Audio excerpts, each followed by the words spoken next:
All right. We're going to go ahead and get started. We're just going to vibe while the ADD medicine kicks in.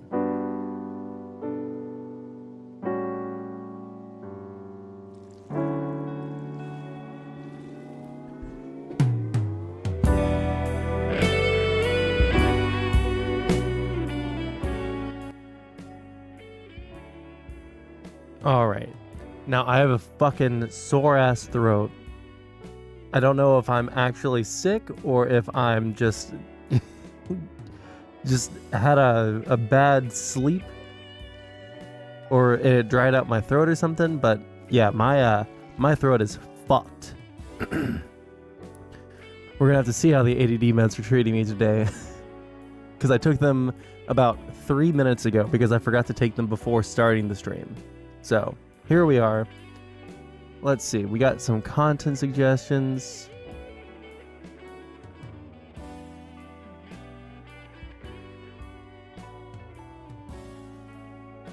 Need another 40 minutes. Well, we're going to do those 40 minutes on stream. We're just going to open up some links here.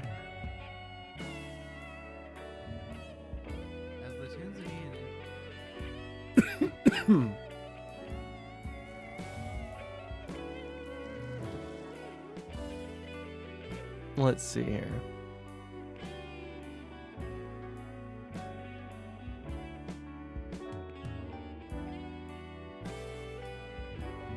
Cope and Seethe has a new video.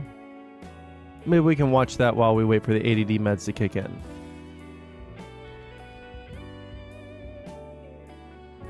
There we are. Too much oil, you're becoming a woman, Sondsol. You need to cut off a bit. Cut off a bit of what? My hair? Okay, let's see here.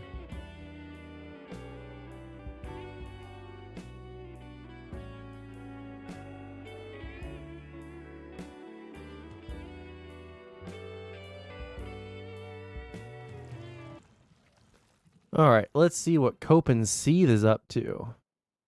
It's my first day. I don't give a fuck. Did you look at the project defense alternative I sent regarding the Gulf War? Which one was that? I read through most of the stuff that people were sending me during that stream about the what do you call it? Project or Operation Desert Storm. So I read most of that stuff, yeah.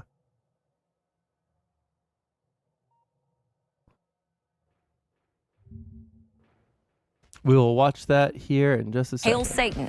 Yeah. Baphomet was total chaos. Was he making a cryptic sign to ward off the devil? This video is going to be all about the infamous Baphomet. Hacker Group Anonymous making good on its promise to declare total war on Donald Trump. We do not sacrifice children. The strange story, and this is strange. Very strange. Some have called this a publicity stunt, guys. Others say that it's just purely sinister. Whatever you want to call it, the group putting it on says you can't stop it.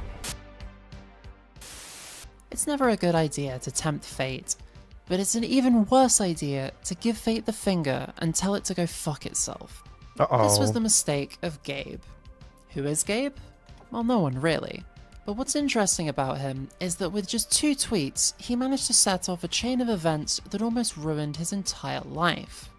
It was December 2014, and a site by the name of 8chan had been getting a lot of negative attention over its connections to Gamergate and allegations of hosting illegal content. 8chan was the brainchild of Frederick Hot Wheels Brennan, who created it as an alternative to 4chan, with 2 key differences. Firstly, the site had only one rule: you can post whatever you want as long as it's legal in the US. Secondly, users could create their own boards and run them however they saw fit. Apart from this, they were both very much alike, and even shared many of the same boards, including B. Most chans have a B, a board for off-topic conversations about things that don't really fit anywhere else on the site. 4chan's B has a reputation for trolling and raids, but this is mostly a hangover from its earlier days. Raids had become few and far between at this point, largely because... What were the conclusions at the end of all that research, and what were the arguments again? Well, the only disagreement about the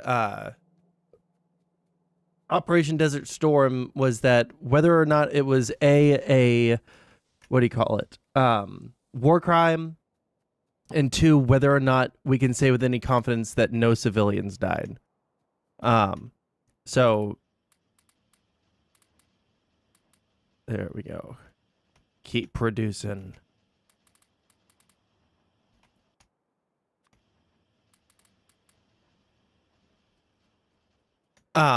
Anyways, yeah, so it was basically those things. I mildly agreed with Synth about whether or not it was or wasn't a or whether or not there were civilian casualties, like mildly. Like there's no way for us to prove one way or another. It doesn't seem like anyone seriously has any problems with what the US did, unless you just think that all American foreign intervention is bad, which it doesn't seem like most people do think that this was a bad action by the United States, but whatever. I'm trying to think. I honestly don't know past that what the disagreements were.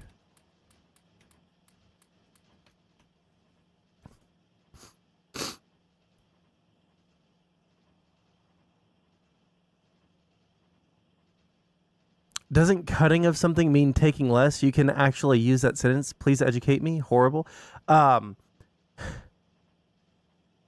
remember, lack of evidence isn't evidence. Yeah, exactly. So I understand what his argument is, but I don't agree with the argument. I don't think that it's a valid way to like arrive at a conclusion. At least I don't think so. Oops. Didn't mean to do that. Go ahead and pull that out. But all that aside, let me see. I might be horrible. I tried to check it out.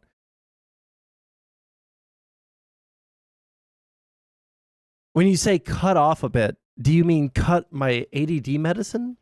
Like take less of it? Because if that's what you're saying, then no, I will not do that.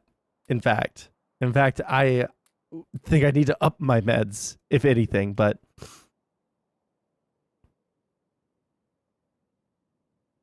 so what was the in their standard deviation argument? The only reason that they brought up standard deviations was because they were at the point in the debate where it was over and they were just like, oh, do you even know what a standard deviation is? Do you even know what this is? Do you even know what that is? Like there was no, that wasn't the intellectual part of the debate, right?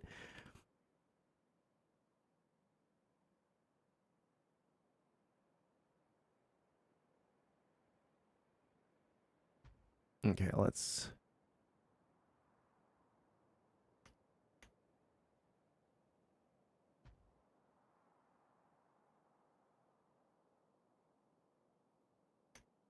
make some more of these. Plan out our going green. There we go. Synth,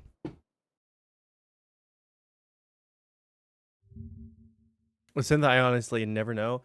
Like again, like people fucking hate synth and they hate bunk and they hate the like actual debate bro tactics that happen, but it's just it's a different kind of debate and I think it's fine.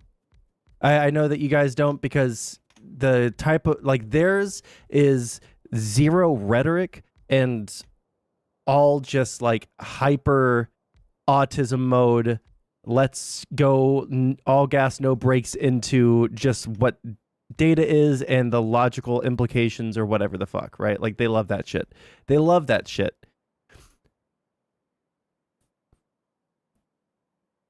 Anyways, let's keep watching this. Because the admins got sick of having to deal with the fallout and started cracking down on them. 8chan was seeing a large influx of old 4chaners at the time, especially ones who wanted the freedom to engage in more questionable behaviours that 4chan had long since banned. Eventually, there were enough of them gathered together, invigorated by the promises of this new site, that it was only a matter of time before something happened. That brings us back to Gabe. One B user saw Gabe's tweets and took them as a challenge, posting a screenshot to the board and promising to return shortly with his full docs. Gabe was naively open with his personal information, and it didn't take long for them to find just about everything there was to know about him. The thread quickly started getting attention, and other users heard it as a rallying call, deciding to do a bit of digging of their own.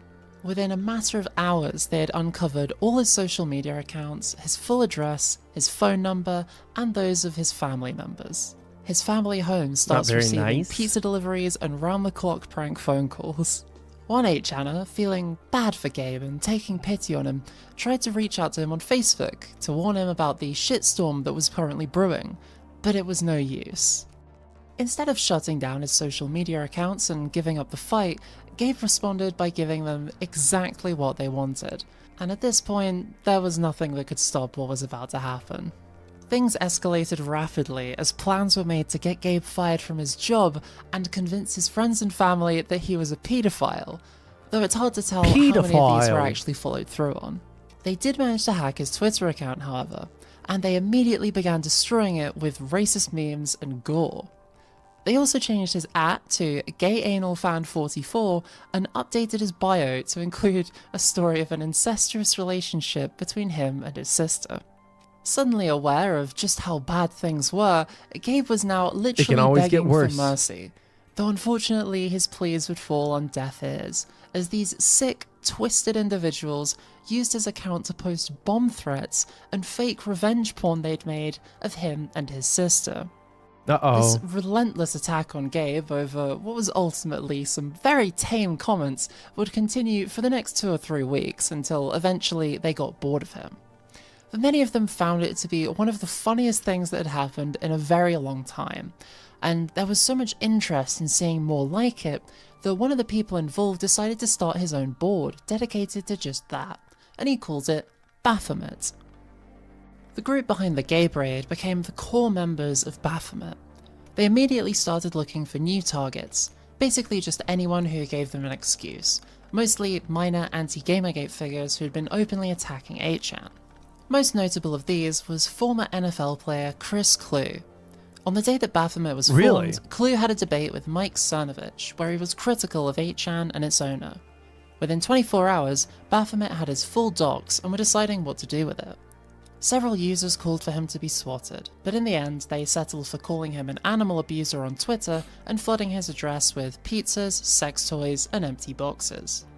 Sarah Nyberg, another target of theirs, received a similar treatment to Clue, differing in only 2 ways. Firstly, they sent about 10 times as much fast food to her address, as well as at least a dozen Korean Bibles, and secondly, they sent all of it to the wrong house. Luckily for Baphomet, they found it just as entertaining to imagine that they had now equipped some random person in Wisconsin with enough Chick-fil-A and religious texts to start a cult. Jesus. Baphomet carried out at least 4 attempted swattings in its first few months, though the true number is likely a lot higher. In one incident, a programmer called Israel Galvez had false police reports filed against him, claiming that he had gone insane and started building pipe bombs. His house was never raided, though police did show up to do a wellness check and a brief investigation. Perhaps the closest they ever came to a successful swap was in the case of Devi Ever. On the 2nd of January 2015, a thread was posted by a user called SwatAnon, who also went by Eclipso, stating that the first person to post a comment with its post number ending in 88 would get to choose somebody for him to swat. Around the same time, he posted an audio recording on Twitter of a previous attempted swatting he'd carried out against somebody else, where he told a 911 operator that he had broken into somebody's house and taken 3 hostages. Back in the thread, somebody eventually rolled an 88 and chose Devi. SwatAnon tells everyone to get ready for the show at 3 AM EST. When the time comes, posters tuned into police scanners in the area claim to hear reports of a hostage situation with shots fired. 24 heavily armed police actually did show up to the address, as was later confirmed by various news reports as well as Eva herself. Jesus. They didn't raid the house, however, and did eventually figure out what was going on. At the same time this was happening, Baphomet was beginning to make a realization. they'd sent the SWAT team to the wrong house. Jesus The dot SWAT team used listed Eva's previous address, which they probably should have figured out considering it was in a different state from the one she'd been claiming to live in for several months. Despite several more attempts and an ungodly amount of seething from the board, her real address was never discovered. A few weeks later, on the 21st of February, SWATanon posted a recording of the swatting call on Twitter. Yeah, I just my girlfriend with an AR-15. I'm sorry, what'd you say? I just my girlfriend with an AR-15 rifle. I just say I'm freaking out. I just shot her. I think I her. I have no idea what I'm gonna do next. He would later try to frame Ethan Ralph for this, claiming that it was Ralph who masterminded the whole thing, paying him half a Bitcoin Why is to he carry out the involved SWAT. here? This was never substantiated and seems to just be petty revenge over an article that Ralph wrote for his website where he called Baphomet cancerous troglodyte scum. It's worth noting at this point that all of this has had to be reconstructed from archives, as Baphomet was deleted years ago and very little good information about it still exists. Most of what they got up to has simply been lost to the ether, but these examples should serve as representative of what the board was like and how it operated. Being the hive of rabid degenerates that it was, 8chan had made quite a few enemies in its relatively short existence online. Eventually, in January 2015, one of them decided to do something about it, and had the site taken offline with a DDoS attack. It was figured out pretty quickly that this came from the Black Hat hacking group Lizard Squad, who ran a DDoS for hire Lizard service Squad? called Lizard Stressor, which anyone Why could do pay they a all bit of sound Bitcoin like to use fucking- and have a website of their choosing. They call themselves the Lizard Squad for real? What is it with hackers and having like the stupidest fucking names for all of their little groups? Hi, we're the Goon Squad, and we're gonna goon all over you, bro. We're gonna goon all over you because we're just a bunch of goons. Hi, we're the Lizard Squad. We're gonna fucking stick to your walls and lick our eyeballs. What the fuck? Why Lizard Squad? Taken offline. Baphomet was pissed. They couldn't get onto their board or any other on the website, and at the same time, Lizard Squad were actively trolling them on Twitter over it, and there was absolutely nothing that they could do. Eventually the attack subsided, and it looked like this was going to be the end of it, until, by complete chance, about a week later, the entire Lizard Stressor user database was leaked onto the web. Turns out that Lizard Squad were actually a bunch of complete fucking script kiddies, and they not only managed to screw up their security so badly that their entire customer user database got hacked and leaked online, but they also stored the whole thing completely unencrypted, meaning that anyone who had a copy of the database could read all of the passwords from it. Baphomet didn't waste any time getting their hands on the database. They took every single email and password in it and used it to try logging into the email account. Whenever they got in, they'd go through the inbox and see what other sites that person happened to use, and then they'd try the same email and password there. Since a lot of people use the same password for absolutely everything, this got them into hundreds of social media accounts. Did Baphomet know which of these people had paid to knock their site offline? No, they didn't. They didn't have a fucking clue. All they knew is that these people have given money to Lizard Squad, and that made them fair game, because fuck Lizard Squad. This was Baphomet's chance for revenge, and they were not about to hold back. Every single Facebook and Twitter account they got their hands on was completely destroyed. They would fill them with ISIS propaganda, pictures of dead bodies, shock images, and more gay porn than Steven Crowder's hard drive. Names were changed to the most offensive and usually sexual messages that you could possibly imagine. Some Baphomet users even tried to get nudes from anyone in their contacts list who looked even vaguely female, sometimes including family members. Others used the hacked accounts to harass other unrelated targets. A few would try logging into an account, ready to destroy it, only to find out that another Baphomet user had already been there and trashed it themselves. It wasn't just Facebook and Twitter accounts they got into, of course. Sometimes they were able to get access to an eBay or a PayPal account, in which case the account was used to buy dragon dildos and Nazi memorabilia. Some users even managed to get into iCloud accounts, which they then used to remotely wipe the iPhones and iPads of the owners. In short, it was total chaos. It was never actually determined who it was that paid to have 8chan knocked offline, and it's likely that we'll never know. However, there is at least a chance that whoever it was, they got their comeuppance, in the form of a dragon dildo and a man's gaping anus. Oh Nowhere no. is the soul of the community seen more clearly than in the art it produces and the people who make it. In the case of Baphomet, they had Bloodchan.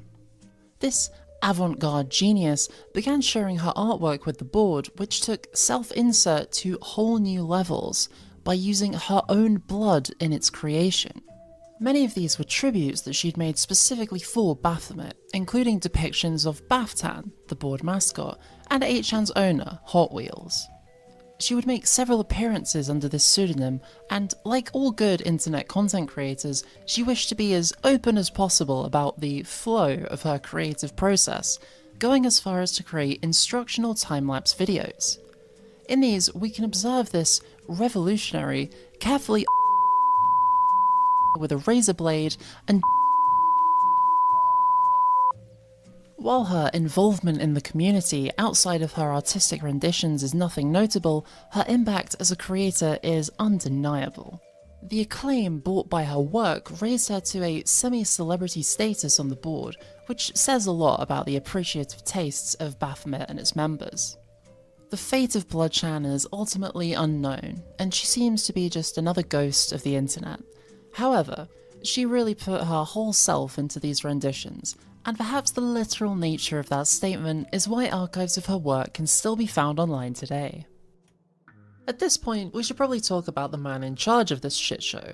Baphomet was run by an openly pro-paedophile weeaboo by the name of Benjamin Biddix, or Benjikins as he went by online. January had seen the board's activities getting increasingly out of hand, and our boy Benji was letting the successes of their operations really get to his head.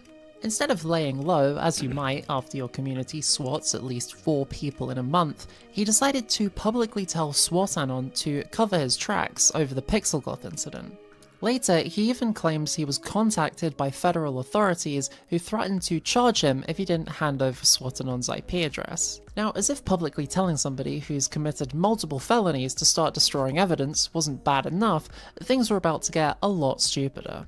He posted a raid thread on Baphomet containing the full doxes of at least 40 serving Boston police officers. He posted a few other doxes as well, which included people's social security numbers. Now, while doxing is technically legal in the US and therefore allowed under 8chan's rules, posting SSNs risks the site being implicated in fraud and identity theft, meaning that social security numbers are among the few bits of information that 8chan's administration would not tolerate. Another user even posted the full docs and social security number of a US federal judge after one of the Baphomet moderators requested it. The judge in question, Catherine Forrest, had drawn the ire of underground online communities for her role in the Silk Road trial. Only a few days earlier, Silk Road's former owner, Ross Ulbricht, had been found guilty on all charges relating to his online drug empire and was about to be sentenced to life in prison. Benji had just been thrown out of his mum's house and was completely broke. To make ends meet, he was, and I am not joking, hopping between Burger Kings in his local area and using their free Wi-Fi to dox people for money. Benji pinned a post to the top of the board offering a doxing for hire service, promising social security numbers and credit card numbers for the low price of between $5 and $200 per person.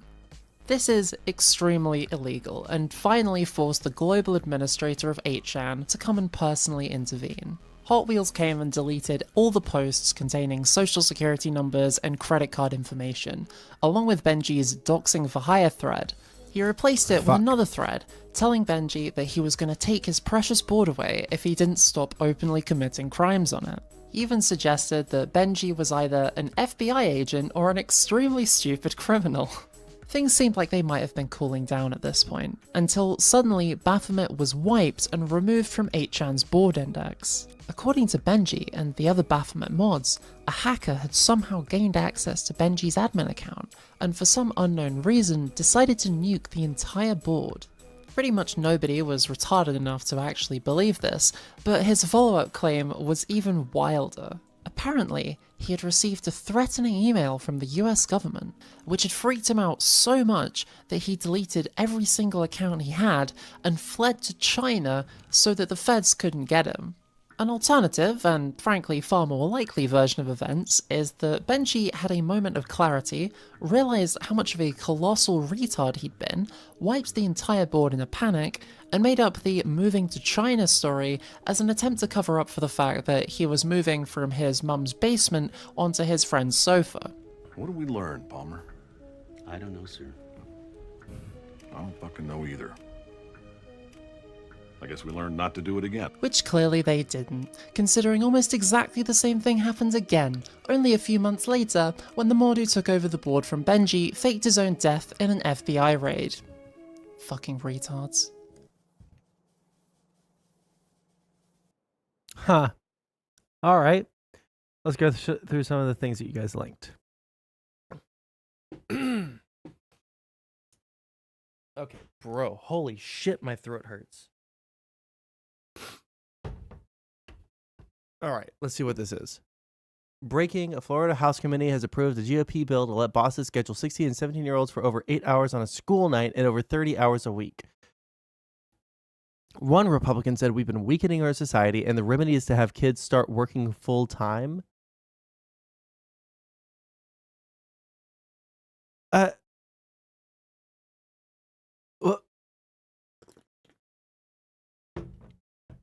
What? You know what? We're going to loosen child labor laws to own the libs. As well, we've been weakening our society since before my time. I started working at like 13 years old, a full-time job. I wrestled. I played every sport you can imagine. What job do you have at 13 years old?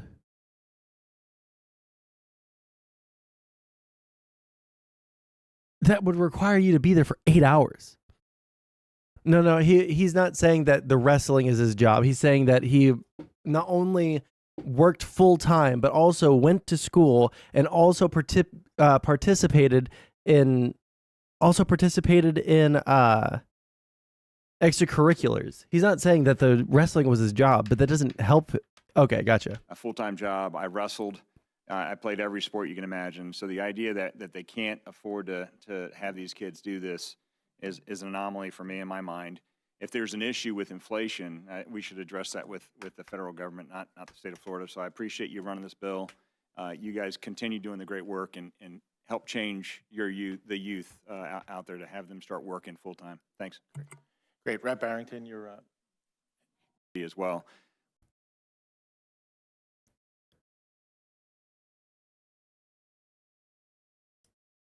How the fuck is a kid going to be able to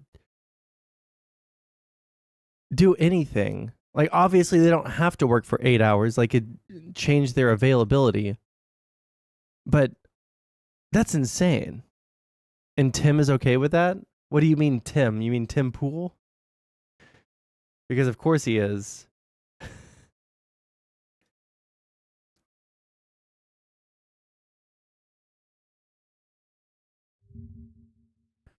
What is this? Texas National Guard, Texas Rangers.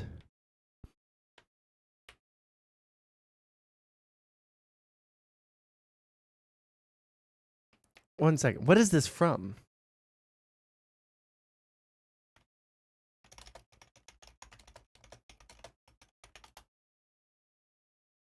Oh, the original link is the... One sec. Fuck yes, kids need jobs. Let's get our kids back to work. You don't even have a real job, Tim. Shut the fuck up. Oh my god. Okay, let's see here. Senate Minority Leader Mitch McConnell makes the shocking confession that Republicans are intentionally sabotaging the border to help Trump win the 2024 election. It's astonishing that, well, where does... Okay. During a closed-door meeting with Republicans this week, McConnell suggested splitting the immigration and Ukraine funding initiatives into different bills. When we started this, the border united us and Ukraine divided us. said McConnell, according to a source knowledgeable about the remarks. The politics on this have changed, McConnell went on, explaining that a chaotic border situation is advantageous. Can I get a link to him saying this?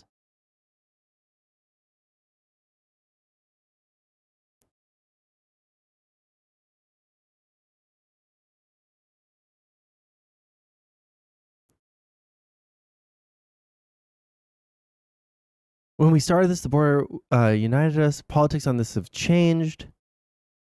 Explaining a chaotic border situation is advantageous for Trump. The ex-president can't run on fixing immigration if immigration is already fixed. We don't want to do anything to undermine him. We're in a quandary. Clearly, despite all of their ranting and whining, Republicans don't actually care about the border situation. They care about exploiting it and the suffering that flows from it. I want more information. Okay, I don't care about... Why would you link me to a copy of the same... Hold on.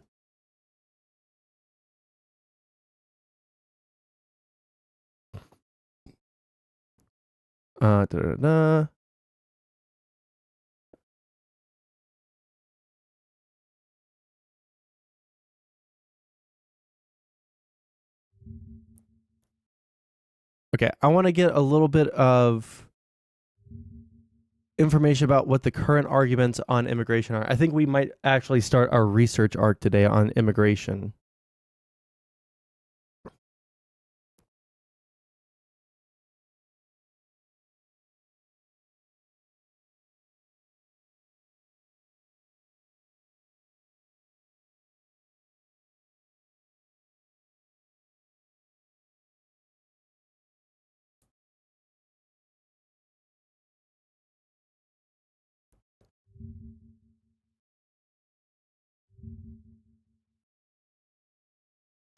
The scum's name is Mitch McConnell. We need to pass term limits. Sadly, Mitch McConnell's enemy slammed Senate Minority Leader Mitch McConnell for even fostering border talks. Sadly, Mitch McConnell's enemies are conservatives in the Senate and House Republican leadership. House Speaker Mike Johnson opposes the Senate package.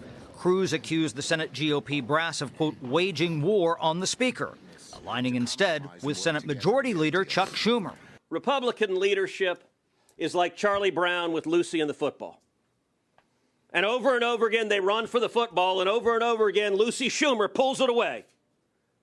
And Republican leadership lands on their ass. Democrats worry that the right might kill the bill, even before there is a bill. Attempts to sabotage negotiations before they even finish must be shunned. Slammed Senate Minority Leader Mitch McConnell for even fostering border talks. Sadly, Mitch McConnell's enemies are conservatives in the Senate and... Okay, we need to understand what the fuck is going on here. New reporting just into CNN, this time from our Capitol Hill team. Senate Republicans, at least some of them, are furious that Donald Trump may have killed a potential bipartisan immigration deal. It's part of their new reality, as Trump is all but certain to be the presidential nominee. They believe they can't do anything that undermines him, even if it means depriving them of a key legislative achievement on a critical issue that they've been negotiating for months. CNN's Manu Raju is part of that team responsible for the great reporting. He joins me live from Capitol Hill. So we'll watch the rest of this video. If I'm understanding correctly, Republicans said, we're not going to fund Ukraine. We're not going to give any money until you guys decide that you're willing to come together with us to pass bipartisan immigration legislation. We need immigration legislation yesterday. And you guys need to work with us to get that done. And then the second that we actually might be on the verge of that, they say, LOL, no, if we fix it, then Trump won't be able to come in and, claim credit for fixing it. So we're just going to axe the whole thing? Is that really? Shipwrecked 64. Shoot me a link on Discord, maybe. Manu, what's the latest? Yeah, there are real concerns here in the Capitol that no immigration deal will get accomplished this year, even as Republicans have been clamoring for. Give me 1 second. I can hear that my cats are causing issues downstairs. I need to help. Yeah, link it to me. Give me like 2 seconds, guys. I'm sorry. I might also get something for my throat.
Fucking stubbed my toe.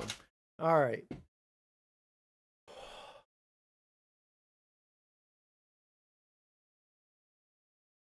Looks like an innocent game, but there's so much more to it. Well, if I end up being sick, then I'm going to have to separate myself from my girlfriend. Maybe we'll do something later. Ow, fuck me. I slammed the fuck out of my toes. Fuck me. Okay, now we're back. All right. Let's listen to this while I take a battery of fucking medicine to try and avoid getting sick. Action to clamp down on the surge of migrants at the southern border. And with it, if there is no immigration deal, no aid to Ukraine, no aid to Israel, no aid to Taiwan, because Republicans have said that the emergency aid package must wait until they deal with the border first. But Donald Trump has weighed in privately and publicly, made clear that Republicans should kill this issue, should kill this deal if it does not go as far as he likes. And in fact, he says there needs to be a perfect deal. It needs to be, quote, everything that they want. want. But Democrats control the Senate, Democrats control the White House, and a bipartisan deal will almost certainly not pass muster with the former president, and a bipartisan deal could give Joe Biden a campaign issue heading into November, something Trump does not want at this. If the Democrats have any balls, they'll go on the attack. If the Democrats have any balls, they'll go on the attack.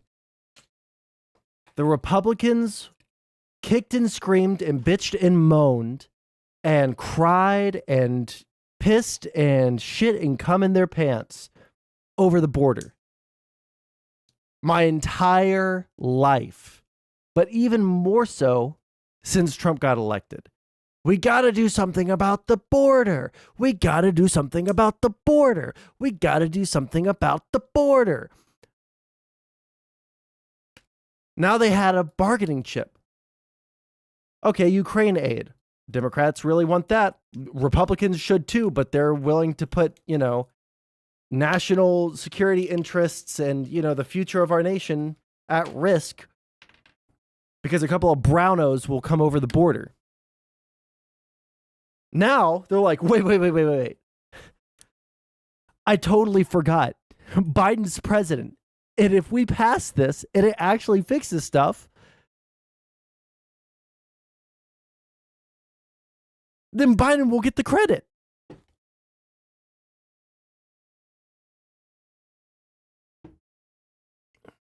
It's just so fucking crazy. They need to go on the attack immediately. Like, hey, we've been negotiating. We're ready.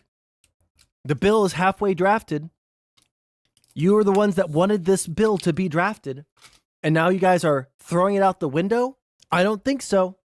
We're going to put you on blast and show all of the fucking American people what you're up to.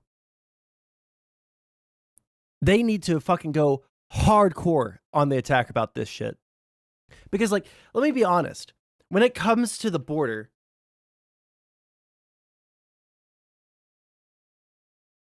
and I've thought about this in the past couple of months, what are going to be the big issues going into the election? Right? And it's like, it's going to be inflation. I should look into that. It's going to be immigration. I should look into that. What concessions am I willing to give on economic stuff? What concessions am I willing to give on, immigration stuff? And when I thought about that, when I actually sat down and thought about that, you know what? There's a lot that I would concede at the border. I just really, I thought that the wall was fucking stupid. And I think that the policies that Trump was doing, oh, fuck, I didn't mean to do that. I thought the policies that Trump was doing at the border were fucking things, right? But Trump's not in office anymore. I don't think we're going to be separating fucking families or anything like that. In general, while it kind of sucks that people are coming over here and they're looking for a better life and we should take asylum seekers, right? And while I don't really care that people are crossing the border, right? While that's not a great concern of mine. Oh my God, why are they attacking so much all of a sudden? Bro?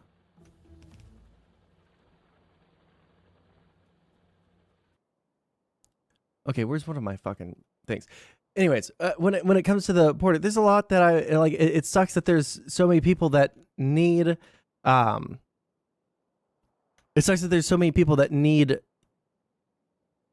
to come to the U.S. for economic opportunity. And I think we should loosen our regulations around the border because of that, and because also our border is unbelievably fucking extremely tight, right?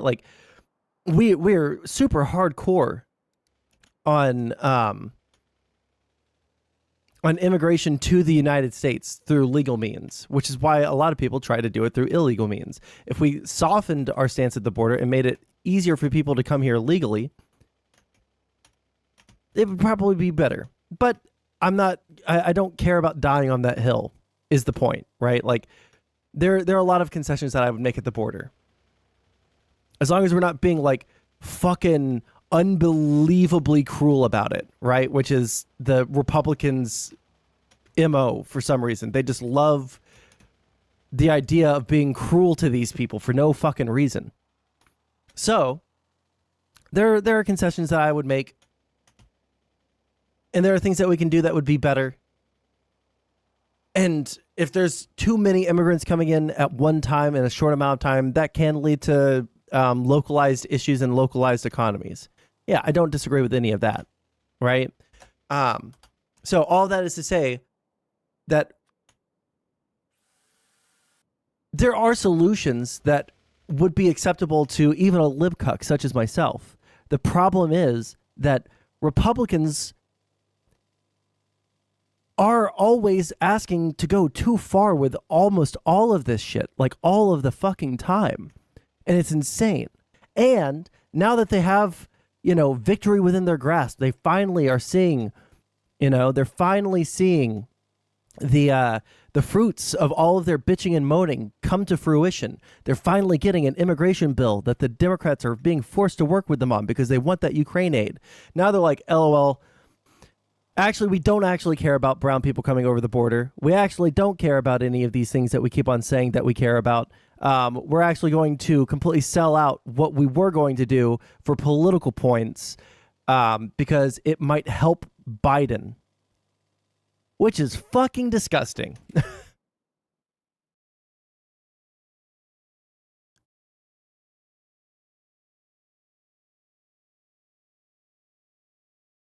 Why should we loosen our regulations? Because the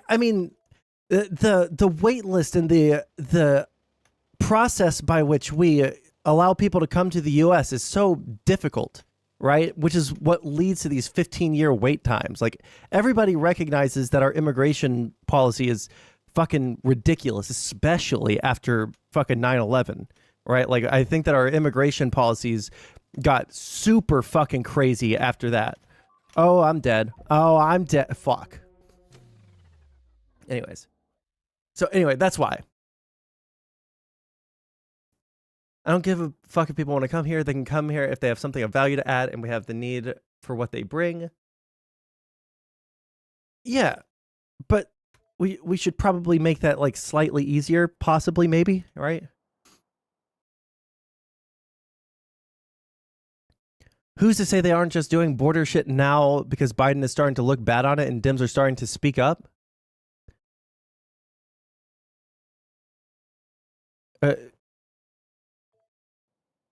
The reason that they're working with the Republicans on this bill is because of... The reason is because they... Actually, hold on. Load game. Autosave. We're going to go in way more prepared this time.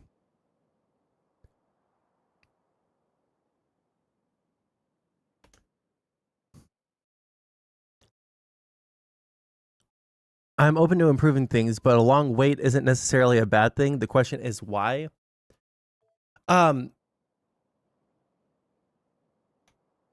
15 years? 15 years is a really long time.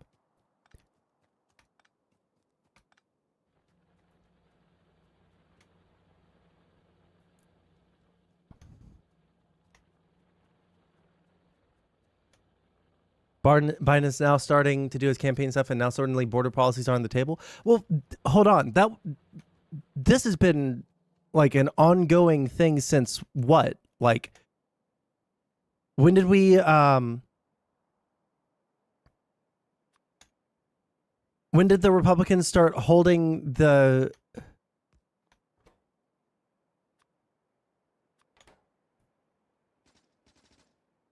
bitch?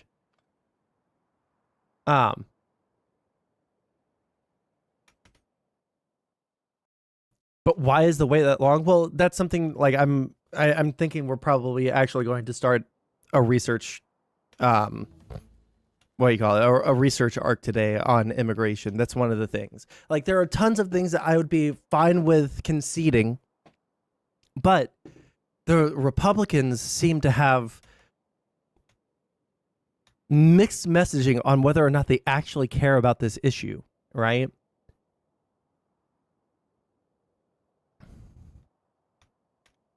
Does my position make sense before I move on, so I don't have to like come back to this point? Do you guys understand my reservations based off of the limited knowledge that I have of U.S. immigration policy? That it takes a long fucking time for people who are totally legitimate. Like we would want these people in our country, and it would still take them like 15 years to come over. That probably should be fixed, and also whatever's happening at the border should also be fixed. But just not in a way that's like ultra fucking cruel for no discernible fucking reason. Like Trump's policies, which involved, you know, like separating families.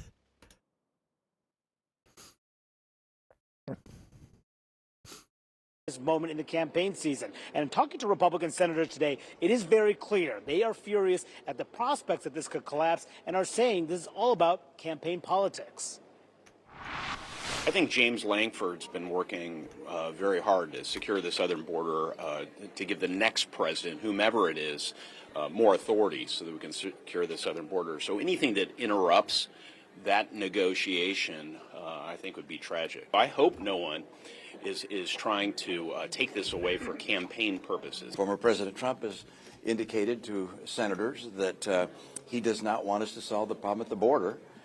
He wants to lay the blame for the border at Biden.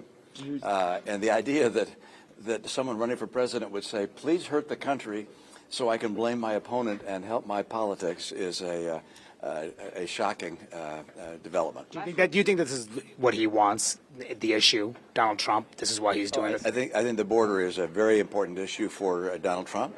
And the fact that he would communicate to Republican senators and congresspeople that he doesn't want us to solve the border problem because he wants to blame Biden for it is really appalling. So what does that say that what he is saying carries weight here? What does it say that Republicans are listening to? Well, shocking that politics plays a role in this building. Absolutely shocking. I can't imagine that's the case. Ukraine is on the line. But the reality is that we have a crisis at the border.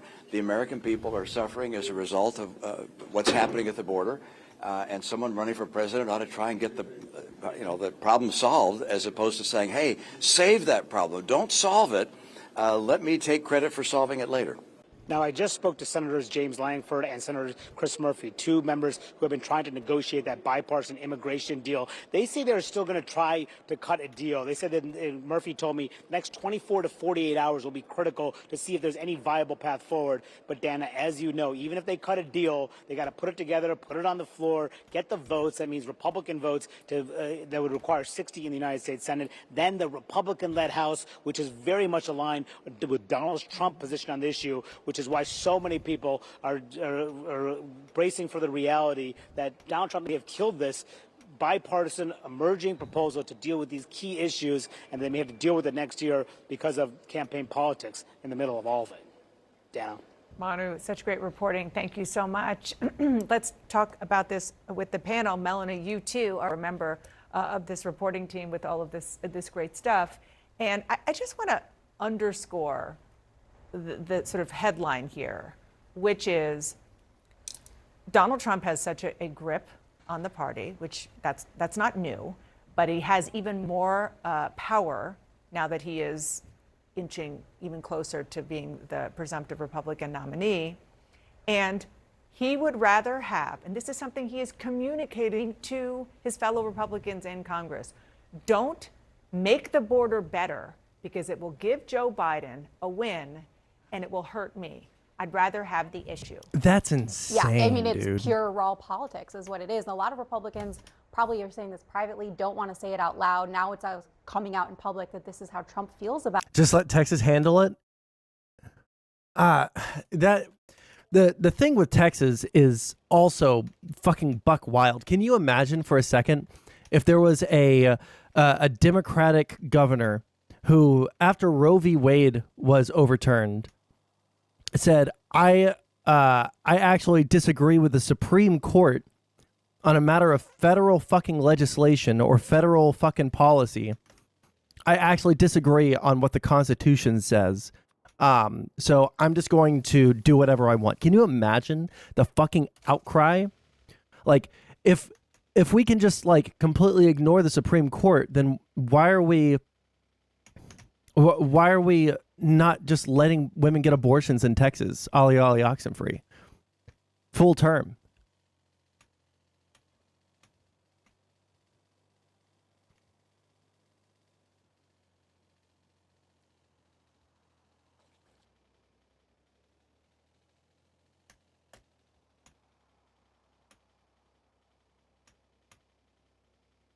One sec. I'm trying so hard to kill this fucking little...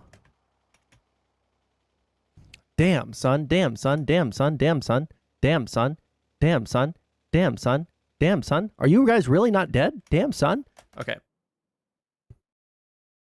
Okay, I'll look at it in a second. Make sure you DM it to me on Discord so I can find it.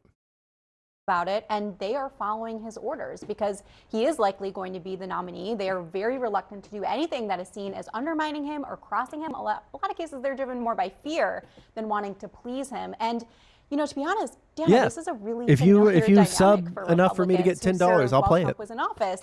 He had the power to completely blow up or derail legislation with the simple click of a tweet or a phone call, and we saw that continually every single day. And now, as it looks, I have no idea, Cedia. Just gift 10. This is the reality that Republicans are dealing with. It's so true, but I just think that, just to emphasize once again, this is the issue that Republican voters in pretty much every state that we've seen think is the #1 issue. That's so crazy. I'm not Pollyanna. Can I also say how fucking crazy it is to me that this is like the top issue for Republicans in states that like don't even have issues with illegal immigration?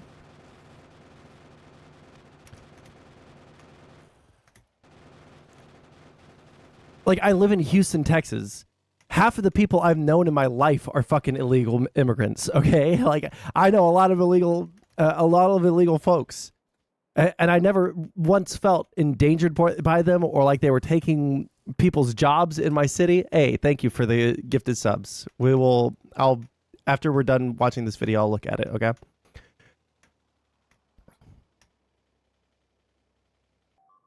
Oh.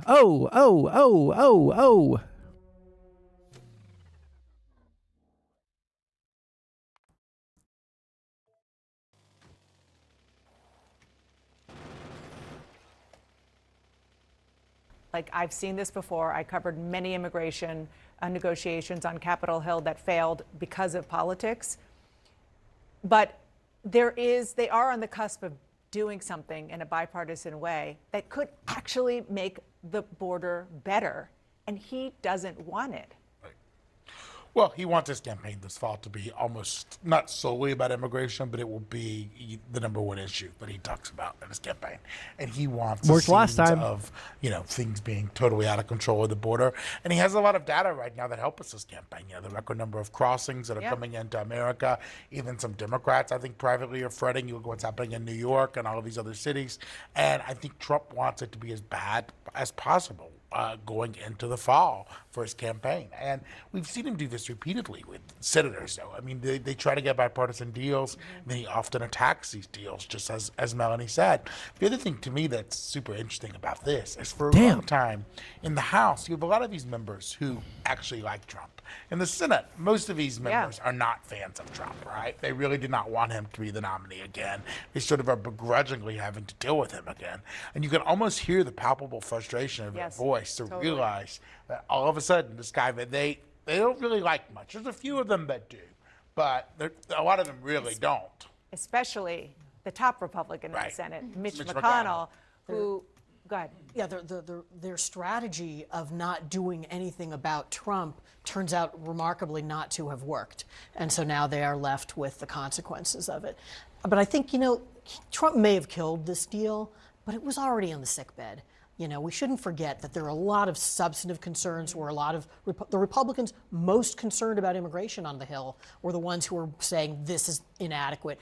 And more than that, they think the president already has the authority that he needs he just doesn't have the will. And if that's your view, you're probably less concerned about the law, changing the law, than changing the president. Just to play devil's advocate, isn't any compromise legislation inadequate?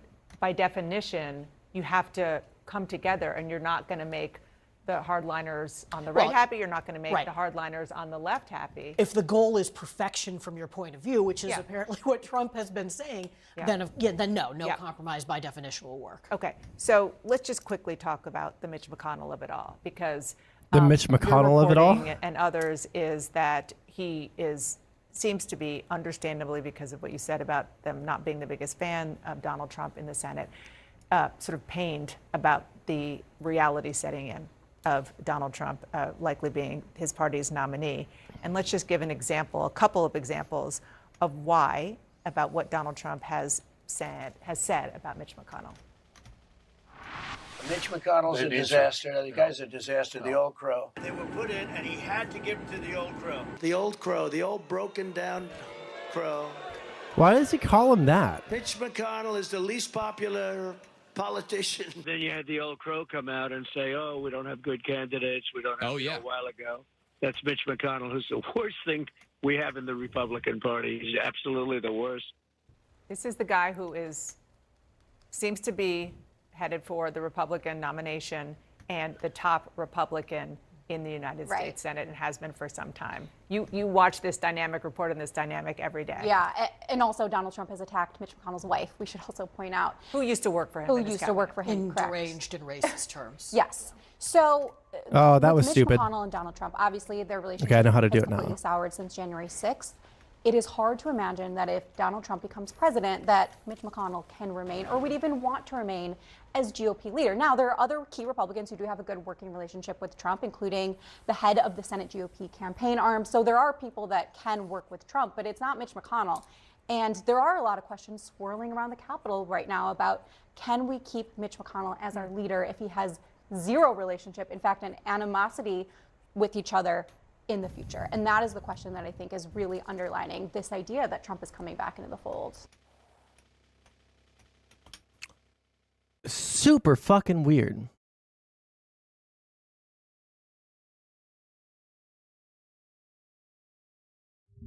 Okay, I have the Shipwrecked 64. Shipwrecked 64. Let's see what the...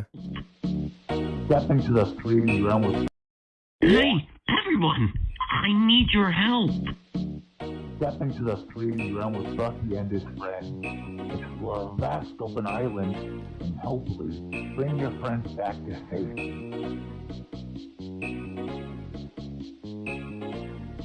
So what do you say, buddy?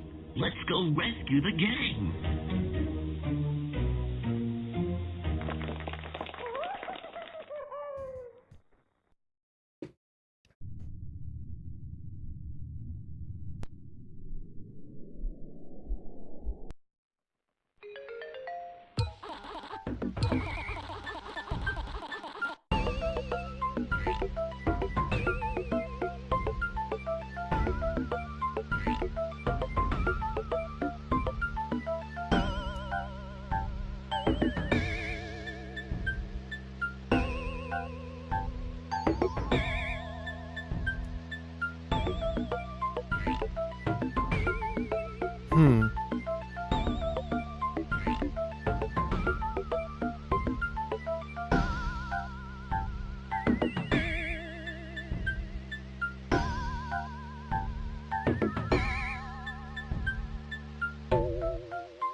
All right, let me open up Steam. I'll download it.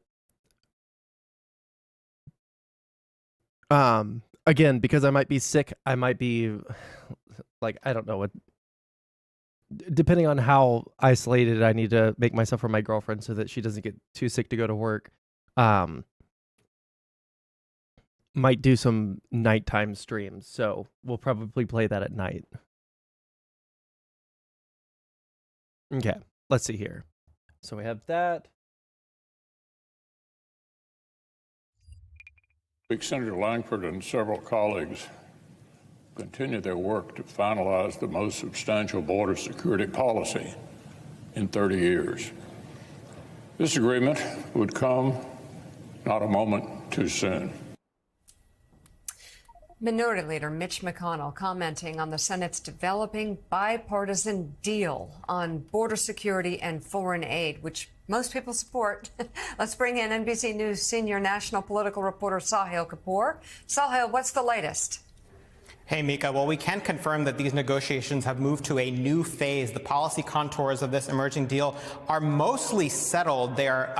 We expect to see a higher bar for asylum seeking. We expect to see new expedited removal authorities and new limits on parole. This is now in the hands of appropriators to check the math, to fine-tune, and to make sure the resources, the money is there to implement these new policies. We know that Democrats are highly motivated to get this done, in part because it's tied to Ukraine aid. We know Senate Republicans are highly motivated to get this done, but among House Republicans, it's a very different story. Speaker Mike Johnson has been angling against these Senate negotiations, tweeting up a storm. Let's show one of his recent tweets. He argues that the problem here is not legislation, that it's executive action, that if President Biden... It's not legislation that's the problem. It's that the legislation is passing under the wrong guy. Don't you guys see? Don't you guys see? It's all about the legislation being passed under the wrong guy. If they just, would allow their guy to pass the legislation, take all of the credit, then it would be fine. This has nothing to do with the legislation. It has to do with the executive who the legislation is passed under. Only undoes his own policies and implements I will play it, CDN, I promise. You gifted subs. Actions on immigration, that this problem could go away. Johnson is doing this as he faces pressure from his conservative hardliners who say that immigration provisions in the Senate deal don't go too far. Some of them are saying that they won't support Ukraine aid under any circumstances. One of them, Marjorie Taylor Greene, even threatening his job over Ukraine aid. And the tension in all of this is that House Republicans worry they have no record of accomplishments to run on heading into this very crucial election where the House majority, this thin, narrow majority they have, is up for grabs. Don't take my word for that. Listen to what a couple of House Republicans have to say about their lack of accomplishments. Uh-oh. We have nothing to go out there and campaign on, Chris. It's embarrassing. Right. Well, I know the Republican Party in the Congress, the majority, has zero accomplishments. One thing. I want my Republican colleagues to give me one thing, one, that I can go campaign on and say we did. One. Anybody sitting in the complex, if you want to come down to the floor and come explain to me one material, meaningful, significant thing the Republican majority has done besides, well, I guess it's not as bad as the Democrats. It does not matter who's sitting in the speaker's seat or who's got the majority. We keep doing the same stupid stuff. Now, the irony, guys, is that Republicans in the House do have some major opportunities here to salvage this so far unproductive Congress. One of them is, of course, this immigration and border security deal. A number of Republicans in the Senate are selling this as the most restrictive immigration bill that they could pass in decades. Ukraine aid and Israel aid would ride along with this. Either that passes together with the immigration deal or it doesn't pass. There's a government funding negotiation that's still happening for a full-year bill after they punted 3 times. Unclear they get that done. There's a bill to expand the child tax credit and provide some new breaks to businesses that passed the Ways and Means Committee on a massive vote of 40-3. Even that is uncertain. That faces some obstacles. So here you have a gut check moment for House Republicans. Do they want to take some of these compromises and be able to go home and say we did something with the majority? Or do they want to sit back and kind of say, here's what we stopped, here's what we prevented the Democrats from doing, elect us again to another majority? Either way, the fate of the current Republican House majority could depend on the decision they make in these coming days and weeks on these major deals on the table, guys. All right, NBC Sahil Kapoor, thank you so much. Really appreciate it. Mika, again, you have Republicans saying the truth, saying they've done nothing. They've accomplished nothing. Chip Roy saying, name one thing we've accomplished. And here you actually have a Speaker of the House who what he's going to accomplish is going to stab Israel in the back, going to stab Ukraine in the back, and going to let fentanyl continue to flood across the border, continue to let illegal immigrants flood across the border, because he won't pass the package that conservative Republicans and the Senate are saying is the best border security package ever. I mean, how long does this go on? They're self-destructive. It's unbelievable. I mean, Marjorie Taylor Greene saying, if you don't take a pro-Putin position, I'm going to kick you out. And let's just tell the truth about this. Why is he voting? Why is he opposing a bill that has the toughest border security bill ever? Because the Speaker of the House, Mr. Hey, look at the Bible, and that's what I do. He's voted for Putin on every single Ukraine voting bill. Let me just say that again. He's taken the pro-Putin position on every single Ukraine voting package. So perfect. And what's so crazy is these Republicans were attacking Barack Obama for not doing enough in 2014. Now they're taking a pro-Putin position. Now we go to the southern border where the governor of Texas refuses to give in to federal law. The Supreme Court says federal agents can remove razor wire that the Texas National Guard strung along the Rio Grande to try to deter illegal border crossings. But in the border city of Eagle Pass, the state is still keeping Border Patrol agents away from one of those crossing points. Omar Villafranca is there with more. Omar, good morning. Good morning. We are here at Shelby Park right on the Rio Grande, and the park is surrounded by this razor wire as far as the eye can see. Also within my line of sight, Texas National Guard armed and on standby. Now, the feds say the state put up miles of the razor wire by the river, which can prevent them from getting to migrants in distress. Now, earlier this week, the Supreme Court ruled that Border Patrol agents could cut and remove that wire. But after the ruling, our cameras saw Texas guardsmen uncoiling and preparing more wire to lay out. Another issue is park access. Border Patrol says it doesn't have full access to the park where many migrants illegally cross. State troopers and Texas guardsmen have it closed to federal agents. Now, the Border Patrol says it needs full access to do its job. The Biden administration has ordered the state to allow Border Patrol agents into this area by Friday. But Governor Greg Abbott, he's in fact firing back at the Biden administration, saying the Biden administration is not enforcing immigration laws that are already on the books. And he says if the federal government won't do it, Texas will secure its border. Of course, this is far from over. Both parties will be in court next month. Gail? Omar, far from over and very complicated. Thank you very much. Okay. We're going to get through a couple more of these. Oh, never mind. Ukraine says it Don't care about that right Do this I second. even care about the... If you've recently spent Okay.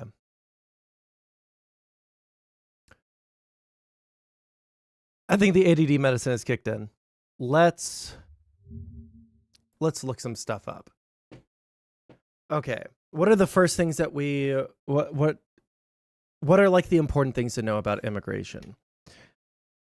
Let's do immigration. Let's bold. There we go. Okay, so I didn't read the court opinion, but was it the feds can cut it down or that Texas can't put it up? Because if it's the former, we have a loop. I believe it's that Texas doesn't have the authority to put it up in the first place. It is the place of the federal government to do that. Let's start with that. Supreme Court, Texas border. Let's see what we can find on that.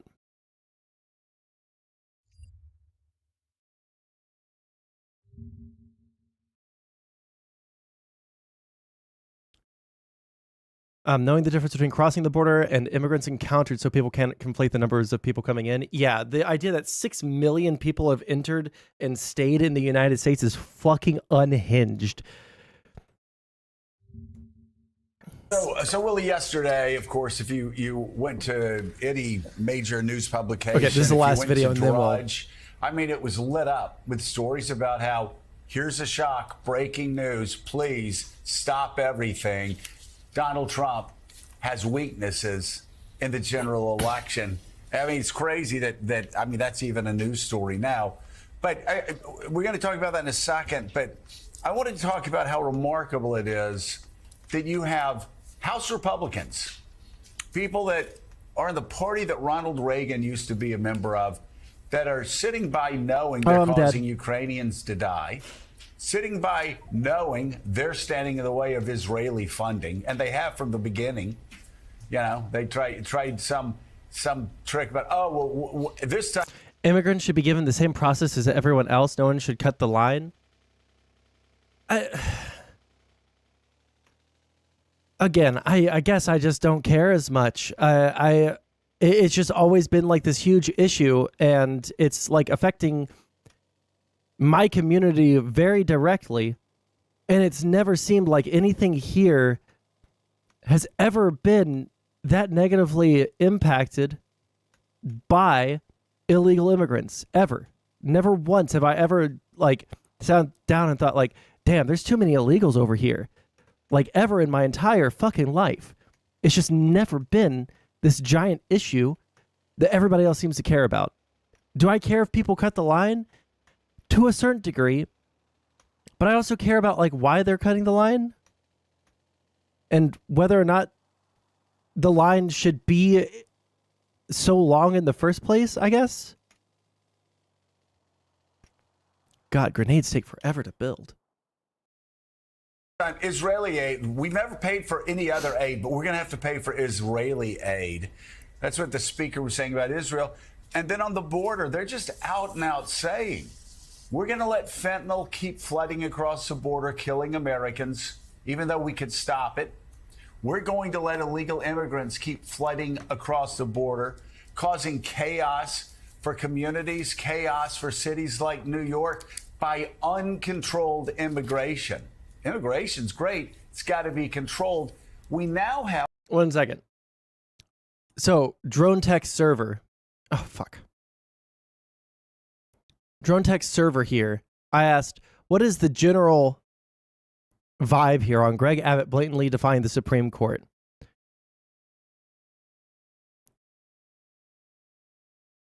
Quick poll is 100%. We see Fed giving... Okay.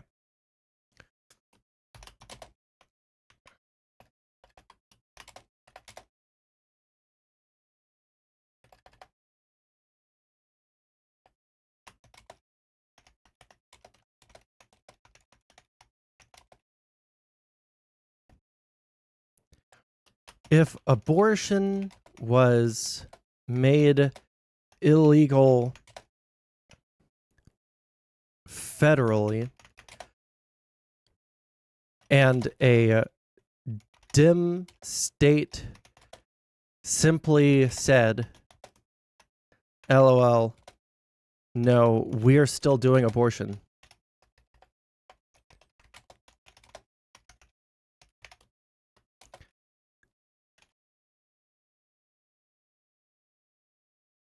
Would that be cool still?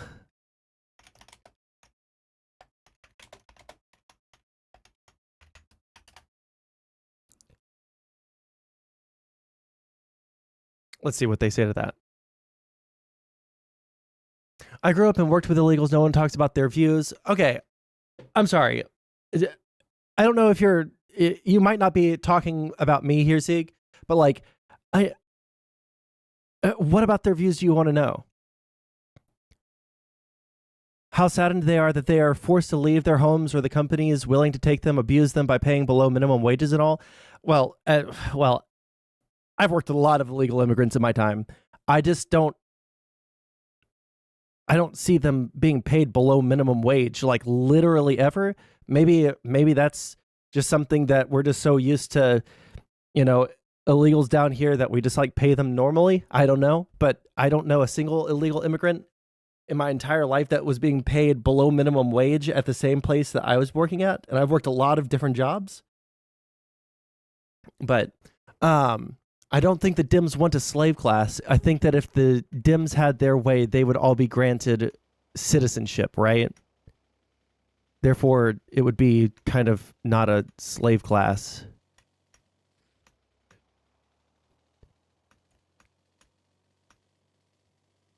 Come on, come on, come on. Get fucked, get killed, get died. Okay, let's just let them keep on spawning and coming into our death trap here. And then we'll wait for more grenades. Oh my fucking god. I'm sorry, but Sondsol, we were on a call. Instead of engaging in the debate, you kicked me and then banned me. Why do you have a problem with it? No, because you are a disgusting human being. Go away. I'm not sure if I even banned him. Hide user on this channel. Yeah, go away. I don't want to talk to you. You're unsavable in the state that you're in right now. Of the Senate Republicans and the White House and the Senate Democrats with a deal, the toughest border deal ever, that would stop fentanyl from flooding across the border. They're saying no. And they're admitting, Republicans are admitting, House Republicans, no, we don't want to fix this. We don't want to fix the fentanyl problem right now.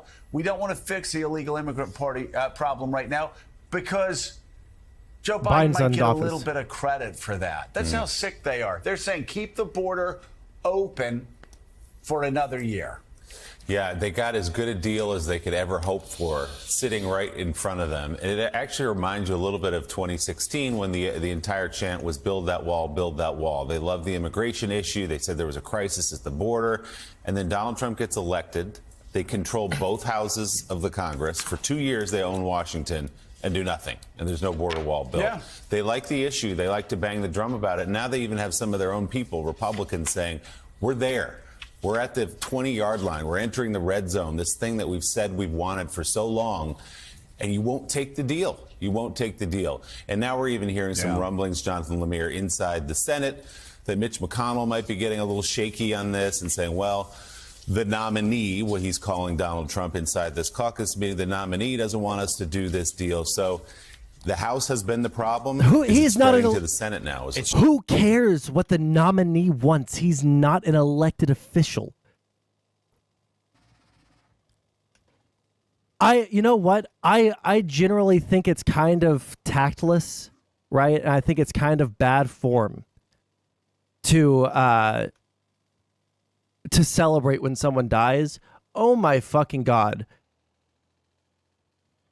When Mitch McConnell dies, it will be a happy day.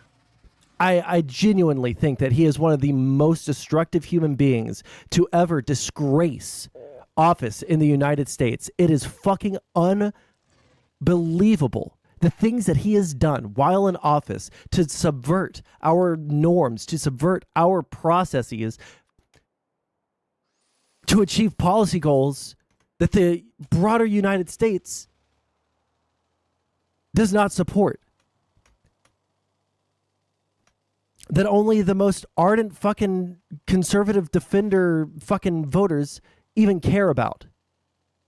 Holy fuck. This man is fucking ancient and he should go the way of the dinosaurs. Fuck me. It sure looks that way. The analysis appears to be changing. That it's not just the House Republicans. It now looks like it's going to be the Senate Republicans, too.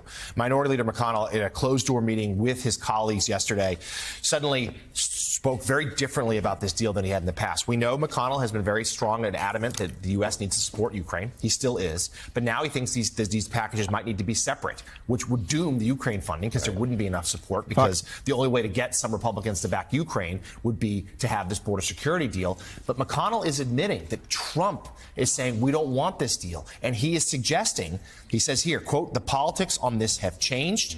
He says we don't want to do anything to undermine him. Him being Trump, meaning we don't want to take an election issue away from Trump. And if McConnell suddenly goes soft on this deal, it is going to be doomed. And it shows again the grip that Trump has on the party.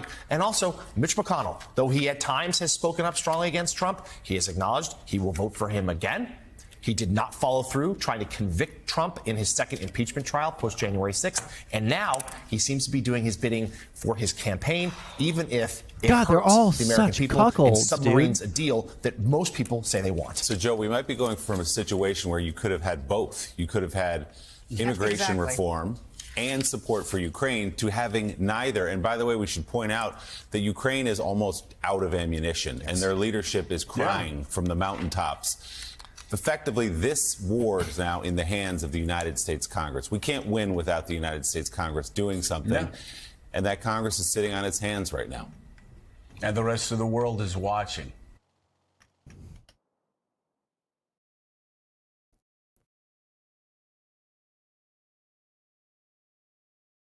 Okay. Let's read. You sent me a bunch of info. Let me look.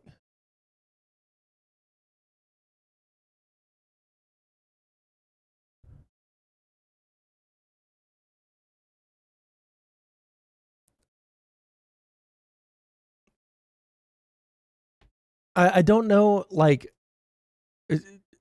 before I read these, can I just like ask, do you think that I'm advocating for more of the bad stuff? Like, I'll hold on to these links for sure, and I'll read them at some point during the research here. But do you think this is what I'm advocating for, or do you think this is what the Dems want? Because it seems like the Dems want a streamlined process to citizenship so that they can't be so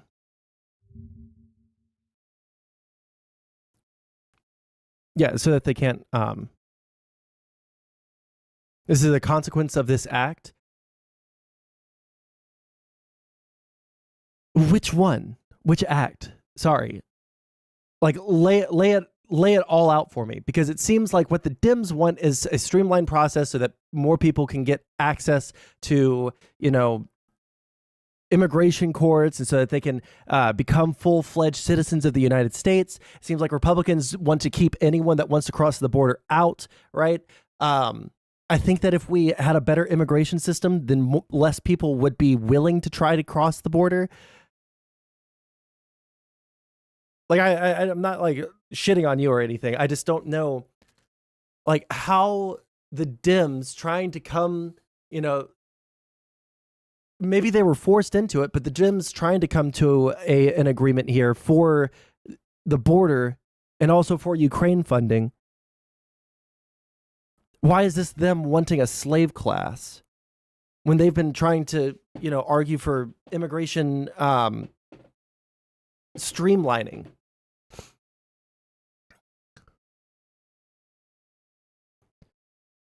Right. Okay. Well, we can look at Democrat proposals, but do you think that Democrat proposals are going to be, hey, let's open up our border, keep everything exactly the same as it is, not put any barriers on the border, not have any law enforcement, right?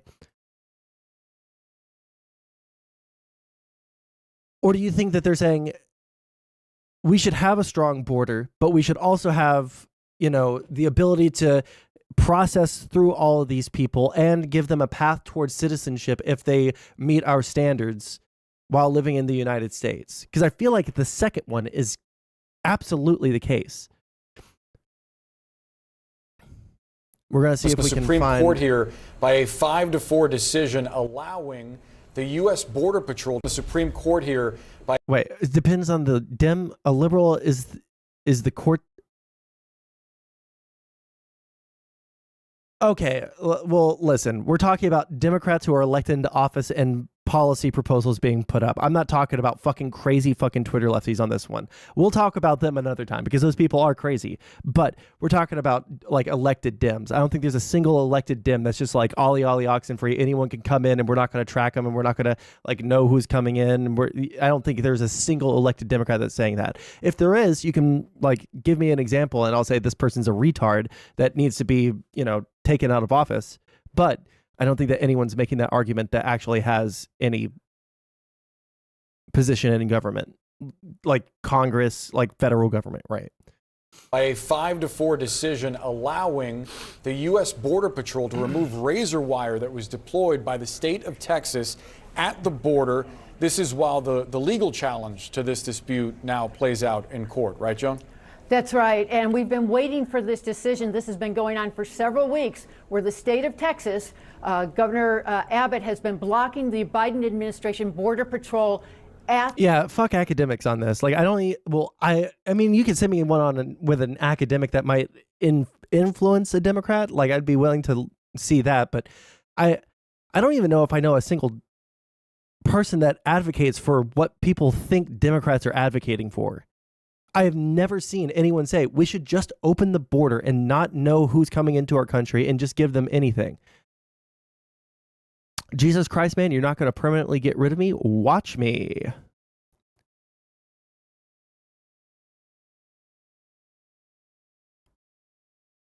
The border in Texas. You know, this is a long simmering immigration battle, and it arose from a lower court judges blocking the administration from taking down the razor wire. And today, by a 5-4 vote along largely ideological lines, the Supreme Court has allowed the Biden administration to continue having access to the border and to take down that razor wire.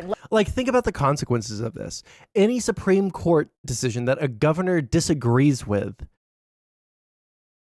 the governor can just ignore the federal statute, ignore the Supreme Court's decision. Like, this is insane. Like, this is actually, it's not, I wouldn't say it's insurrection. I wouldn't say it's treason. Insubordination doesn't sound harsh enough, though. Like, what would a Republican say if a Democrat, if Roe v. Wade being overturned didn't just throw it back to the states to make it legal state by state? They just illegalized. They said that life begins at conception, right? And then a Democrat governor was just like, LOL, we're just going to keep on doing abortion. Let me tell you about the split, Boris and Brianna. Justices Clarence Thomas, Samuel Alito, Neil Gorsuch, and Brett Kavanaugh all dissented from this order. Now, this all started in December, and since early January, the Biden administration had been urging the Supreme Court to intervene and to block the order that kept its border control agents from getting to a stretch of the border along the Rio Grande and to continue taking down this razor wire. And we know how contentious this has been, but it's also been the kind of situation that has caused a lot of injury and deaths. In the middle of this controversy, a woman and 2 children drowned, and the Biden administration said it needed access to this area and to the river for safety reasons and to, frankly, to carry out the Border Patrol's mission.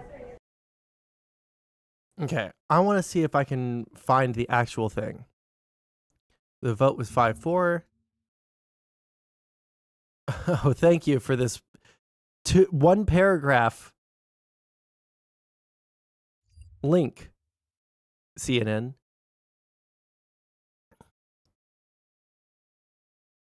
The Supreme Court is allowing U.S. Border Patrol agents to remove razor wire deployed by Texas GOP Governor Greg Abbott's security initiative at the U.S.-Mexico border while the state's legal challenge to the practice plays out.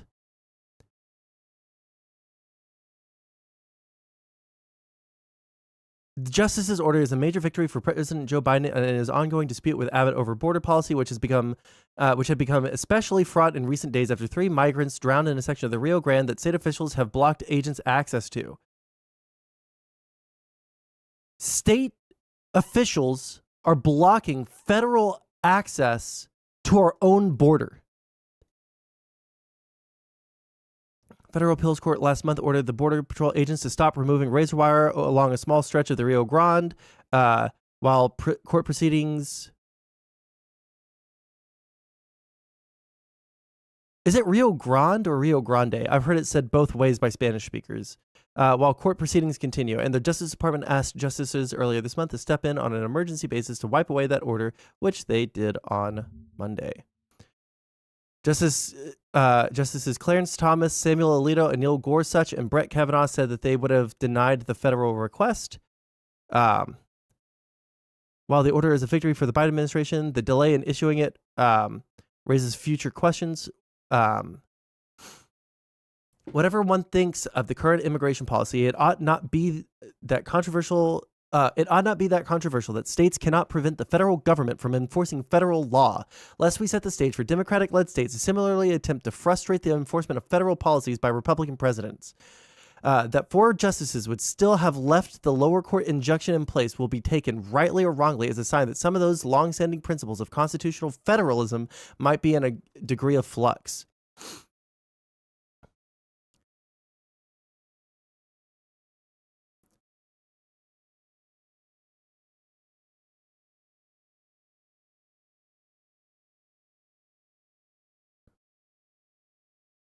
Enforcement of immigration law is a federal responsibility, the spokesperson said. Rather than helping to reduce irregular migration, the state of Texas has only made it harder for frontline personnel to do their jobs and to apply consequences under the law. We can enforce our laws and administer them safely, humanely, and in an orderly way. Lawyers for the Biden administration had argued to the Supreme Court that the appeals court ruling turns on its head the Constitution's supremacy clause, which states that federal laws take precedence over state laws. That's something I want to make a note of. Where's my note? Federalism. The supremacy clause gives precedent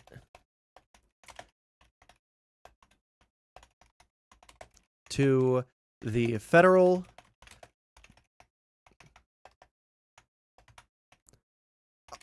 I can't type, holy shit. Gives precedence to the federal government on laws. What's the best way to word this?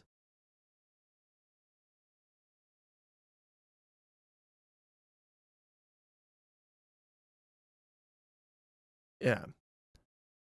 Not just on laws, on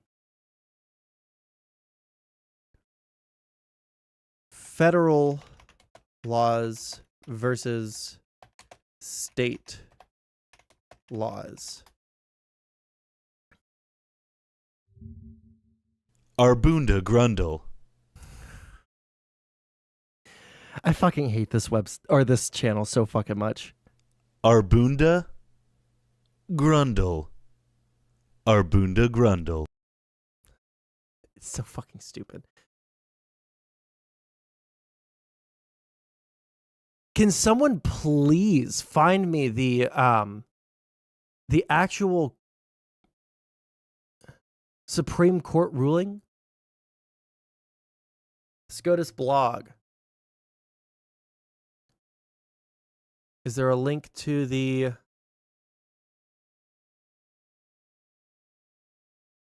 Homeland Security versus Texas?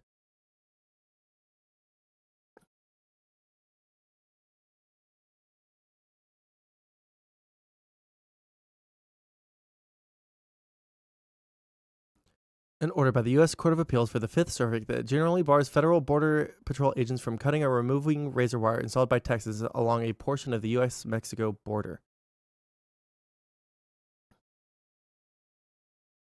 But haven't they already...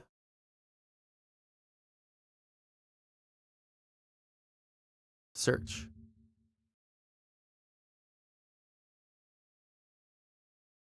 I want to read the majority and dissenting opinions.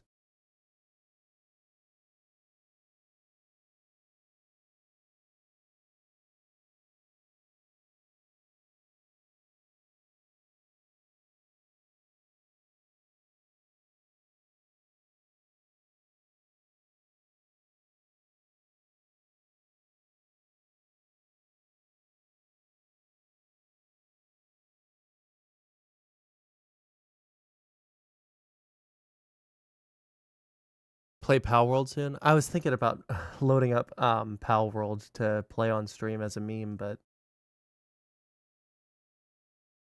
okay, let's put some music on it quietly.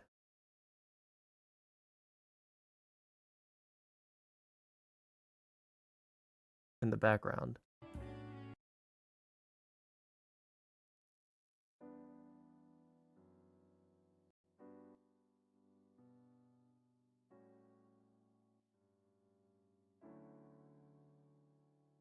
There we go. Play the horror one first. Well, if I play a horror game, I'm going to be playing that at night. Okay, buddy? I think I can be beaten in one sitting. Okay, well, then I'll definitely play it at night then.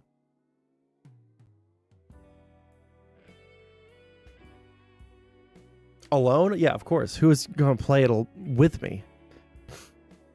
1 second. I just realized I need to pay a bill before.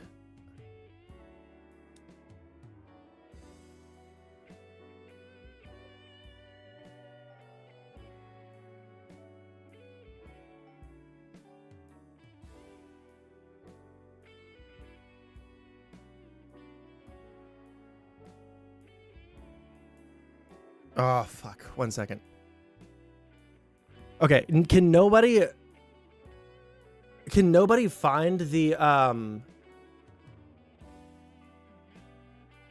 actual decision where we can read the, or is this like a some kind of decision where it won't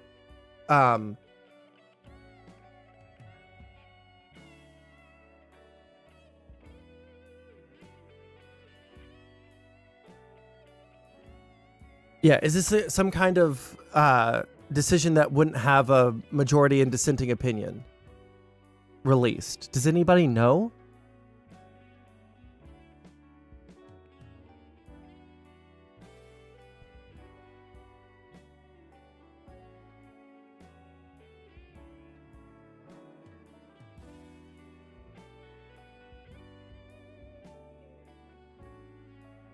Nobody. Gotcha.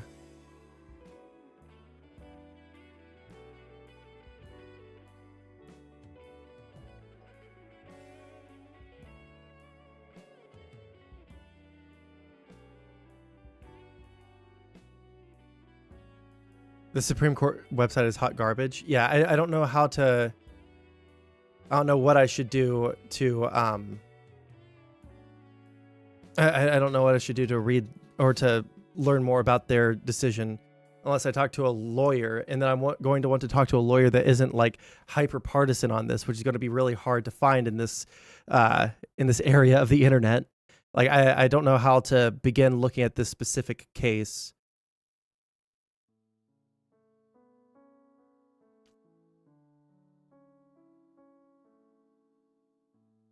Okay, paid my bill. Well, Pisco, but he's pretty...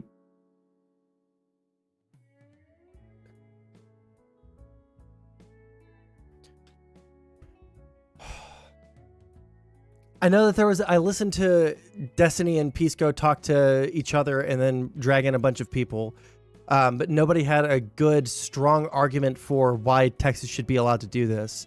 And I learned a lot through debate. I would love to, you know what would, how about this? If anyone can find me a strong case in some article that is dissenting from this.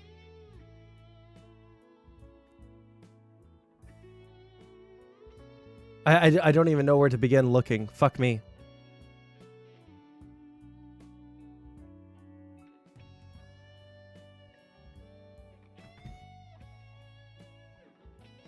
Okay, let's just...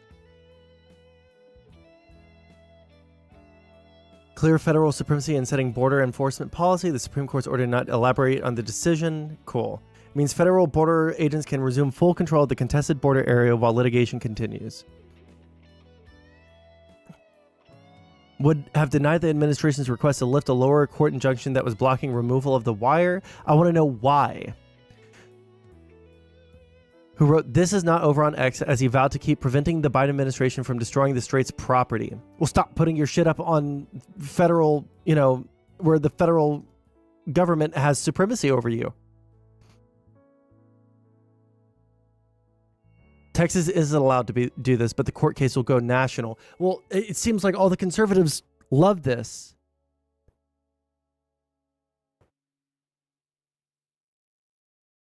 Okay, this is the first and only response to me asking about the Democrat judge here.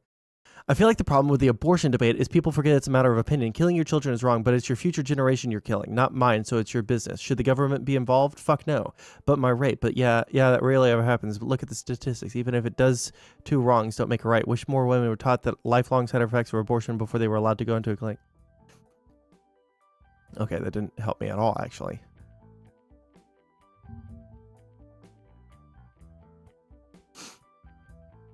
In the United States District Court this is the district court that said that they were allowed to, right?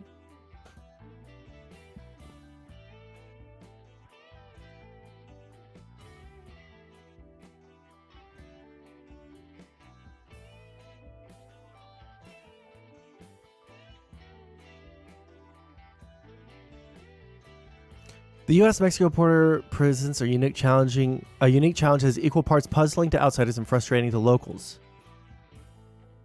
The immigration system is at the heart of it all, dysfunctional and flawed as it is, would work if properly implemented. Instead, the status quo is a harmful mixture of political rancor, ego, and economic and geopolitical realities that serves no one. So destructive is its nature and that the nation cannot help but be transfixed by, and simultaneously unable to correct the present condition. What follows here is another chapter in this unfolding tragedy. The law may be on the side of the defendants and compel a resolution in their favor today, but it does not excuse... Yeah, so this is the one that got overturned. Turns out people make scandals to push a political point, like when border states were shipping homeless to NY. Yeah, that is also fucking disgusting. Like, I'm sorry, I know that Democrats definitely use minorities to get political points over conservatives, and I'll never fault a conservative for pointing that shit out, because it's gross, okay? It is. But you'll never see a Democrat using people like fucking animals like that. Like, oh, we're totally going to get the Dems. We're totally going to own the Republicans with this one, folks. Like, you'll never see that shit. Like, because the Democrats, like, people meme about them being bleeding hearts all the time. People talk about that all the time. And to a certain degree, it's true. But it's not necessarily a bad thing, especially when you're looking at some shit like this, right? Thank you, mods, for deleting Panda or banning Panda Bro.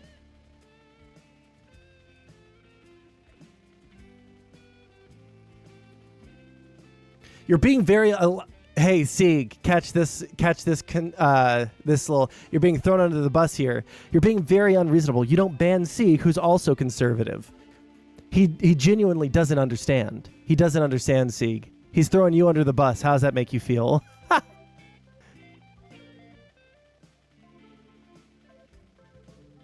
But anyways, yeah, I think that the Republicans use the issue in a way that is so gross and inhumane that I hate to use words like that because soy, but like also it's so fucking true. Oh shit. Ah! Fuck. Cool, let's do it again.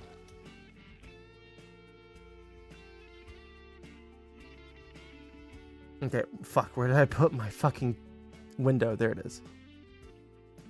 Okay, we'll keep this open, but...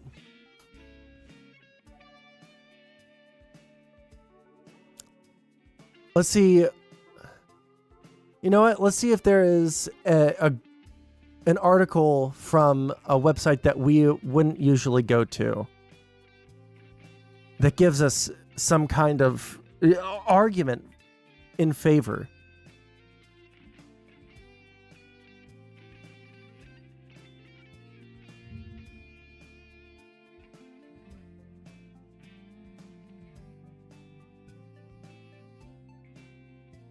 Is there like a Breitbart article?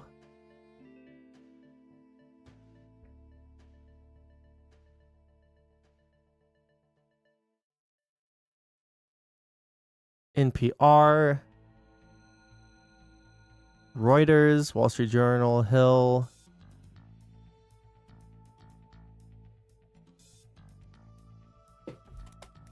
Bright. Let's look at Breitbart. Oh wait, there was one from 5 hours ago. Border showdown. Republican governors across U.S. stand with Texas against feds. They're standing with Texas because Greg Abbott can't. Sorry, that was a low blow. Okay, let's listen to this story. Border showdown. Republican governors across U.S. stand with Texas against feds. By Bob Price on January 25, 2024. A growing list of Republican governors announced they stand with Texas Governor Greg Abbott in the state's showdown against the Biden administration over the seized border park in Eagle Pass, Texas. Speaker of the House Mike Johnson also stated his support. A who's who of Republican governors announced their support for the state of Texas and Governor Abbott's fight against the Biden administration's open border policy. The court didn't issue a written opinion or expand on the decision by limiting Texas. That's so gay. I want to know what their opinions were because I don't understand. Like, I'm going to Breitbart to get a steel man of their opinion. Like, how fucking sad is that? That the only place that I can think of off the top of my head to get a steel man, a partisan steel man of this decision is fucking Breitbart News.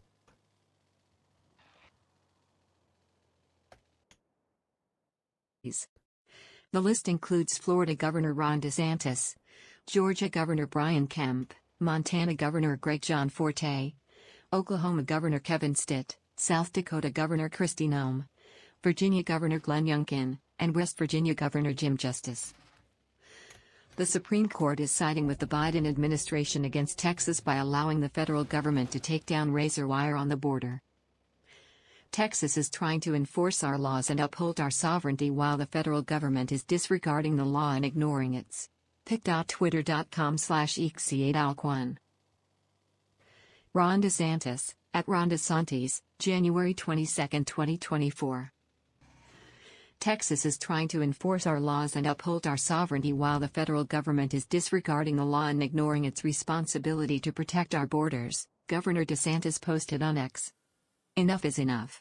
Our southern border is in crisis thanks to the Biden administration's refusal to do their job. At Greg Abbott_TX in the state of Texas have our full support. Brian Kemp, at Brian Kempka, January 25, 2024. Governor Kemp stated the state of Texas and Governor Abbott have our full support. Enough is enough, Kemp wrote. Our southern border is in crisis thanks to the Biden administration's refusal to do their job. Governor at Greg Abbott_TX is doing what it POTUS won't. By refusing to act, President Biden is inviting cartels, illegal drugs, and human trafficking into the United States.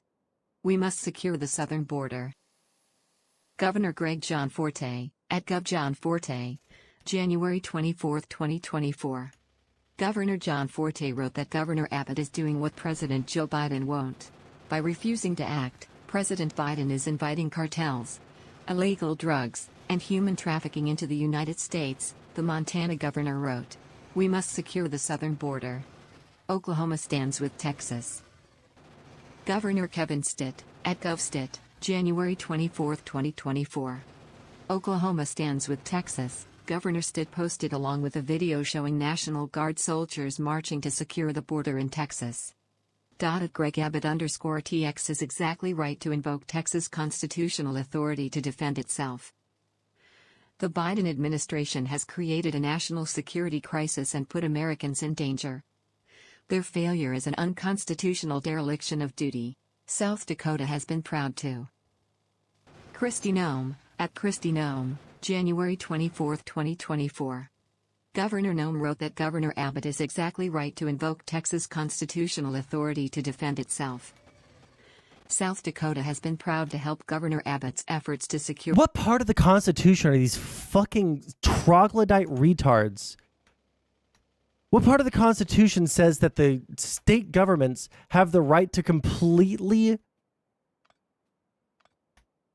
ignore something that the Supreme Court says? I'm pretty sure I'm I shouldn't even say I'm pretty sure. I'm certain that the Constitution says that federal cases have precedent, or federal law has precedent over whatever the fuck these guys want to do. Wait, do I not have any fucking... Can we shoot them? Thank you. Oh shit. Oh shit. Oh shit. Oh shit. Oh shit. Oh shit.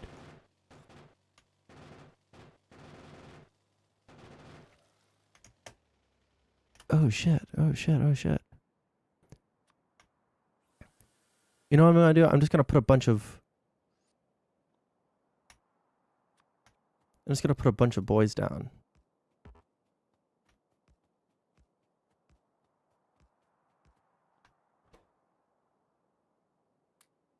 There we go. Our border, she added. Virginia stands with Texas.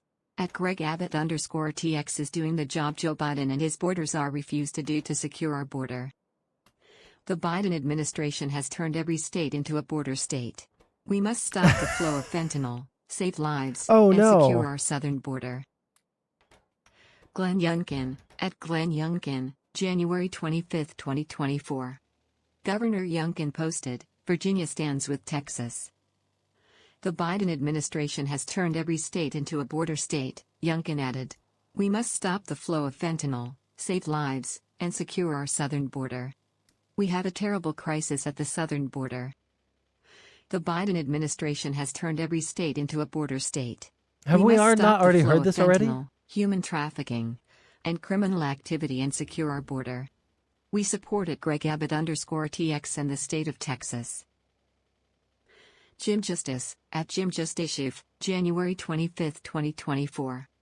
Governor Justice added his support, writing, The Biden administration has turned every state into a border state. We must stop the flow of fentanyl, human trafficking, and criminal activity and secure our border. Speaker of the House Mike Johnson, Holy shit. RLA, joined the growing list of Republican governors in expressing support for Governor Abbott in the state of Texas. I stand with Governor Abbott, Speaker Johnson stated. The House will do everything in its power to back him up. Related articles. Border showdown, Texas constitutional right to defend against invasion supersedes federal law, says Governor. Border showdown, Texas defies feds, we will continue to deploy razor wire. Border showdown, DHS sends second demand notice to Texas over seized park access. Federal appeals court reverses position, allows Texas floating barrier to remain. House denounces Biden admin's open border policies in bipartisan resolution. Breitbart Texas reported that Governor Abbott doubled down on the state's efforts to enforce the Texas-Mexico border in the Eagle Pass area. This is not over, Abbott tweeted on Monday evening after the U.S. Supreme Court ruled that Border Patrol agents can cut the razor wire border barriers along the Rio Grande. Bob Price is the Breitbart Texas Border Team's associate editor and senior news contributor. He is an original member of the Breitbart Texas team.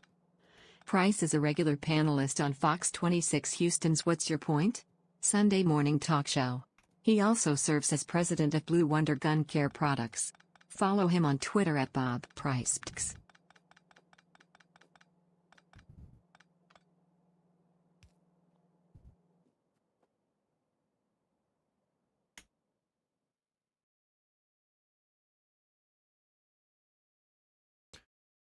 The court didn't issue. Okay, conservative majority Supreme Court still said no. Right, but I haven't heard a single argument. Like even the Breitbart article doesn't give a good reason or a good legal argument for why Texas should be allowed to do this. What is the constitutional reason that we would be okay with a rogue fucking state deciding that it gets to... Yeah, like what is the argument?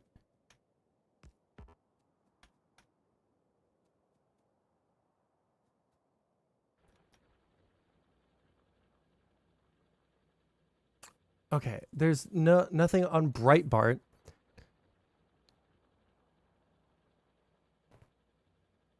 I think the best deal, man, is that they're wiping the Constitution on their asses because they feel Biden's not doing a good job. Yeah, exactly. It would be equivalent of Texas not agreeing with the monetary policy of the U.S. federal government, so they start printing their own money. I hate to do this insurrection meme, so this is kind of the same level of an insurrection. I specifically avoided calling it an insurrection earlier because it feels like there's probably a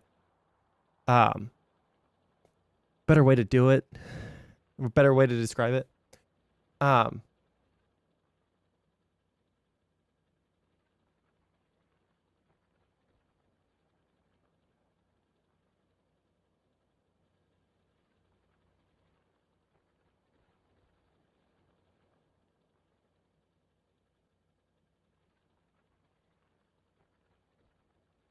Sorry, I was trying to see if the drone tech Discord gave me anything to go on, but I don't think there is anything.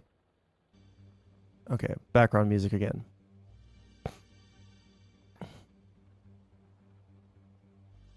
Okay, let's finish reading this one.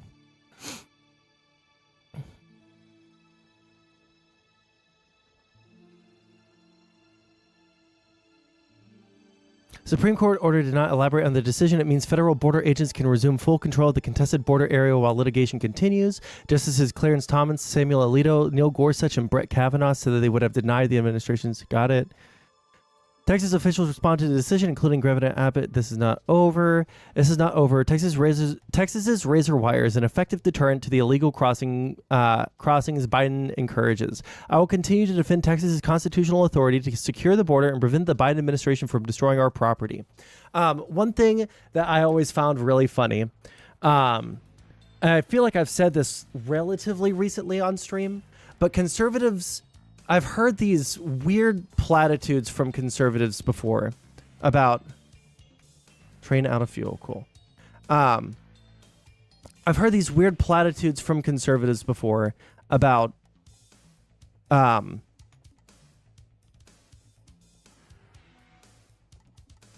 I wish that the government, the government is like this big bureaucratic entity, and I kind of hate the fact that it's so bureaucratic and it's very unfeeling. It's not very, they don't really care much about, us as individuals. And I wish that the government, instead of treating us like a government, I wish they treated everyone like a family. I think that's how a good government works, right? And I've seen that opinion before. But what fucking family sets up fucking razor wire outside of their house so no visitor can come in? All right? What kind of empathy does that family have for either people in their own family or people who are, visitors to their house? It doesn't make any sense. How can you have both of these positions?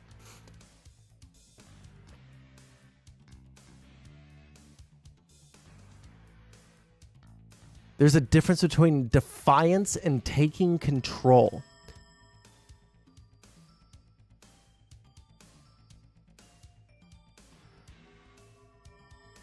Yes, which is why I wouldn't call it an insurrection. Say you haven't been to Wyoming without saying you haven't been to Wyoming? Well, I don't know which part of what I said. Tell me what I said. That Wyomites, what do you call yourselves? Wyomians? Who doesn't lay razor wire? Okay, I got you. Yeah. I think overall, the conservatives have realized that the Constitution is annoying. They just don't care for it anymore. I would go to the insurrection memes because the governor of Texas is invading federal land and doing random shit on federal land and ordering people to trespass. Eagle Pass is that's a Texas. This is Texas property. This isn't federal property.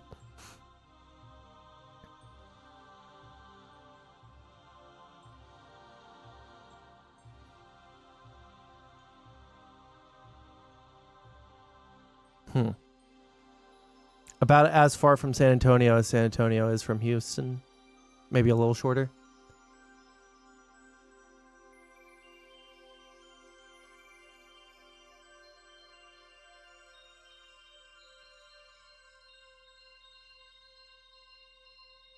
The border? Oh, you just mean the border. I thought you meant like Eagle Pass.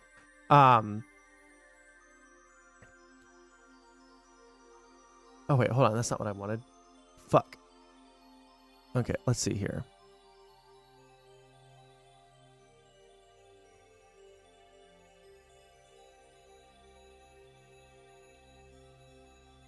The governor doesn't even have the right to, if a Mexican walked into his office and took a shit on his desk, he doesn't have the right to deport him. True. I mean, it's political posturing.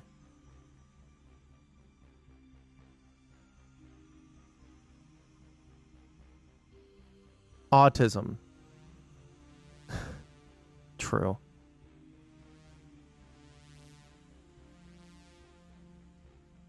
Let's see what the GOP governors have for us here.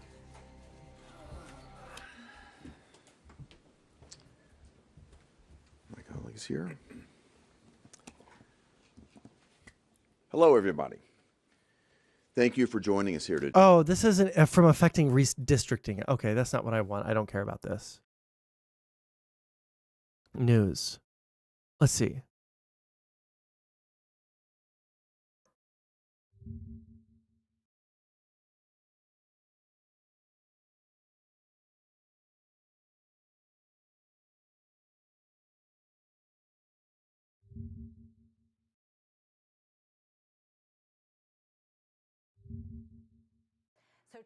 Let's see what Fox News has to say. That he will, quote, hold the line in Eagle Pass, meaning that his agents will stay there and that they will not allow federal agents to come in.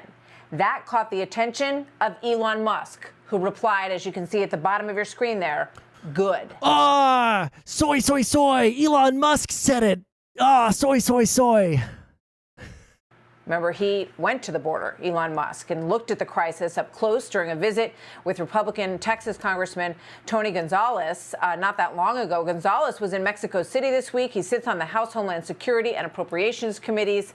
And we are, a heated border, we're going to welcome him in a moment, a heated border discussion on the show yesterday with NSC Coordinator for Strategic Communications, John Kirby, was part of our discussion. We like having John Kirby. We're glad he comes on the show. And we're going to play that for you in just a moment. But let me bring in Congressman Gonzalez. Thank you very much for being here, sir. It's good to have you.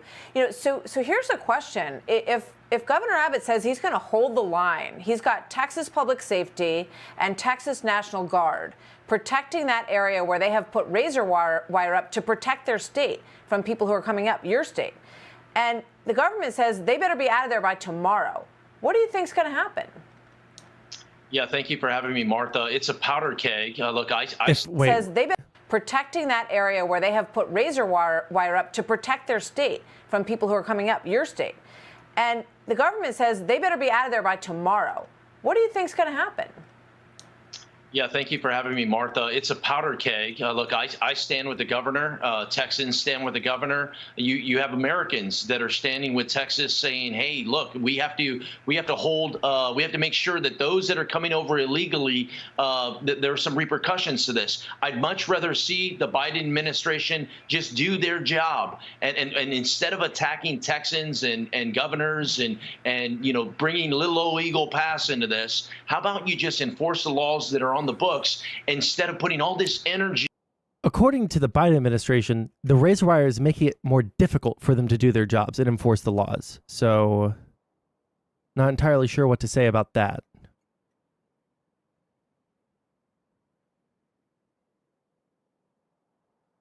Okay, electricity over here is limited. So we're going to try and run on up again. Into what Oh my God, Panda. Okay, I give up. Good.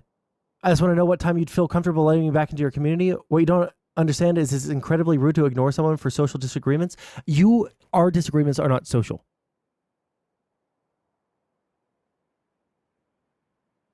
Killer Seek doesn't get banned because he's not a piece of shit.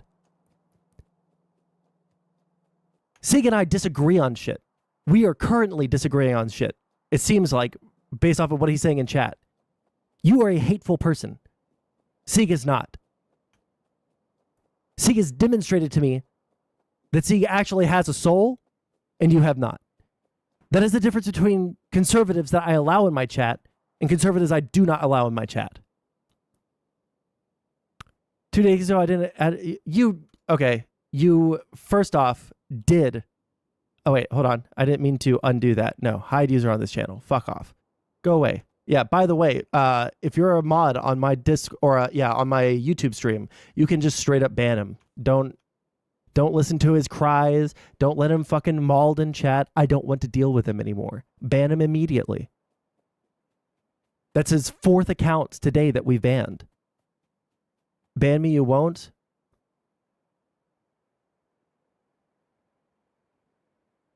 Goodbye, loser. I'm just kidding. Wait, type something so I know that I actually did undo it, okay? Econo boy? Otherwise, I'm going to have to figure out how to unban you. What is happening is the politicians are going back and forth, but the men and women on the ground that are doing the work, they're usually very close-knit. You know, the federal agency and the State Department. Now, all of a sudden, they're being put in tough situations. We need to get away from that and start enforcing the laws. Yeah, Joaquin Castro, a Democrat from Texas, your colleague, says Governor Greg Abbott is using the Texas National Guard to obstruct and create chaos at the border. If Abbott is defying yesterday's Supreme Court, let me go back a little bit. Put in tough situations, we need to get away from that and start enforcing the laws. Yeah, Joaquin Castro, a Democrat from Texas, your colleague, says Governor Greg Abbott is using the Texas National Guard to obstruct and create chaos at the border. If Abbott is defying yesterday's Supreme Court ruling, the President of the United States needs to establish sole federal control of the Texas National Guard now. Do you see that happening? Is President Biden about to take control of the Texas National Guard? There is a historic precedent for that under President Eisenhower. Do you think that's going to happen? Well, he better not. You know, he may be a fool, but I hope he's not an idiot. You know, if we go down that route, this is going to talk about lighting a match to a very already delicate situation. You know, I've been pushing, you know, how many Americans have to die before this Biden border crisis comes to an end? Not to mention the number of migrants that are drowning every single week. You know, this crisis has been going on for 3 years, and we have had enough. It's not only Texas. Oh, I'm sorry. It's only been 3 years that this has been happening? Oh, it doesn't seem like it's been that. It doesn't seem like that's how long it's been in y'all's minds. In y'all's minds, it's been, you know, continuous over the past fucking five ever. Like, what are you talking about? We've only been seeing this happen over the past 3 years. What kind of fucking copium is that? There was illegal immigration under Trump. I don't know how to break that to you. Trump also had illegal immigration. The reason it pissed everyone off is because he was like, yeah, no, we'll throw babies into detention centers. Like, whatever. It's not that big a deal. When it was a big deal to a lot of people. Yeah, Biden has been president for 3 years. So that's why there's only been a crisis for 3 years, right?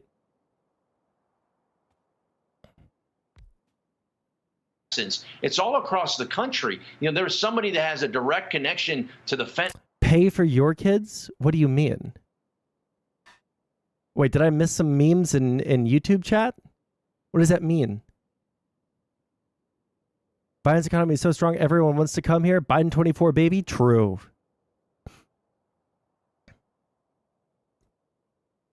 It's clear some kind of atheist if he broke his oath in front of God. Fentanyl or the illegal illicit activity that's occurring. So we have had enough, and many of us stand by our governor here in Texas and are pushing the Biden administration to do their job. It's why I went to Mexico City. There's another piece of this equation too. It's the Mexican government, and to say, hey, look, we're always going to be neighbors, but I need you to be a partner. Yeah, I mean, when President Trump was president, people had to go, when they were seeking asylum from South America, they had to go to the first safe country that they could find and stay there and apply. So there are already laws on the books that that could be implemented by the White House. They don't need to wait until something happens on Capitol Hill. There's already plenty of laws that are on the books that they're ignoring, frankly, based on what we're seeing here. Congressman Gonzalez, thank you very much. It's always good to talk to you, sir. We hope everything goes smoothly there tomorrow. Hey, everyone. I'm Emily Campagno. Catch me and my co-host Harris Faulkner. Cool.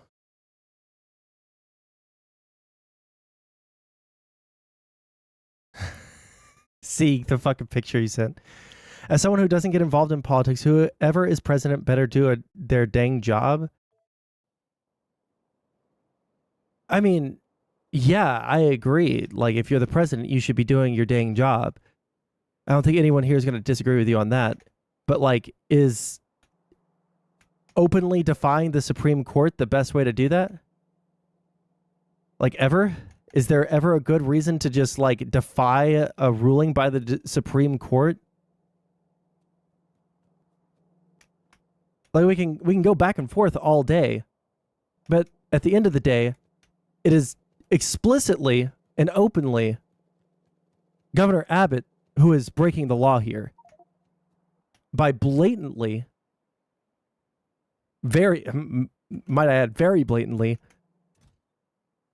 seeing what the Supreme Court said and then saying, you know what, fuck it, I actually don't give a fuck what the Supreme Court says. I don't give a fuck what the Constitution says about, I don't care what the Constitution says about, what do you call it? Fucking, the supremacy clause of the, Constitution of the United States. I don't give a fuck.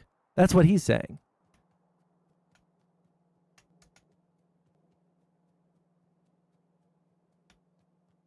Fix the problem with the school districts. Your points are valid, though. I mean, yeah. I mean, like, that's a separate issue. And I do think that there's problems with school districts, too. I mean, there's a bunch that we could go over there.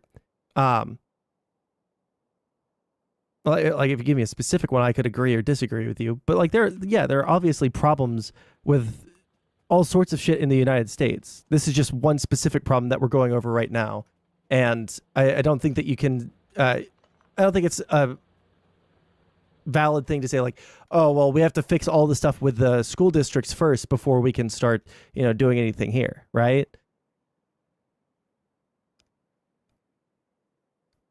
The other thing that kills me is if they can't think of a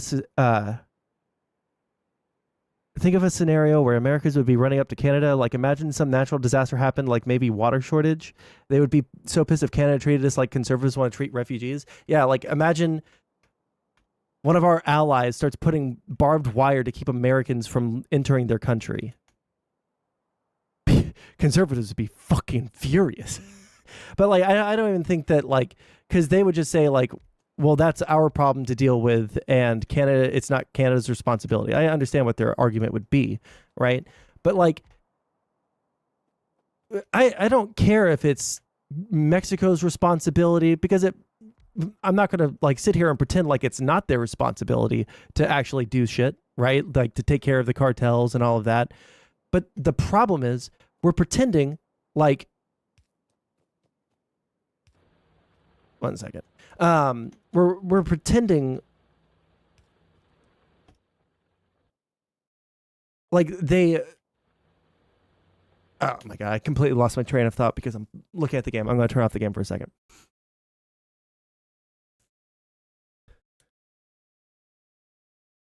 Schools are teaching commie shit. We need to bring back good Christian teachings like young earth and flat earth. Also bring back American Bible studies. True.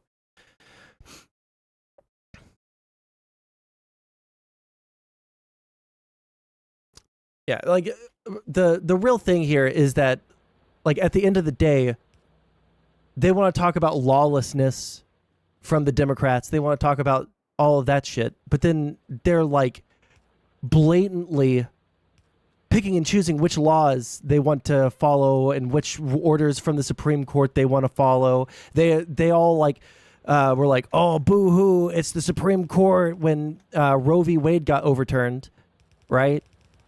Boo-hoo, the Supreme Court overturned it. Now you guys don't get to fight us on abortion because we won, right? But then the second that the Supreme Court says something that they don't like, it's all of a sudden,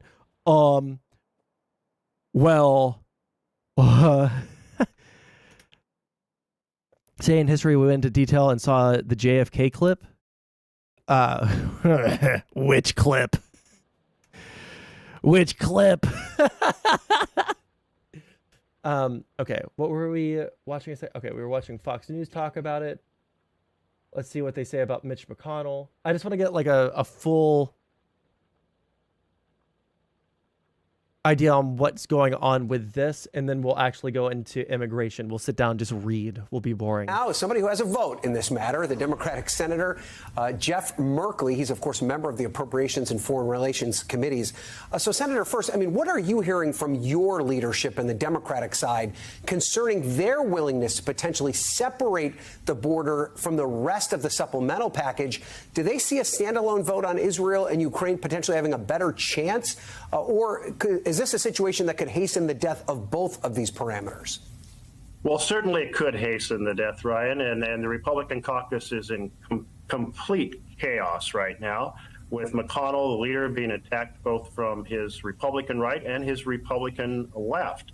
So the options on the table are to go forward with the full package. Of course, we have not seen the text of a bill at this point, but Democrats have wanted to implement the $14 billion that the President Biden has proposed to solve the problems at the border and work out a deal. And Senator Chris Murphy on the Democratic side and James Lankford on the Republican side have been locked in negotiations for more than a month and are close to a deal.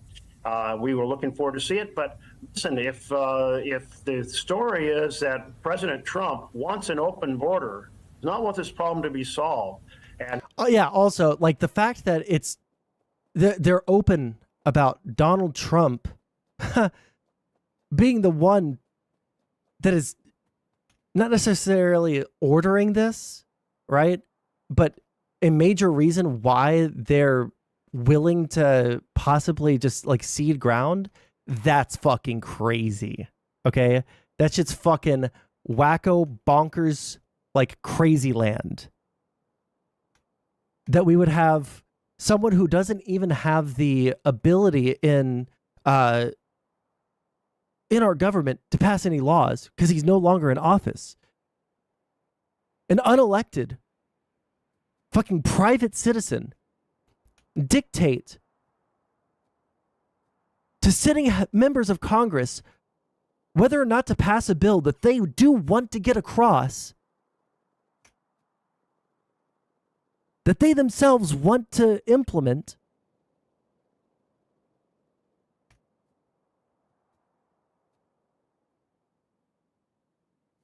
That's fucking crazy.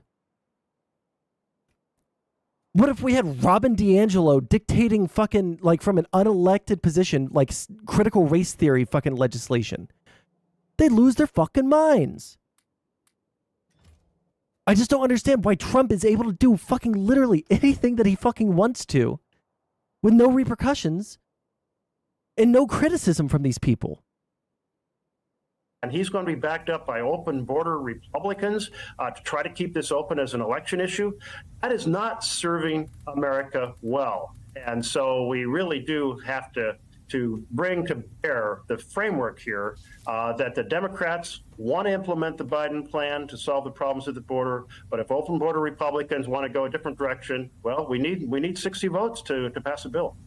Well, I do want your personal opinion on the concessions that reportedly the White House and Senate Democrat negotiators have made as it relates to the border package. I mean, do you feel comfortable supporting what you've seen? I know you're going to tell me that you want to see the entire text, but just in terms of your perspective as a progressive Democrat, do you think that these immigration reforms are appropriate? Well, we've seen only glossy descriptions of what's in this deal. So it's impossible to say at this point. And I think that senators on both sides want to know, any member can say, hey, this looks great, but what actually is in it? We don't really know what's in it. I can tell you that I strongly support the funding to strengthen the role of the CBP on the border. I strongly support vastly reducing the time for asylum. Everyone asking for asylum at the border should have a caseworker, should have legal representation, should have a hearing within 6 months, not 6 years. This is crazy. This broken down system that fell apart under Trump has to be fixed. And Biden wants to fix it. I want to fix it. I hope the Republicans want to fix it. And how concerned are you if the two packages get split up, that either one of them can pass? Well, I think the Senate has a responsibility to take big issues facing America, have a bill on the floor, open it up to amendments, hold a debate, and hold a vote. That's what the Senate's responsibility is under the Constitution. If it comes together as one package, it is the biggest set of world issues perhaps ever combined in a single package. You've got Ukraine, and we are at a moment where we're at risk of a kind of a Chamberlain strategy. When he went to Munich and he told Hitler, go ahead and take a piece of Czechoslovakia. Right now we got Republicans who are saying, let's be Chamberlains. Let's go to Putin and say, take Ukraine, which is just an outrageous position to support dictatorship in a battle against a democracy. Why does it have to be one package? Because the Republicans wanted it to be one package. The Democrats were trying to pass more aid to Ukraine, right? Ukraine right now, who's getting fucking obliterated by Russia because they have no fucking munitions, because we halted our fucking shipments over there because Republicans said, hey, we're not going to do anything on Ukraine until Democrats sign some immigration reform or, you know, something to help at the southern border, whether it's immigration reform or not is, I don't know. And now they're turning their backs on the very legislation that they were holding hostage. They're the ones turning their backs on it.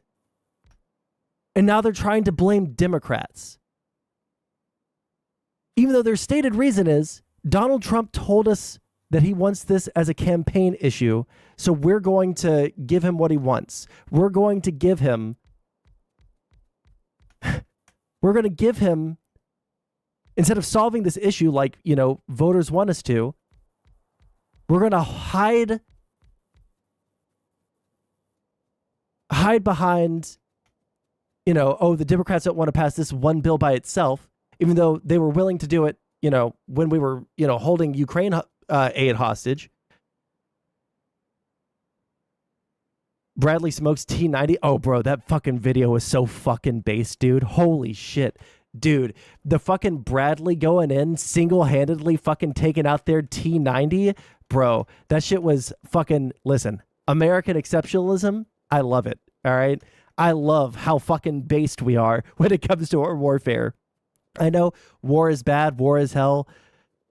Also, war is really fucking cool when the Americans are doing it, okay?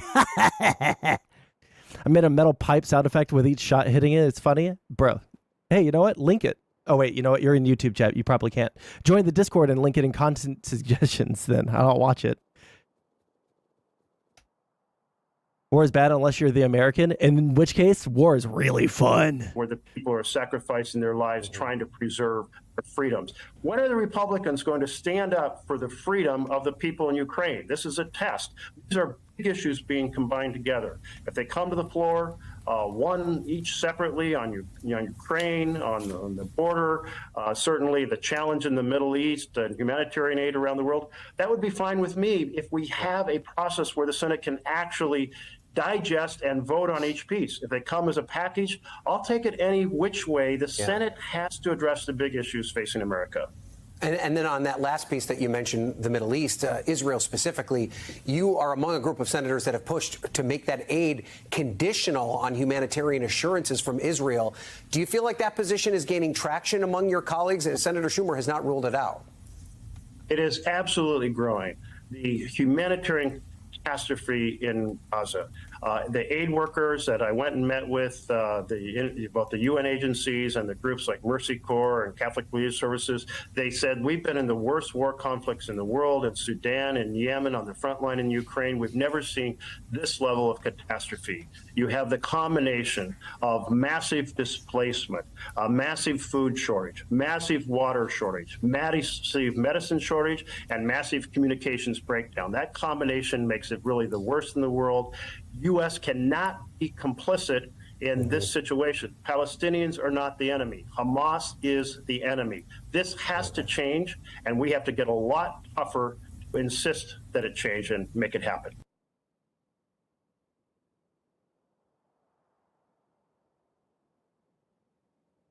Okay, last video, and then we'll do some more reading. It's short. The Department of Homeland Security this week sent another letter again demanding access to Shelby Park. Texas is not evacuating, as you know, instead deploying even more razor wire. Do you think this will ultimately lead to a showdown between the federal border patrol agents and the National Guard in Texas? Listen, I'm proud of the great state of Texas. I'm proud of our governor. I'm proud of our state legislature because they're stepping up and defending our state from invasion. Like, fuck. I wish that there was a likable Republican that wasn't like a total meme to other Republicans. Like, I say a tolerable Republican that I disagree with, but I don't think is a horrible fucking human being or a slime bag parading around in a human suit. Like, I would say probably, what's his name? Mitt Romney, right? McCain, right? They're not like horrible scumfuck people, right? Liz Cheney, probably not a scumfuck human being. But then, if I say like, see, there are Republicans that I don't disagree with. They're like, oh, so you like rhinos. You like Republicans in name only. You like it when there are Republicans that will cave to the Democratic agenda, right? It's like, no, not really, because they'll fight for what they believe in. They have strong character, and the reason I like them is because they seem to actually want to have the country fucking succeed in some way, shape, or form. Whereas people like, you know, Ted Cruz really do not seem like that whatsoever. It doesn't seem like Ted Cruz. Mike Pence, he has more moral character than a lot of Republicans right now. I'll give him that. Although I would say that he's more of a like hardcore, you know, hardcore Republican that I would much stronger disagree with, or have much stronger disagreements with, right? But like, yeah, he's at least sane, if a little bit kooky.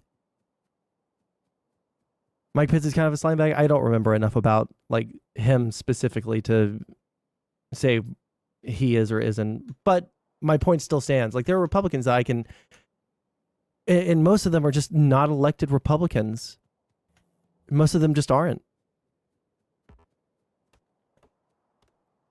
And so when I see someone like Ted Cruz, God, I fucking hate Ted Cruz. He is such a slime sleazeball. He is just a horrible fucking person, right? He's just a horrible fucking person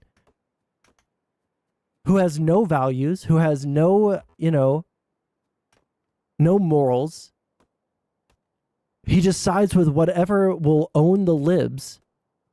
Even if it's Donald Trump, the guy that made fun of his wife and made fun of him and made fun of his kids and like made him look a total fool in front of all of the rest of the country.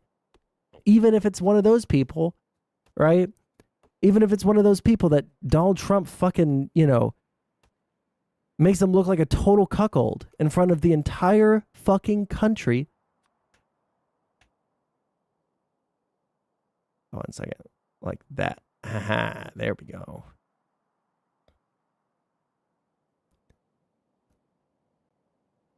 Cucked Ted, Chastity Ted, true. Listen, the mayor of a bunch of blue cities, the governors of a bunch of blue states have declared illegal immigration emergencies in their states. That's true in New York. That's true in Boston. That's true in Massachusetts. That's true in Chicago. That's true in L.A. Eric Adams, the liberal Democrat in New York, has said illegal immigration is destroying New York City. That's 110,000 people are destroying New York City. I agree with him. But if 110,000 people are destroying New York City, what the hell do you think 9.6 million people are doing to Texas and the other states on the southern border? 9.6 million people stretched out over, you know, how many fucking states is probably not going to affect you guys nearly as much as an influx of 100-something thousand in one city that already has logistical problems with its own population.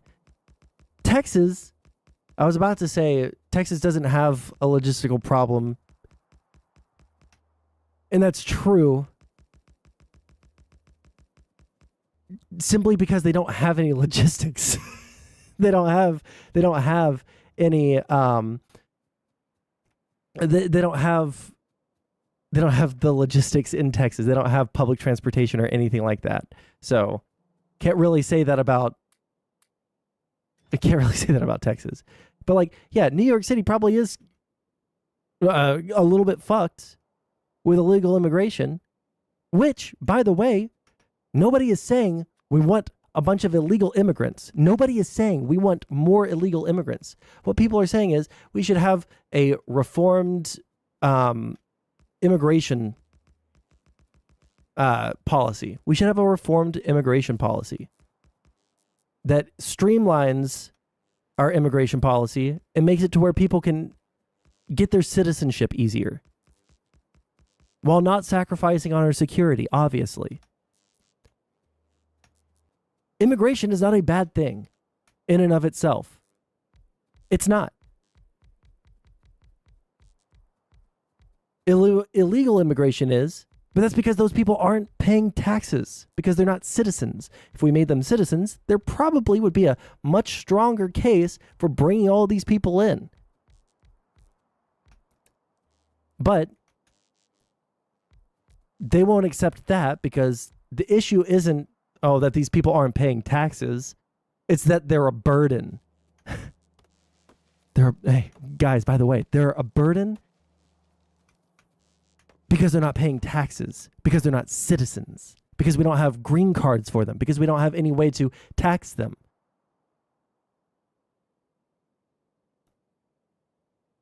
Do you think every speech Trump waves a key to his cage in front of him and says, if I win this election, I might let you out for a day?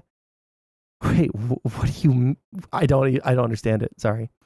If my representative voted against the anti-sex trafficking bill, I would like to be able to sit and read it and see if I agree or not.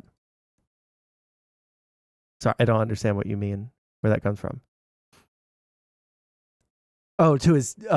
Yeah, I got you. I might let you out for a day. I'll be fucking your wife, but you get to watch in person instead of over the video camera, the CCTV that I've set up. That's what Trump does to old Ted here.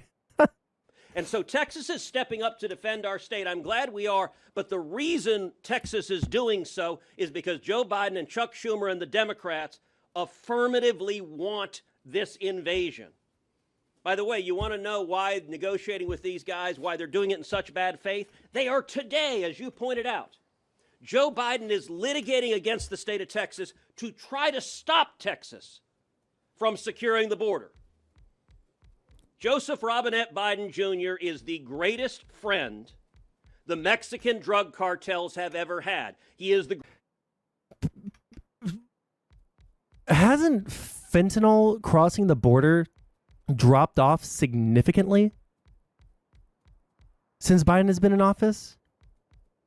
Like, it's still a problem, obviously, but hasn't it dropped off pretty significantly? Am I wrong on that? I feel like I'm right on that.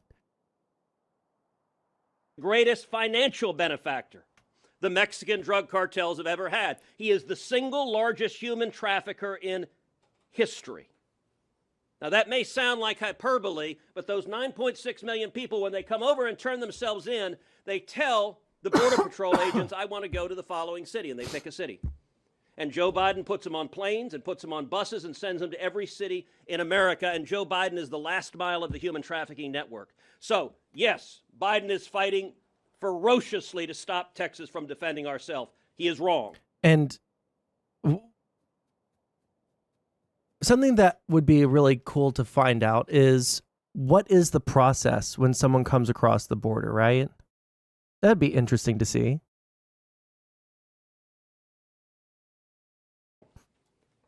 But it shows that... America's border immigration policy isn't even that conservative. I mean, compared to a lot of the world, it is. Now, Australia's is going to be way stronger because they have environmental concerns, right? Like their entire country is just always just a little bit on the verge of ecological collapse, because like if someone brought in, you know, a bunch of stray cats, people brought in a bunch of stray cats, you know what would happen? The entire fucking ecosystem would fucking just disintegrate. So Biden wants this, and the only thing Biden wants next is to make Ron Johnson have to buy a bigger poster board because the chart goes higher. That's all he's looking for. Okay. Wait, did I pause the game? No.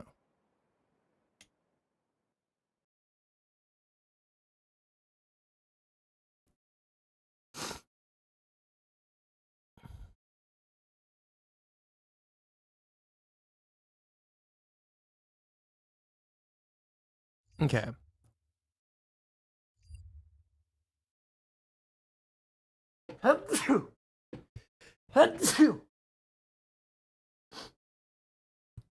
Fuck me. Okay, let's see here. Background music again. Background music, notepad. Okay, some things that we should learn. Here, let's make like subheaders and shit real quick so that we can... Texas border conflict.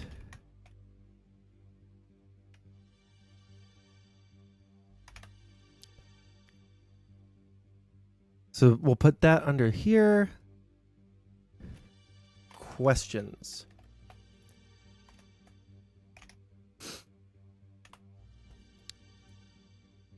Okay, so what are some questions that we should answer or be able to answer? One would be, what is the process of immigrating to the U.S. by legal means? What is the process of immigrating to the U.S. by claiming asylum? Immigrating to the U.S. legally by claiming asylum.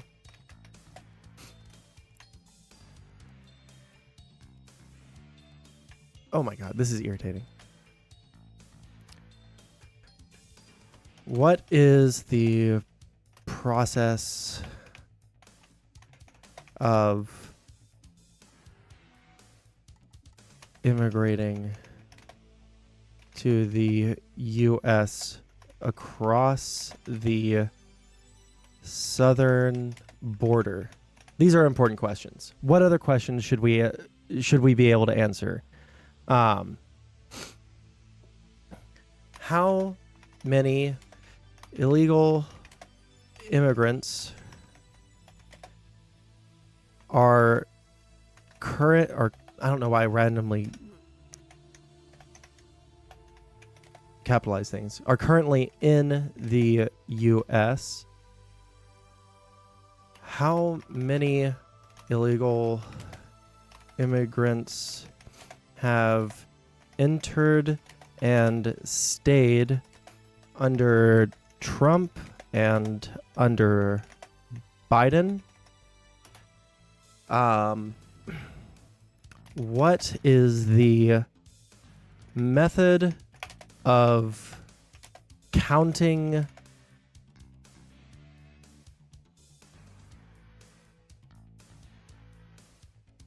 where does the number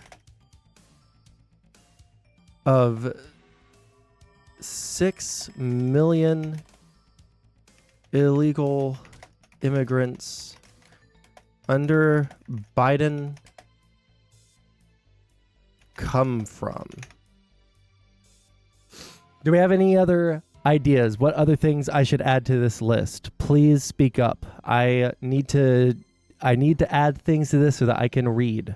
Okay, so we know and some direction that we can take, right?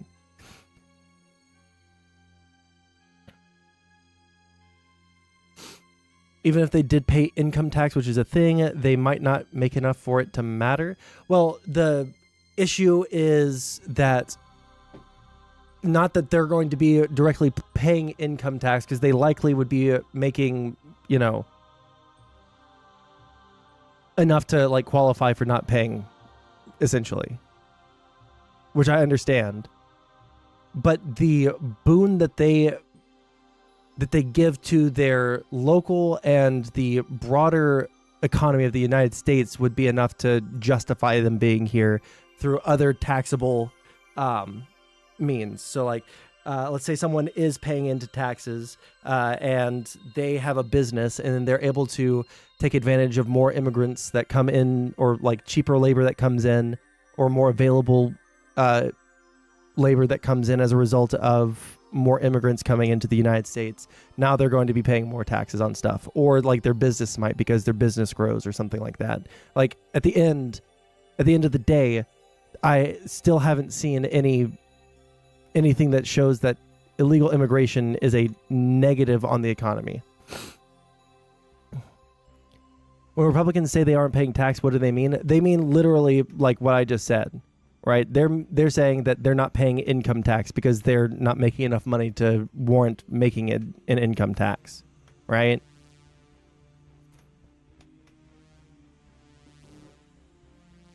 But at the end of the day, what they're leaving out is that they're leaving out that the immigration is still a net gain to the it's still a net gain. Everyone pays sales tax, right? That's why Texas has a fairly high sales tax, from what I understand, compared to the rest of the U.S., because we have a lot of illegal immigrants, and that's the only way that we can feasibly tax them. If I'm wrong on that, please let me know. That's something that I've just taken for granted, or taken as fact, because people have said it so often around me.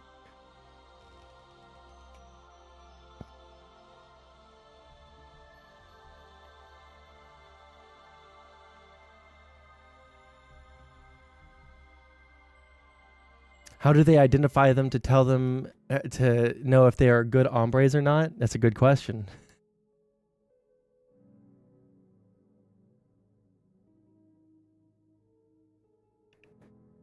Let's see here. Let's add that.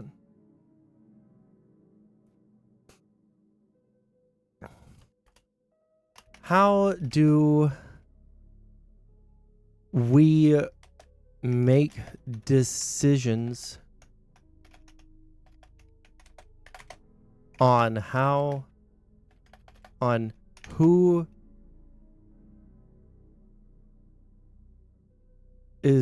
granted asylum / residency? Yeah, how do we make decisions on who is granted asylum or residency? The argument spans back to the amendment with double taxation. Like if you tax income and spending, you're taxing someone's money twice. Are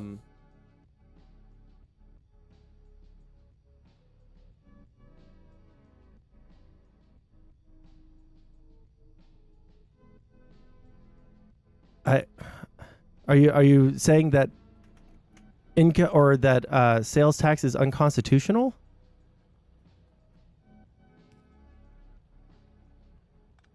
If it is, I don't care. Sorry. No, I do care. Sorry, I shouldn't say that, because I do care about what is constitutional. I've just never heard that income tax is unconstitutional before. No, you're not saying that. Okay. Well, I don't understand what you're trying to say then.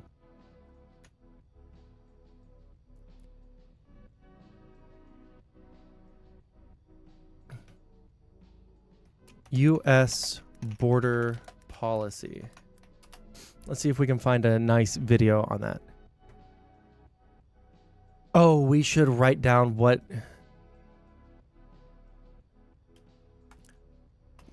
is Title 42.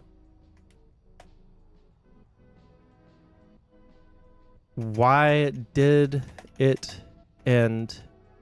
And is it good or bad? That's probably a pretty important thing.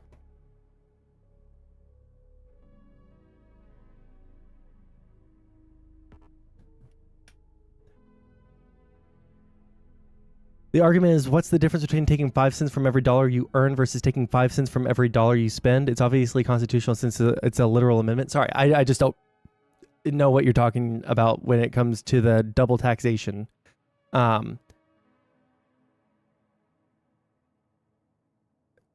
There is no difference between taking 5 cents from every dollar you earn. Okay, maybe we're just talking past each other. Yeah, we are talking past each other. I misread what you were saying. I got you now. Okay, let's see what this is. 4 months ago. A state of emergency is declared by the mayor in Eagle Pass, Texas, as the surge of Maybe hard to type on phone. No. I understand. I just what you said at the very beginning could be read in two different ways, and I read it in the incorrect way. I got it now, though. The problem with attempting to start reading into this, or to start doing research into immigration, is that there are like a million places that you can start,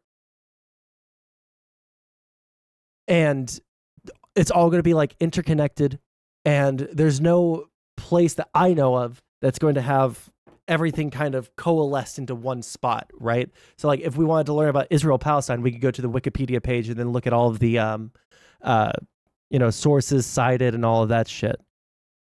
But we can't really do that with immigration in the United States because it's not like that. Migrants crossing the border continues. Also, in response to the surge, the Defense Department is deploying more than 800 new active duty personnel to the U.S.-Mexico border. Around 2,700 migrants crossed into the U.S. near Eagle Pass on Tuesday, while another 3,000 migrants crossed on Wednesday. Many migrants trekking a dangerous path. What we consider to be a humanitarian crisis is what the people endure on the journey to the border in the hands of smugglers. We see so much trauma, so much tragedy. Some people are drowning. Some people are dying in some of those ranches. If we will find bodies or bones, whatever. So why take a risk?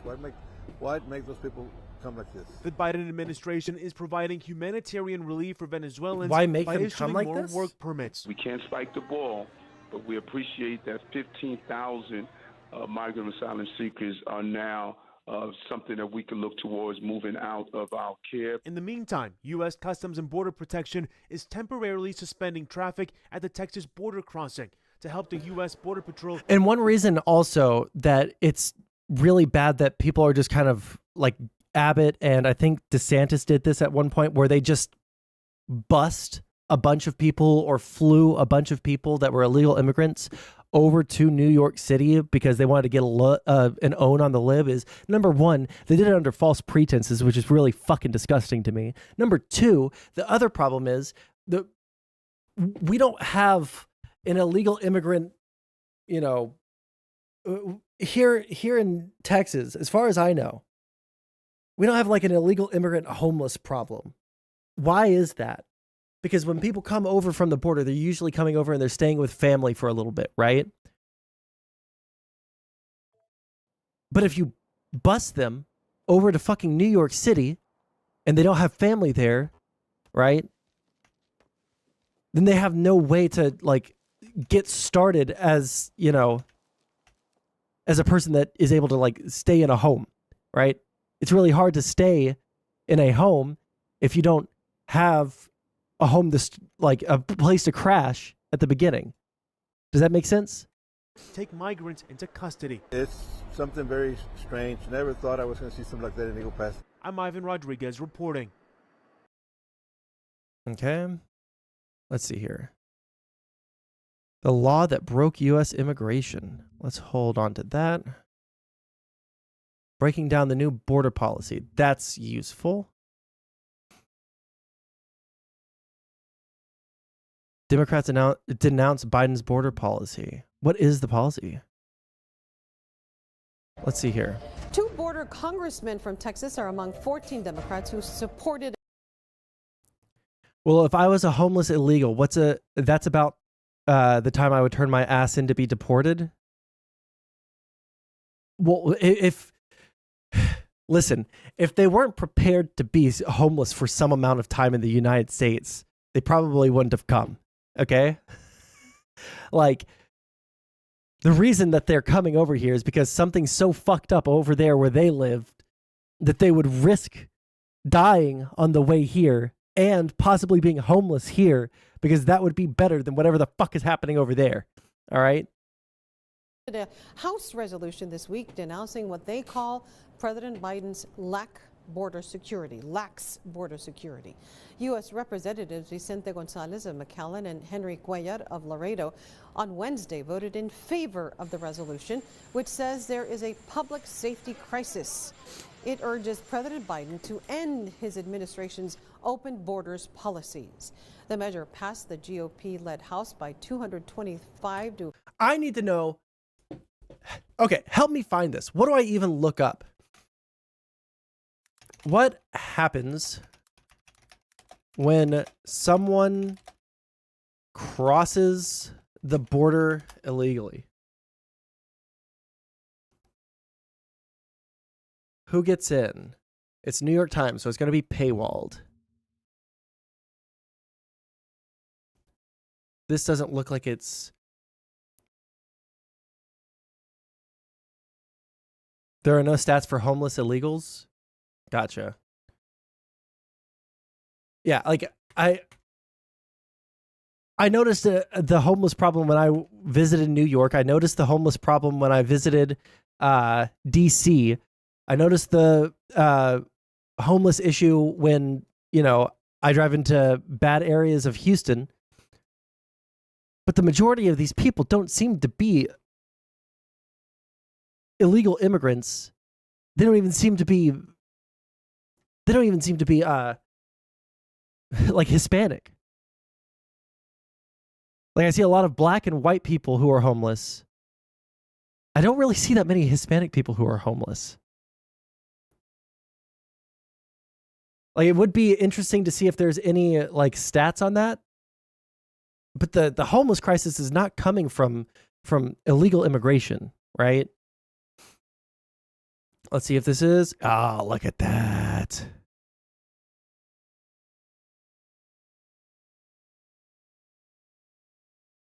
Should I do it? Let me see how easy this is.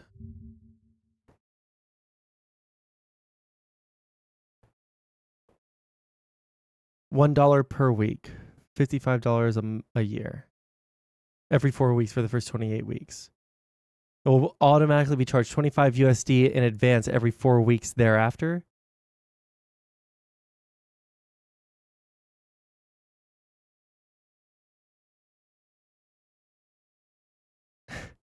Well, here, Sig, I'll DM you. I'll DM you this, all right? And you can give me the specific thing to HTML delete, okay?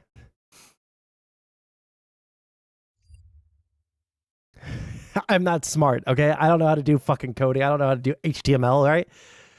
This seems like it's a very old article. Why?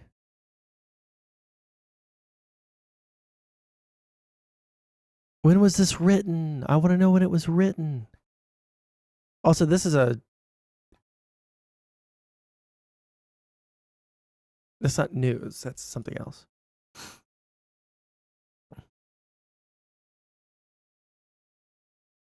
What happens to migrants after they cross the border? Key points. The vast majority of migrants don't stay in the U.S. border towns they cross into. Under Title 8, migrants should be deported, but that doesn't always happen. What year was this posted? Okay, last year. Some migrants are sent to NGOs, then flown to different cities in the United States. For many people trying to enter the U.S., it's a matter of waiting unless they take the risk to slip over the border, a dangerous and sometimes deadly undertaking that often involves fording the Rio Grande River. Hundreds of thousands of people have arrived at the border over the last year. Go away. Many of them fleeing from Central America. Once they reach the border, they can take different paths to try and enter the U.S.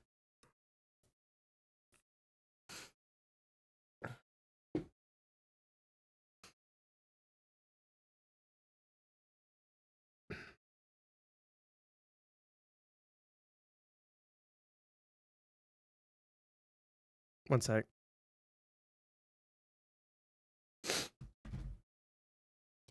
Okay. Here's a new look. Okay. Southern border crossings have declined since Title 42 ended. Okay. Let's hold on to that link because that'll be important. But officials in the Yuma sector, what is the Yuma sector? Search.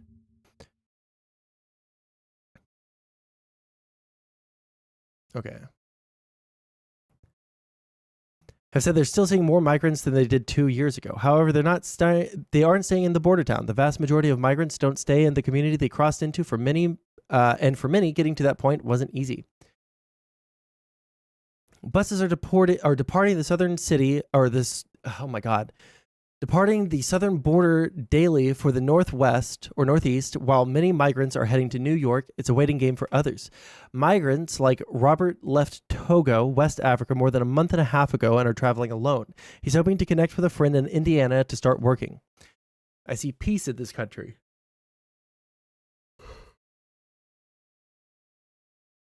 Robert said it was the most dangerous traveling through Colombia. He said he saw several people drown in the river once in Mexico. He also said they were robbed by the Mexican military at checkpoints. He told News Nation that he left home because he was being forced to practice voodoo and participate in religions he didn't believe in. So if I live in America, I stay in America, I save my soul. I'm happy, I have peace. However, Robert entered the U.S. illegally, and he's aware it may be harder for him to stay based on U.S. immigration laws. Isn't Brazil in chaos right now? I actually have no idea what's going on in Brazil. Why would they be over immigration? Under Title 8, which encompasses laws concerning aliens and nationality, migrants can apply for legal pathways to enter the U.S., but it can also lead to deportation. Under this rule, migrants who cross... Wait, what is it? Title 8. We should read Title 8. Under this rule, migrants who cross the border between ports of entry are processed and deported and banned from entering the U.S. for at least 5 years. If they re-enter the U.S. unlawfully, they could face charges and jail time. Yet, due to overcrowding at detention facilities, migrants like Robert are entering the U.S. from Mexico through several points of the southern border. Many choose Yuma, where they're processed at a border patrol station and released by agents. Then they're sent to the Regional Center for Border Health, the local non-governmental organization. Finally, they're put on a bus to the Phoenix International Airport, where they receive tickets either from the NGO or sponsors to fly them to different cities across the U.S. It's not an Arizona problem, not a border problem. It's a national problem because it's coming into all of our neighborhoods. However, migrants told News Nation that the rules are inconsistent from sector to sector. A migrant who crosses in Brownsville, Texas might be returned, but one who crosses in Yuma might be released with a notice to appear. News Nation learned that neither Border Patrol nor NGOs follow up with migrants once they're released into the U.S. NGOs said sometimes families contact them and let them know that they're safe, otherwise they don't follow up or communicate with them. Something that we should add here. Another section with bold italics and underline. Solutions.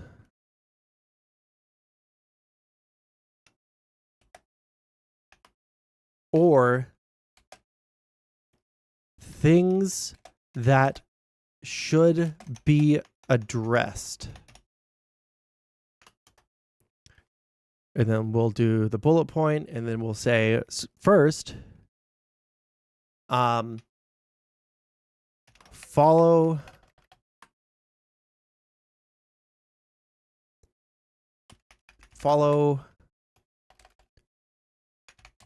up with people that cross the southern border illegally.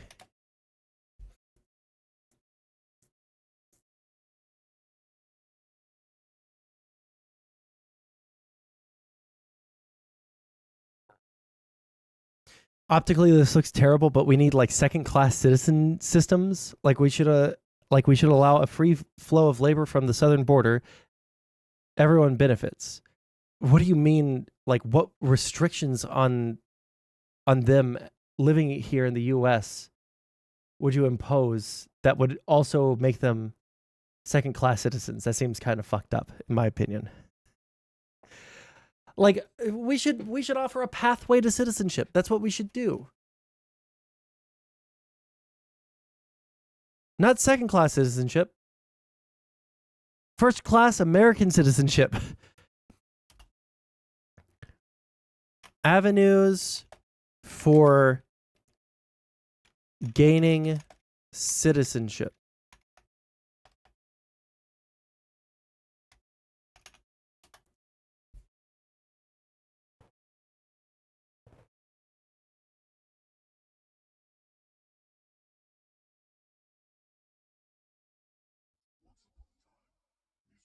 Okay.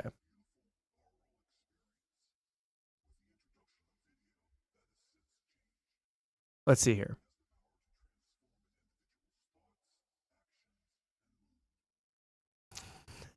Oh God, what Sieg?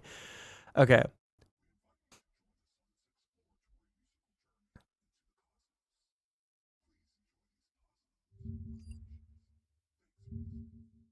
There we go.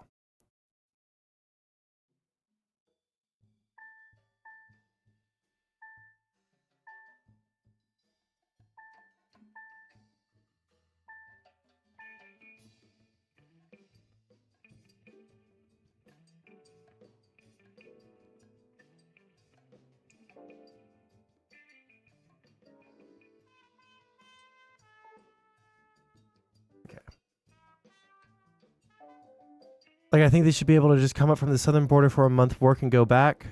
They don't need to live here. They don't need to be citizens here, but they do need labor rights. Well, I feel like that used to be the way that our immigration or our border worked.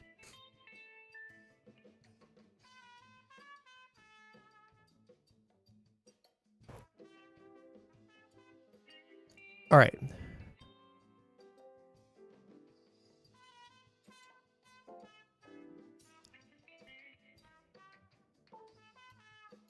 I wish I could see this image.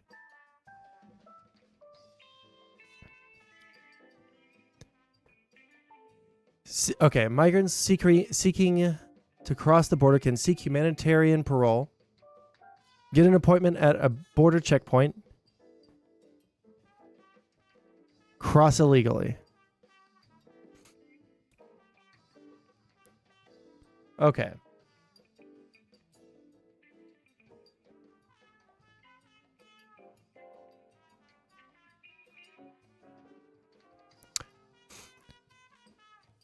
Okay, questions.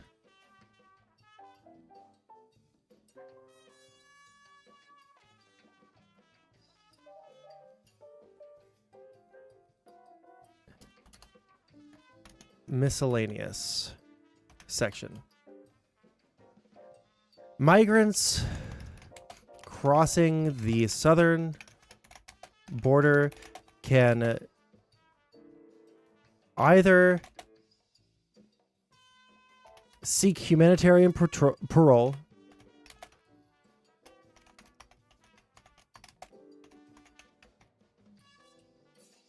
get an appointment at a border checkpoint, get a point at a border checkpoint, or cross illegally.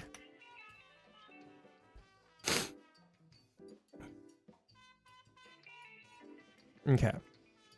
A diagram showing the main pathways for migrants across the U.S.-Mexico border. The legal pathway includes seeking humanitarian parole and getting an appointment at a border checkpoint, which both have challenges. When crossing illegally, the possible outcomes are detention and deportation, temporary release in the U.S., or evading detection. New rules restrict access to asylum for migrants who are temporarily released. New rules restrict access to asylum for migrants who are temporarily released. Now those migrants who enter the country illegally will have the opportunity to apply for asylum, which is a legal status people can get if they prove that they would face persecution or other risks at home. That doesn't mean it will be easy to actually qualify. The Biden administration is set to impose new restrictions on eligibility, and if the process works as planned, many migrants would still be deported relatively quickly.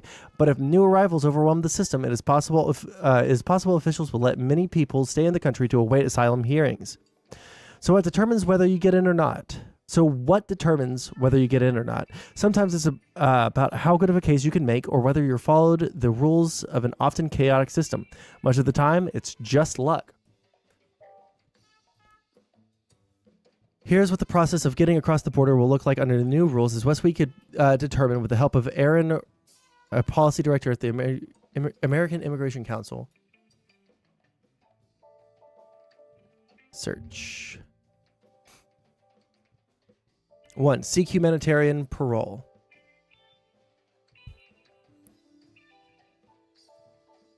Are you Cuban, Haitian, Nicaraguan, or Venezuelan? Others aren't eligible, with exceptions for Ukrainians and Afghans. Do you have urgent humanitarian reason to leave? Parole is limited to 30,000 people per month. Will a sponsor in the U.S. financially support you? Favors wealthier immigrants with connections in the U.S.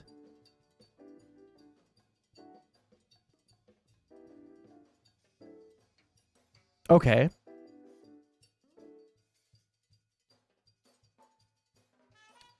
Humanitarian parole.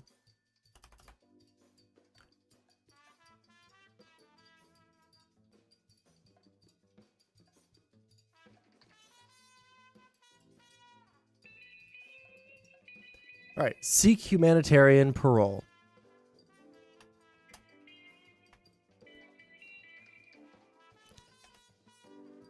Haitians, Nicaraguans, Cubans, Afghans, and Ukrainians can seek this. Let me see here.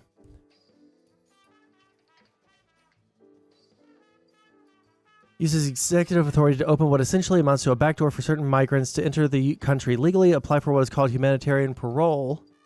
It gives Haitians, Venezuelans, Nicaraguans, and don't let me not forget Cubans.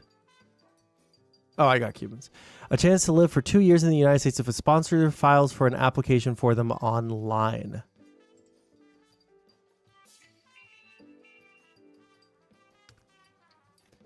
Seek this if a sponsor files an application online.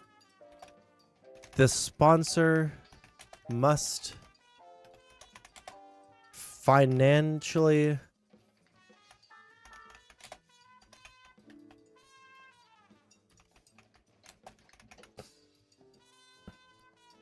okay. Hundreds of thousands have taken advantage of the program. The catch is that the number of monthly slots is limited. You also have to get someone already in the United States to take financial responsibility for you, and you have to have a valid passport and the money for a plane ticket. And they must have a passport. It's just jazz in the background. Do you not like the jazz? Sorry, I'll skip forward so it's not doing that song anymore. Okay. And we can do more deep dives into this in a second. Get an asylum appointment at a border checkpoint.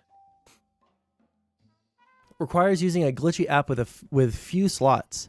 Are you in Mexico City or closer to the border? Otherwise, the app system won't work. You can secure an asylum appointment. About 1,000 are available per day. The app crashes or all the slots are gone. Some fail to book an appointment despite trying for months. Apply for asylum, wait months or years for court date. Jesus. A diagram shows another pathway for migrants trying to cross the border, securing an asylum appointment at a border checkpoint, which requires using a mobile phone app that is often glitchy and has limited slots. Those without an appointment will be turned away.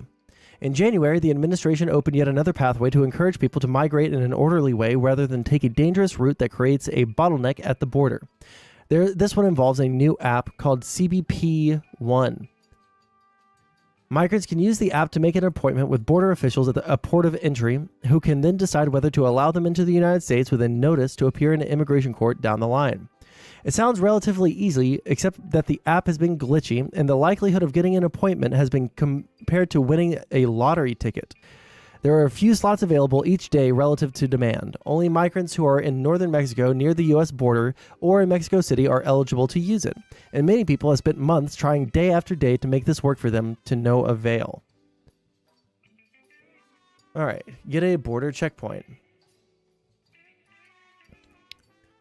Using a new app, the Biden, or using a new app, people seeking asylum. Wait, hold on. Yeah. People seeking asylum can try to get an appointment with Border Patrol. People can... There are only 1,000 slots open per day, which is significantly smaller than the demand for these appointments. This app also only works in northern Mexico. Is very glitchy.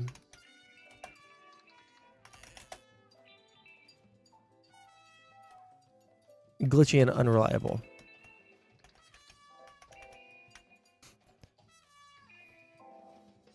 Got you.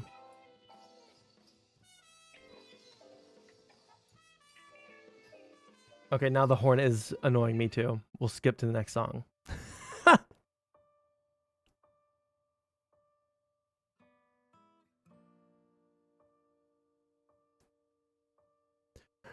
All right, cross illegally. Many people turn themselves in to seek asylum. First of all, it's worth getting a basic sense of what it actually means to cross the border illegally. Sometimes it means traversing a desert or forging across a large body of water, but it's not always that hard. In some places, like parts of Juarez, the Mexican city across from El Paso, Texas, you can get to American soil by walking across a relatively narrow and calm stretch of the Rio Grande. If migrants did that when Title 42 was in place, U.S. officials could send them back to Mexico within minutes, which will no longer be an option. Now people who enter the country without proper documentation will either be put into formal deportation proceedings, which is a years-long drawn-out process, or an expedited removal process that is intended to process and deport people much faster.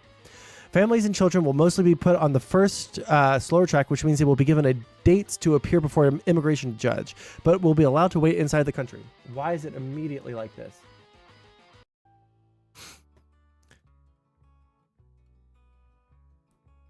Families and children... put into formal deportation proceedings, which is a years-long, drawn-out process, or an expedited removal process that is intended to process and deport people much faster. Families and children will mostly be put on the first slower track, which means they will be given a date to appear before an immigration judge, but will be allowed to wait inside the country, living and working legally until their case is decided.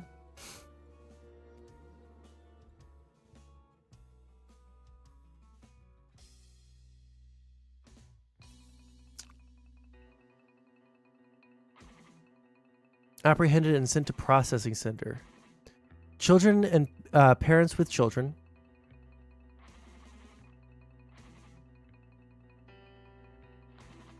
All lone children in most families are released. Many may get lucky, especially when detention space and staff run out.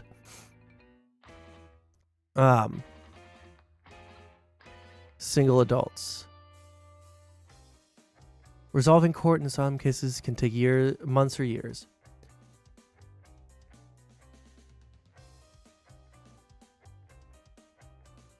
Single adults, on the other hand, will probably go through the expedited lane. If the system works as intended, those migrants could be on their way to deportation with felony charge in hand within days. If you entered illegally and did not enter the United States because you were fleeing persecution or serious danger, you will probably be deported. If you are seeking safe haven, you must claim fear of return to your home country to apply for asylum. But it will be much harder to qualify than it once was, thanks to new barriers President Biden is putting in place this week. Migrants will now have to show that they have applied for asylum and were rejected by Mexico or another country that passed through on their journey in order to be considered for protection in the United States. That requirement, which critics call a transit ban, will probably face legal challenges by human rights groups who say it amounts to near prohibition on asylum. It could take months, if not years, to apply for asylum in Mexico, where the government system is extremely backed up. Many migrants also say they do not feel safe in countries they travel through. If you are put on the fast track, this might be applied just days after you crossed.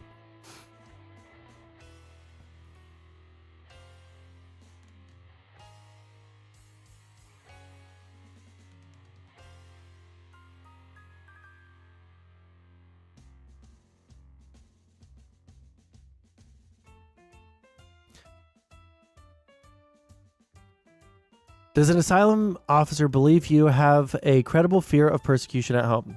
Most meet this standard.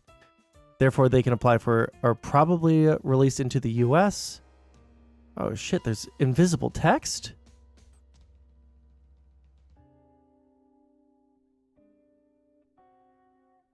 Let's see here. Can you show you've already been denied asylum in another country on your way to the U.S.? Almost nobody will clear this bar, essential restriction of Biden's border approach. With few exceptions, the vast majority will be ineligible for asylum. Show judge you are likely to face persecution or torture at home.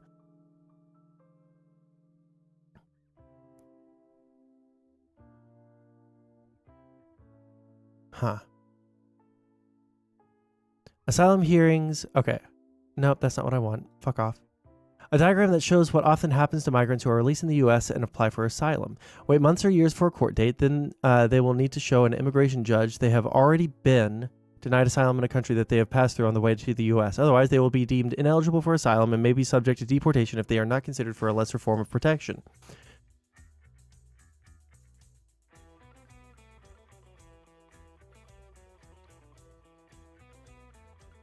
A final option, which has always been available and probably always will be. You can make an often arduous, perilous, and uncertain trek through rough terrain and unforgiving elements and then try to sneak into the United States without being caught. If you manage to make it, you live in the shadows with the risk of the authorities finding and deporting you at any moment.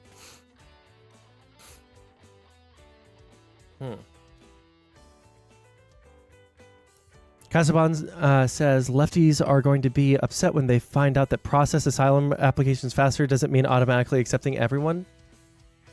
Well, that's literally all we can do, I guess, right?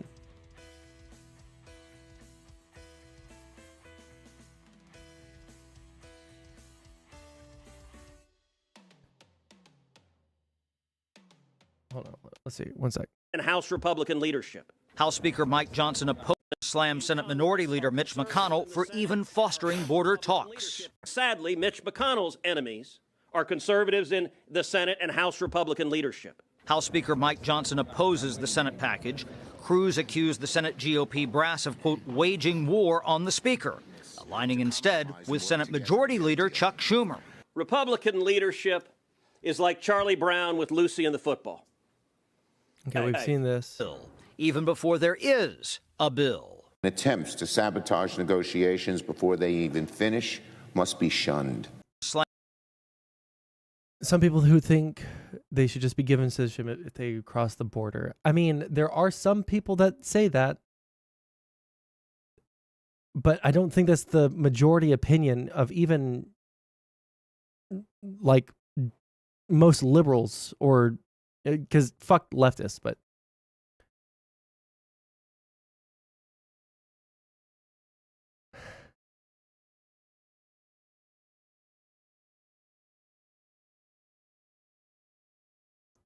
okay, they've responded to me. They've actually responded to me. I said if abortion was made illegal federally, okay, I'm trying to make them relate in my head. One has to do with the security of the nation. The other has to do with lots of fucking and not wanting to deal with the responsibilities. Both relate to defying the order, defying the Constitution.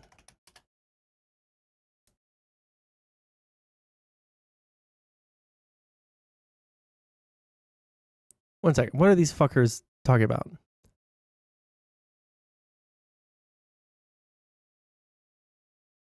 I'll try to make no blah blah blah.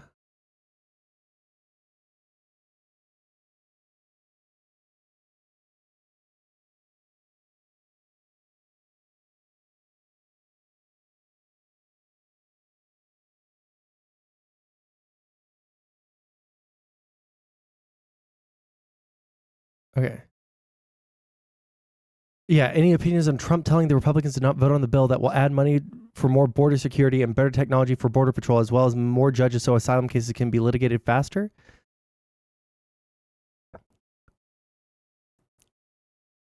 I just want to know. I just want to...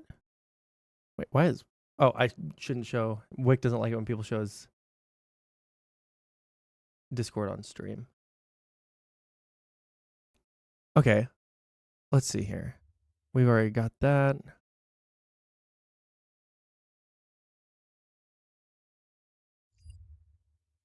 The thing is, they're not even like trying to hide the fact that they're just going... they're just going off of what Trump says, even though he's not the president. Recording, please.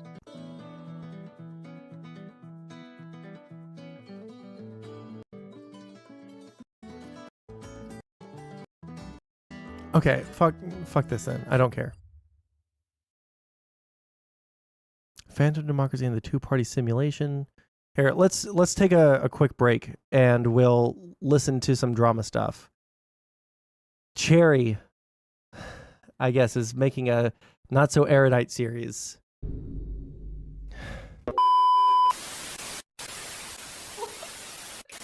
No, you don't. You're honestly red pilling me right now. Hey, No, but seriously though, swallow it. It's better. Let me add one extra thing really quick. It's also stop making up new words and try to use the pre-existing ones that everybody has in their mind. Like when you talk to conservatives about shit, stop trying to throw in all this technical language. Use what they understand. And I'm going to say this straight. The left is just smarter than the right. The right is just more dumb. They just are. Based. So stop trying to make them learn new to even come to the table and cater them to them a little bit. They need it. Here's the thing about the black pill. If there is one man who is an exception to the rule, he's short, unattractive, and pulls women just fine, then your whole rule is broken. Because if he can do that consistently, it means whatever he's doing, somebody else can replicate. And if he can do it, you can do it. The black pill is a generalization that says women are shallow and will always pick the most attractive men if given the choice. They blame women's liberation for putting women in a position of making choices and then view their own lack of success in being chosen as a life sentence of involuntary celibacy. Here's the thing about the black pill. If there is one man who is an exception to the rule, he's short, unattractive, and pulls women just fine, then your whole rule is broken. Because if he can do that consistently, it means whatever he's doing, somebody else can replicate. And if he can do it, You can do it. Unless you're going to tell me that there are just some men with magical cocks and magical ninjutsu who are able to convince women to love them despite their short, unattractive ways. You are wrong ontologically. The black pill is ontologically false. It is insane at every single level. It is so insanely false. What Not So Erudite's arguing is a straw man of the black pill. She's arguing against the specific proposition that all relationships are chosen by women solely on physical appearance. This would allow her to use deductive reasoning, which would only require her to show you one short, unattractive man that consistently finds success with women to disprove it. Oddities exist. No, stop! Stop and listen. Can everyone be a Destiny? Yes, because everyone can be a Destiny, because not everyone can be Destiny, but every single person can look at the skills that Destiny is bringing to the table. Here's the more important thing. Destiny exists, sure, but here's the problem. My husband exists. He was slaying women as a 5'6" high school dropout. And this was before he was, all he did is he looks maxed and got really good at charisma. And he did it consistently. The fact that Nick exists at all means that you are wrong. If Nick exists and is consistently polling above his level, that means anyone can replicate it. If an exception exists and it is consistently existing, anyone, you can look at what he's doing. Okay, if you have a rule that the world is this way, that to achieve getting women, you must be this way. But one guy breaks the rule, and he breaks it consistently. Women. He's a high school dropout. I'm not really sure why Kyla throws Destiny and her husband Nick under the bus like this. Neither of them would be regarded as physically unattractive, but that's not her worst offense here. In an attempt to intellectualize the black pill, Kyla confuses her chat by her incorrect application of logic. Deductive reasoning cannot be applied to disprove a generalization. What Erudite disproved was a proposition she incorrectly presented as the black pill. The actual black pill is a generalization, and if Kyla intended on using logic to disprove it, she would have needed to apply inductive reasoning rather than deductive. Unfortunately, she never comes to that realization as she instead decides on attacking her chat. I'm sorry. Let me hear her. Okay. I'm sorry. This can't be a legitimate. This can't be a legitimate. What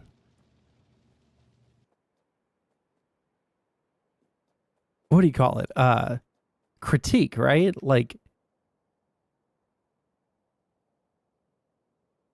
Okay, let's keep listening. Sorry. High school dropout. I'm not really sure why Kyla throws Destiny and her husband Nick under the bus like this. Neither of them would be regarded as physically unattractive, but that's not her worst offense here. In an attempt to intellectualize the black pill, Kyla confuses her chat by her incorrect application of logic. Deductive reasoning cannot be applied to disprove a generalization. What Erudite disproved was a proposition she incorrectly presented as the black pill. The actual black pill is a generalization, and if Kyla intended on using logic to disprove it, she would have needed to apply inductive reasoning rather than deductive. Unfortunately, she never comes to that realization as she instead decides on attacking her chat. No, I'm not assuming anything, Callum. I don't think ninjutsu, genjutsu, and magic exists. Do you? Because the unique thing is called social skills. Are you going to tell me that you can't replicate social skills? Really? Boom based. Not at all? Just no way? Fucking capping. Fucking capping. Shit drives me crazy. Read a book. Specifically, read this book. Read Scout Mindset by Julia Galiff. Please, for the love of God, I beg you, Callum, read it. Because you're wrong here. You're wrong. You're ontologically wrong. This is like Ontologically this is wrong. right now. I don't know if you don't understand. You obviously don't understand this. This is mathematical. If there is an exception to a hard rule that can be replicated, the rule doesn't matter. The rule is busted. This is how fucking science works, bitch. If I say the world must science, be this bitch. way, and then I consistently find something that all the time breaks that rule, all I need to do is analyze what's going on in that situation and replicate it. And if I can get the same result, which is breaking the rule, then the rule never existed. It was wrong. My point is that you're not making a valid claim at its core. But again, I respect your time. We can touch base later. You're not making a valid case for it. Oh man, bro. Maybe you're just heated. I'll just grant that you're heated. I'm sorry. Take a basic philosophy course. I don't even know what to do anymore. I don't know what to say. I hate that answer. Like, go educate yourself. But like, I don't know what else to say. I think it's just not clicking for you. Like, you are demonstrably wrong. Oh, when people are so wrong and so dumb, and they're Is VC going to be up later? If you want to jump in, you can jump in. Something. You can't be. Oh wait. Hold on. Oh, I see you're in there. Gotcha. Are you wanting to talk right now?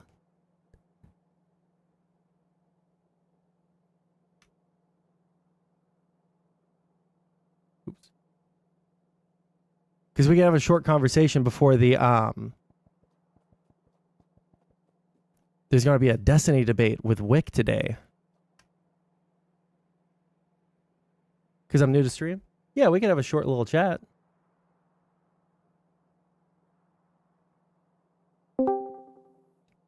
Hello.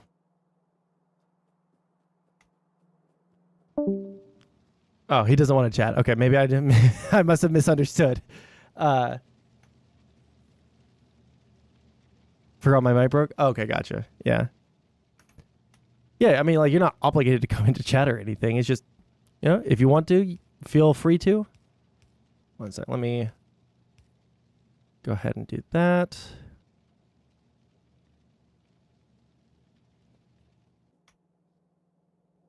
Are we really not using enough of this to warrant? One second. Let me check on this and then we'll press play on this. Yeah, Joshua. The shit that I do on stream is predominantly like I have conversations with people and sometimes they agree with me and sometimes they don't, but I try to have respectful conversations. There's a couple people that would fight me on that, but I generally do prefer, you know, polite, reasonable conversation. So if you ever want to do that or ask me about something or about my opinions or something like that, you're always welcome to jump into VC. Let's finish this and then let's watch Wick fight with it's so cringe. Houthi supporters. It's funny to see not to I understand how fucking frustrating it is to see someone so wrong be so smug. You don't know math while I'm explaining like a foundational logical premise. Like, it's just like, oh my god. I just want to cry. You're very conceited. I'm not. I'm not. That's like if I was being like, no, I promise you 2 + 2 is 4. And you're like, I'm pretty sure it's 5 though. And I'm like, it's not. It's 4. And you're like, God, why would you get so angry at me? It's obviously 5. And I'm like, it's not. And then I like explain. I'm like, the reason it's not 5 is because here, count. Okay, so when you have 1 and then another 1, so that's 2, and you count 2 more. And then you add 2, right? So 1, 2, and then you add 2 more, 3, 4, and then you put those together, and that equals 4. And you're like, I'm just not getting it. It's pretty stupid of you to say. And I'm like, no, you're stupid. At some point, I get to call you stupid, okay? That doesn't make me conceited just because you don't understand that 2 + 2 = 4, not 5. Here's the shit. If I take the time to patiently explain a concept to you like 18 times in a row, you're like, well, she's conceited because she's not acknowledging that she could be wrong. It's like, why would I? 2 + 2 is 4. Why would I acknowledge that I'm wrong? That I could be wrong? What do you mean? Do you want me to say, okay, yes, theoretically in some other multiverse, it could exist that numbers exist in a different way that we can't even conceive of. And in that multiverse that exists, 2 + 2 could theoretically equal 5. I don't know how. I don't know why. I don't know in what way that would ever work. But it's possible that there are things outside my imagination. It's like, is that what I have to say to you? She's wrong. Cope. Good job, Jill. If Nick's power is charisma, it can't be replicated. It's like saying someone's comedic talents can be replicated. Yes, it can be. This is why comedians mentor each other. What do you think playing with fire does? He's basically a charisma coach. And I have been showing you all videos of him trying to pick up women and him being turned down. The women that he has on his show, he either pays them or he promotes his channel, which is basically dead, and says, this is a channel. You can promote your OnlyFans, you can promote your Instagram, you can promote this, and women are going to take the bait. Yeah, you're right. Nick is probably like in the top 90th percentile for charisma. You don't need to be. If you look smacked a little bit and you figure out how to like have a couple of like decent characteristics about, like, be a decently nice person, and then you just improve your social skills, you don't need to be Dave Chappelle. You just need to be like not where you are now, clearly. Because you wouldn't be Black Pill if you had these charisma skills, I promise you. You just need to be better than you are now. That's it. The chat eventually gets Kyla to consider the difficulty in replicating charisma, but by that point, Erudite had given up and instead turned to mock her chat for, well, giving up. Most stream chats are comprised mostly of men, so it's not odd that a female streamer would at times struggle to relate to their chat if they were discussing men's issues. Not So Erudite, however, built her platform on TikTok and then Twitch debating and advocating on behalf of men. Unfortunately, Not So Erudite makes the not-so-fortunate mistake of misunderstanding and misrepresenting the issues many men are struggling with today. If this was a video to give advice, I'd say... She's giving advice, but none of them want to... Like, she's acknowledging... I'm sorry. I understand that everyone has a hate boner for Cherry and that there's like the BPD memes and all of that shit's going on. I understand. I don't really have a super strong opinion on Cherry. However, I will say I think it's a little fucking cringe of her on this one, because yeah, if you're going to be like a black pillar, then at some point you're going to have to at some point you're gonna have to try and change something about yourself. I feel like that's what Erudite's saying, and when she makes fun of them, she's making fun of them for giving up, because why?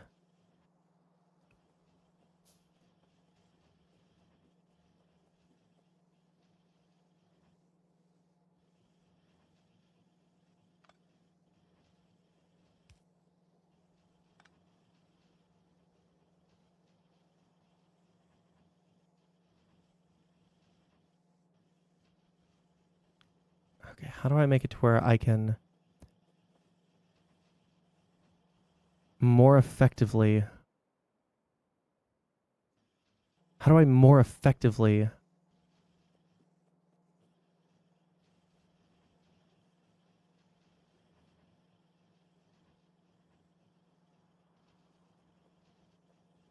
I have no idea.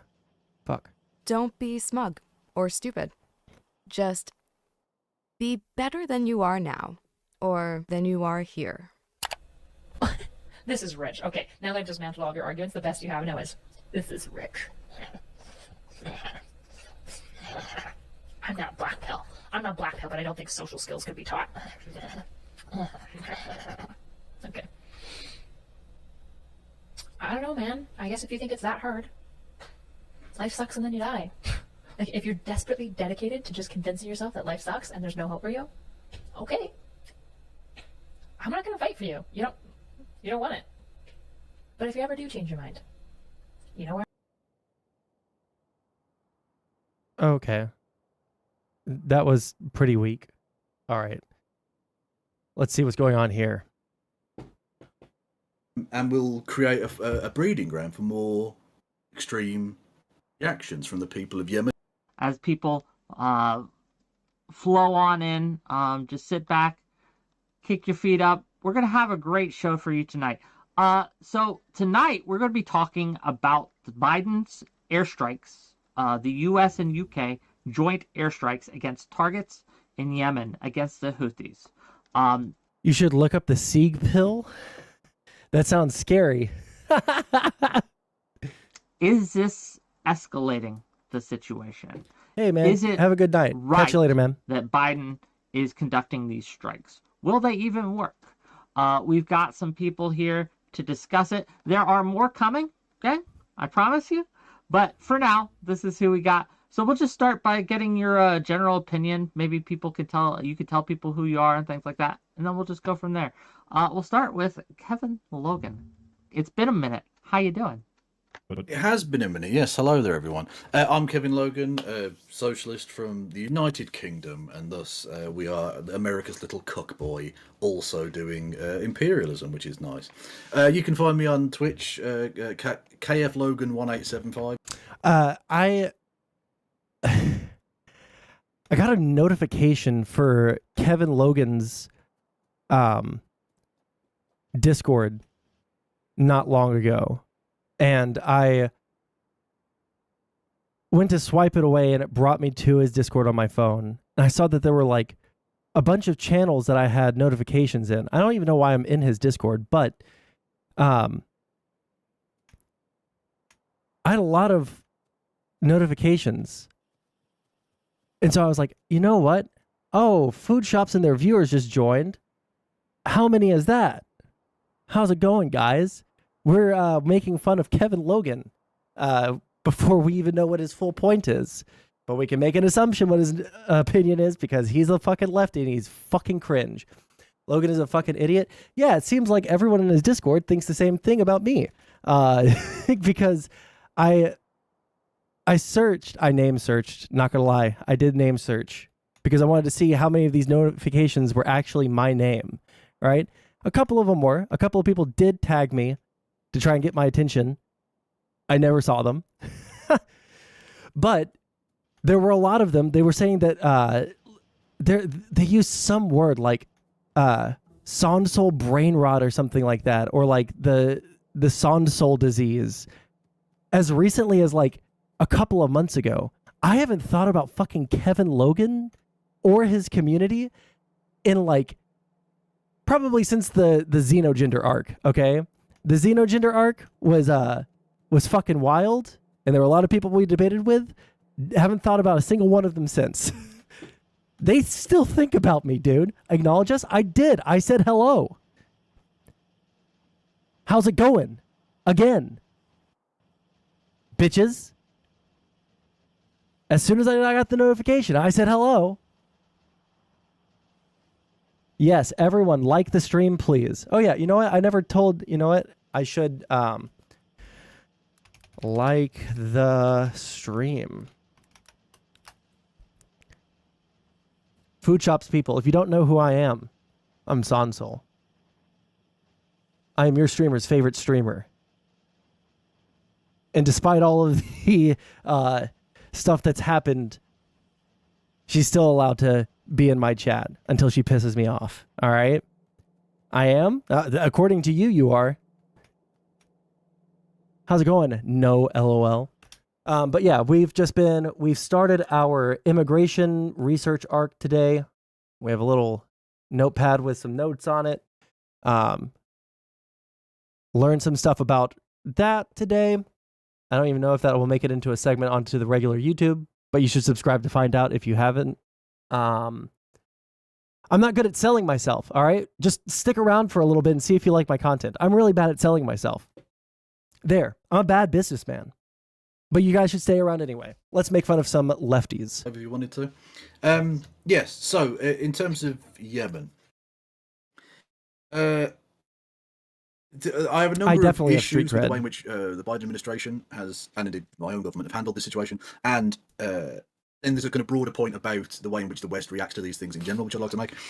Firstly, the problems with the way in which we've just immediately gone to bombing one of the poorest countries in the world, a nation that has undergone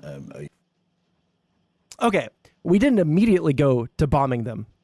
I don't know where the fuck he gets immediately. They were bombing ships since November, and we've asked them to stop. Everyone's asked them to stop. Nobody wants the bombs to continue dropping. Nobody. Because the bombs dropping is a bad thing on the ships. We gave them lots of warnings. We said that we're going to strike you back. And then they continue to do it. So fuck them. Why are you researching immigration? Why not more pressing issues like if body count matters? Body count does matter. And mine is the highest. And more body count equals better because I'm a man. So therefore, I'm kind of like the best person there is. There we go. frankly, a Here's my genocide take that's on been body partly count. funded and backed by Western powers from Saudi Arabia and the United Arab Emirates, which has killed about 300,000 people before any of this even started. We've created the very conditions in which groups like the Houthis can develop. And then we get surprised when that fires back on us in the same way that we did when we created the power vacuum which created ISIS, the way that we created the power vacuum which created the Taliban. It's a repeated pattern of interventionism and then not having any kind of plan after that, which leads to negative outcomes in the future. And I feel this is just the same basic process being undergone yet again. For the millionth time. It's, I think, ethically dubious that we just bomb places as the first and foremost response that the West seems to have to all of these instances is just bomb places, as if that sorts the problem out, which it doesn't. It just radicalizes people. It creates more problems down the line. It won't fundamentally... We're not trying to completely destroy the Houthis. We're trying to bomb them until they either decide to stop bombing international shipping lanes or until such time as they decide, like all of their stockpiles are gone and it's probably not worth fighting anymore. That's why we're fighting still. That's why we're bombing them. Stop any of the issues I think that it purports to want to stop, and will create a breeding ground for more extreme reactions from the people of Yemen and indeed the people of the region, who see that the Western powers don't give a fuck about them and will bomb them the second it becomes convenient to do so. And then, there's the kind of broader point, I think. The West needs to become much more intelligent in the way it uses its force. It has a lot of power, both soft and hard power, and seems only now interested in just dropping bombs on civilian areas as an answer to basically every geopolitical problem. It just sees war from a distance because it's scared, post-Iraq, of putting boots on the ground anywhere, to just want to bomb places. And I don't think that's a fruitful long-term endeavour, which I'd be interested to hear what everyone else's take on that is. But yeah, either way, to predict what some other people on the panel might have to say on this, the Houthis are trash, right? I'm just going to put that out there straight away. The Houthis are anti-Semitic, dangerous, like terrorists. That's the thing. These things are all true about the Houthis. So I'm not here to defend them. But what I will say is that none of the action being taken by both the Biden administration and the Conservative government here in the UK will do anything to stop those bad things about the Houthis. And it actually will lead to further support in Yemen for the Houthis, therefore further entrenching those terrible things about them. Okay, well, quite the opening statement. Thank you for being here. We'll see how we go. We got the other side here. I was scrambling, gang. I was like, oh my god, no one else showed up. But no, they're here now. We're here. We're ready to go. But let's continue with the opening statements. Let's get through it. Will there be call-ins? Maybe. We'll see how it goes, Omar. I promise. Next up, we have non-smoker. Non-smoker. Thoughts? Yeah. Twitch.tv/non-smoker, non_smoker, resident, last remaining Itzo Tanky on the platform. Happy to be here. I mean, I think it's pretty simple for me that there's very little precedent for military intervention being an effective means of quelling conflicts, particularly when it comes to U.S. military intervention against non-state actors in the 20th and 21st centuries, I should say. I think that this strategy has failed every single time it's been implemented. Oftentimes, it ends up in creating greater destabilization. And in the case of Yemen, I think it's very interesting that as much as there may be plenty of criticisms to go around for the Houthis and their methodology or their ideological composition or whatever, the idea that carrying out strikes on Yemen, which could potentially be detrimental for civilians who live there, is going to do anything other than embolden them. The notion that people don't get that connection is incredibly frustrating for me. I would think that one of the most important things for the Houthis, much like Hamas, is gaining international recognition as a legitimate group which wields legitimate authority and power, almost as if they're the legitimate government of Yemen. And for the Houthis, carrying out these strikes on commercial shipping vessels, although to us in America it might seem kind of illogical, to them seems like the perfect way to demonstrate their legitimacy, because they appear to be at this time the only group, or one of the only groups, willing to use military force to support the people in Gaza. So I think if you want to stop these strikes, you would have to do something to the Houthis that would be more consequential to them than the benefits of being internationally recognized as a legitimate power. And I don't think any amount of drone strikes on Yemen will deter the Houthis. I don't think they're trying to be internationally recognized as being super powerful as a result of this. I think they just want more accolades from Iran. Does anybody disagree with that? What international body is going to be like, you know what, those Houthis, they started bombing all of our ships that were bringing us necessary items for our economy. You know what, I'm gonna recognize them as the legitimate authority now. Like, who the fuck are they trying to appeal to there?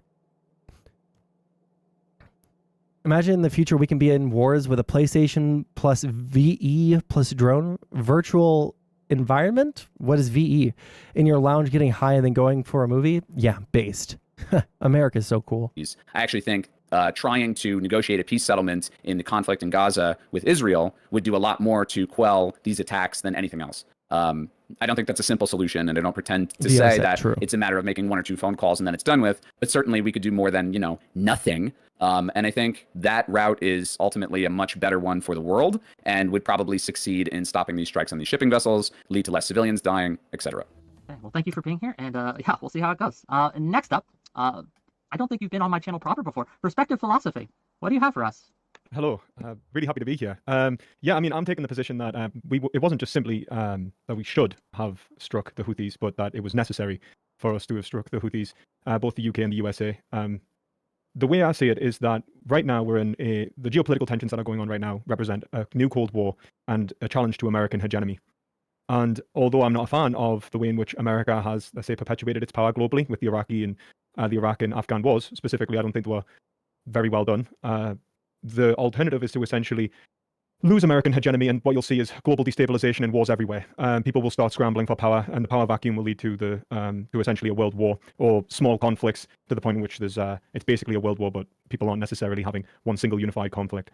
So the way I see it is that the protection of global shipping, such that we can maintain our military supremacy and maintain NATO's military security for the foundation of, let's say, German industrialization, British industrialization, at a time in which we're having to ramp up and produce more and more ammunition, military equipment. Poland's put the largest order of military equipment in since the Second World War in terms of European supply. So what we really have is a very lukewarm Cold War in which we're talking about the total mobilization of pretty much the entire European population.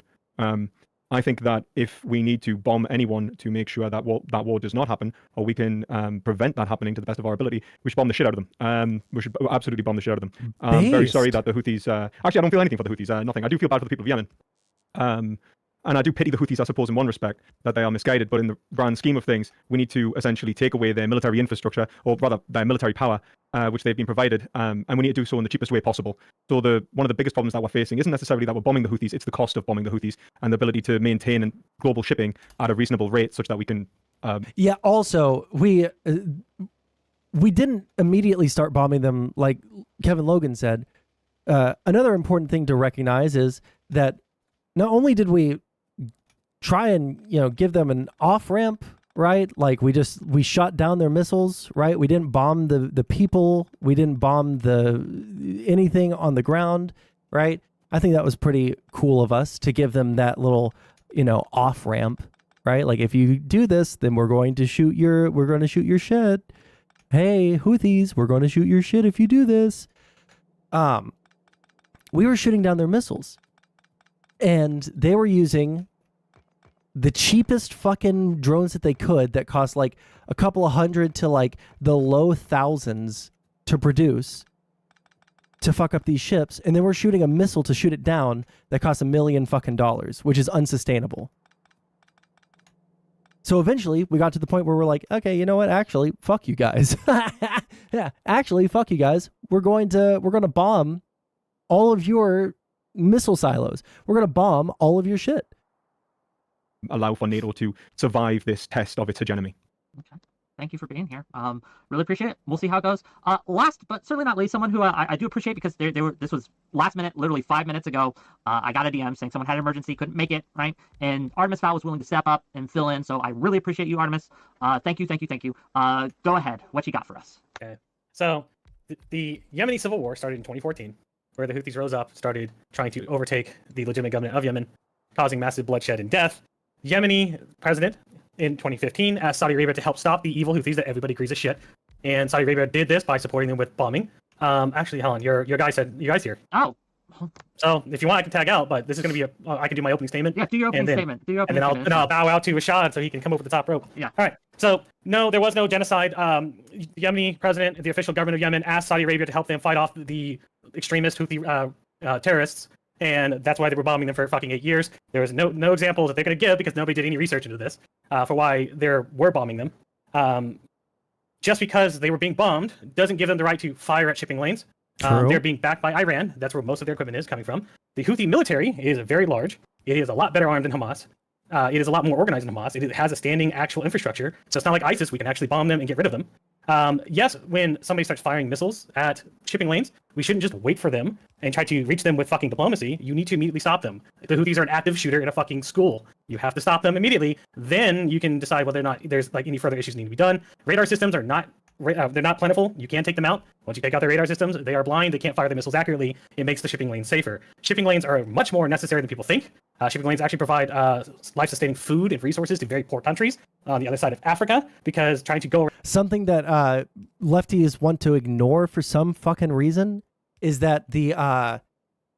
something that lefties want to ignore is that the people of... I think it's the Congo. I'm not 1,000,000% sure on this, so fact check me if you must. But I'm nearly certain that I think it's the Congo is unable right now to receive any food supplies whatsoever because of this. They literally don't have...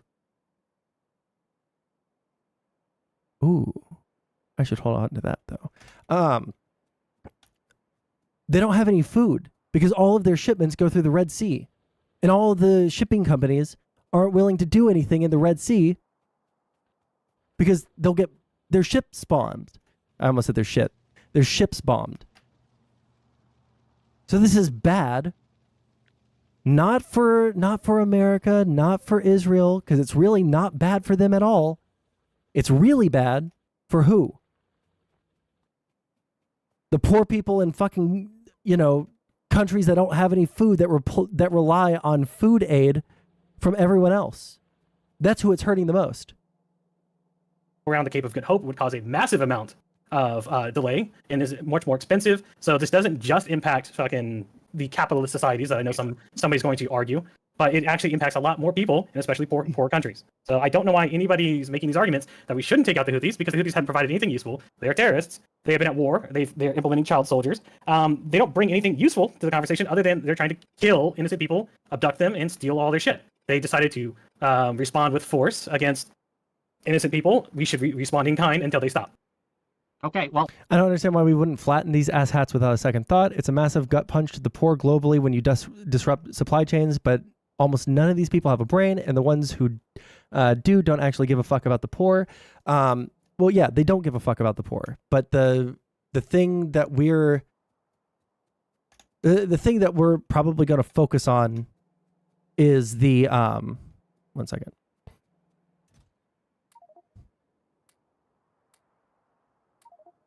Wait, no. That, and then this, then let's fill her up. The thing we're going to focus on, holy fuck, let me fucking think for a second, is targeted strikes that are going to, with the least amount of, military force possible, achieve our goals.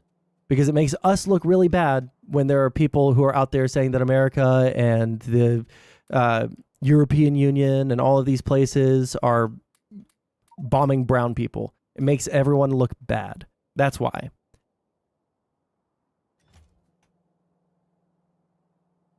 Well, thank you again. Thank you for being willing. Rashad, hi. Rashad, I'll bow out now because you don't need me. Well, you'll always be needed in my heart. But thank you again. Before I leave, Kevin Logan. Yep.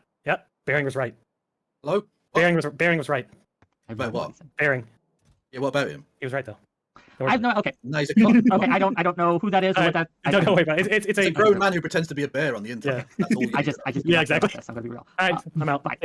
Rashad. Okay. Hi. First of all, I didn't think you were gonna make it. Thanks for making it. No problem. Yeah, it was a very, very serious situation, but luck was on my side, and here I am. Thank you for having me. Like, if someone died, go take care of that. Like, seriously, right? But oh no one's dead. Trust me. I would not. I'm sorry. You think? Do you think so low of me, Wick, that I would leave a corpse cool? I don't know you. I'm gonna be real. We've talked twice. That's fair. That's fair. Well, I can assure you that I'm not that crazy or evil. I promise. No one's dead. I'm good. Okay. Houthis, Yemen, Biden strikes. Opening thoughts, and then we'll get into it. I think Joe Biden's doing a great job. I think that in lieu of what's going on in Ukraine, that's threatening the stability of Europe and the world. I mean, the last two world wars started in Europe, and it looks like Putin's putting Europe at risk of a third. I think right now, what's going on in Israel and Palestine and the Houthis' support of Palestine by blocking shipping lanes is just causing a little bit too much chaos in the world. I think that Biden striking them is what's best. It gives the U.S. time, energy, and resources and comfortability to focus on Ukraine and on China, rather than trying to juggle three different conflicts, one being a potential conflict at the same time. I think that, the economic effects of the war in Ukraine, combined with the economic effects of what could happen if the Houthis were allowed to just run rampant and block up shipping lanes and drive up prices and make resources harder for people to access, I think that Biden striking them is good for the United States of America's geopolitical interests, is good for the interests of Egypt, and is good for the interests of the world at large. So that is my take. Okay, and with that, okay, we'll open it up to discussion. If you have problems getting in, please let me see your hand. Don't be afraid to just kind of go and roll with it. If I tell you to shut up, please shut up, because that means either A, I can't hear you, or you're all talking at once, or B, I have a question for the panel. But with that, go ahead, open it up. Let's hear it. I wanted to make a point about what Artemis Fowl said, but obviously they're not here, so I'll just sort of address it before we get going. Particularly, they were saying that we need to get rid of the Houthis. Now, that's not necessarily a bad idea. But what we're doing at the moment isn't going to get rid of the Houthis. It isn't going to make one fewer slave, one fewer child soldier, any less anti-Semitism. In fact, But that's not what the goal of Operation Prosperity Guardian, is that what it's called? Prosperity Guardian Operation. The point, let's see here. What is their stated goals? Background, forces, attacks on shipping, reactions. Can we see what their...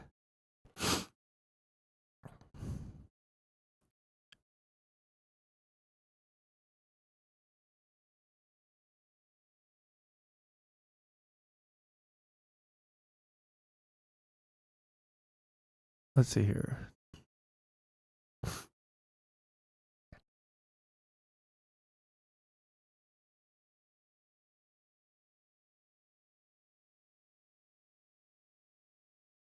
Reactions. Okay. Not what we want.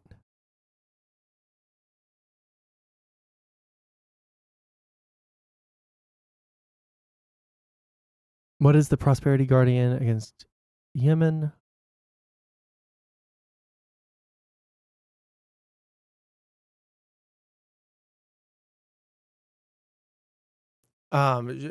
Goals. Operation aims to ensure both the freedom of navigation and the safety of maritime traffic in the Red Sea. Following this,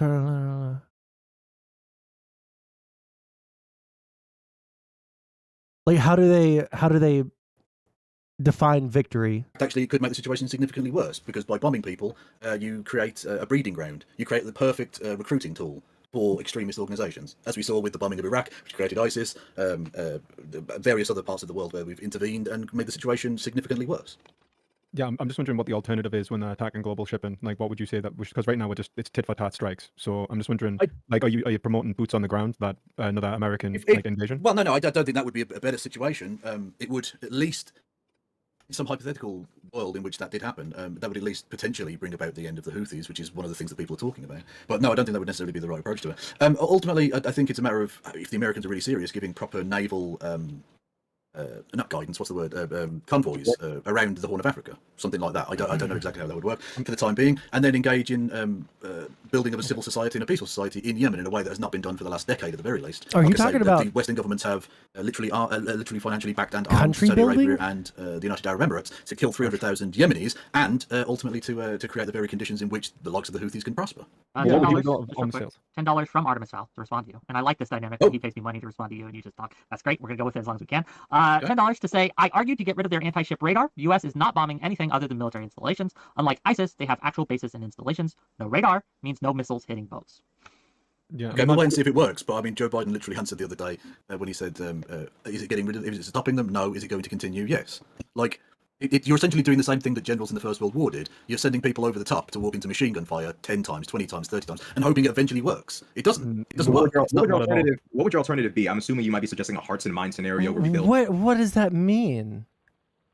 Wait, what does that mean? Yemen, and we repair the damage done by the Civil War. Yeah, I think we have to involve some level of physical force. I mean, an organization that chants death to America, death to Israel, curse upon the Jews, you're gonna have to kill a few of them to get some kind of headway. You know, I think you probably are. Yes, that would involve establishing an actual popular government in some part of Yemen in a way that the current puppet government in Yemen, which controls like a quarter of the. What if the Houthis no want? way. What if the Houthis are the ones that the Yemeni people want? But then what? Yeah, and to be fair, like I'm just wondering what mechanism you would use to do that, because if you install a puppet government, it's only going to give legitimacy to the idea that the United States is No, I'm not sure. dictating. No, I'm saying the government, the current Yemeni government, is a puppet government. It's a Saudi puppet government. You need to actually have the building of civic society. Let's be frank. Anything next to Saudi Arabia there is going to be a Saudi puppet government, unless you can say that you're going to change our geopolitical stance towards Saudi Arabia. Well, I genuinely would. Yeah, actually, I would do that. Yes, because Well, Saudi Arabia are look for all of the terrible shit you can say about the Houthis in terms of their brutality, their lack of following international law and human rights. You can say most of that shit about Saudi Arabia as well. I agree. And yet we're happy to. Well, exactly. Yeah. So we would need to have a fundamental reassessment of the way in which we do this. Yeah, except, because what we've tried for the last. And the leading power of OPEC, so like an OPEC plus. Okay, yeah, so, okay. Well, yeah, I mean, like, yeah, look, I'm not saying it would be easy, but I'm saying easy. there are ways in I'm which saying it's fundamentally impossible. Like you're talking about essentially restructuring the global economy, taking away pushing out the petrochemical dollar and losing all America's power at a point in which it's facing perhaps its most the biggest trial that it might ever face. Like it's like what if we just don't change the government? What if we just accept that some governments in the world, legitimate or illegitimate non-state actors, just don't like us, and we don't like what they believe in, and we're never going to convince the people there otherwise? And we look at what's actually happening. What's actually happening is the attack of these international trade vessels, and purportedly it's because of this ongoing fucking genocide in Gaza. Why don't we do something with one of our allies to negotiate an end to that, which will then get rid of this supposed motive? That's the problem. That's the problem. Is if Hamas can do an October 7th attack, and then the Houthis say, well, our guys that are in the war aren't really winning right now. So what we're going to do is we're going to put global shipping at risk. That's all the more reason for Joe Biden, NATO, and the powers that be, which I support them for making this decision. That gives them all the more reason to say, you know what? We're not going to give a ceasefire. We're not going to give Hamas room to breathe. We're not going to have a redo of this. This is the last hurrah. This is their last shot. And since you have Iran and the Houthis playing games, what's the point in doing a ceasefire? Why not eradicate Hamas? That's not gonna, occupy Gaza? I don't think you're going to eradicate Hamas. It doesn't work like that. I don't think unless you're going to kill everybody. Let's let Rashad finish, then non-smoker, and then Kevin Logan, and that's the order we're going. I'm going to say something extreme, but I'm going to put it out. It would take an occupation, a legitimate, clear-cut occupation of Gaza, and it would take a clear-cut, aggressive de-radicalization attempt, whether it's between the surrounding Arab nations in the West, but there's going to have to be some sort of ideological, not just physical death, because we know you can't kill the idea, but there will have to be an ideological death of Hamas, which will involve the occupation and de-radicalization of Gaza. Because if the Hamas is left ideologically alive, they will do another October 7th attack, and if the Houthis keep playing these games of involving civilians from Japan and India on these ships, we don't want the entire world being pissed off and getting involved with Yemen, Iran. We don't want that. We don't want this level of a spiral. So the best option we have now is to de-arm the Houthis by destroying the installations they're firing from, destroying Hamas both physically and ideologically, and that's as best as I can think of. The risk there, like as much as like, look, I don't particularly like Hamas. I mean, I do pity the Palestinian people a great deal, though, and I think that the outcome would be horrific for both the soldiers occupying and a horrible urban war. And I mean, like we had Ireland, like Northern Ireland, and that was bad enough. I can't imagine Gaza being the built-up hellscape that it is being much better. So on both sides, you're going to have massive loss of life. You're probably going to end up not really de-radicalizing anyone, and you're also going to have a means of. And I think this is really what it comes down to. It's not really about eliminating Hamas. It's about eliminating Hamas as a threat to Israel and as a threat to global security. So like really, what we need to think about is how much resources. And I hate to be I hate to be taking such a cold economic stake here, because I don't like it. I'm a Catholic. I don't want people to die. I do pity everyone involved in this.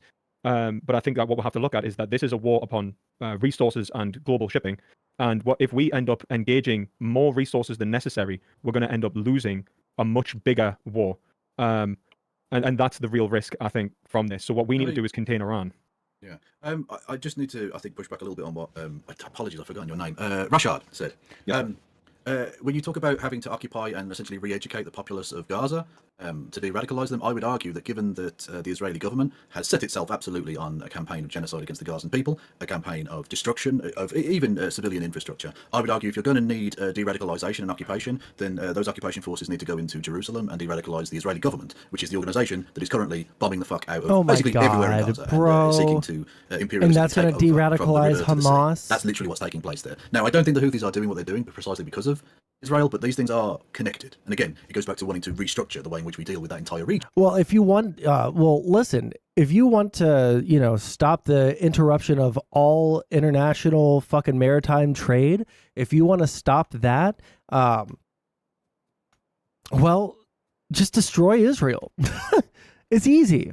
And I don't understand why Western governments won't get on board with this. It's fucking delusional. In order to get better outcomes, which is a longer term project, I understand. I'm not suggesting that you're going to build these things overnight.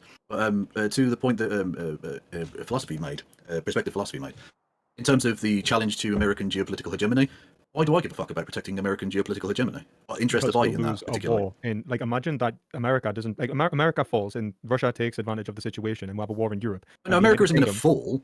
It will, in terms of its ability to challenge en masse global events, like as an unfolding global war. So what we are currently relying upon American power in order to secure Europe. We have no capacity to secure our own borders. We would 100%. Well, yes, we do. We are a nuclear power. We are literally. So we're going to resort to nuclear weapons. No, I'm saying nuclear weapons, nuclear armed states. Pause. Maybe I missed it. Why are we talking about nuclear? Like, did my brain? No, the idea that we can't protect our shore. No one's going to invade a nuclear armed nation. I'm not suggesting why do you nuke people. that? I'll name one that has been invaded. India and Pakistan are always fighting each other, invading each other. Well, it's a border skirmish between two countries that used to be the same fucking country. You're assuming that. You're assuming they're that not invading en masse. India isn't marching on Islamabad. It's a border skirmish. You can't assume that we are not going to end up in a major conflict to protect the Baltic states. Like, there is no reason to assume that they can bank on us not implementing Article 5 and America not coming to support. Okay, but if Iran is the opposite, if Iran is that, are you suggesting that Iran and Russia are going to team up to take on Estonia? Iran and Russia are already teaming up. Iran, Russia, North Korea, and China are starting to show an axis of power. Wait, I'm missing something. Are you saying that badly in Ukraine? I want to pass the ball to non-smoker. Yeah. I feel a little ignored here, honestly. First of all, perspective philosophy. I'm just curious. I have a question for you and I have a question for Rashad. First for you, are you suggesting that, like, if I'm understanding you correctly, if we do not carry out strikes on Yemen, that Russia will invade Estonia? Don't you think that's like several fucking massive leaps in logic? No, I think that would be hyperbolic. What I'm really saying is that if we don't carry out strikes in Yemen, then essentially all shipping lanes will be basically break down. We'll have to go around the Cape of Hope, which will put up shipping prices, which will damage our economies even further, especially things like the industrialization in Europe, or the industrial processes in Europe. So like German industrialization, like the orders that Poland are putting in for weapons, our capacity to produce shells for Ukraine. All of this will be ultimately harmed, and we'll have to lower aid packages to Ukraine, and we'll have to try and focus on our defense whilst not actually being able to maintain their defense. Ukraine's defenses will fall against Russia, and then we'll be bordering Russia directly, and we'll have a border between Ukraine and then the Baltic states, which the Russians have already suggested would lead to them crossing over, with them occupying essentially in between Poland and Romania, isn't it? You obviously think they're going to take on NATO? I think that there's the possibility of them annexing northern Baltic states. It's not about them taking on NATO en masse. I think it's what they're relying upon is us fragmenting, which would happen if our economies fragment. The Baltic countries are NATO countries, and so the Article 5 by name, yes, so that's Article 5 doesn't guarantee it. Sorry. Before we get too far down into that rabbit hole, right? I do want to bring it back to the Houthis, and I know non-smoker had another question for Rashad specifically, so I wanted to hey Rashad, so quick thing. So I have a question and like a tiny follow-up, but what is the historical precedent you're using for like occupying a foreign country and de-radicalizing it? The fact that I don't really have much of an excuse me, my bad. I don't really have much of a pretext for it. There's no historical basis because this is the first time we've actually like dealt with, not the first time, but it's a unique situation that we haven't exactly experienced entirely before in every aspect. And what we have is an organization that is at least somewhat supported by the people. I know there's like a 50-50 split in Palestinian support for Hamas. I know a lot of them are unhappy with Hamas and how they're ruling the country, but a significant majority. By the way, it was a lot lower before Israel started bombing the place, by the way. Well, a lot support of for Hamas has increased since then. Yeah, a lot of Palestinians, however, did support. I believe about 70% supported the October 7th attacks. So when you have a population that may not necessarily support the organization itself, but its ideals and actions, you have an eternal conflict where it's never going to stop. We have one side who's absolutely is this supposed to be about deluded in terms of what they can accomplish geopolitically. We just attack Israel. That's not going to work. You can try to game skip.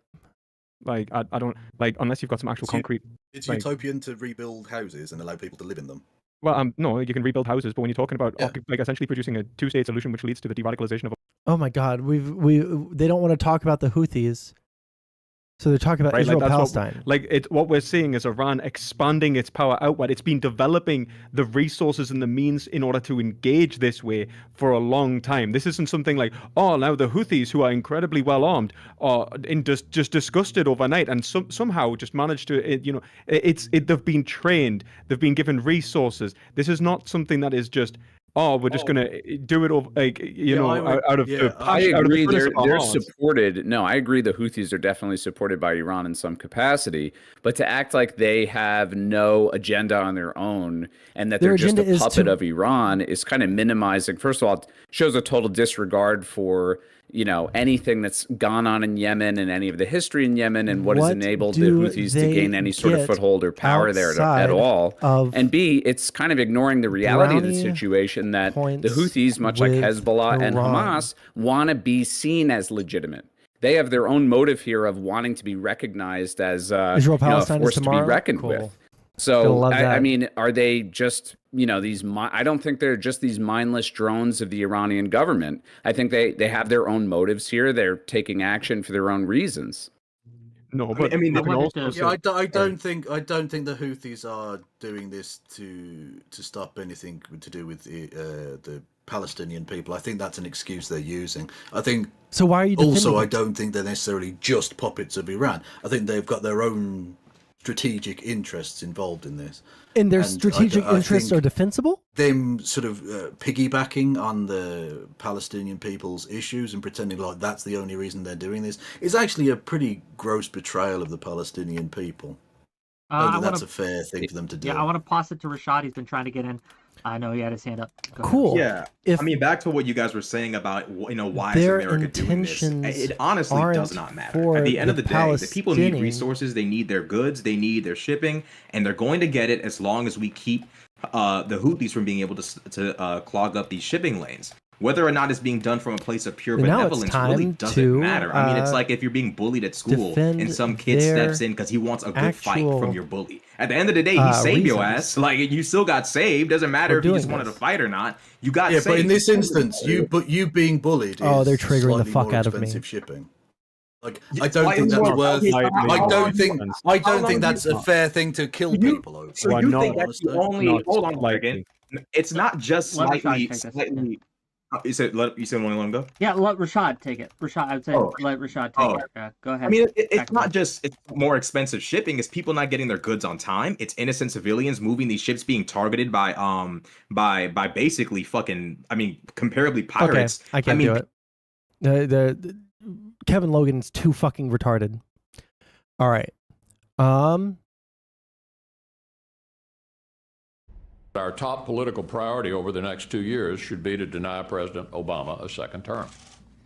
Senate Minority Leader Mitch McConnell back in 2010 vowing to obstruct legislation for purely political purposes to try to keep then-President Obama from being elected to a second term. He failed then, but he is at it again now.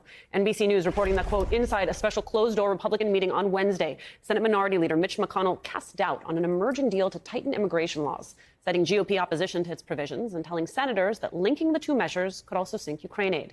Senator McConnell adding that the politics on this have changed. Those politics are purely the desire to see Donald Trump reelected. NBC News adding that, quote, Trump's desire to wield chaos at the border as a political weapon against President Joe Biden in a general election campaign is a factor in the ongoing congressional negotiations. McConnell telling Republicans, we don't want to do anything to undermine him. Joining us now, Democratic Senator Chris Coons of Delaware and co-chair of President Biden's re-election campaign. Senator, thanks for being with us. I want to take this in two parts. First, let's talk about foreign aid. Then let's talk about immigration. When it comes to this aid, what are the stakes of an inevitable delay? The stakes are incredibly high here, Alicia. The supplemental that President Biden sent to the Senate and asked us to pass now many months ago includes several different pockets of absolutely critical spending. Support for Ukraine in their ongoing fight for freedom against Russian aggression. Support for humanitarian assistance, critically needed in Gaza, but in a dozen other countries, from Jordan to Lebanon to Sudan to Syria to Afghanistan. Support for our Indo-Pacific partners, Taiwan and many other countries, and support for Israel. There was also a specific request for $14 billion in border security funding to hire more border security patrol agents, more Customs and Border Patrol, more lawyers to handle quickly the asylum cases of folks who are coming to this country seeking asylum. What is concerning about the development that there are Republicans, egged on by former President Trump, now cheering for a failure of the border security deal that's been negotiated over the last couple of months, is that rather than solving the problem, they may now be trying to instead have an election issue for the fall at the behest of former President Trump. If they do that, they will own responsibility for refusing, once again, to come to the table to negotiate to a good resolution and to try to fix the problem together with President Biden and Democrats who are willing partners in trying to address our border challenges. I want to underscore some of the elements of this immigration deal, the contours of which we're still coming together. As you well know, there were a lot of advocates who didn't like this deal for the exact opposite reasons that some Republicans were suspicious of it, which is those advocates. They thought Democrats were giving up too much in the way of parole authority, expulsion authority. What does it then tell you that Republicans who, as you said, they are supposedly hair on fire over the U.S.-Mexico border are suddenly walking away from this deal in favor of something theoretically more restrictionist and ugly like H.R. 2, which they know they can never get done? So, Alicia, there's two very strongly different factions in the Senate Republican caucus. Those who don't want a deal, who are listening to former President Trump, who don't support additional appropriations or support for Ukraine, who just don't want to see us get more done. And it'd be hard for the House Republican caucus to get less done than they've accomplished in this Congress so far. Then there's others who still want us to move forward. And not to contradict some of the reporting you just put up, but in personal direct conversations today on the floor of the Senate with McConnell, with Thune, with Cornyn, with Langford, and with our negotiators, Senators Murphy and Sinema, I'm convinced that Republican leadership in the Senate still wants to get this deal done because they badly want to support Ukraine. But there is a significant group in the Republican caucus here in the Senate, the Freedom Caucus of the Senate, that wants us to get nothing done. Well, help me understand then, when Mitch McConnell says the politics have changed, your sense of what it is he's referring to? So he explained that in much more detail in a direct conversation we had today and made forceful statements in front of his caucus at lunch today. He is recognizing that his caucus is divided, that there are some very loud voices that are opposing the border security deal that Senator Langford, at Senator McConnell's encouragement and direction, negotiated. So Senator McConnell's asserted he still wants to move ahead with aid to Ukraine and a border security deal. And Senators Thune and Cornyn, who are his principal lieutenants in his caucus, also repeated that in the hallway and on the floor. But there are very loud voices, extreme voices in the Senate Republican caucus who want to make sure that we're not successful, that we can't come together. A compromise, Alicia, is something where no one is happy, but where we make real progress, where there will be both Democrats and Republicans supporting it. They want to make sure that there is still a serious and significant challenge at the border so that former President Trump has it as a core issue to cudgel President Biden with in the fall. That's unfortunate. That's failed leadership.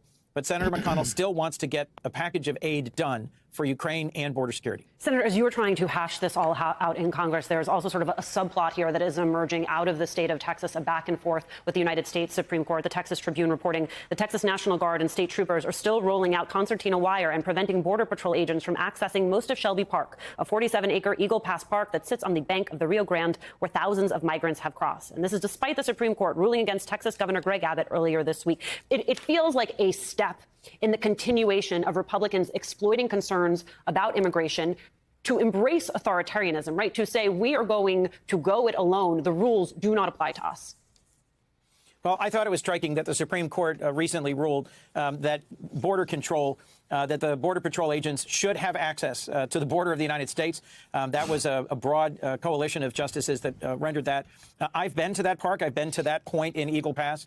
A bipartisan delegation that included Senators Langford and Murphy and Cornyn and others went to visit El Paso and Yuma last year.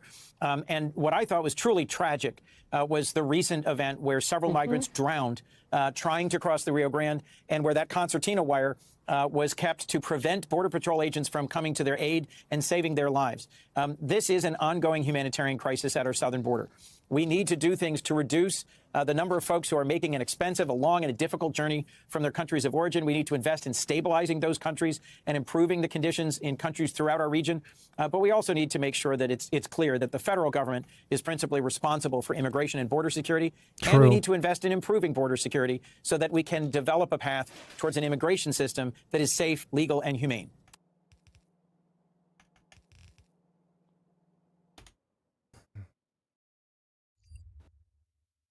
No, again, I'm not suggesting it's all bad either. The American hegemony, the American military. The idea that America is some universal good in Europe is just not fucking true. It is good. Okay. Let's cringe at Vosh for a second.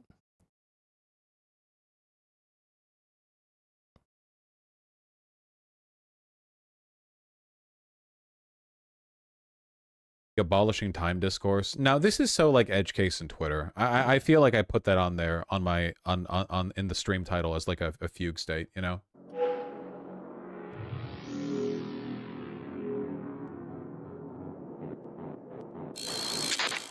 The what now?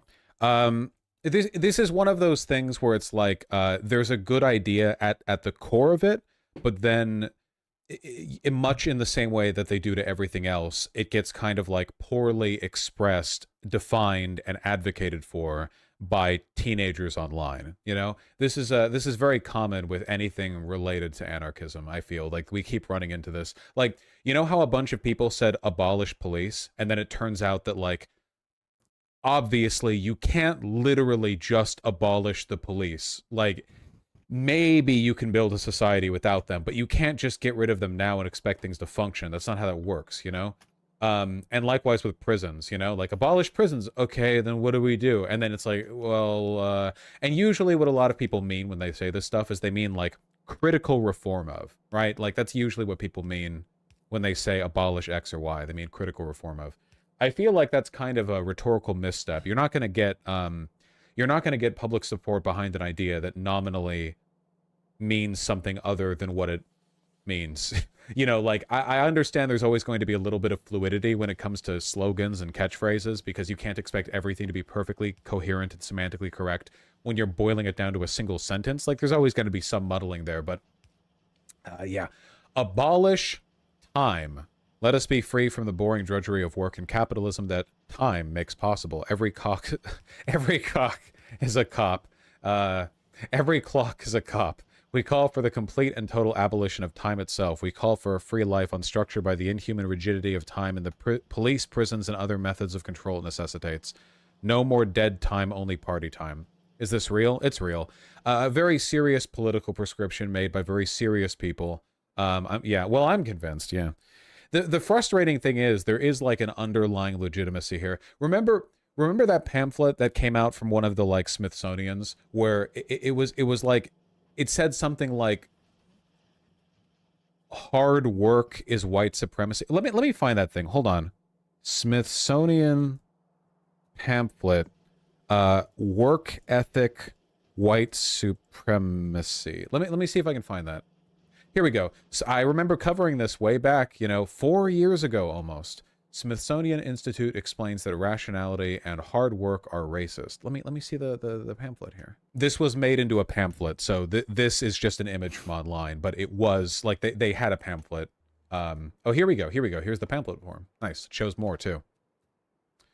Aspects and assumptions of white culture and whiteness in the U.S. Rugged individualism, family structure, emphasis on scientific method, history, Protestant work ethic, religion, state power and authority, or status, power and authority, future, blah, blah, blah. Oh, and time. Ah, there we go. Time as well. There you go. Isn't this old? Well, I just said 4 years ago. Anyway, this one bothered me as well because, like, again, there's some discourse that really should be kept to academia, because to simplify the ideas is to strip them of their context and their meaning, and to have those ideas stripped of context and meaning thrown out into the public space is just begging for them to be misinterpreted.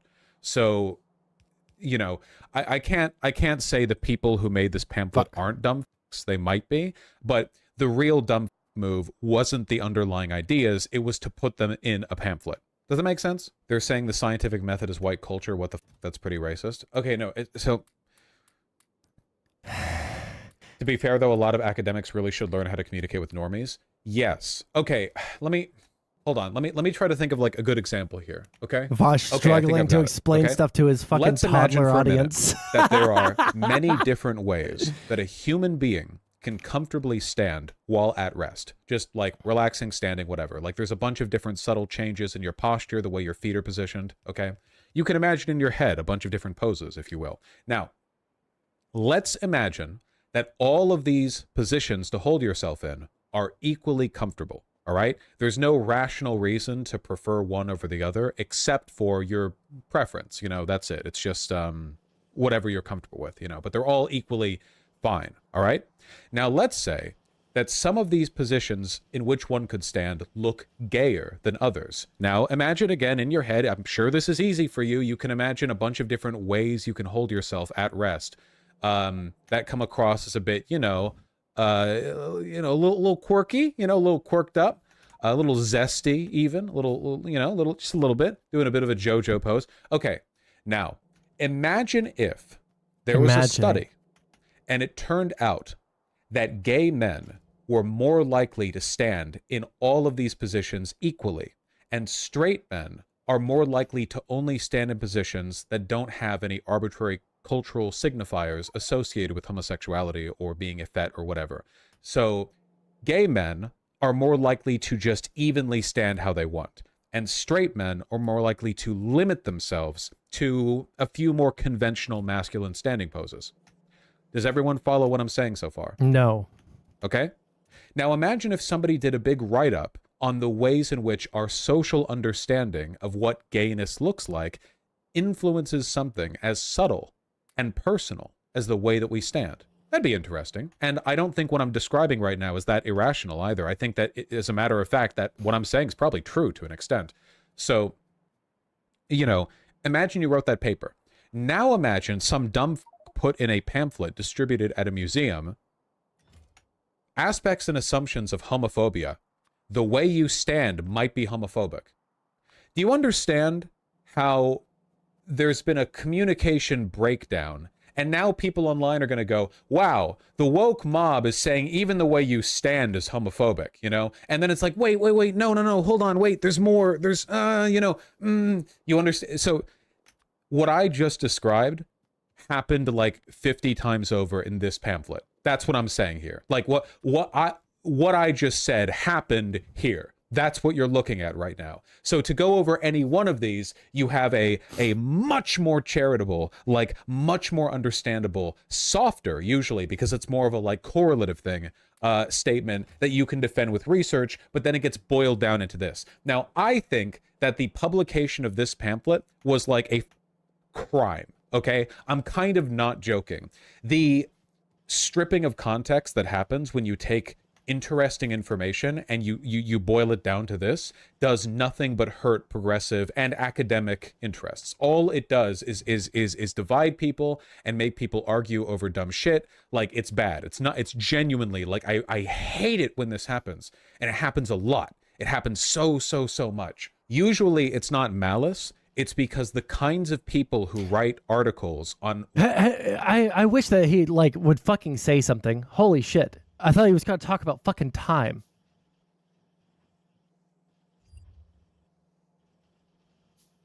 Okay, what else do we have? Do we have anything else in content suggestions, or are we just going to be memeing for the rest of the stream?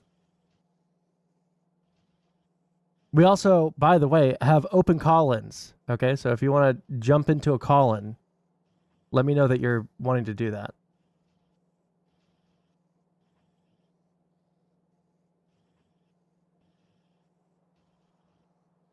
Meanwhile, prison time for another former Trump advisor who defied a congressional subpoena. First it was Steve Bannon, now today, Peter Navarro, who was sentenced to 4 months in prison for defying the subpoena from the House Select Committee investigating January 6th. Joining us now, CNN senior crime and justice reporter Caitlin Polantz and former federal prosecutor and CNN legal analyst Jennifer Rogers. Caitlin, to you first, what did the judge say when he handed down this 4-month sentence for Peter Navarro? Jake, frankly, he said, you should have known better, Peter Navarro. Peter Navarro received this sentence of 4 months in jail, as well as a fine of $9,500. So a little bit less of a fine than Steve Bannon got for doing the same thing, but the same amount of jail time for defying the subpoena, not turning over documents, not sitting for testimony before the House Select Committee. And Judge Amit Mehta over at the federal court in D.C., he said, you know, Peter Navarro, you were happy to talk about what you were doing after the 2020 election publicly. You were writing about it in your book. And though you're a good guy and he brought his lawyer shoes when he needed him and he was helping with the coronavirus pandemic in the White House, he should have known, and he shouldn't have been saying this was a political prosecution, even to the judge today in court. Judge Mehta says, specifically to Peter Navarro as he's handing down that sentence, you want me to believe this is a political prosecution when the evidence is completely to the contrary. You are not a victim. You are not the object of you are not a victim. These are the circumstances. Stop being cringe. Making. So the judge making quite clear there, Jake, today, the consequences of not responding to a House subpoena in any meaningful way, even if you're a White House advisor, is jail time. Caitlin, Peter Navarro usually comments on things publicly. How did he or his attorney respond to the 4-month sentencing? Jake, he was drowned out by naysayers of his outside the courthouse today, so he had a hard time personally responding, but his lawyers appealed very quickly after this. Currently, Peter Navarro is released. He's not in jail, and they are wanting to appeal on a lot of questions around executive privilege. If he has some sort of protection because he was serving in the Trump White House, not on election-related issues, but on other issues. If he has some sort of protection of the presidency around him, how that had to have been evoked by someone like Donald Trump when he was president. And his lawyers are asking the judge to not send him to jail right away, let those appeals play out. out, see where they go, and then see if he will have to report to jail for that 4-month sentence. And Jennifer, prosecutors wanted a harsher sentence. They wanted Navarro to be sentenced to 6 months for each of the 2 counts he was convicted for and to be fined $200,000. So were you surprised he was given 4 months instead of a year and fined just shy of $10,000? I wasn't, Jake. You know, judges hate to be reversed, so what they often do is give the prosecutors a little bit less than what they're asking for. It looks reasonable. It's within the sentencing guidelines range. And the fine in particular, you know, unless it's some sort of corporate crime or there's some sort of reason that a monetary fine makes a lot of sense as part of the punishment, most felonies and most misdemeanors in federal court actually get the bare minimum fine, which is really called a special assessment. They don't get any true fine at all. So I wasn't surprised to see where the sentence ended up. And I think that the prosecutors are probably pleased with 4 months. I mean, it's not a lot of time, but it is a misdemeanor. And Peter Navarro, assuming that he doesn't get this overturned or drag it out until former President Trump is president again and gets a pardon, he will go to prison for this. And that's, I think, at the end of the day, what prosecutors are looking for. So, yeah, let's talk about that, because you do think that ultimately, because they won't be able to be part, even if Trump wins in November, he won't take office till January. So in the next year, you think it's likely that Navarro and or Bannon will actually go to prison?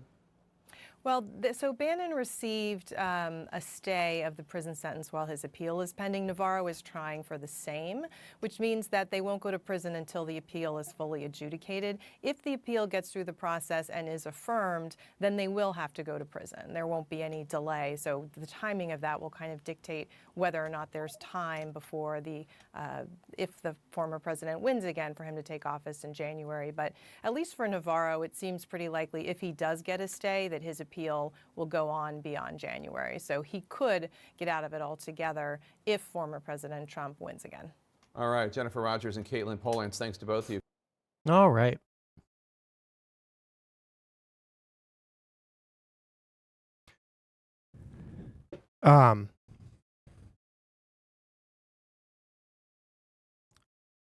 One second. I'm trying to decide whether I want to continue streaming. I don't want to like start something if I'm not going to continue streaming. How is chat feeling?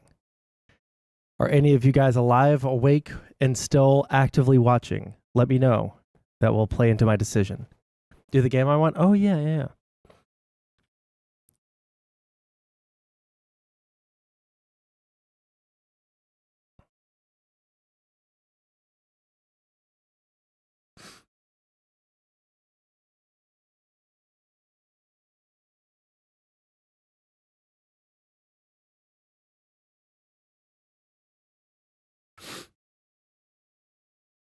Who are you people? True.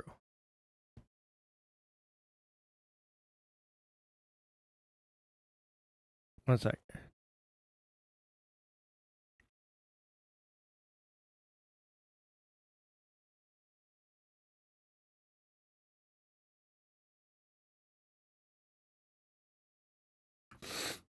It is Australia Day.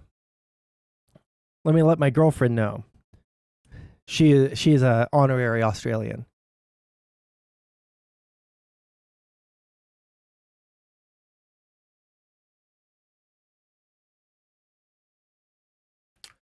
I can't drink beer. We're doing dry January. I haven't had a drop of alcohol since January 1st. All right, let me see here.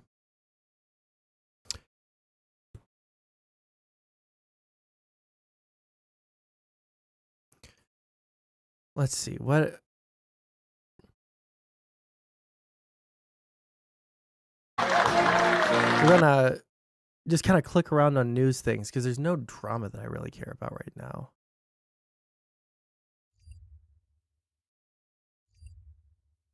There is going to be a debate on Drone Tech server in a little bit. I don't know what about.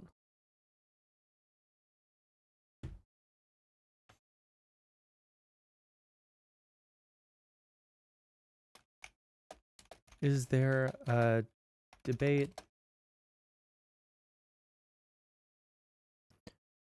tonight here?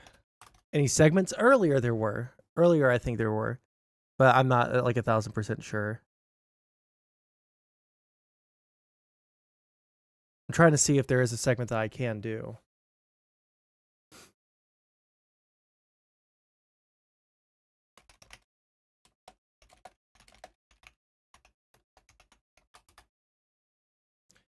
Okay, there is a debate panel.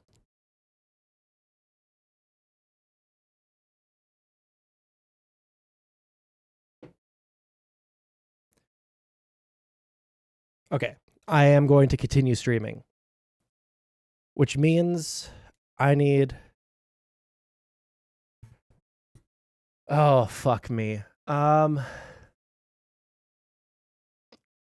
Give me a couple of seconds while I decide what to do. Also, if you want, link me something.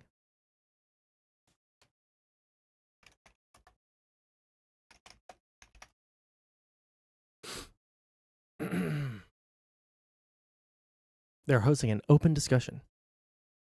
Did she eat a koala? No, my girlfriend lived in Australia for a long time. So that's why she's an honorary Australian. She said tomorrow is Australia Day. So it's not today. She actually knows off the top of her head.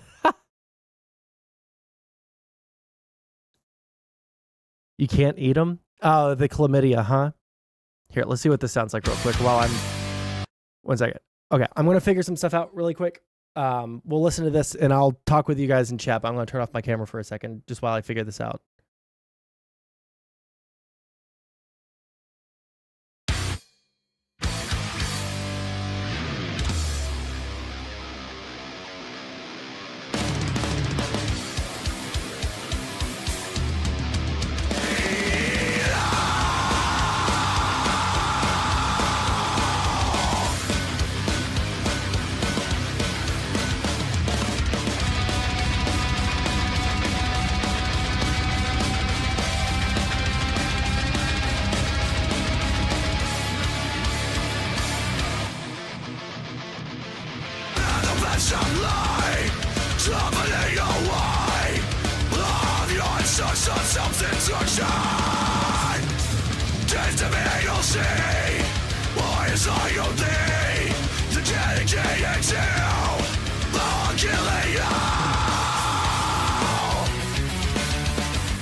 Can I still play fucking Master of Puppets?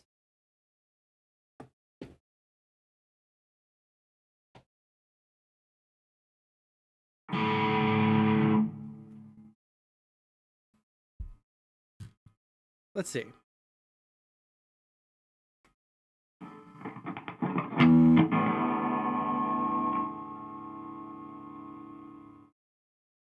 Wow, the volume was way too high.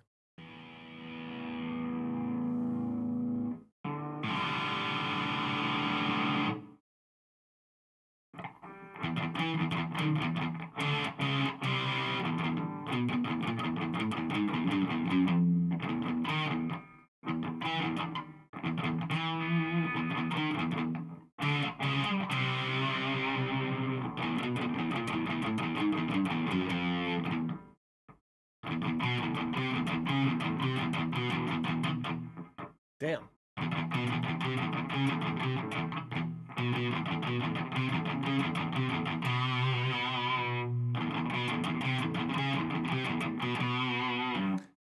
Wait, hold on. Rip VOD, why? Did I disconnect?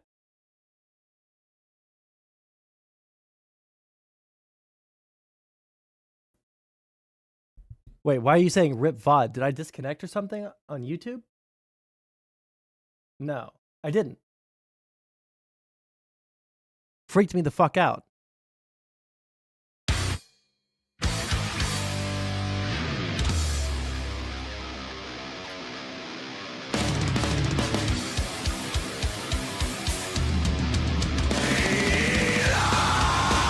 This is like dropped fucking all over the place. Oh, fuck. What if Linkin Park wrote Chop Suey? AI Plankton? Shoot it to me.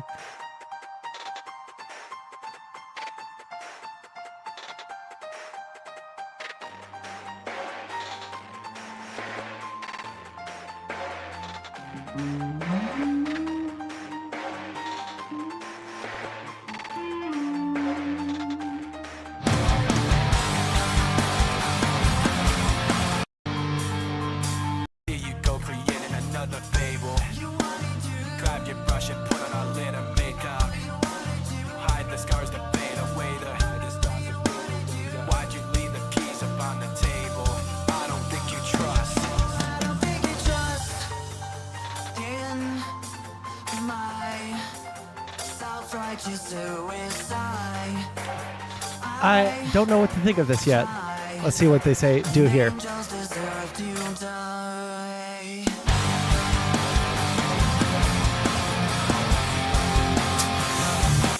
Super cringe. All right. It begins Texas blocking migrants. Okay, we'll open that tab up.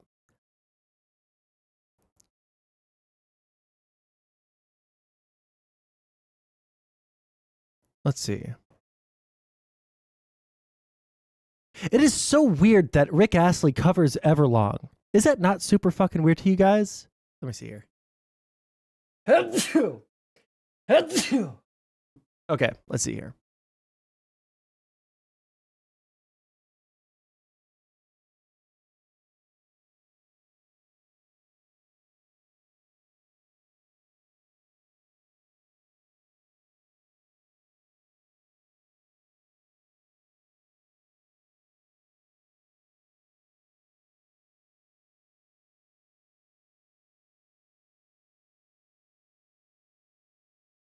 This video is brought to you by Nebula.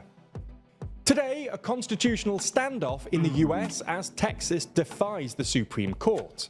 Argentinian President Javier Milei faces his first major strike, and Saudi Arabia opens its first alcohol shop in 70 years. From TLDR News, this is your daily briefing for Thursday, the 25th of January, 2024. Yesterday, Texas Governor Greg Abbott issued an explosive statement in defiance of the US Supreme Court, which issued a 5-4 ruling on Monday to allow US border guards to remove razor wire that had been erected at the US-Mexico border by Abbott and the state of Texas. The Biden administration and the state of Texas have been engaged in a legal battle over this issue, with the Biden administration viewing the Texas border policies as too harsh, and that the policy on this issue should be made by the federal, not state government, while Texas has argued that the razor wire was a policy of deterrence as large amounts of migrants have crossed in recent months. This brings us to the statement of yesterday, where Texas Governor Abbott stated that the federal government has broken its compact between the United States and the states. The governor then went on to say that Biden... I wish that this fucking dude, holy shit, I wish that fucking Abbott would just fucking go away. Does Texas, I don't think it does, have governor term limits? I don't think they do. Texas. God damn. He is just like, if you guys don't know about Mr. Abbott here, okay?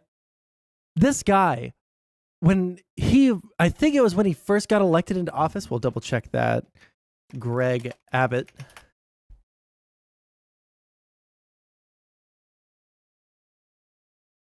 He's been the Governor of Texas since 2015. Yeah. So my first year in college, I remember seeing the news, and there were only one of two ways that you could take this, right?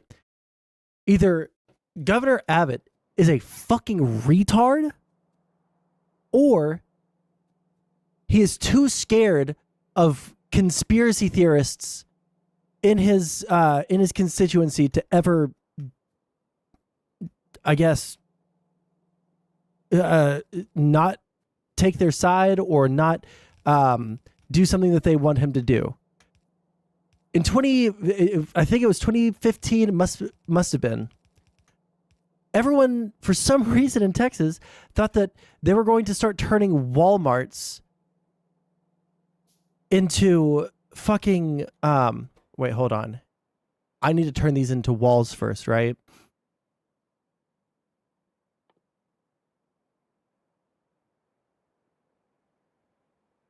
Yeah.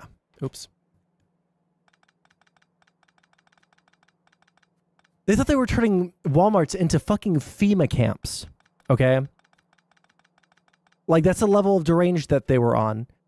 They're turning FEMA camps or Walmarts into FEMA camps, and in doing so, they are going to, the United States government is going to invade Texas and force us to do things that we don't want. And instead of Governor Abbott saying the obvious thing, the very obvious, no, obviously that's not happening. We know what Operation Jade Helm is. It's not some, wacky, federal government ploy to try and steal your children from you. It's not some wacky federal government ploy to try and, invade the state of Texas, its own territory. This thing, Jade Helm, is just exactly what it said it was. Some sort of military operation where they're going around and they're doing it like a mass training event over several states. Instead of standing up to the fucking lunatics in his party, he sent the Texas National Guard against our own military to keep tabs on them to ensure that they weren't invading the United States. So either A, Governor Abbott is fucking retarded and actually thinks that the United States would invade its own territory, or he's too much of a coward to stand up to people who have stupid conspiracy theories about what the government is doing to Texas. There is literally no other option. He's either retarded or he's a coward. And you've seen that time and time again, that the option is actually that he's a coward. How do I know this? How do I know that Governor Abbott is a coward? Look at his response to literally any major event that happens in Texas. The Uvalde shooting. Well, it could have been worse. More kids could have died. Well, technically that's true, Governor Abbott. Thanks for this completely useless piece of information. Nobody cares that Uvalde could have been worse. Nobody gives a fuck.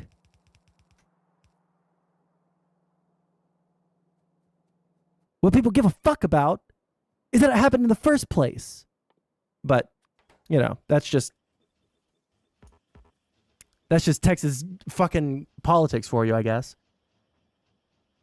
Okay, a second. Where is the video? Greg Abbott is once again.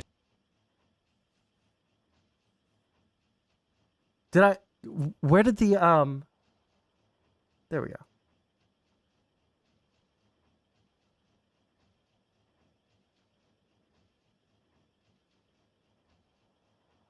then went on to say that Biden had violated his oath to faithfully execute immigration laws passed by Congress, instructed his agencies sorry guys, one to sec. ignore.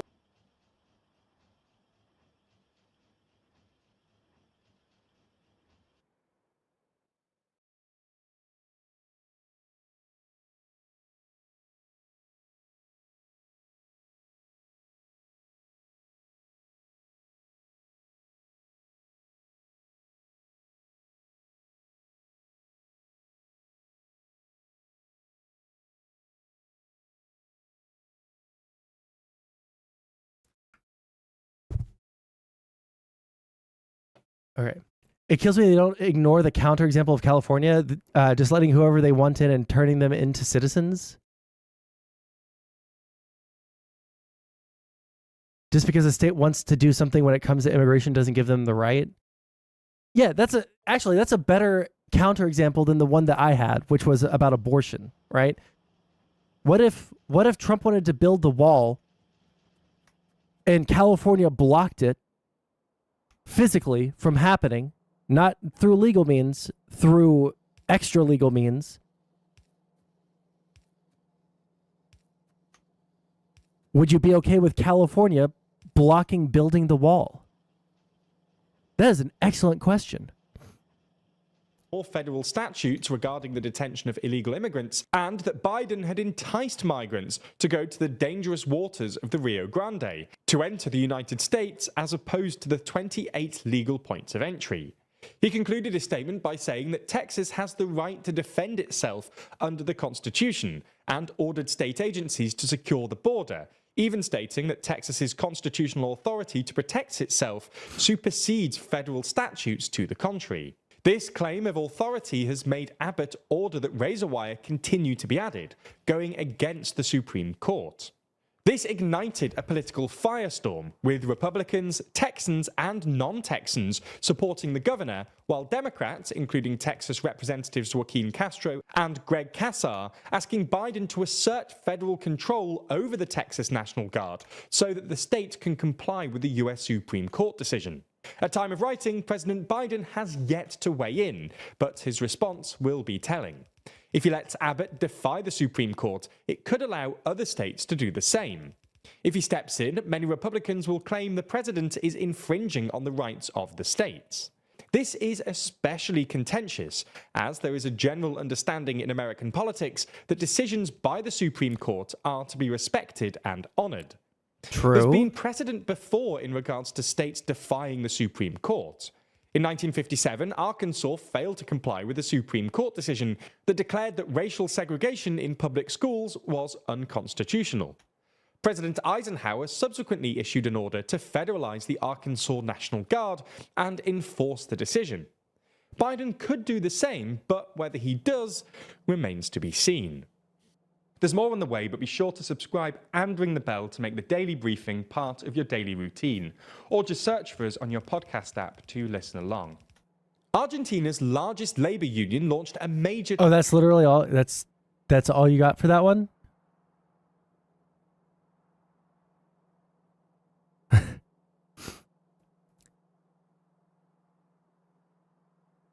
Wait, hold on.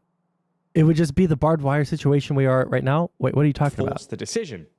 In 1957, Arkansas failed to comply with a Supreme Court decision that declared that racial segregation in public schools was unconstitutional. President Eisenhower subsequently issued an order to federalize the Arkansas National Guard and enforce the decision.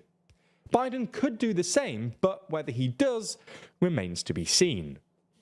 There's more on the way, but be sure to subscribe and ring the bell to make the daily briefing part of your daily routine, or just search for us on your podcast app to listen along. Argentina's largest labor union launched a... Oh, got you. It would just be the barbed wire situation we're at right now? Right, obviously, but it would be not a good thing. Even if it's something that I agree with, I don't think that that's a good thing.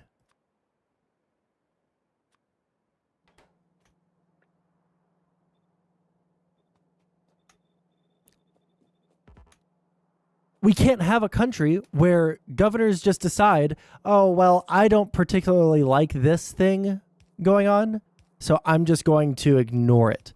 Or I'm going to openly defy something that the Supreme Court says. We can't live in a country like that. Why would we want to live in a country like that, where there are governors who just get to decide that they don't actually care what the Constitution says? That's where we're at right now?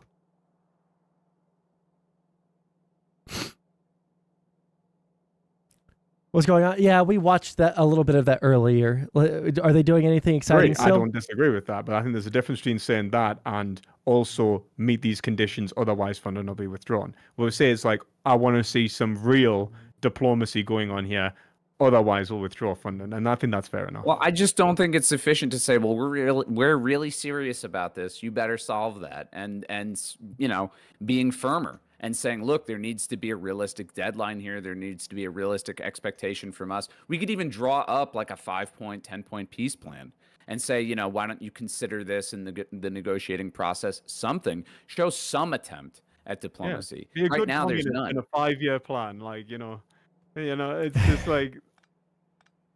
I mean, is there a slice of time you would prefer? Okay. Like, I'm just saying, it's not something that we can. Give me a time, dude. We're circling on this. Let's get to those super chats because I want to make my money. $20 for Logan. Well, $20 for me to ask Logan. Let's be clear.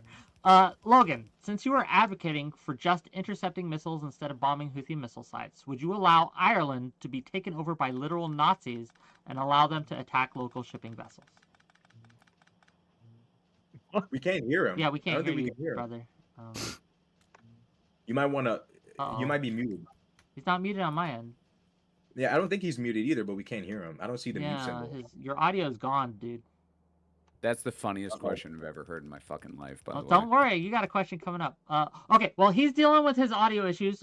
Work on that. Hopefully we'll get to it. We'll get to your question first, non-smoker. Non-smoker, would you allow the Nazis to dictate... I don't know why you only got $10 and he got $20. Whatever. Would you allow the Nazis to dictate a two-state solution in Germany, allowing the AfD to take power and negotiate with them in order to resolve the problem? What dumbass asked this question? Artemis Fowl. Oh, okay. Emphasis on foul. No. Oh, epic burn on Smoker. Okay. Bro, you just epically burned him. This is actually really bad. Kevin Logan, can you hear us? Okay, well, the show must go on. Hopefully he gets that fixed. I don't know what's wrong with it. But just keep trying, Kevin, and we'll try to get you back in here. We got about 25 more minutes left in the program, so hopefully we can get you to have your closing thoughts, closing statements, etc. But we still got a lot of ways to go for this. I guess my question would be, right? I know, to Rashad's point, Rashad talked about emboldening them to continue to act this way, right? Does not giving them what they want in this instance, giving the Houthis all these concessions, just mean that the next time that there is a conflict or that there is something that is going on the world stage, that they will just use the same tactic again? Oh my God! To get really? What they want. It worked the first time. Why wouldn't it work now? Does this just not again? Isn't this just kicking the can down the road on that? Well, we've interfered in many places in the world with the objective being like, well, you know, we've drawn this line in the sand and you've crossed it, and if we don't do something now, then you know, you're just going to be emboldened to keep continuing. And ironically, what's happened is we've responded with military force, and yet strikes against our hegemonic control over the world have just continued. I think the reality is that like violence between states is kind of like an inevitability. You know, and countries are going to do things we don't like. And it's about this is your response? And mitigating the damage. And, you know, listen, I'm not such a peacenik that I don't think that sometimes you need to use military force, especially if it's like, you know, our national defense, right? But I happen to think that, you know, you use it with an extreme amount of discretion. And this doesn't feel like an extreme amount of discretion. And, you know, to the idea that, like, if we don't do X, Y, and Z, it'll embolden the Houthis, I actually think carrying out strikes will embolden the Houthis far more than any kind of, like, you know, diplomatic efforts on our part might. Oh, Kevin. We still can't hear you, mate. We still can't hear you. Do you have push to talk enabled? Did it enable? Did you switch? Did you switch mics somehow? You guys were just talking about packing the Supreme Court not long ago. Is that not the same thing? No, it's not.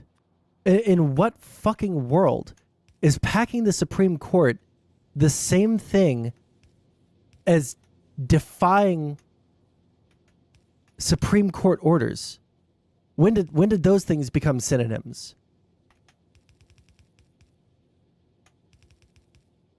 Also, Nair, there's no way that you're like stupid enough to actually think that what Greg Abbott's doing is fucking based. You're too smart for that.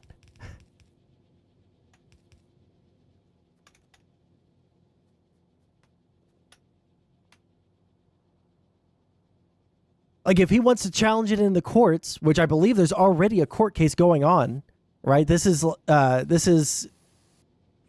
decision is basically just saying, okay, well, while the courts, figure out this appeal, we are going to allow the federal government to take these barbed wires down. Is that right? Since they would be passing things you wouldn't like, so you would pack it to make sure it didn't pass.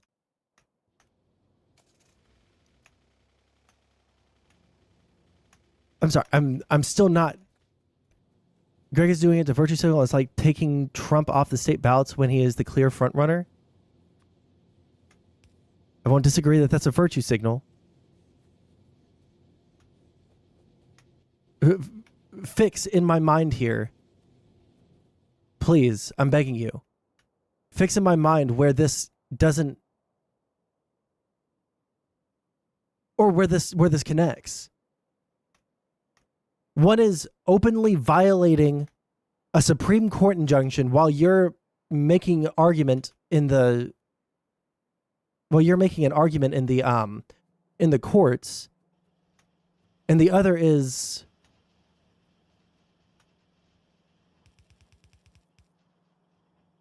I don't know, fucking not that. The other one at least like is going through the processes of the country and not defying explicit orders from the Supreme Court? Is that like a crazy thing to you that we would value that?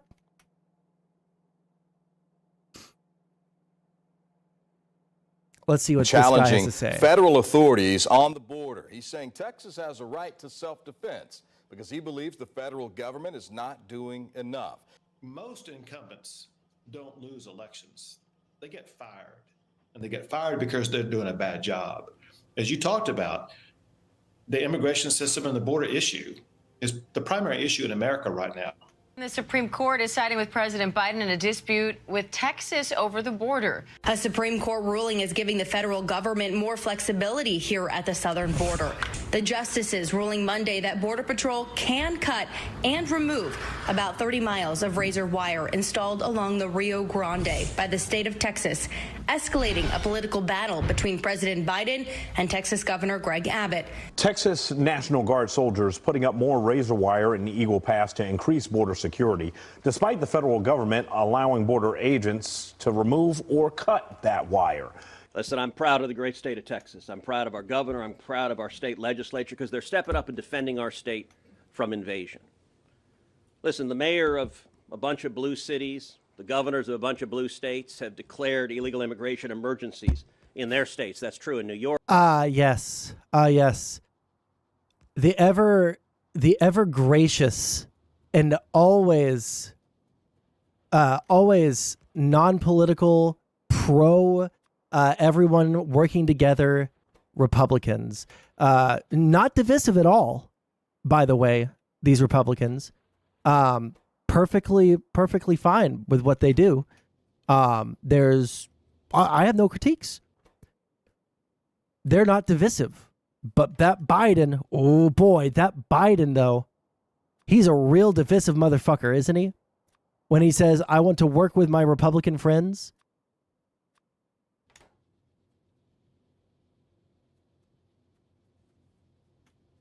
How the fuck do people look at the Democrats and the Republicans in the same way?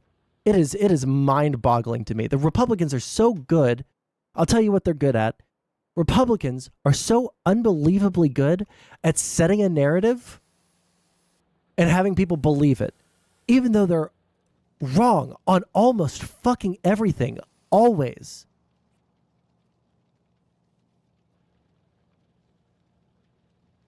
Even though they're always fucking wrong, they have such a talent for setting a narrative and having retards in their constituency believe it.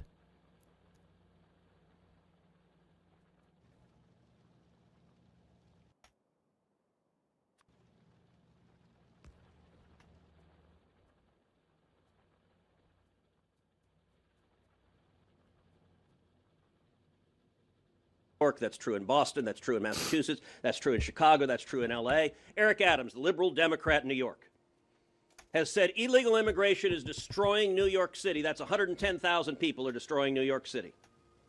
I agree with him.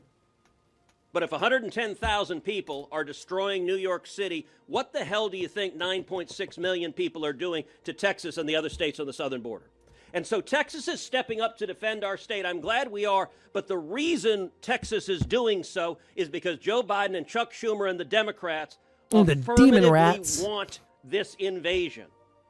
By the way, you want to know why negotiating with these guys, why they're doing it in such bad faith? They are today, as you pointed out. Joe Biden is litigating against the state of Texas to try to... Is he putting... Wait. I'm sorry. Is that fucking Skyrim or Oblivion music in the background?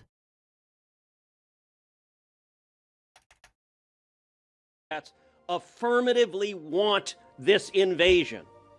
By the way, you want to know why negotiating with these guys, why they're doing it in such bad faith? They are today, as you pointed out. Joe Biden is litigating against the state of Texas to try to stop Texas from securing the border.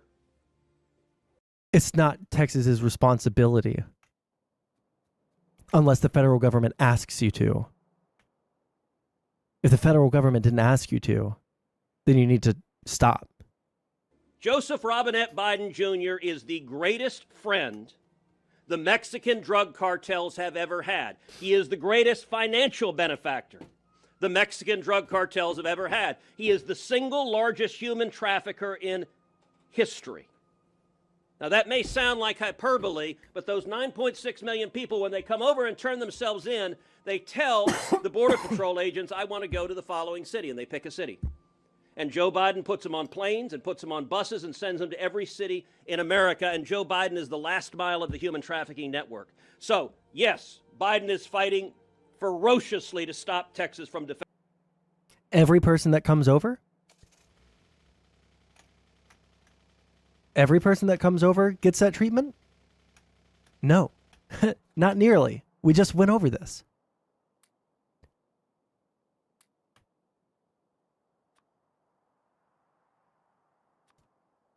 Defending ourselves. He is wrong.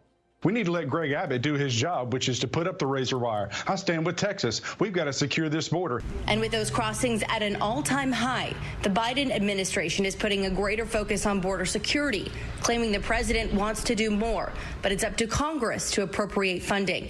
At the same time, the White House is also pushing for big changes to the immigration system. He's asking for more resources, and he wants to see additional resources, but also changes to policy to address what we've been seeing at the border.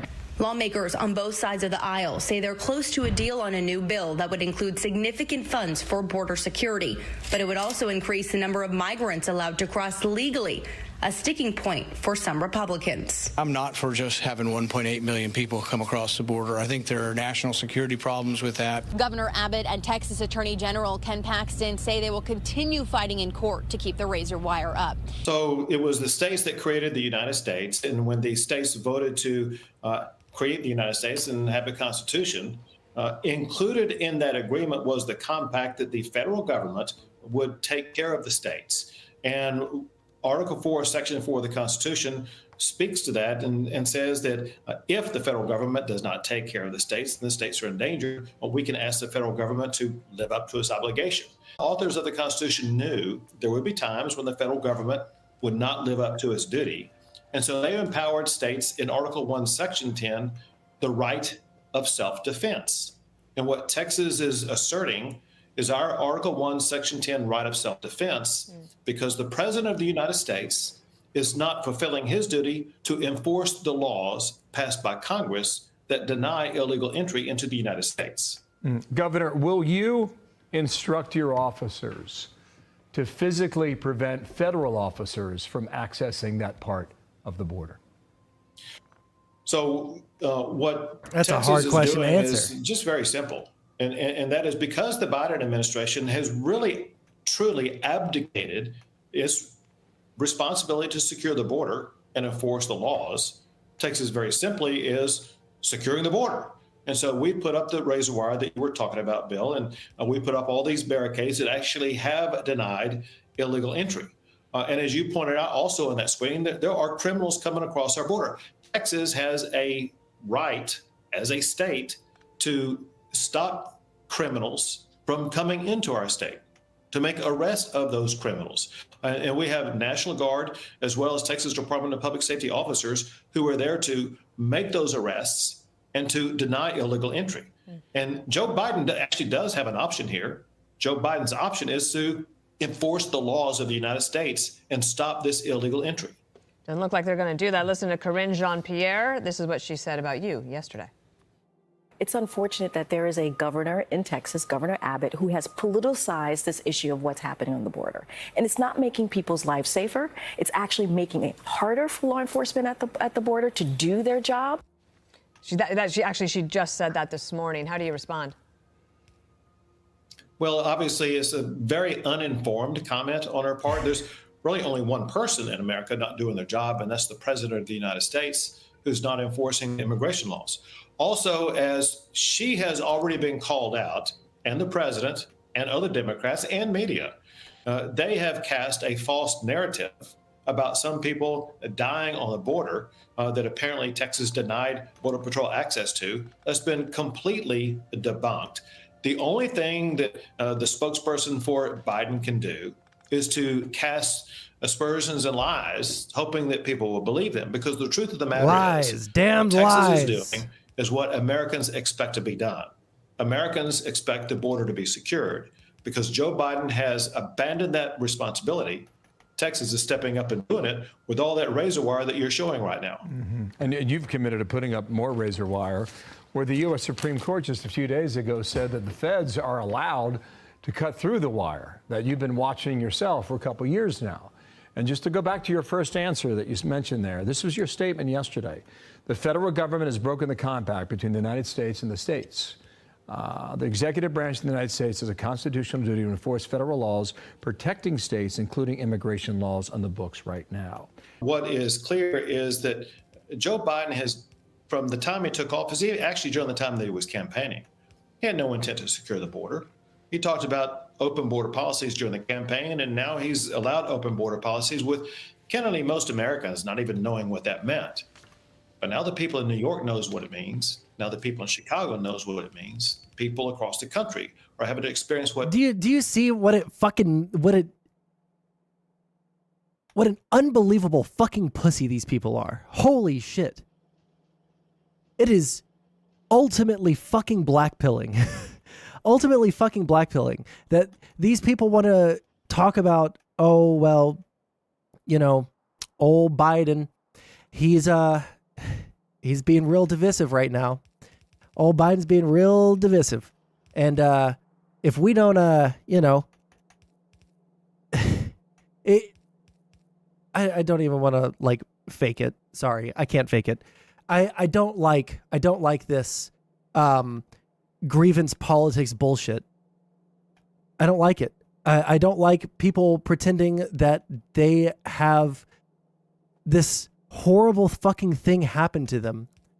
And then instead of like actually caring about anything related to this and like trying to solve the problem, they're just like, oh, well, you think illegal immigration isn't bad? Huh. Well, I'll show you. I'll just go ahead and try and make your life really hard. I'll try and make your life extremely hard because of this. Right? for shit that I have to deal with. It's grievance politics. I have a grievance, and I'm going to show you just how aggrieved I fucking am. That's what this is. And the truth of the matter is this. Illegal immigration is not really affecting that many fucking Texans.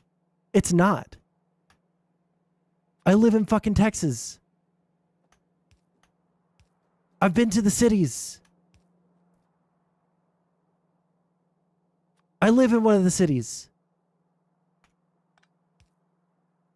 There is not this horrible fucking like if we don't take care of illegal immigration now, then everyone's everyone's bank account is going to be completely fucked because they're taking all the jobs, or they're dirtying up the cities, or whatever the fuck they're trying to say about it.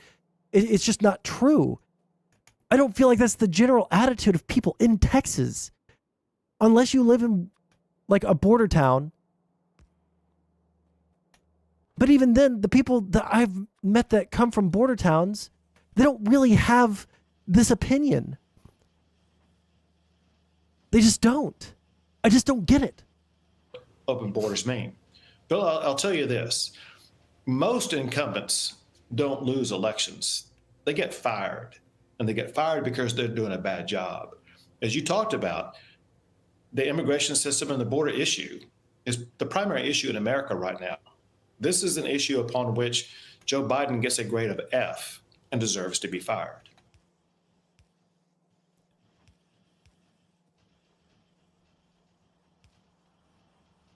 Okay, give me a couple of seconds. I'm going to run down. I'm going to pee. And then it's going to be about time for us to do this fucking debate panel on Drone Tech server.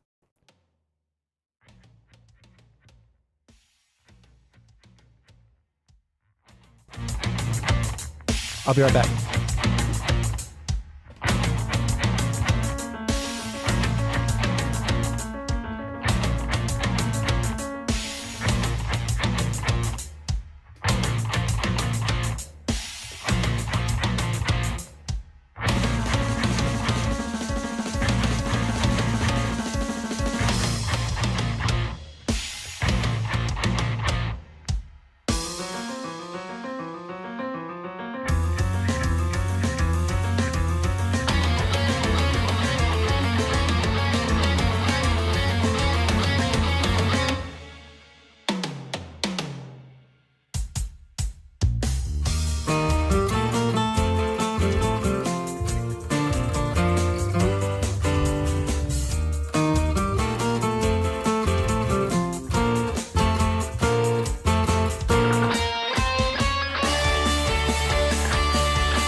All right, now we're cooking with gas.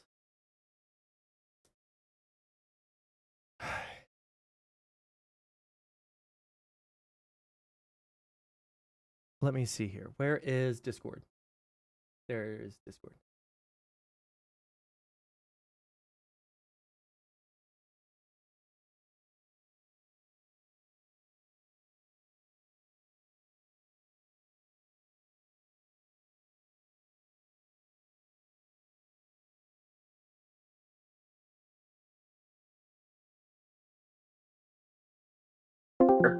A lot of other states get their money, get their supplies from. So there's that. We do a lot of import and export as well, so we wouldn't need their money. Yeah, but Texas is a drop in the hat compared to California's economy, which is like the 7th biggest in the world. If you separated it out, The state that's tanking and has like the filthiest streets in the United States. Yep, still bigger than Texas. Still doing better than Texas economically. Let me just catch up, Cluck and Sondsol. So we're talking about Texas and the federal government, and the question is, what can the federal government actually do to retaliate against Texas for disobeying a direct order via the Supreme Court? Tyler has stated that they basically can pull the purse strings, for lack of better words, and that seems to be about it. So if you guys have any thoughts or anything, feel free to chime in. And also, Sebastian actually is a Texan, so Hey, listen, I'm also a Texan. All right. Disgusting people, but I am a Cowboys fan. Oh man, that's actually the most degenerate thing that you could possibly have said. Holy fuck. X a monster. Well, isn't the situation Really quick, Isn't the liberal situation? quick. I was about to DM you. Are you streaming on Twitch? I'm not streaming right now at all. Okay, good. I'm perma-banned from Twitch. Okay, so I just wanted to make sure. Rip. You mean if what the fuck happened? And you're on it, he can get in trouble?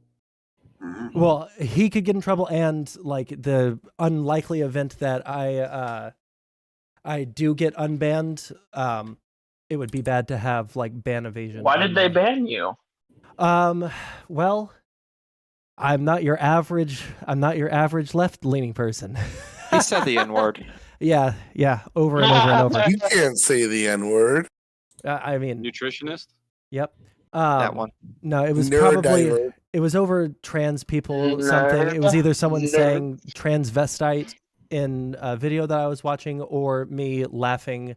I didn't mean to laugh, to be fair, but laughing at someone's appearance, and they happened to be trans. So. Oh, you heard. Yeah. Were they trans or were they trans? Really?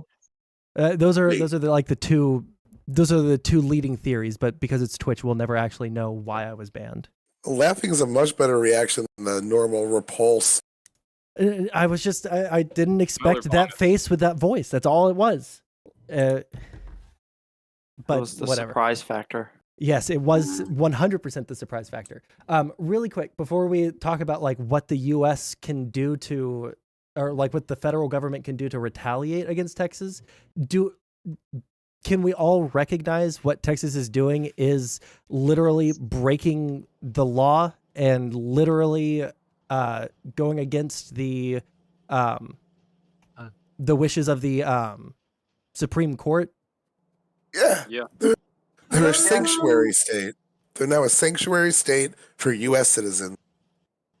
That's not how that works. But Wait. I don't even know what they're the supposed to. Supreme Court ruled that they can cut the wires, right? Well, the Supreme Court, I don't think, has actually made like a permanent ruling. So what was going on was that the federal government was cutting the wire, and taking down border barriers, and Greg Abbott tried to stop them. And the Supreme Court hasn't ruled on whether or not Greg Abbott can actually stop them. But they wanted to have like a temporary, you've got to stop this until this is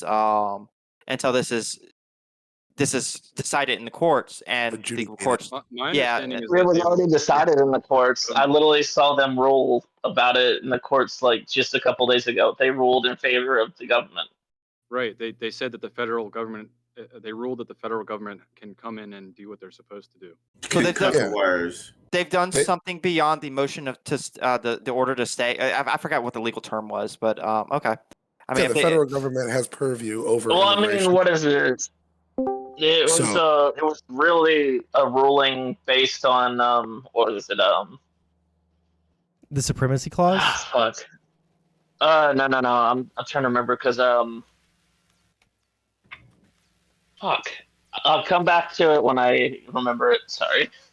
Like, and y'all like asking what can the federal government do? The federal government can like keep coming in and destroying the borders as Greg Abbott erects them if they want. Like, what can Greg Abbott do to stop the federal government? We're talking about what can they do in retaliation for Greg Abbott putting them back up? Like, how can they punish Texas? Well, why would they want? Why would they like? I don't for see defying the court order.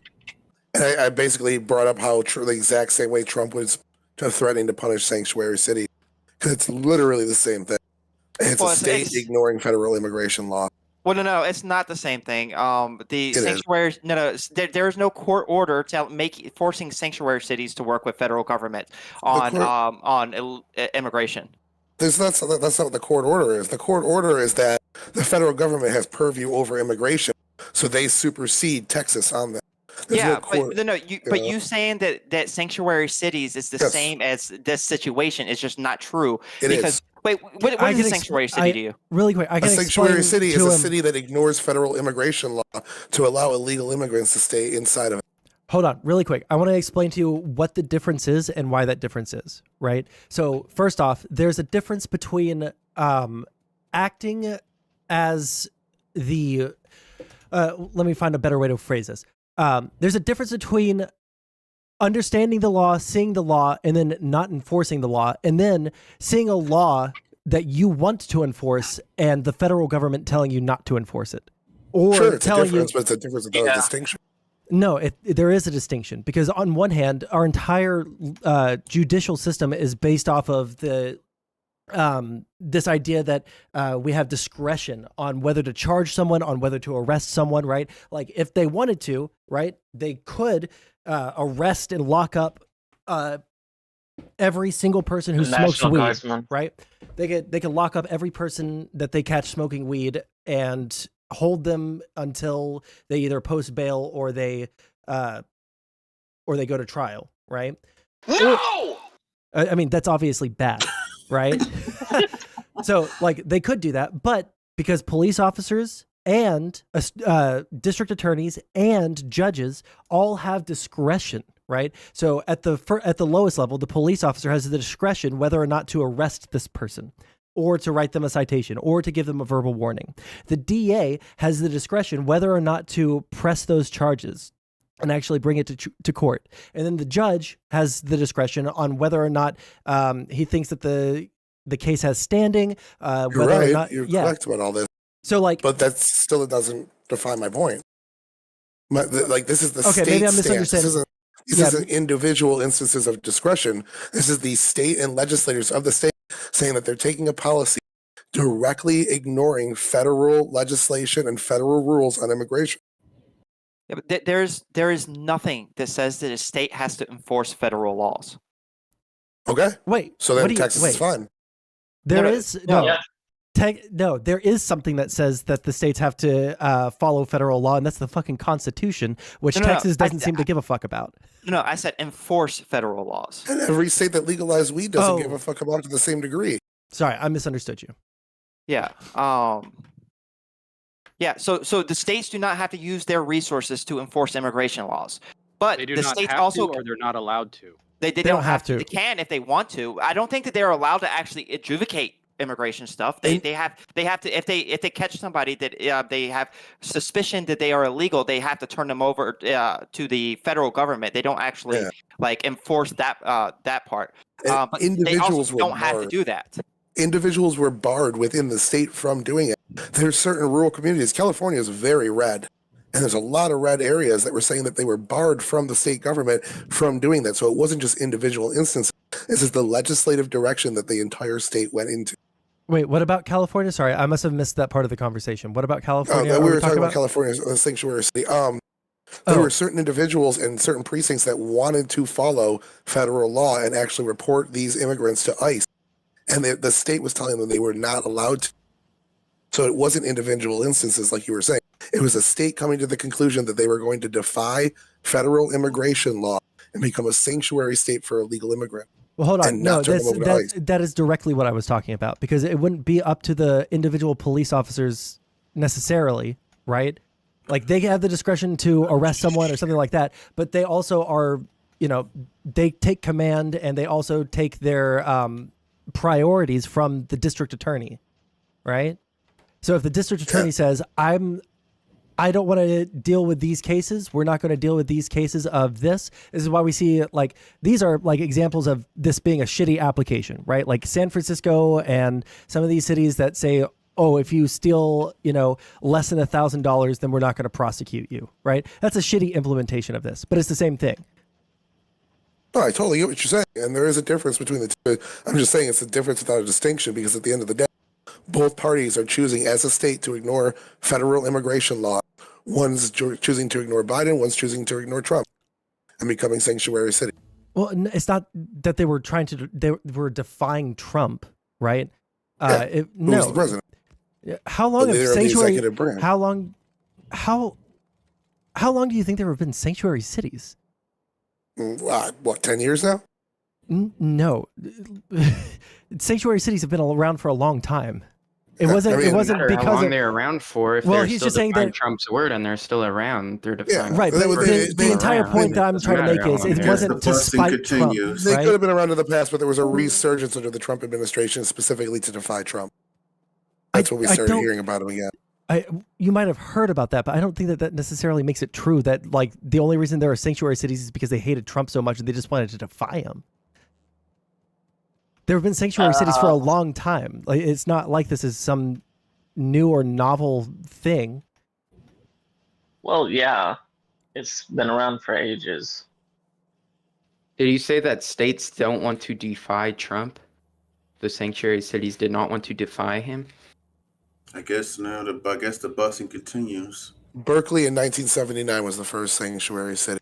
Yeah, And it was okay. in opposition to federal law. A state, and see, these things aren't also decided in stone. There is a lot of legal debate over federalism to see like who has the purview over these specific things.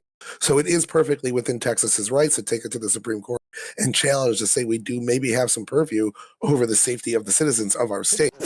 So it's really there's not a gray area here that we're talking about it's factual.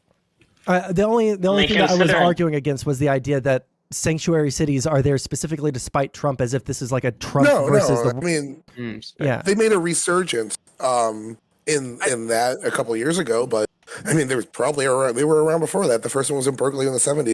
It was opposition to a political party then, and political stances then. It's opposite. It's using state powers to ignore federal decrees. Did they ever? Well, the federal government has never decreed that the state has to use their resources to turn in illegal immigrants. Like that's never been Yes, a they have. thing. That was the law. It was a law that the states have to use their.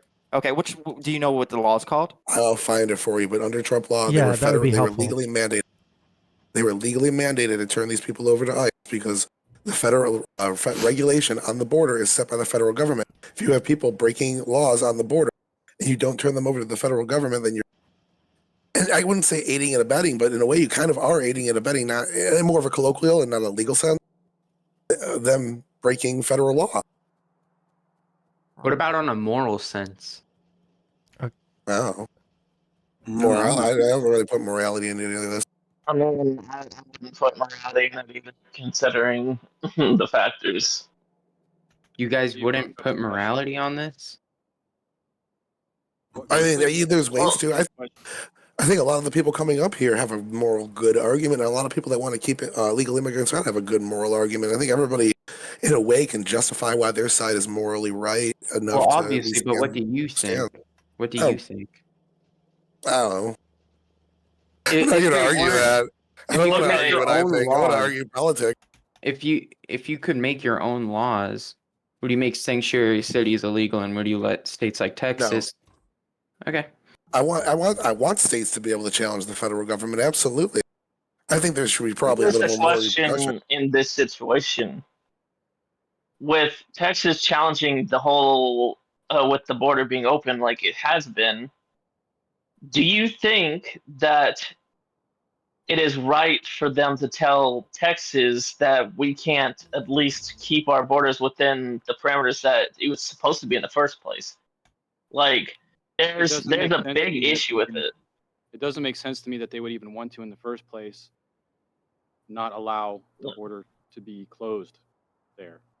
I don't understand. Because, I mean, it's supposed to, like, okay, like, we all know immigration is a way for us to get new people into the United States and to have people to have a better chance of having a better life here. But the biggest thing that we're taking away from all this situation is, why are we saying it's okay for these people to continue to cross, not to mention in caravans, as well as big, large groups of people coming in and not doing anything about it? Do you think Because that that's what the argument is? No, I think it's a lot of the factor is that they're coming in without fucking trying to make the effort, okay, how do I put this in an example? I have friends of mine that originally came from Israel.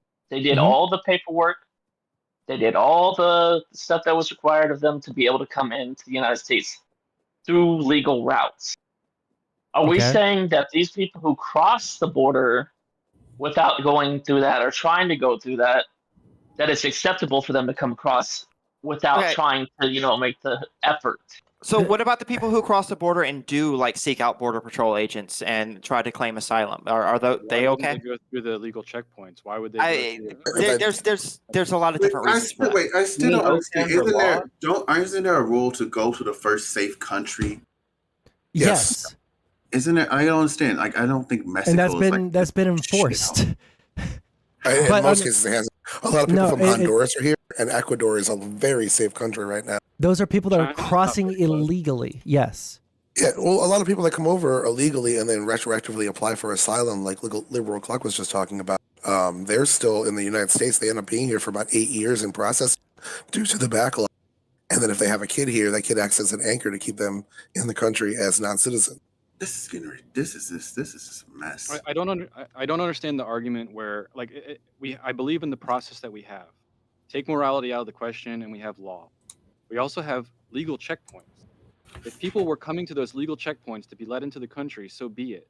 But when it's in a park in the middle of a state somewhere and they're streaming in through there, I'm not going to debate whether they're going to go find a federal agent and ask for paperwork or not. I'm debating why we're allowing them to come through at that point period, and why the whole country is not backing the fact that we already have a process and follow that process. This is the problem. All of the processes that we have are not meeting the demand there is to apply for citizenship. For example, I was looking into this earlier today, right? We started a new policy, and we have this new app, right? Where there's 1,000 spots per day, right? 1,000 spots per day that people can apply at the border using whatever fucking means, right? There are 10,000 people that want to make that application every single day. So it's not. Wait, so what you're saying, because we have to stop at 1,000, we should just say, come on through. We can't handle the paperwork. Just come on in.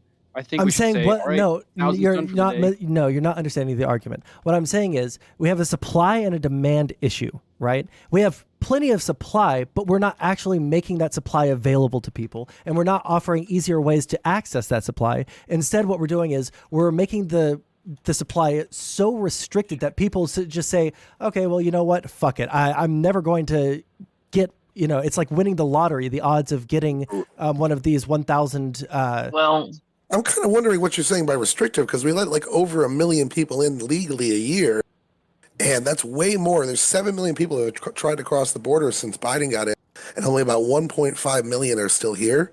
So we're letting more people in legally by far, by 3 times the amount than we are illegally. Those people have been on the wait list for a long time. Well, like, I mean, we get to decide how many people come into our country, and if there's a higher demand, that's too fucking bad for them. Like, you don't get to abuse our asylum system because you want to come here and get a good job. Like, it's too bad.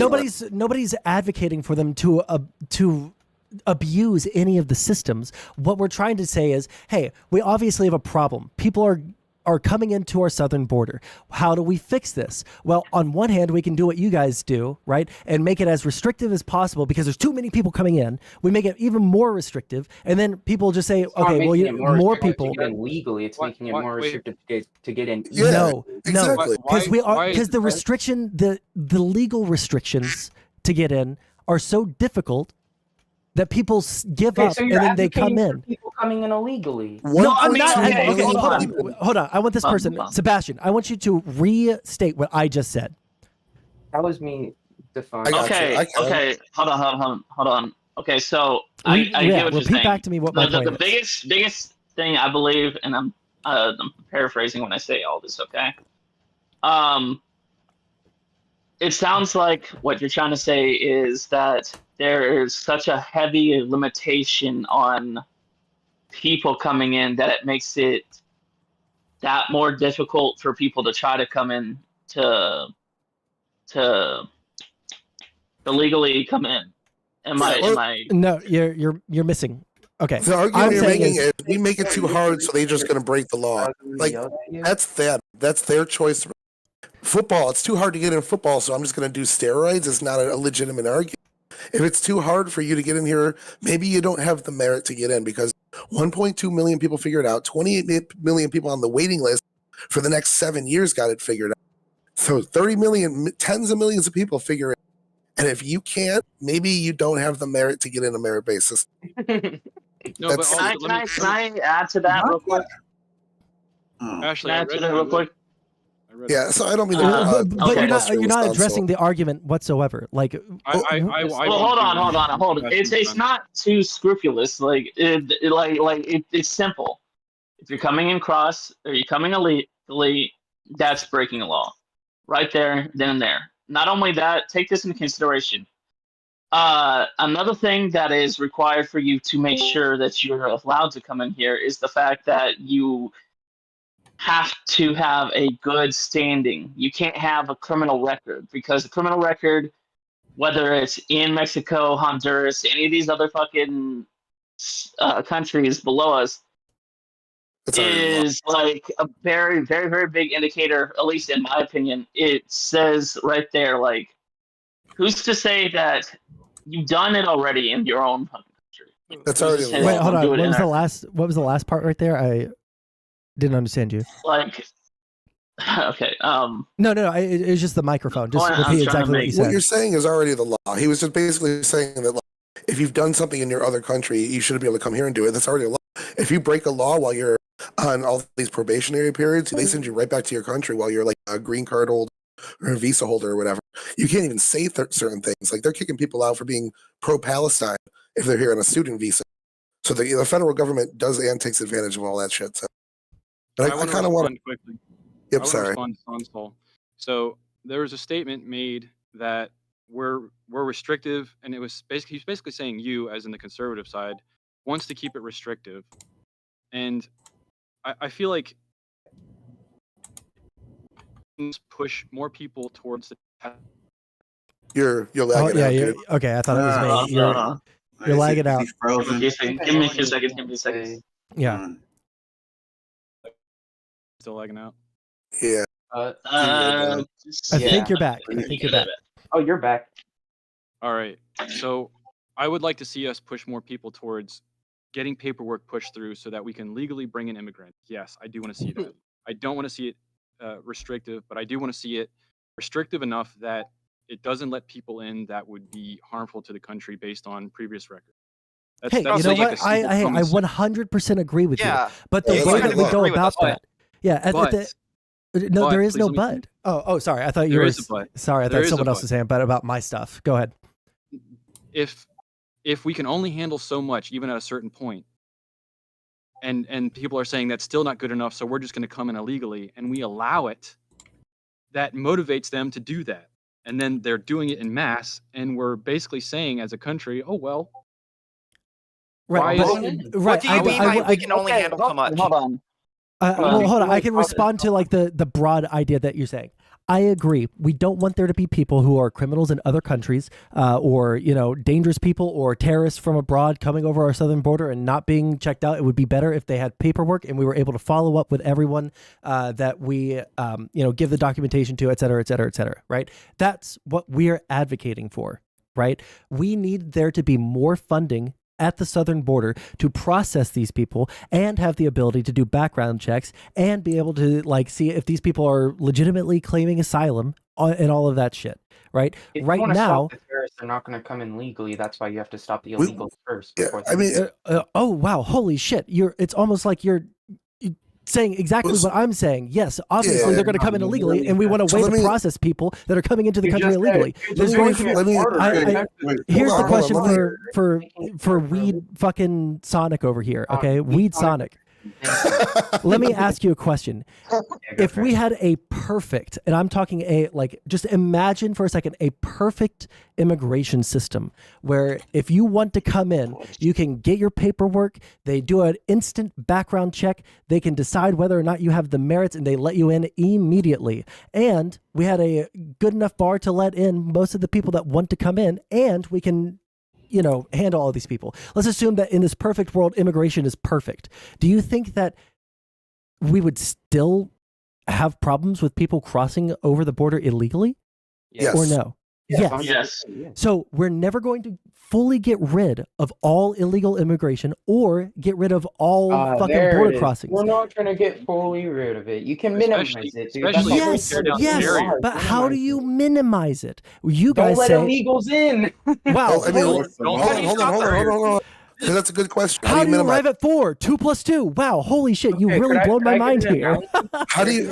We had an instance where illegal immigration was halted to a great degree, and that was under the Trump presidency, when in his third year before COVID hit. You implement stay in Mexico policy, so that everyone that says that they applied for asylum has to stay in Mexico during it. They don't get lost in our country.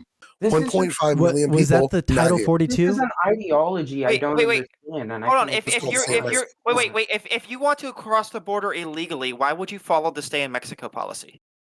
I mean, because a lot of the people crossing the border illegally are retroactively applying for asylum once they get caught.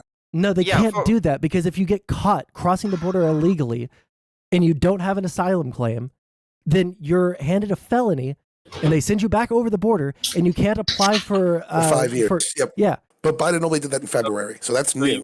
So hold on a second. You are saying that we should have an enforced border, correct?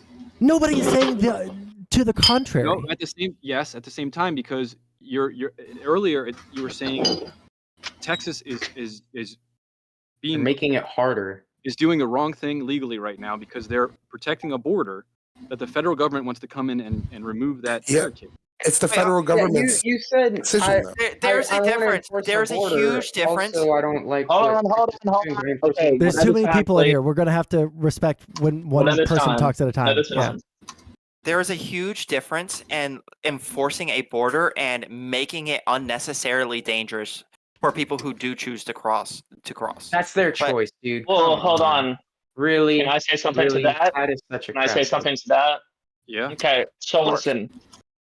A majority of the people that cross the border, and with the way things are now, it's a lot more complicated. But previous tense, a lot of freaking people that crossed, they came across through coyotes, and the majority of those people died because of that. In this situation, that's not the case, because all these people are coming in large quantities, very large quantities of people. They're coming in, and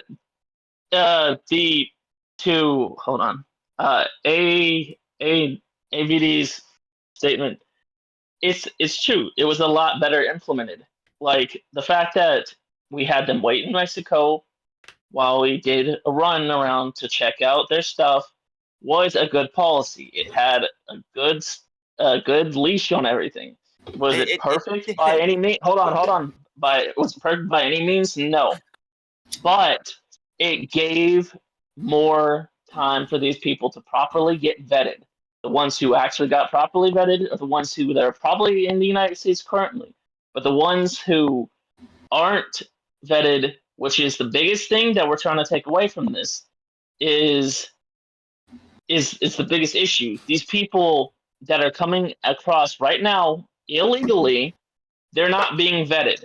They're not being properly assessed. They're not properly being checked out. They're not being. Yes. There's not We want anything them to being be done able for to. them. Yes, The that's biggest exactly thing the we point need that we're to making. do is try to work on getting this. But you're to not the making that. point where it's Okay, back so to you're a better taking like point. 10 years to make 3 different points, and like you just be nice. And then Hold on. barbed wire, bro. But what we can do is, what I can do This is, is so I can say bad. that I agree with everything that you just said. But y'all's idea of like, how do we make it to where we can actually like process all of these people? You know, we have remained in Mexico. It gave us time to actually go through, check all their papers, make sure that they're not criminals, et cetera, et cetera, et cetera. Y'all's response to that is, LOL, we'll put up a wall. LOL, we'll put up some barbed wire. If more people drown, like that, fuck them, right? But my solution, hold on, wait, hold on. Wait, hold on. You guys have strong That's man being said that I absolutely want right, open borders, so I'm gonna make a little joke here and there. All right, let me have my fun. I'm just a silly little guy. But my solution would be to do what? We should increase border funding, right? We should increase our ability to process through these people, so we don't have a fucking 3-year wait list just to be seen by a judge to see if they can claim asylum, right? Because we don't have the resources at the border to do that. Republicans don't seem to actually want to do that, right? It seems like they want to do weird virtue signals and put up fucking barbed wire and cause more death and pain. Could I walk you through this just one-on-one? Could I walk you through this? Yeah, I mean, sure. I'm totally fine with that. The problem is not harmless illegals, right? Right? It's illegals who are going to do harm, right? Yes. So people who are coming here to intentionally do harm, do you think they're going to come here legally or illegally? On Eagles. I'd say they'd come here for in both ways. I don't understand what that has to do with it. Yeah, I don't understand this No, question. that's not my point. I'm not done. I'm telling you, I need a one-on-one with him to get this point across. I'm not done. Yeah, go for it. I just don't understand It'll take too long. Your clock's gonna come after you. That was the question. Do you think people who are coming here to intentionally do harm, do you think they're going to come here legally or illegally? They're going to be coming here illegally.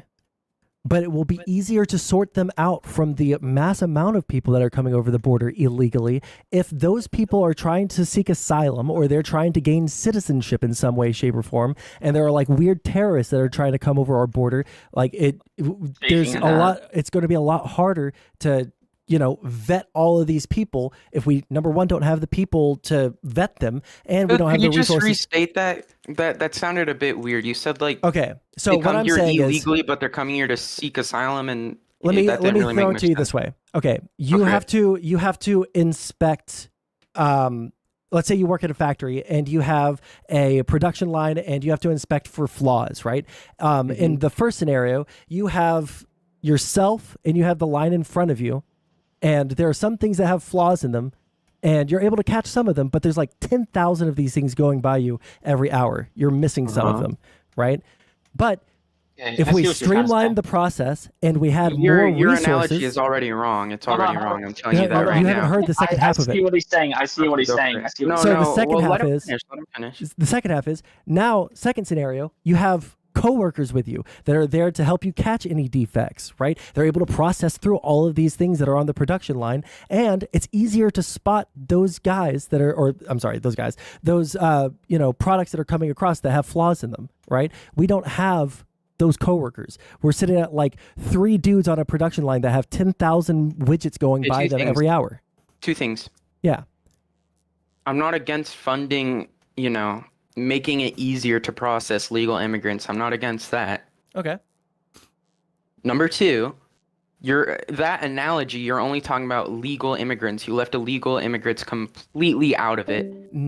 Okay, there might be a misunderstanding or a lack of communication somewhere here, because what I'm saying is when people are coming in, right? When people are coming in, relate it back and to your crossing, analogy. You can. I Just let him push forward. There you go. Yeah, basically, what I'm saying is the people that are crossing the border, they're doing so illegally, and then they have a claim for asylum, right? And we can't process to see who is crossing illegally and who has legitimate asylum claims very easily right now because we don't have the resources So for it. I think you're having a bit of a double standard because you said earlier that, well, we can't, or I don't know if it's you or Cluck, so please tell me if I'm wrong, but I'm Sure. pretty sure it was you who said that you're not going to get all of the illegals if we put up the wall. Well, the same could be said for legal immigration if you're processing as many people as you can. You can never. So why don't we do both? That's a bold statement, Steve. Because one will solve the other, but the other won't solve the one. The problem That's is not that true. we're talking about a broken asylum system right now, and you're saying instead of fixing the broken asylum system, we just dump more money into it and ignore Hold that on, it's broken. let and me hope be it just sorts ultra. itself out. Sure, yeah, I haven't been ultra clear enough. All right. Obviously, we also need to fix some stuff with our asylum claims, right? We have to do fundamentally like a top-down restructuring of our immigration system because it's kind of fucked up right now. Everybody recognizes it's fucked up, and we just have no political will to fix it because the Democrats have one idea, right? That there are lots of different ways that Democrats say that we should do this, right? There's a lot of differing ideas there. In the Republican Party, it's just like, keep them all the fuck out. And which isn't solving anything. True. Hold on. Fork. Let me. You got a good 10 minutes. Let me get a good 5 minutes. So first off, you're kind of monolithing both parties. If you look at the Cato Institute, if you look at a lot of libertarians, there's a very large, sizable, I won't say majority movement on the right wing that's very open borders, leans toward it. Some of them fully are open borders 100%. So it's not just a right left thing. There's arguments for closed borders on the left and etc. Well, being said, I won't interrupt you past this, but I recognize that. I'm just talking about the Republican Party because they're going to vote together and all that shit. They're kind of split as well. There's a lot of Cato Institute Republicans still in the party as well. They're the neocon type. Name me one Republican that is not. I could do that, but after. I think you guys are talking about things that don't matter. Yeah, let me get my point out first. We are stepping off a little bit. That being said, right now the fight that's going on right now in the House and the Senate between this bill that's going to fund Ukraine, Israel, and restructure the border is Democrats don't want to restructure the asylum system, and Republicans are refusing to give funding to Ukraine and Israel unless we do specifically that. And it's getting held up right now. Mike Johnson's making a speech I watched like 2 days ago. Democrats are making speeches as well. It's getting held up on that because of the broken asylum system. Whereas under Trump, when we had stay in Mexico policy, those 1.5 million immigrants that applied for asylum, a lot of them for economic reasons, that would have to go through the system. They would have to stay in Mexico, meaning they wouldn't have the incentive to come here and abuse the system in the first place. We're not obligated to put as much resources into our asylum system as all the people cheating it need there to be. We just need to enforce we should the rules probably. in the area.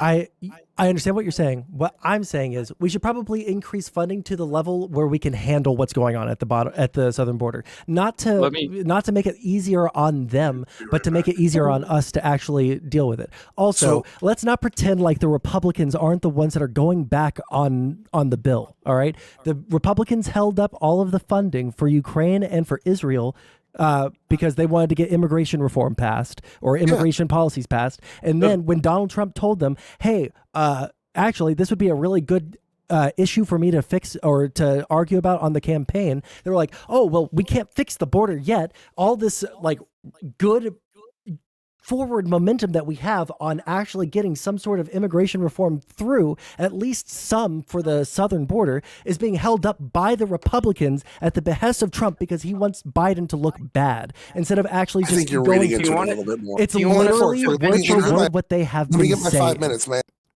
I'm letting you.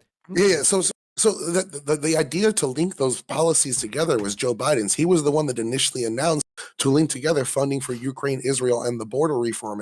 It wasn't the Republicans that did that. The Republicans are holding up because they're saying they're not getting almost any of the concessions they want on the border, and they're using Ukraine and Israel funding as hostage to get them to concede on the border. Hold on. This is just not true. I watched a speech on it the other day. I could show you what Mike Johnson said. Well, hold on. I want to look at the news stories. I'll let Liberal Cluck take over for a second. I want to see who actually made the idea or brought up the idea of tying immigration funds, because I'm certain. Yeah, so if you have the speech on hand, then you can link it to me. But I just want to try and find an article. While you guys look that up, and before Cluck gets his chance, I'm confused that, like, there's a statement said that, you know, like, our borders are not humane. You know, what is actually wrong with maintaining a border? I don't know. Like, if we put up a razor wire border and they throw themselves on it and then blame us because it's inhumane that it's razor wire, they're not blaming you. They're not blaming us. I'm blaming us because I'm an American, and I don't think that us putting up fucking razor wire on the border of our fucking country to As allow an American, people to fucking... we should protect non-Americans. Gotcha. Let's put up a nice soft wall that's padded on their side. Fuck it, dude. Let's drive them in with fucking cars to make it more humanitarian. Let's give them free food while they're crossing the border. I'm sure Israel's not worried about how inhumane their barbed wire is when they're having rockets fired. Yeah, Israel. Wait, you guys are arguing for the wall. Meanwhile, Israel just had October 7th happen where they blasted through the wall and then sent fucking thousands of people through and killed fucking thousands or so people. It's not impregnable. That's a strong segue. Well, hold on. I want to keep talking about that. I do not want to talk about Israel-Palestine because, for the most part, I think we're going to agree. Oh, my bad. I brought that up. I'm sorry, everybody. That was my fault. No, it's cool, Tyler. It's just a strong segue. Okay. I feel like, does everyone here agree that we should have a border that's protected by a wall that is, or a barrier that is humane or whatever? That we should have an influence? Yes. I don't really care if it's humane. I think we should get something that stops as many illegal immigrants as possible. Putting up a wall is fine. I think it's a waste of money, but it's not a thing that I'm going to like call inhumane. Okay. I'd call it inhumane to do what Texas is doing right now. I'd say it's definitely over the line and not a good thing for a civilized country that leads the world in humanitarian aid to be doing to people from other countries. But what's your so we carry the weight of the world on our back. At the same time, like, we should also not have to take in any illegal immigrants and stay in Mexico. Like, I'm not worried about people crossing the border so much illegally because we're getting 7 million people have crossed, 5.5 million people have been turned away, rejected, caught, deported from the country. We're not talking so much about illegal immigrants. We're talking about people abusing the asylum system that's flooding cities right now. There's 10,000 asylees a month to New York. I'm reading it right now. Is what Mayor Eric Adams stated in his recent speech. Is it humanitarian to keep illegal immigrants and kick out kids and veterans out of their homes and schools? I mean, if those things have a limit, yeah. Like, those people are here for asylum, and because our asylum system is broken is the only reason so many of them are here. But yes, we should take care of asylees while they're here as well. And if you want to... So then should we say this? I don't get it. Do we need to fix our asylum laws? Yes, so they can't be abused. And stay in Mexico is a very good way to do that. How is stay in Mexico a good way of fixing our asylum laws? Because it allows people to be vetted properly. Yeah, because of the long backlog. So people can have a backlog. Why? Well, I mean, I guess we haven't dumped enough money into just that specifically, but we tripled it under Trump, if I'm not mistaken. There was a point there where we had a huge backlog of asylees, and he tripled it by adding a lot more funding. But I mean, again, we're not obligated to spend more and more and more and more money because there's a higher demand to apply here for asylum because people are abusing it. We have a lot of documentation that a lot of these people getting in are economic migrants. They're not fleeing from a country that's hurting them. They're traveling 6, 7, 8, 9 countries, or even across an ocean in some anecdotal instances. Can you tell me what's wrong? Can you tell me what's wrong with someone coming here for economic reasons? Nothing, but they can't do it. I think there's so many things wrong with it. Nothing. They absolutely want those people, but we want them to come here as immigrants, not asylees. Right. What we should do then to stop them from trying to claim asylum and overloading the asylum system is to create a streamlined immigration policy that will allow people in that will be an economic advantageous, addition to our country. Isn't that what Trump did in the first place? He literally said that he wanted the people that were going to benefit the country, not the ones that Trump. were This was done in 1965, and we've had it since then. We're taking in 1.3 million illegal immigrants a year. They're coming in. We don't want to overload our economy is the problem. It has to be done sort of algorithmically. If you're in high demand for low skill jobs or medium skill jobs that a lot of these migrants offer, absolutely bring in millions a year. But if there's a point where you're reaching full employment and you're you're under full employment, you have more people than jobs, we need to stop immigration right then. It has to be done kind of with the economy's current state in mind. Right. But as it stands right now, I don't think we're hurting for labor, or I'm sorry, we're not like starving for labor, and we're also not like busting with labor, right? We're at a pretty good place for labor, right? We need labor. We need legal immigrants for sure right now, badly. Okay. So we agree that in general, immigrants are a boon to the economy, right? We agree that we should streamline the asylum process. So it sounds like broadly we agree. My policy is something that you agree with. Fundamental changes. Yes, what we disagree with is how these people are getting here economically, and the fact that they're abusing the asylum system is overloading all these good programs we have in place for actual asylees that are getting away from political violence. Asylum's supposed to be if right. You're I totally in fear. We actually don't even have to debate here. I 100% agree. Yeah, that's the problem. Is the system's broken. They're abusing it. Stay in Mexico makes it so. Even if they lie and they're economic migrants and they come here and apply for asylum economic, they have to stay in Mexico, so they can't even come in the United States and get those 7-8 years of work and potentially have an anchor child and become citizens by that unofficial route. That's the issue. It incentivizes people to have 7 years of work in the United States before they're rejected. So a lot of people show up to that first court date, and then once they get rejected, they get a second court date where they get deported. That's when you start seeing people not show up to those second court dates at a fairly high rate, 70-80%. And that's when they become illegal immigrants and staying in the country. We're sitting around 20 million right now. I thought that we disagreed at the beginning of this, but you're literally just like making the exact same points that I am.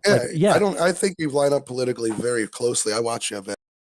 Oh, okay. I thought that I was arguing with like a conservative here. No, Bill Clinton, Democrat. Hey, based. Home state is Arkansas.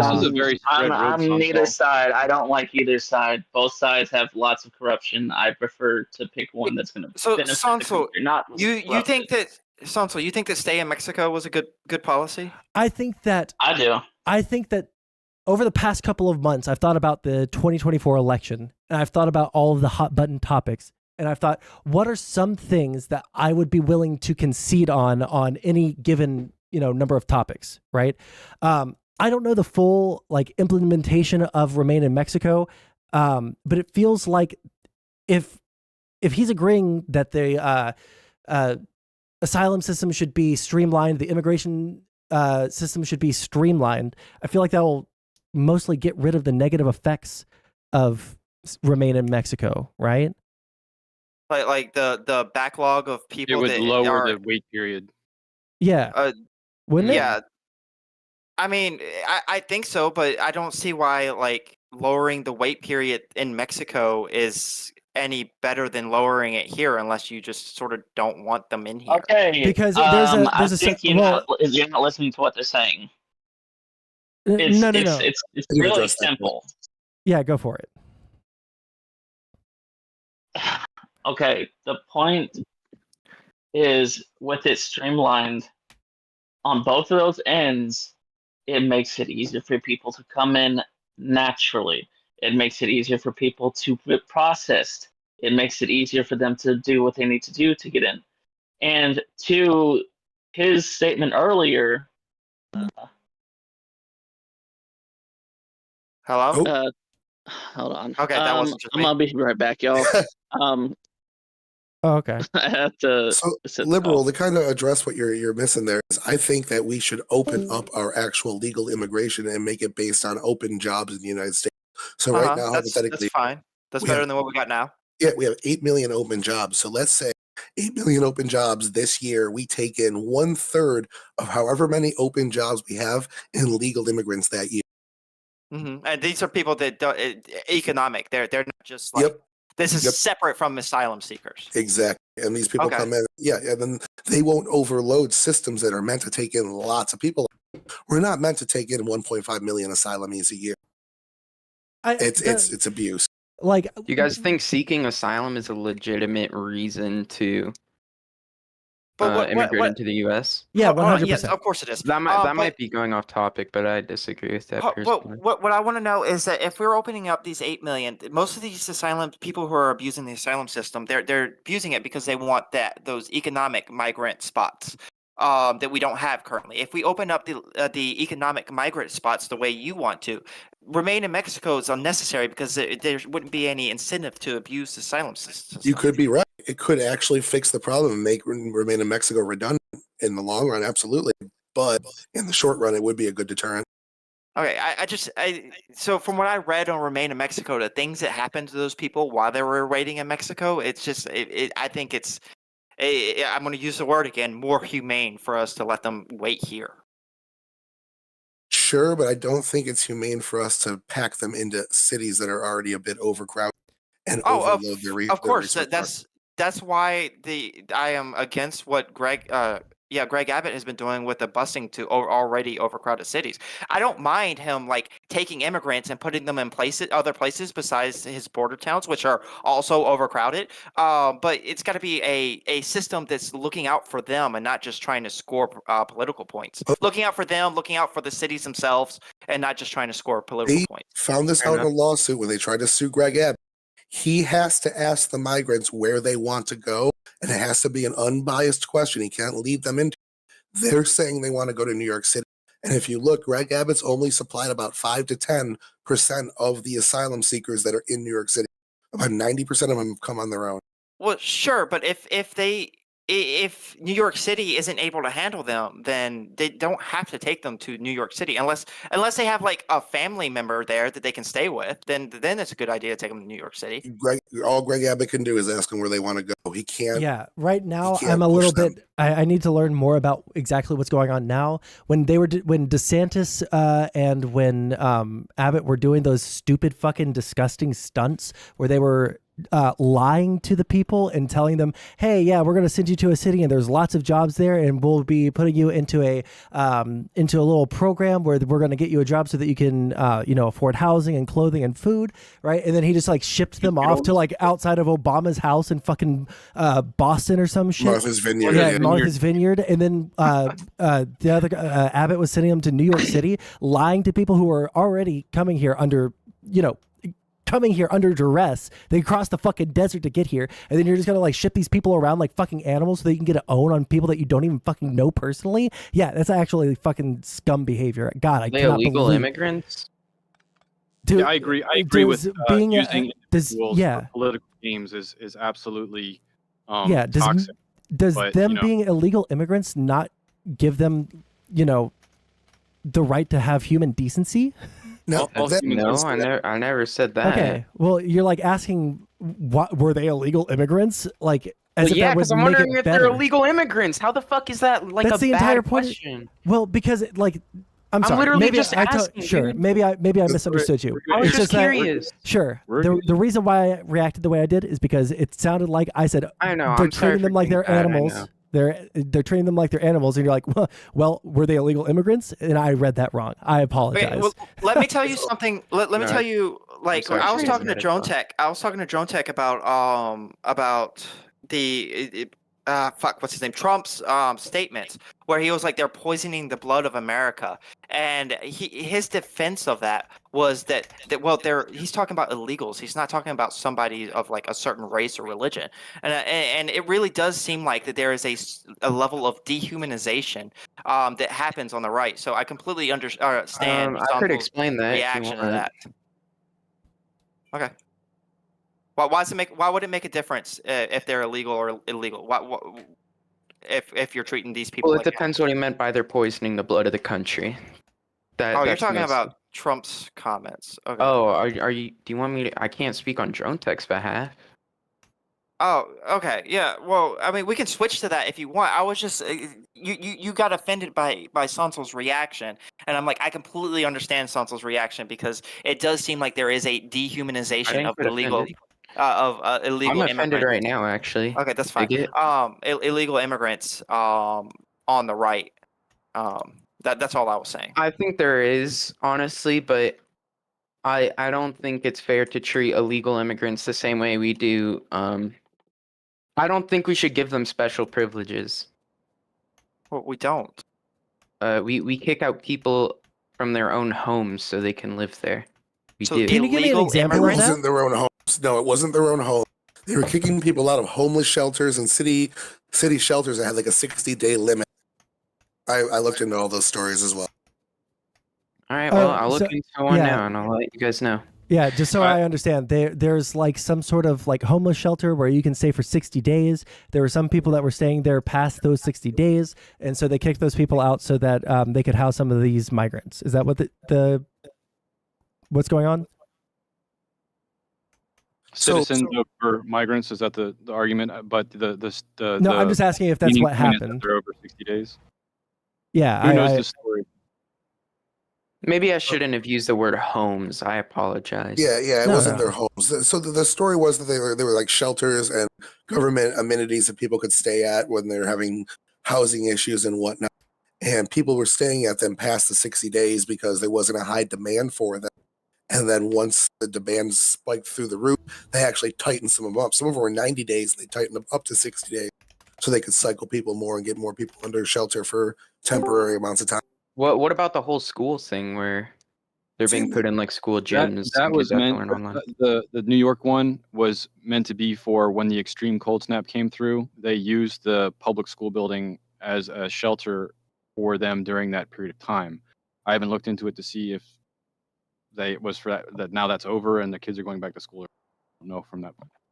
Yeah, I don't think there's any You really looked good into it. defense. I looked into Trump's comments just now. I even just read the transcript for the poisoning the blood thing. And the best defense of it is still bad. The best defense is like he's saying that these people that are coming in illegally are not the good people that we would take in from these exact same countries illegally. So they're poisoning the blood with their criminal ways. And that's like the best way you could take it. It's still hateful and still not good.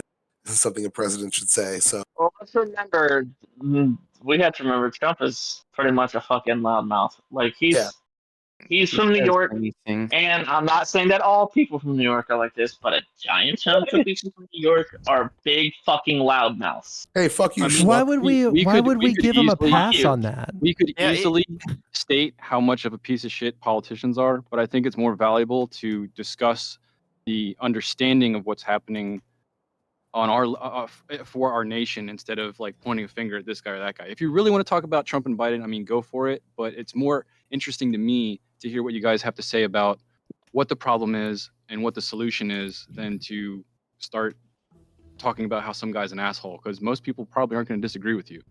Okay, well, let's do this then Like, because I'm curious. Honestly, I don't like the way fucking Trump talks. I'm not gonna lie. Like, I liked him as a president, but I'm not gonna lie. A lot of the shit he says comes right out of his fucking ass.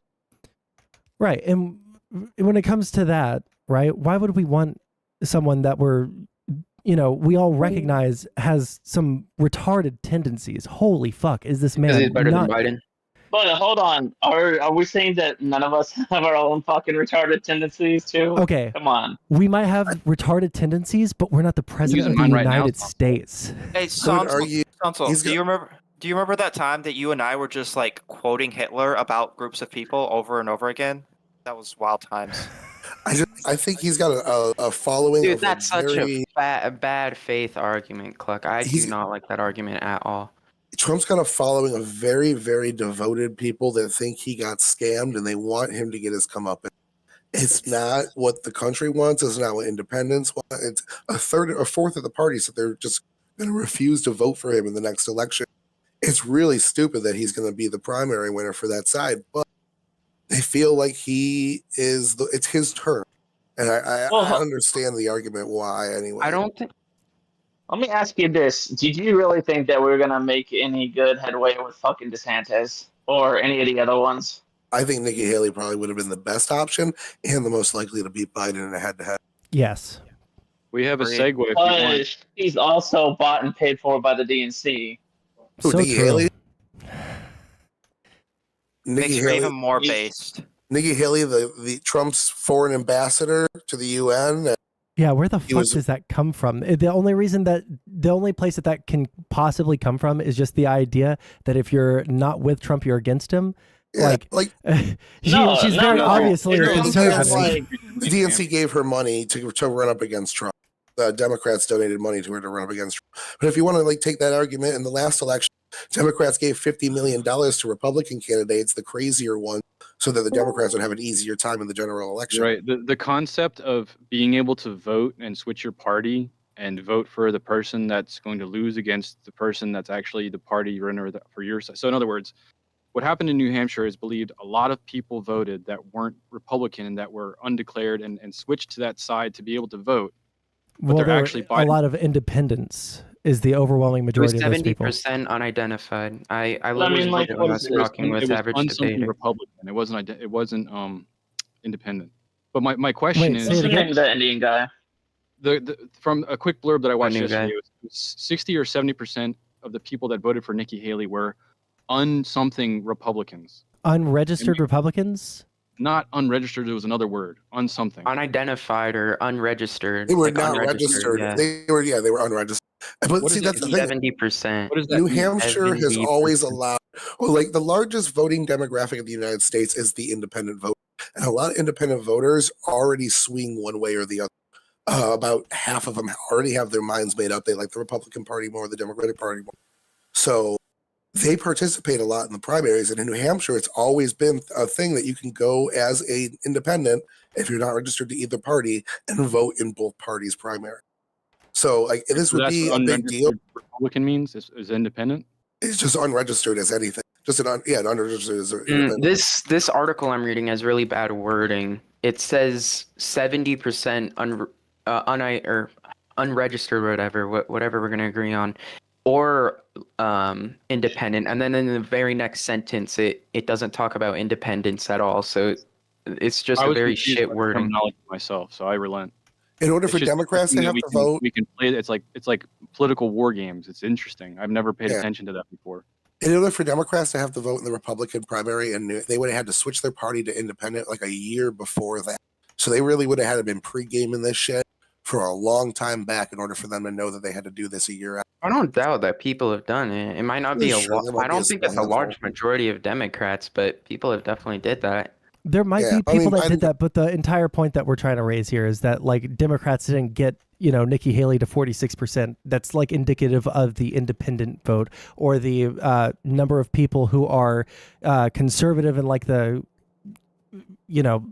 Ron DeSantis. What's the really clean cut guy? Ramaswamy? No, from 2012. Yeah, that's who I was thinking about. I honestly, I thought he was pretty good. Jeb Bush. There was Scott Walker. There was No, this is 2012. Ran against Obama. John Romney.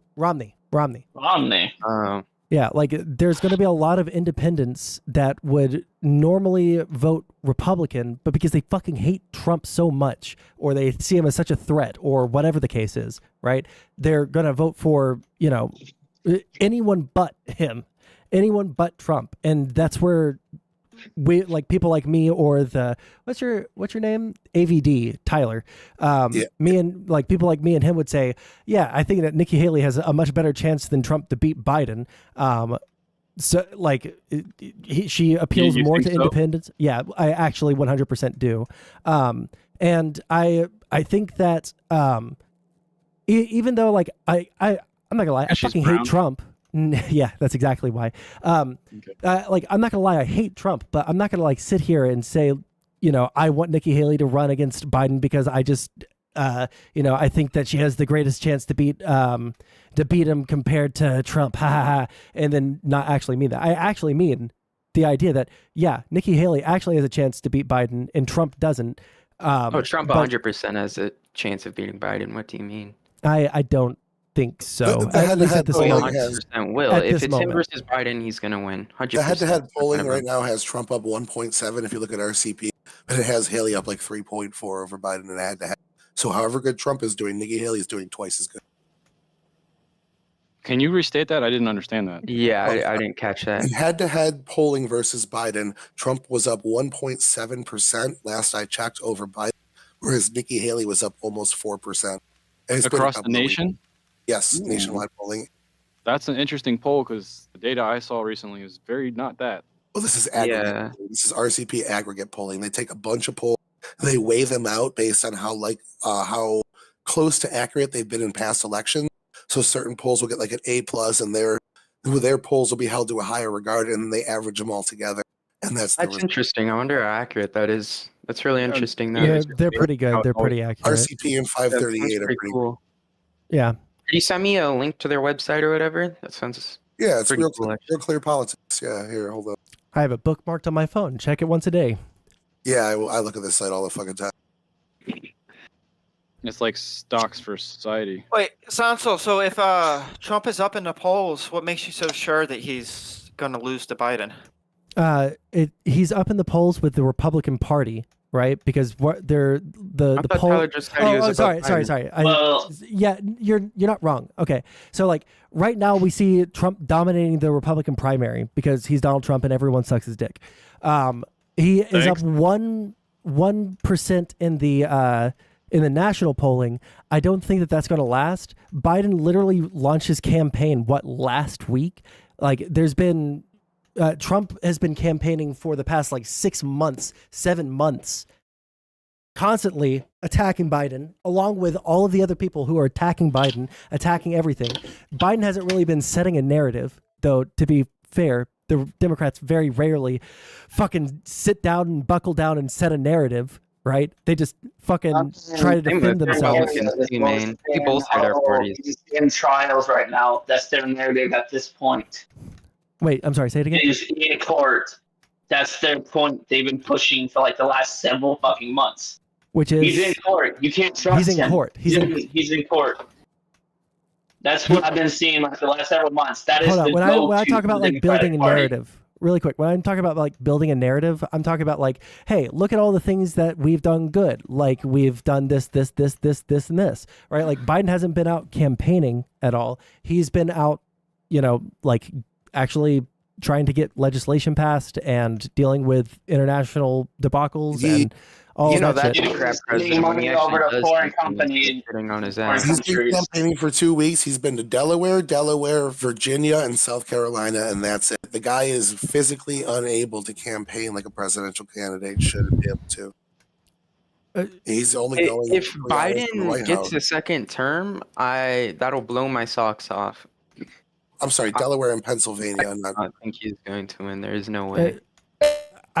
I don't think that there's anything wrong with him making 2 campaign stops in the past week when the election is super far away and Biden doesn't Trump is having to do all this stuff because he is still having to, well, that have on people its vote for him own, right not now. really, but coupled with the other things. Right. Trump's getting 10 to 12 a week. It's only a problem if you look at previous candidates and how much they do. Biden is very, very underperforming right now in terms of what a normal candidate would do on his campaign stops, and he's not going far from where he lives. Sure, really and he's still only 1 point behind Trump, and Trump is having to do all this extra stuff. The second that Biden's campaign actually picks up, I have a feeling that things are going to look a lot better for him. But that's just what I've been thinking. No one here is mentioning anything about Biden's mental capability. And that's what I'm talking about. You're stating that he's just a couple points behind Trump. That blows my mind. It blows my mind. Despite Trump's blows your socks off. Oh, okay. I'm sorry. So are we really going to do the? Yeah. If you want to, I'm sorry. I recognize. I 100% understand that. Yes, Biden does have some cognitive decline as a result of being old. Do you guys know how old Biden was when he went into office? 7. Initially? For being president. No, I don't know. It's the same age that, Trump is that age. And he's been saying retarded shit Biden too. is still worse than Trump. Hold on. Chuck Grassley's 5 years older than Biden. It's night and day. It's not about their age on paper. It's about how they act. And Biden looks frail, old, and long. Right, but that doesn't mean that doesn't mean that his cognitive state is below Trump's, because Trump is out there saying that he's campaigning against Obama. If Hold on. you went, Wait, hold on, RW. Let me finish this out, and then I'll let me give you some examples. He constantly says that he's campaigning against Obama. All right. Number 2, he's said some stupid shit about how the Revolutionary War, we took over the airports of the British. That was in 1776. Okay, who's disagreeing that Trump is also an old, frail man? We're talking about which old, frail man is worse. Yeah, that's like every election. Real quick, I'm just going to say the point is that you guys are going to attack Biden on his mental capabilities. Meanwhile, he's worse than Trump. Yes, because he's worse than Trump. I don't think that his mental capacity is worse than Trump's. Dude, okay, I'm going to RW, attack I interrupted you. Biden Let him talk. One second, let RW talk. I interrupted him like an asshole. Please let him talk. I am not going to disagree that Trump is getting old and his mind is starting to. I don't have an argument against that. I see it happening. But at the same time, he's going to rallies almost every other night and talking for hours. Because he has to. No, just wait. I would love to see Biden go every other day to some place and talk for an hour and a half. I would watch that shit for entertainment value. Because his ability to stand up there for an hour and a half and talk every other day, people would be like, oh my God, shoot him. Really, he is. How long have we seen him do his speeches? Because his speeches are fucking what? Maybe a few minutes long?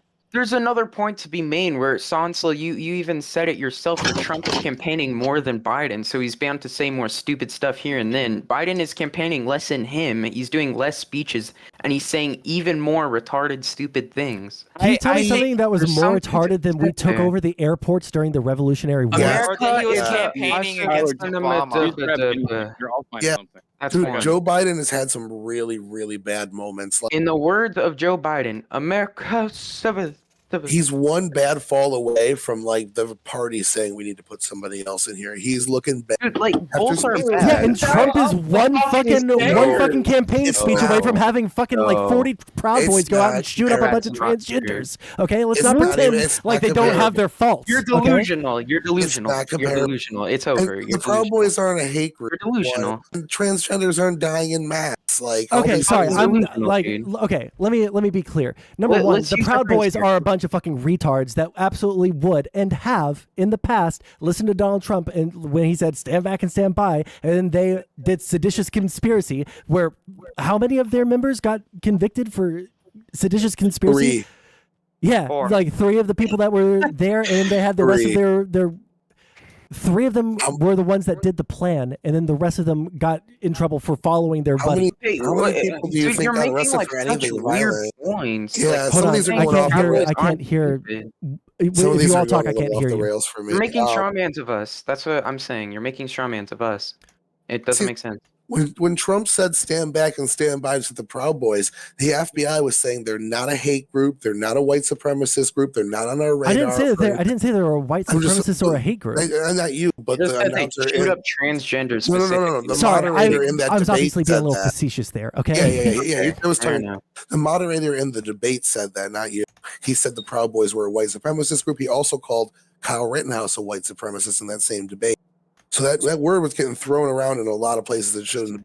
Proud Boys are a group of idiots, but the way to get into the Proud Boys is they body punch you until you can name off 5. Yeah, and I thought that they were really silly too until they started doing some fuck shit, trying to help Trump stay in power no matter what. I think Trump about them. Listen, I know about the Proud Boys. I know that they get punched while reciting fucking cereal. All right, I know that they have that fucking weird wannabe fucking cool dude that fucking shows his hog on stream all the time. They're like stupid redneck retards. That's all you have to say. Yeah, but those stupid redneck retards. Those stupid redneck retards are the thing that they're harmless fuckers. Come on, they're harmless fuckers. They're harmless fuckers. Meanwhile, they engage in the same amount of violence as the fucking Antifa losers. Yeah. I mean, yeah, tit for tat in a lot of ways. A lot of those groups would go out and meet Antifa in the streets and fight with them and shit. Yeah, They were basically like the my right wing first extremists. debate funny, online. honestly. My first debate online was with a guy who was part of the Proud Boys that got arrested on January 6th. Okay, like I debated. Cool, actually. It's not cool, That you and talked it's to him, that actually you talked like to him. shows me Not that how he went to much January you 6th, hate. That you talked to him. That you talked to him. That's pretty okay. cool. That's pretty cool. Like Congratulations. you can, he was like the head of the West Virginia chapter, and I know from behind the scenes talks that I've had with him that these guys are not just silly little dudes that go around like they want to fight They're people. talking They want out their own ass. They're talking out their own ass. Why They're do like we give 13-year-old so kids, much? commie Reddit kids This on is Reddit. We're like, so- I'm gonna kill the rich and I'm gonna take over the government. This is Come so on, dude. soy. Why do we with give such a grading curve to every fucking conservative that does some fucking crazy shit or says some crazy shit or engages in crazy? No. We absolutely do. We absolutely do. In this conversation. What do you mean In this a grading conversation. What do you mean by a curve, like, grading curve? I'm a have you- stupid redneck retard. Okay, have you ever been in a class and everyone gets a low grade on a test, so the teacher says, I'm going to grade it on a curve, and then everyone gets bonus standard? points? Oh, Like See, you grading could on a you curve. could that's never use them happened. as something way up here, though, and we're saying that it's not way up here, and then you're saying we're standing up for. We're just saying that this is such a They're conspiracy. retards, dude. Like, There's the no secession conspiracy here. had nothing to do with Trump. They have no communication at all with Trump. 3 guys got charged with sedition. I think like 90 people in total have been charged with anything violent at the January 6th riot. It wasn't an insurrection. It wasn't a coup. It wasn't an attempt to stay in power. It was a legal defense that Trump tried, failed at, said, oh shit, that didn't And work. what would have happened? and said What would have happened if it succeeded? that he would have stayed in power. But the So it wasn't. wait, So wait, hold wait, on. wait, That was the most wait, retarded wait. That's fucking a false thing you could have premise. That's a possibly false said. premise. Hold on. That's a No. false premise. Let me just like point out. Forg. Weed That's a Sonic. Shut the false fuck up premise. for 2 seconds. Yeah, I have to point out. I have I to point can't. out the I can't fact shut that up. yes, you can. I have to point out the fact that you. What was your name again? Tyler. You said that wasn't an attempt to stay in power, and then like 2 wasn't seconds a later, coup. you admitted you said yes, it was an attempt to stay in power. It wasn't an insurrection. It wasn't. He was trying a legal theory that was pushed by 2 professors from highly prestigious colleges. He tried a legal theory. He was told that legal theory is not how the law works. Meanwhile, every He said, other person "Okay." around him, including people that weren't even around him, people that he brought in and then immediately fired, said, "Hey, this is my actually gosh, you're fucking doing this unhinged." again, dude. So Trump what? is a retard. We I don't get think it. it- A lot so of what? people are Some A fucking people- retard that stupid. tried to overthrow the government so that he can stay No, in he power didn't. No, past he his didn't. fucking Wait, wait, wait, inauguration This is day. breaking down. Hold on. This is No, breaking. they did not He try to tried a overthrow legal the theory. government. That's not He tried a true. legal theory that was pushed by very prestigious minds from very prestigious colleges. He was told you can't do that. John He said, Eastman? Okay. Yes. And the other dude, I can't remember the other dudes. Both of them. worked at- Giuliani? No, it wasn't Giuliani. It was I'd have to look at the articles again. It's been a Do couple you, of do you years. realize that their legal theory was based on I like read it, that yeah. was I read all predicated? 3 Yeah, memos. it's I and I have too. It was predicated off of, hey, well, there's already these questions in all of these states, none of which hadn't been answered. They knew the answers to all of the questions in all No, of they these states. Yes, No, they they did. didn't. No, they Yes, didn't. they did. They've tried through every legal mean that they possibly could have to try to either get recounts and change the outcome that way, They or to did. challenge it They in the wouldn't. courts. Yes, And most yes. of them They wouldn't let And them then go to when court. they- At that point in January 6th, there were still several open cases that had not been tried, that had not been turned down yet, that had not that been wouldn't have rejected. changed the outcome of the election. You don't know that at the Yes, time. we do. We know that now because they got rejected Even after. But in even January if 6th, there those were cases still went open through, cases. it wouldn't have changed the outcome of the There election. were still open cases. They did That not doesn't- know at the time if that it, might there have was flipped going to be a 900 votes. It in might one- have. It might have done more. They did not know there were still open cases. Having a second slate of electors when you have a close election or a contested illegal. election is what happens all the time. Do we No, recognize? it's- Okay, it's you're saying. select- Hold on, it's really quick. successive electoral. Maybe we can like break bread here. Can you admit that while it was a legal theory, right, that it was an illegal action? I don't know what. Yeah, I don't know what law. Wait, was what part broken was illegal? by What- testing wait, that what theory? part? Like people throwing What- shit yeah. at cops, or Trump telling No, them Trump's to go in there? Trump's alternative elector theory pushed on him by East.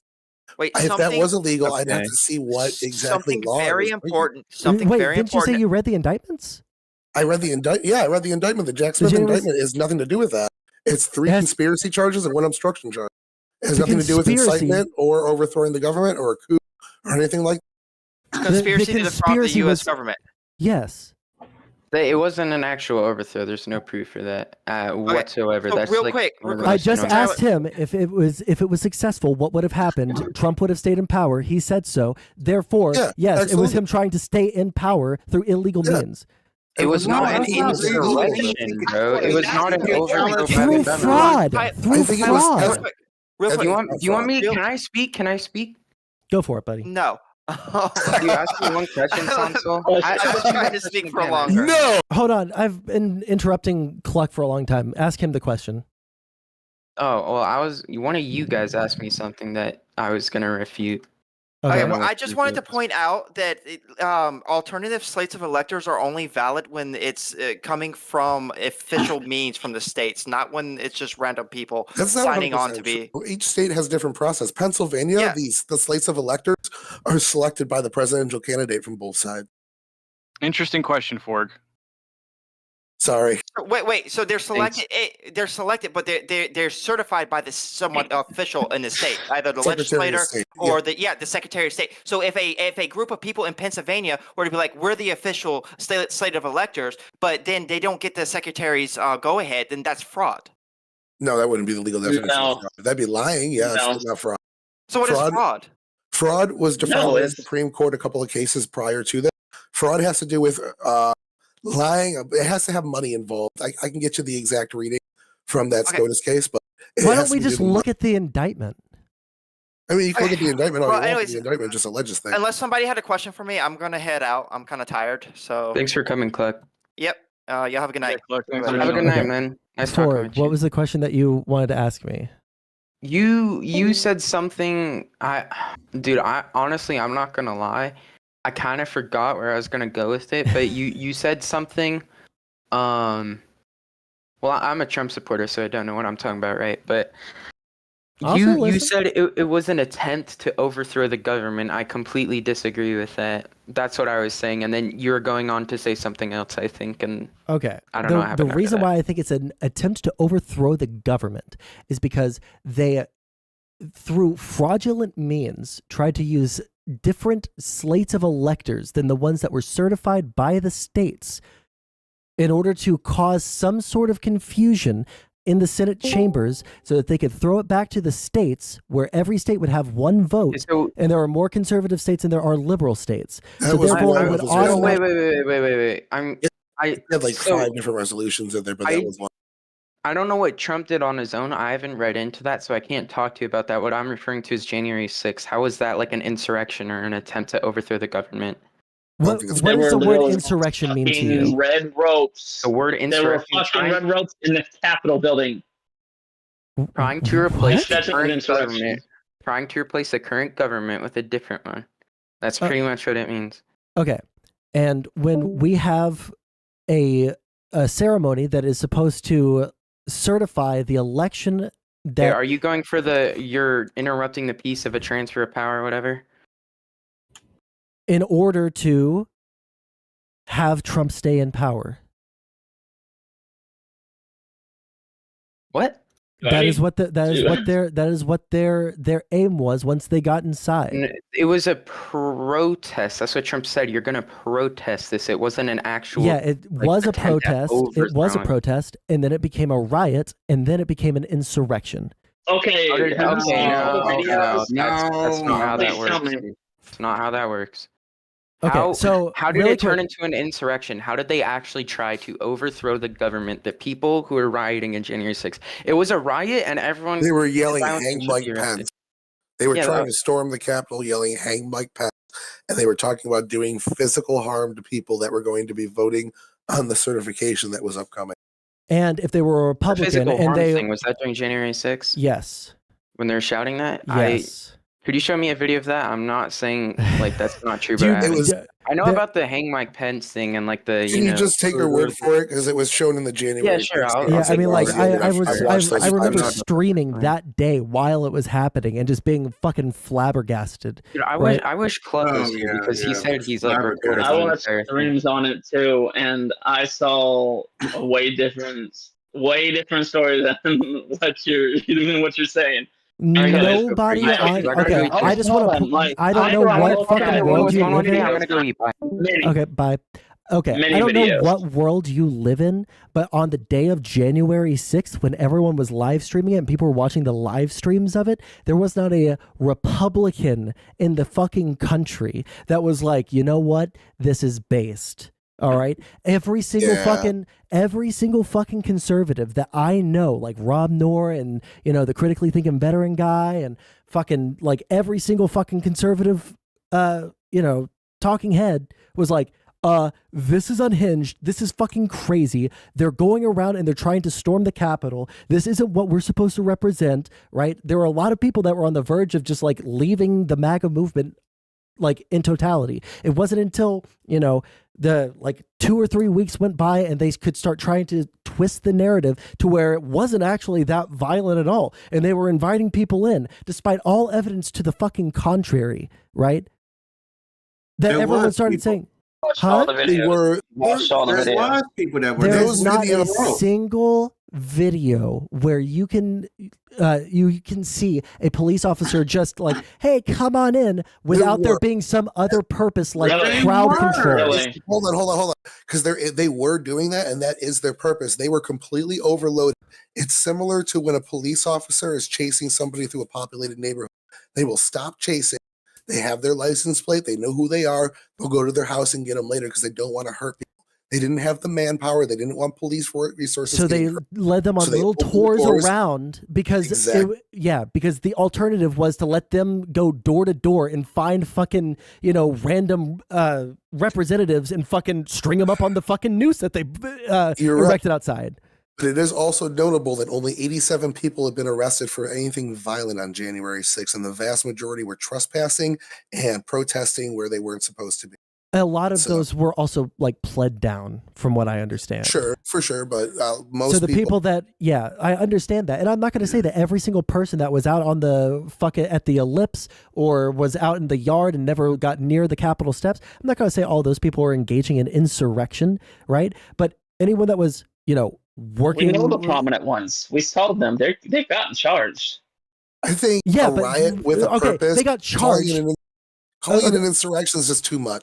It's like too much of a step compared to like actual but their insurrections. Goal, the entire goal was they wanted to interrupt the peaceful transfer of power. They wanted Trump to remain in office despite the fact that he lost. Yes, it was an insurrection. It meets like every criteria of an insurrection. Implies that people actually started assaulting people physically very violently. Oh, I'm sorry. Do you not remember the fact that there were like tons of cops that were like, there was a cop that lost half of the fingers of his right hand. That had a heart attack and died in the fucking Capitol. Sebastian, I'm looking to make some money right now. How much money would you bet? Would you put $50 down that I can't find at least 10 videos of people being extremely violent towards cops, beating them with sticks, shooting them with bear spray, fucking slamming them into doors? One guy lost half of the fingers on his right hand. Concussion grenades that they threw at them.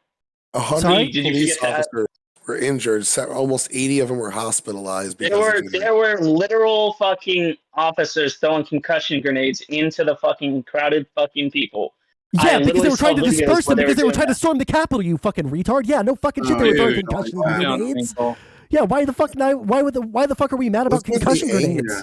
Stop yelling. Yeah, sorry, I'm not angry. I'm just defend the cops. I just don't know like what world you're living in where like, oh no, they threw a concussion grenade, a non-lethal fucking, you know, crowd control grenade. For people to be I get that.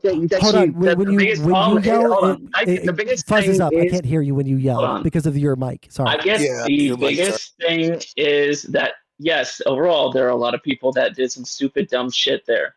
Not just stupid and dumb, but really bad. Hold on, but it does not give cadence to fucking do stupid shit like that back to them. It does not give them a right to fucking throw shit like that to the people. Okay, so you would say during that. Hold on, I get they're the outliers. They are the outliers. We all know who they are. Most of those people have been charged. Some of them are actually facing legit fucking prison time. Do you realize that there are also people that were done dirty during this whole situation? I'm not saying that anybody's innocent. Give me one example of someone who was illegitimately charged. But I'm QAnon not shaman. saying that there was any. Can you link QAnon me? shaman's charges got dropped because when all those videotapes got released, a bunch of withheld evidence that was legally withheld from the defense was presented to the defense, and they went back to the court, got a mistrial.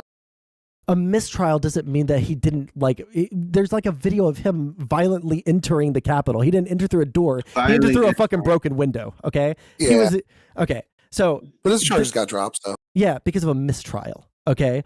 Now, Sebastian, would you say that in the BLM riots that the cops were completely worse? That's not what I'm asking. I'm asking because the majority of people who were out there protesting weren't engaging in violence, right? It was only the people out after night. Should they, they're just some silly little guys doing some silly little things. They shouldn't have used concussion grenades or tear gas. Is that what you would say? The majority of the violence happened at night. I'm not saying that the protests that were going on during the day were bad. That they were. So it was legitimate use of force to use like pepper spray and tear gas. This was broad daylight, though. The biggest thing I'm so as soon as the sun comes down, as soon as the sun goes down, hold on. By the way, I'm just I trying love to your figure it out. Dude.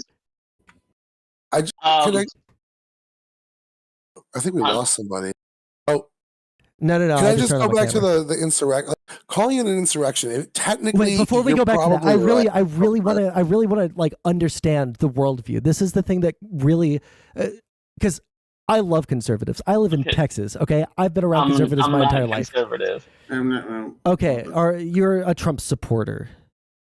Yeah. At this point, no, because I haven't seen any policies right now that have put him in my mind to. I'm arguing with someone that is. Do I say that he does have good policies? If he had good policies, yes. Sure. But overall, no. My problem is when I'm talking to people like you, I feel like we live in different realities. Where you say that it was like a protest. I don't like violence on either side. That's my whole issue. But the police were justified in shooting. Hold on, I don't like violence either.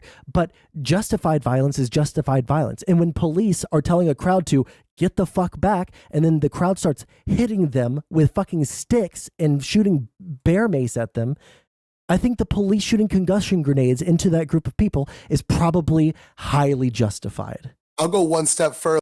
Ashley Babbitt fucked around and found out. 1,000,000%. She should have got fucking 5 more rounds in the fucking throat. I saw that fucking video. Like, I'm not gonna condone her stupidity. She got, like, don't get me wrong, that's a loss of life. But at the same time, she fucking played around with fire. There was a guy pointing a gun at that door for like 10 minutes. And then they said, he just said he's going to shoot if you don't move back. He's going to shoot if you don't move back. She got 3 fucking warnings from the crowd. Her own people were telling her to get the fuck away. And then she continued. I saw that. Yeah, it's ridiculous. Yeah, but my problem is, like, people look at Ashley Babbitt. People look at, these people who have been put in prison, and they say that they're victims. They are victims. They're hostages. No, not by any means. Not everybody's a victim. I do think, I will say, I think the Democrats are overplaying. Like, they're making it seem like it's 9/11. I think they are politicizing this was this whole one of situation. the worst political events of my lifetime, bar none. Yeah. In terms of the events, in terms of the events, perspective of we've come from months of protest, of people the destroying BLM riots cities. were also one of the worst things I've experienced in my life. There were hot tensions like before January 6th, too. Think about that. Down, making light of it. People were freaking out that this is going to destroy their neighborhoods economically. The Democrats were not taking this seriously. We went through periods of the left constantly going up to Capitol, like they interrupt the what's the game? Kavanaugh's confirmation. And those people got arrested. Yes, but we wasn't taken seriously. So it's very hard to take seriously Democrats. Oh my God, it was the worst thing. No, it's like they are over. They just making this a national. I understand why you. Hold on. What else? Come on. It's just Sondsol, how old are you? I'm 28. So yeah, what worse thing has happened in the last 28 years than the Black Lives Matter riots and the riots on January 6th? I would say 9/11 is pretty bad. Was that political though? Like what political? You said it was the worst political event of your life. Like, oh, well, when you're talking about like just like domestic policy stuff or domestic politics, then, oh yeah, okay, yeah. Then January 6th was #1, and BLM is a very close #2. Like it's BLM an easy claim because it's been pretty good for the last 30 years. So I'm kind of with you. Those are probably the worst two. All right, I would go so far as to say in the history of the United States, in terms of like domestic politics, January 6th is probably one of the worst fucking things to happen to our democracy. Because not only was it the event itself, it also showed that there is an entire huge section of our fucking democracy that live in an entirely different fucking reality than you and me, who think legitimately that there are fucking pedophiles rings all throughout the fucking government where they're fucking pulling out adrenochrome, and there's some fucking deep state that is going to eventually fucking kill off all American patriots unless Donald Trump gets elected next time. Okay, 70% of the country believes in God. 70% of the country believes in man in the We're not going to get into the atheism memes right now. Okay, but I just want to say, like, we're living in different realities. It's fine if you believe in God, right? Like, I don't care if you believe in God. I just don't like it when people, are shitty to other people as a result of their religion. Push. Yeah, I understand. I can tell you my personal belief. I believe in God, but I don't believe in pushing it on people. I honestly don't. Yeah. It's fucking stupid to push something on people that they don't care about. When you say push on, you mean? All right. When you say push, do you mean just? I'm sorry, I probably got it. It was just okay. Yeah. That's why I can say this, and I'm sorry. So you can but just praise the Lord, Tyler. But does it make sense to you guys why if you don't believe in Jesus, you're going to hell. I would agree with you that in our lifetime that it's the worst thing, but that's just our lifetimes. I'd say once you open that shit up to the last 100 years, we used to have fucking domestic terrorist left-wing groups bombing the Senate, like not just going in with no guns. With 3 people charged of sedition, like okay, living memory. Then what was that? The fucking 20s? No, that was in the 60s and 70s. The weather underground and shit. Okay, I don't know about that one. Yeah, that was. Okay, there were presidential assassinations. Yes, exactly. When I'm talking about like a large political event, I'm not talking about a fucking assassination. That would be a really bad thing, right? I'm talking about like something that like shows like. No, I'm talking about like a huge political event that was emblematic of some rot in our country. All right.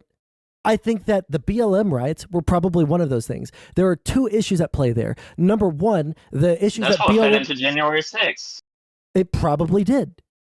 All right. The BLM riots had 2 prongs to them that were really, really bad for America. One, the legitimate claims from BLM. And 2, the illegitimate claims from BLM and the actions that they took as a result of those things, right? There are legitimate claims that BLM makes, right? That I think we can all agree with. And there are very illegitimate claims like 5,000 black men are shot every single day by police who fucking go by and teabag them afterwards, right? Like those things are obviously... The FBI can prove that wrong.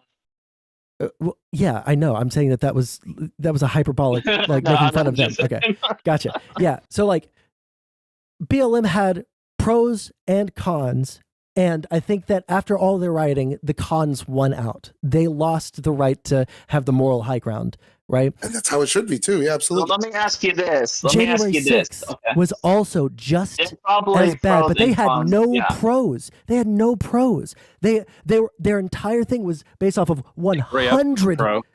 Okay, let's not. You don't want to get into Ray Epps. Okay, I saw Drone Text Conversation with Destiny. That was a fucking debacle. Okay, dude, okay. I'm just. Yeah, no, I know. I'm joking with you guys too. I saw Rob's debate as well.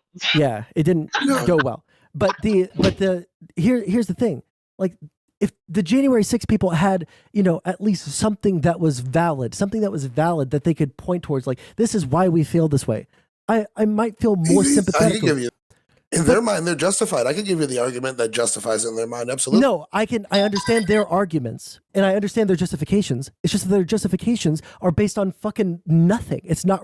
There's nothing real that happened there. That being said, a lot of the justifications for the rioting during Black Lives Matter. Remember, right? But I've already talked about that. And I'm just saying though, like a lot of that was Kenosha, thank you. A lot of that was false information. Yeah, and there's a based lot off of false nothing. information and like tensions that got heightened, and then people And, like, believe I like would the most argue crazy systemic stories. racism in general is kind of, in a way, a little bit of a leftist conspiracy theory. It's saying that Let's the look country at this is from a broad It scope of things, though. it can be, but in some way. In some ways, I agree. Paranoia. What the hell? Everything's it's like, God, it's like everything's systemic racism. I mean, my goodness. Yeah, when someone I swear, goes if that you far, don't shit right, you be called racist. God, you be accused of a hate crime if you have bloody diarrhea. Are you saying diarrhea is a hate crime? I don't know. I guess so. Maybe. It is technically if you mutilate the Crosby kids before you drop them off at the Wow. I wasn't going to go there, but damn. You bastard. Damn. You I'm glad it was bastard. over my head. I just know that you reached deep for that one. I'm gonna put it this way, and this will be my last thing with everything with January 6th. I'm not gonna say that I liked everything that occurred, because, like you, I spent a good majority of that entire fucking week up to watching a lot of different streams, and I mean a lot. and you didn't see any violence.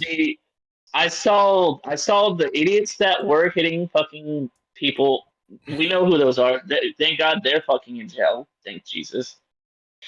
But at the same time, like, I think there's a lot of chaos that came out of this whole situation. Like, way too much chaos over something that even if fucking Trump was right, which we all know from more information, more research, he wasn't.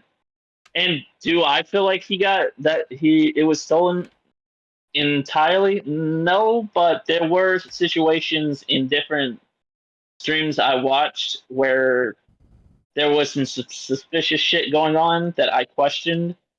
I'm not going to say that it was remotely true, because obviously some shit can be falsified in like high extents. But like, one example I can give is there was a stream I was watching where they were in one of the places where they were doing the counting. The Republicans for that night left. They left for that night, but the Democrats were still there.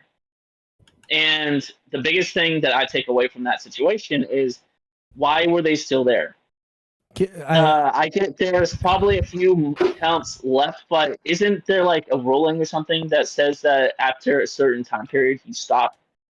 That depends state by state. You'd have to tell me what like specific example it is, but like again, I'd have to relook it up. But I could tell like, you here's the if I thing, could get it properly.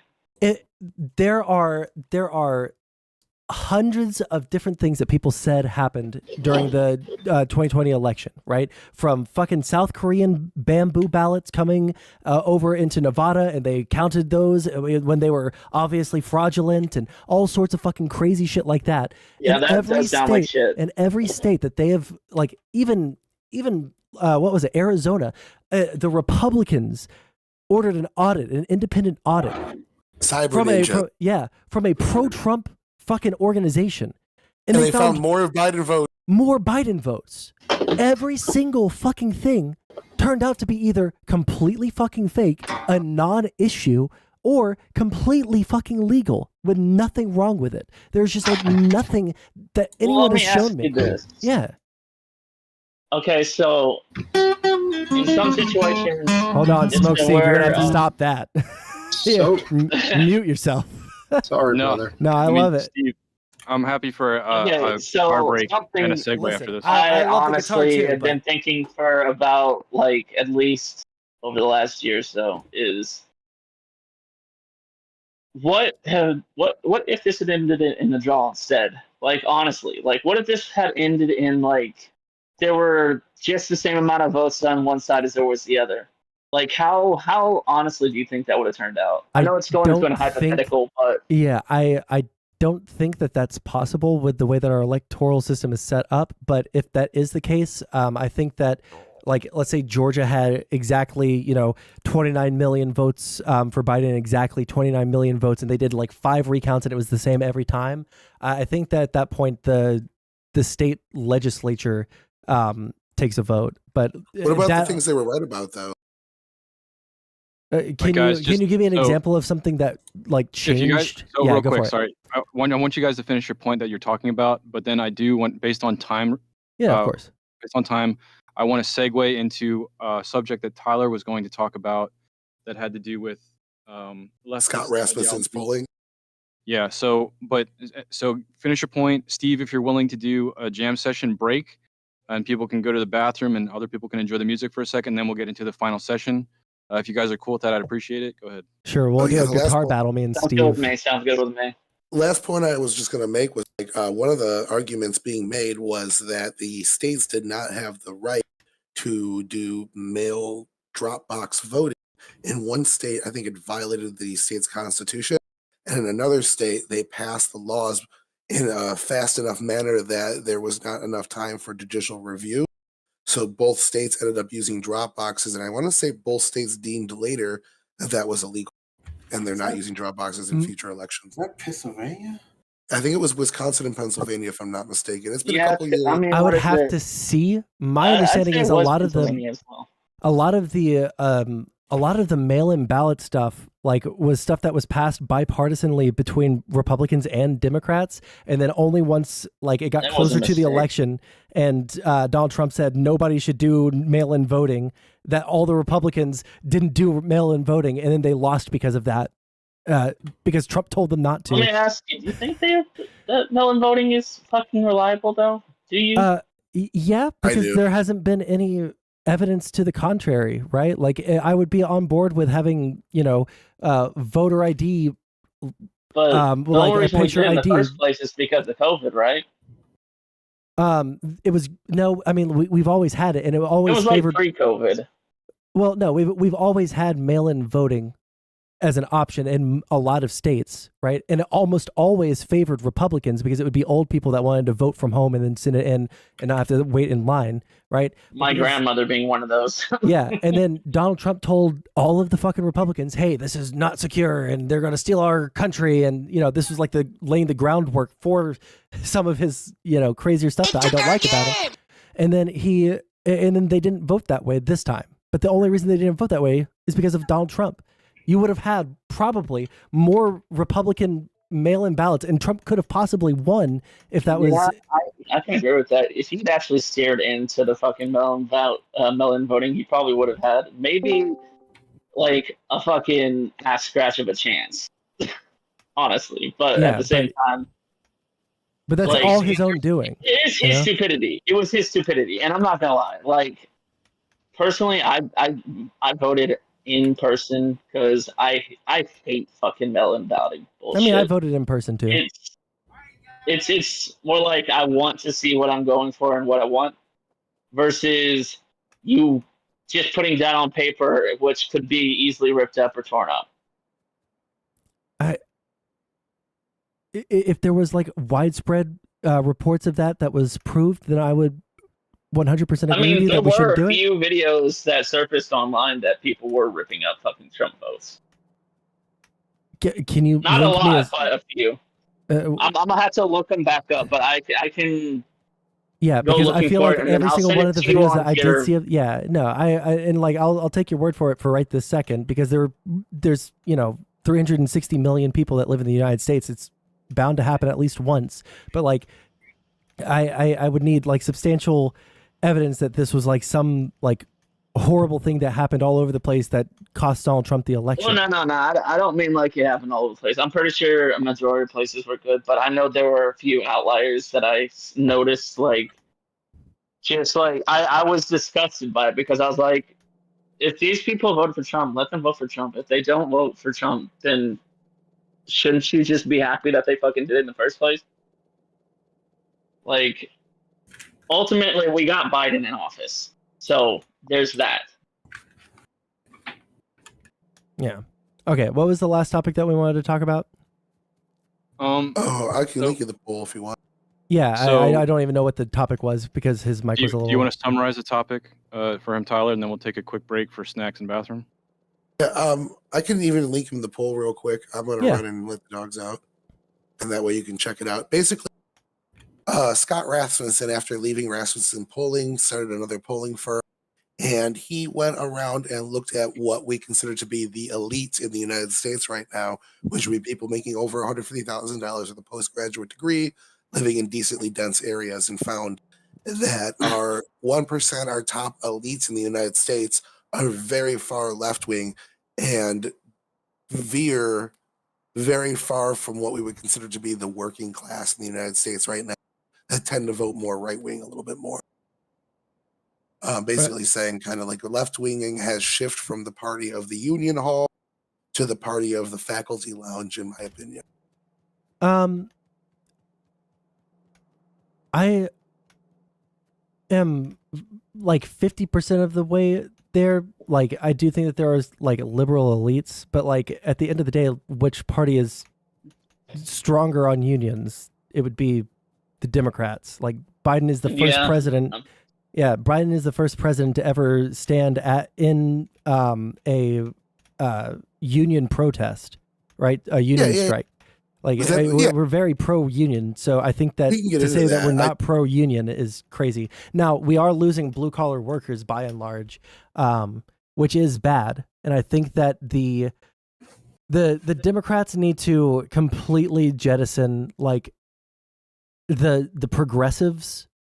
Okay, we need to jettison the progressives, and we need to keep some of their ideas, but just like have regular Democrats in, because the progressives are fucking crazy, and they are like the liberal elites that pretend that they care about the working class, but really only care about like the dudes that they went to college with, right? You watch a lot of Destiny? Yeah. That's the thing.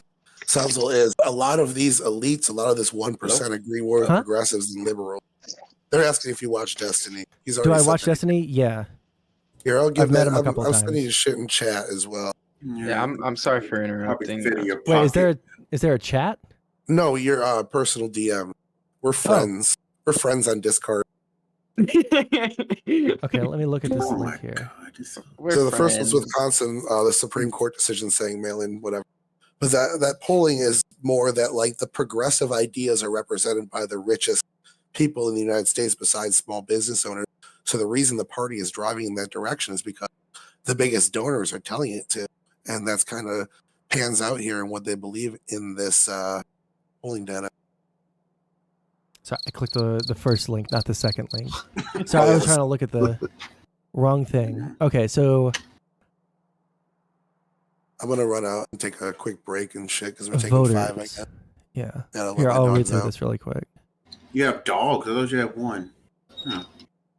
Who let the dogs out? Tyler.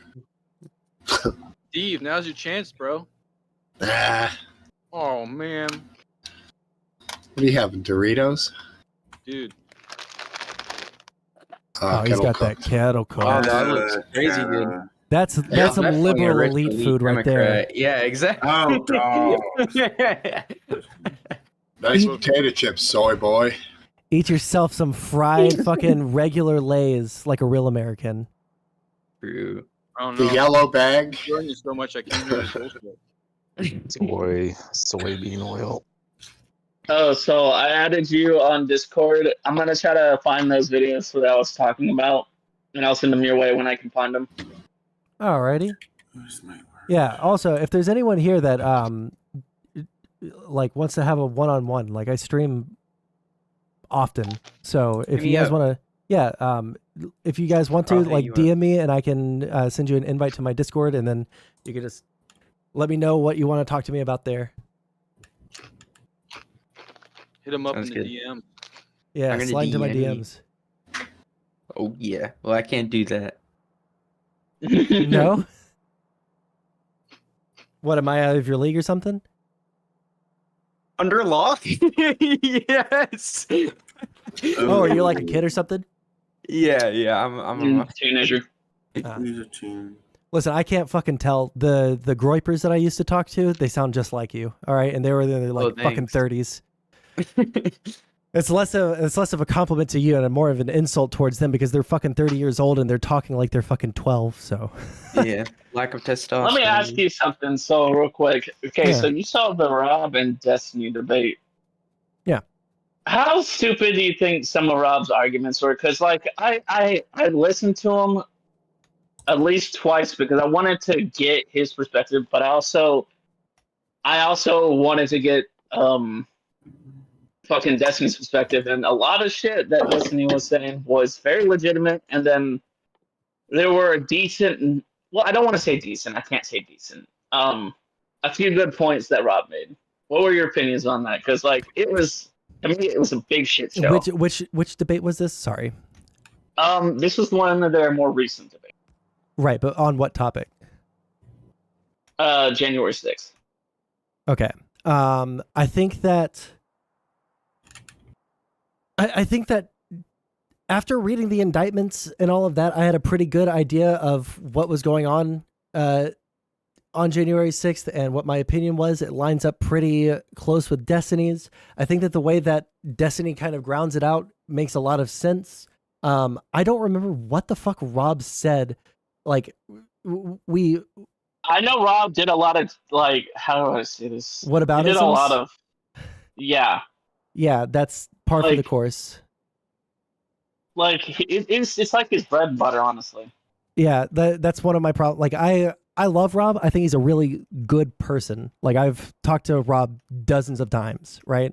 And some of those conversations were ultra fucking heated, and I swore off of ever talking to him again. And I just keep on coming back for more. But he's a really good human being, but holy fuck, is he brain addled when it comes to politics. He is mentally deficient. He's extremely emotional. He's hyper partisan, but doesn't ever want to admit that he's hyper partisan, and that's a little fucking annoying. But it's also like he's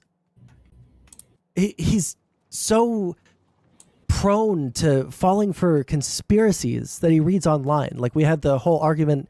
I think we had like 5 conversations about the COVID lab leak theory, right?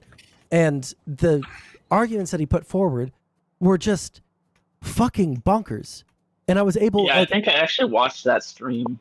I think I actually watched that stream. The first debate, he fucking demolished me because I didn't know enough about the conspiracy that he was throwing out there, and so I got fucking demolished. And I got so fucking ass mad that I spent, I think over the course of 4 days, I did like 60 hours of research. Like, I was really pissed at how fucking stupid the things he said were, but because I didn't have like a perfect response, he like smugly said that I was wrong. So I did 40 hours of research and I learned so much about microbiology in such a short amount of time. And then we have the second follow-up debate, and it was just like yeah, and that one I noticed he fucking shredded him like paper. On our third debate, Rob blocked or banned me from Discord, or muted me on Discord, and insulted my character for 15 minutes, telling his crowd that I was a Democrat trying to shoehorn Republicans into the Democratic Party by seeming moderate. It was wild. Rob Noor or whatever. Yeah. Yeah, Rob, again, like, I don't want to sit here and shit on him too much because I do think he's a good person. I love watching his things because it's hilarious, like the anecdotals that he uses. Like, he uses a lot of anecdotal evidence. Doesn't Drone Tech like him a lot, or is that someone else? Yeah, Drone Tech is also a little retarded, but I think he's a good person. So he does some research, but I don't think he does as much as Soul does. I've watched Soul streams, a decent chunk of them, and every time I've seen his stuff, like, it's coming from like actual legit research. Wikipedia, baby. There's a little bit of a badge of honor there, and Tyler, the 15 minutes that he was eviscerating you, you must have been kind of honored. It's sort of. I mean, yeah, I don't want to say too much. It's just like I don't want to deal with people like that. I'm here for fucking political debate. I got a good job. Not here to make money. Not here for fame. Just I really like debating politics. So I just stopped after that. Same thing with Pisco. After the first one where he gave me just complete bad faith for like an hour and a half straight. No point What was your debate with him over? January 6th. Hmm. And like, I was trying to be nice the entire time. I was trying to be super polite. He was just a rude prick the entire fucking time. And it's like, I don't come on here to deal with shit like that. I don't care about fame. I want to debate politics. So fuck. Never did it again. Yeah, I mean, that's Pisco is Rob's also one thing. of those Rob's people. always been that way. What if competencies? Like Pisco is one of those people that is also a good person, but he's in the other direction, like too partisan for me. Like I think he's a good person, but holy fuck, can some of his arguments be hyper autistic to the point where it kind of loses his entire argument in the sauce, you know. So Yeah. I'll say this much to everything that I've seen, like literally just over the last year plus, you know, up till now. The biggest thing I'm tired of seeing, and I want a lot of change when it comes to this, and I know it's not one of those things that's going to happen like overnight, is the hostility and the aggression. Like, don't get me wrong, me and you, so we got super ass fucking heated earlier.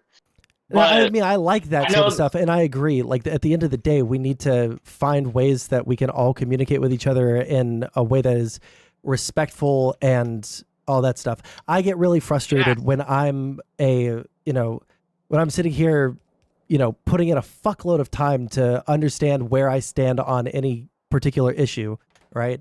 And then the people that I talk to are seemingly in another fucking dimension, right? Like I don't even know where the fuck they're getting anything that they're saying because it's just so out of fucking nowhere. That's super frustrating for me because I feel like I put in a lot of effort and a lot of time into researching stuff and arriving at conclusions. I don't wholly support like the left or the right, although I'm much more left leaning than I am right leaning. But yeah, like I fight with everyone. It's just that the conservatives right now are just in another world, and I want there to be I can conservatives. agree with that. Yeah, I want there to be conservatives that are in the same world as me because a lot of my fucking friends are fucking conservatives, right? Like I don't want these people to be fucking crazy, right? But then I What have do to you deal think that's crazy about him besides January 6th? It's the I feel like conservatives right now, and I'm not going to say only conservatives fall for this, right? The liberals, liberals less so, but certainly fucking progressives or leftists like socialists are very prone to conspiracism, right? The conspiracism is killing us as a nation. Like we will, huh? Well, if we're separating I don't think conservatives and what I think you're talking about is people who are further to the right, where they aren't exactly conservatives. I follow a lot of those people on like Instagram just because I like listening to all sides, and it's pretty funny seeing what they have to say because it's completely wrong. Wait. No. You're on Instagram and you're calling me a bigot? So I see what you're saying. Yeah, really quick. I just want to like point I out don't really think they're quick. conservatives. They I are would because not something like 20% of conservatives believe in QAnon, right? And I think something like 70%. What about QAnon? That it exists? Or? No, that they I'm believe not in the gonna lie, conspiracy. QAnon is delusional shit. Yeah. Okay. And then the 70% of the Republican Party or the Republican electorate right now believes that the election in 2020 was won by Donald Trump still. I don't think that's true at all. That's the norm. Are there in like politics. actual statistics for Yes. that? Yes, there are. Nah, actually, I can tell you, me being in the middle, like a lot of conservatives thought it was stolen. Like a lot, even members of mine. I think that there's like a poll on this, and it's like 70%. Every like conservative Hold who's on, like hold on. actually a conservative that I've talked to, I don't think I've heard a single like actual conservative Hold say on, that. hold on. He was talking about the Republican Party, not conservatives generally. He's talking about the Republican Party polling. And the Republican Party shifted a lot when Donald Trump became president. A lot of different types of conservatives left the party, and a lot of Trump fans, and Trump's more of a conservative liberal. He brought in a lot of right-wing liberals to the party. So he did change it quite a bit. The Republican Party supports Trump a lot more than general conservatives. That being said, Fuck, there was a second point. Oh man, I got stoned. Well, There was do we have Sondsol said. polling on like Democrats? Oh yeah.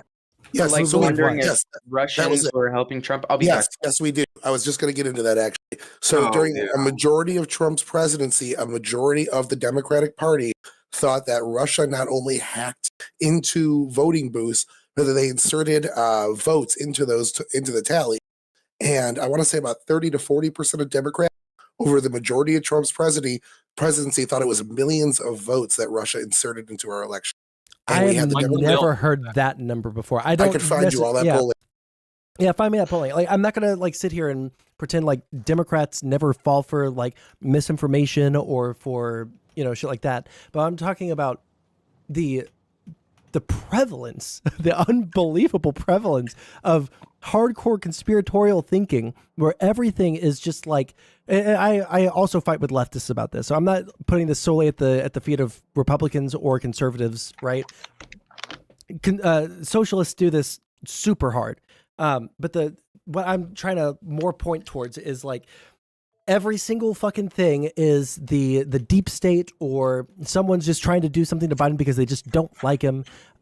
There's nothing that the Democrats do that is in good faith trying to fix the country. They think that the Democrats are trying to like trans their children in all of this shit. And it's like I feel like if you take a step back, you would realize that this is fucking crazy. But you're so hyper partisan that you're willing to believe anything that your side says without any. Don't you see that on both sides, though? I think our Tyler. I see that more with conservatives than I do with liberals. I see it a lot with leftists.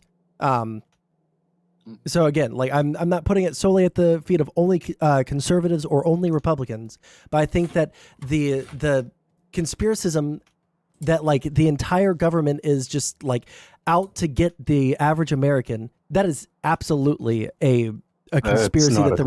That's not a conspiracy, though. I agree with that. Yeah. Big Brother's coming over and he's trying to, turn you and all of your kids trans right now and make you a Marxist. Well, you're a lefty. Lefty is lefty another name for a person who loves the government?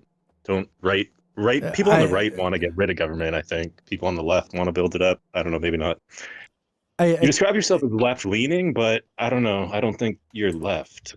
Okay, when you say left, do you mean like socialist or communist? Okay, or do you think there should be like mandatory vaxes, for example, or do you think that's COVID's not a left-right issue?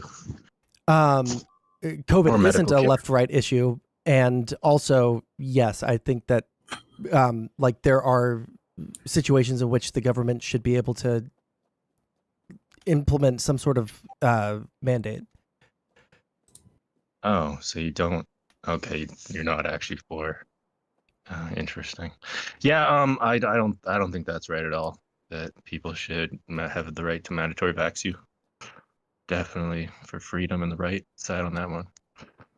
I mean, sure. I don't know what I'm supposed to say to that. I think that I wouldn't let mandating someone to do something they don't want to do. You can't force people to do anything. Right, and it wasn't like you would go to jail if you didn't get the vax. It's just, Thank God it never went to that. Jesus Christ. Livelihood. Huh? You might lose your job. Your livelihood. You wouldn't go anywhere at a certain point in time. Restaurant. You won't be able to go to some restaurants or. In the military, they actually pushed it to the point that if you did not get the vaccine, you could get court martial. Even if it's the fucking military. The military says has mandated vaccines all over the fucking place because they're sending soldiers all over the fucking world. If you suck my dick, you need to suck it now. Yeah. Wait, what? The military does offer exemptions for religious purposes. So if you use religious exemptions as your reasoning as to why you don't want the vaccine they want you to give you, you actually get away with it usually. I can almost guarantee you they wouldn't do that. I'm pretty sure that many people had to leave. As I have family all spread out throughout the military, Air Force, Army, Navy. Have any of them done that exemption? Yes, they have. I believe they've all used that exemption. But isn't it crazy that all the things were said about the vaccines, about how they're killing people and all of this shit, and like none of that shit came true. There's not also to that. There are like actual fucking things that are proving some of these, like at least I would say the Pfizer and there has not been any was it vaccine Johnson and that's Johnson? causing widespread they negative caused blood clots. that there's not any He didn't vaccine say it was that's causing. widespread. He said there were situations. He didn't say it was widespread. Yeah, and nobody said that like every vaccine is going to have like zero side effects, right? But they did say that they're not responsible if they do. Yeah, because you're taking a vaccine. Like you could get a vaccine for the fucking chicken pox and get myocarditis and then fucking like explode. Like yeah, But they shit didn't can have happen. blanket coverage in that scenario. Huh? They created special blanket coverage for the mRNA vaccine technology. What do you mean by special coverage? Sorry, I They don't. made it so that you cannot sue companies that created the vaccines for the COVID vaccine. That is a new thing. But before that, you could still go after the pharmaceutical company that created the vaccine if there was an issue. For the mRNA tech for COVID, that was no longer allowed. Basically immune. That was a special condition. I think that the reason that they did that is because the government was like mandating and giving them so much fucking money. I think that the government was taking on the liability for that, right? No one has to pay anything if no one can take it to. Well, if they take it, like someone there's going to be like some like chain of custody, or not chain of custody, command, chain of command, or something along those lines. I'm forgetting the specific word, but hierarchy. There's going to be someone that is liable for bad shit happening, right? Not in this scenario. It's very unique. You're telling me? Yeah, it was very limited. Limited is different than none. Limited is different. I'm not saying limited. I'm saying none. Okay, I don't usually do this, but I straight up don't believe you that there was zero. Yeah, I'll listen to like most things, but like that's a bit like out there. Could you send like an article? Yeah, I'll look up articles while you guys talk. Yeah, send that my way as well. Hey, Sondsol, do you trust our government? Yeah. Really? Yes. Do you think there's a need for a Second Amendment? Yeah. Well, is there a need, or that's a different question, I guess. In the sense that in the sense that if the government ever becomes tyrannical, we need a way to defend ourselves. Should there be a Second Amendment? Yeah, on like a moral level, like I do believe that we have the right to, overthrow our government if the government becomes tyrannical, but I don't think that that's very realistic, and I also don't think that's why people care about the Second Amendment today. I wish people were more honest. That can I say something to that about the Second Amendment so much? Can I say something to that's that? The one thing Republicans are super hard on. Go for it. Okay, so to that, I'd say that it would go the same thing when it comes to the border. People don't feel like they should listen to someone who wants to fucking push their, push bullshit. What? Wait, is that a question? Sorry, can you restate it? And more like it's more of a general statement, but okay. Just like it kind of goes the same way. I'd honestly say with like what's going on with the border. I'd say that it's people not wanting to be forced to do something versus being told they can't do something. But I don't believe that either, because Republicans are all about legislating their morality and what they want other people to do onto other people. It's not like this libertarian versus authoritarian. That's not true. I say both parties do that when they can. I would agree with that. That's not their entire reasoning, and that also happens on both sides, I think, just as equally. Yeah, it's not like Republicans are just like sitting there like trying to defend everyone's fucking freedoms, right? Like I had to ban a fucking crazy fucking like giga conservative fucking Jewish extremist from my chat last night after about 40 bans before that. Like he was against Jews, or he was with Jews? He's like a hardcore Jewish kid. He might be around the same age as you, but he's just. That'd be interesting. He was like, kill all the Palestinians or something. He literally said, I permabanned him one time because immediately after October 7th, he said that Jewish people all over the world should be given free passes to rape Arab women. And I said that was fucking insane. So I banned him. Insane. Oh, Yeah. hell That is no. Oh, hell no. insane. Yeah, it's I'll be evil as back. fuck, That right? is insane. Yeah, that is insane. Yeah, but yeah, the reason he this got will be my permabanned only yesterday. 2 cents to fucking the Palestine Israel thing. Stop fucking killing each other, Jesus Christ. Yeah, that would be easy. Let me just. I found what I was digging for. I mean, I didn't dig really hard. I just grabbed like. Yeah, DM it to me. So, in the debate chat text here to the right. Okay, is gotcha. where I dropped it. So I did a screenshot just to show the point I'm after. So, and this article is from 2021, I think. Yeah, they invoked PrEP in February in response to the pandemic, declaring COVID-19 to be a public health emergency, warranting liability protections for covered countermeasures.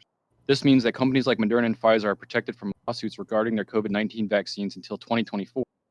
I didn't realize there was a limitation on that statute, so that's good news to me. I'm curious to see what happens with it this year. Whenever that, I guess next month, this year, we'll see a lot of whatever's going to happen. If people are going to go after it this year.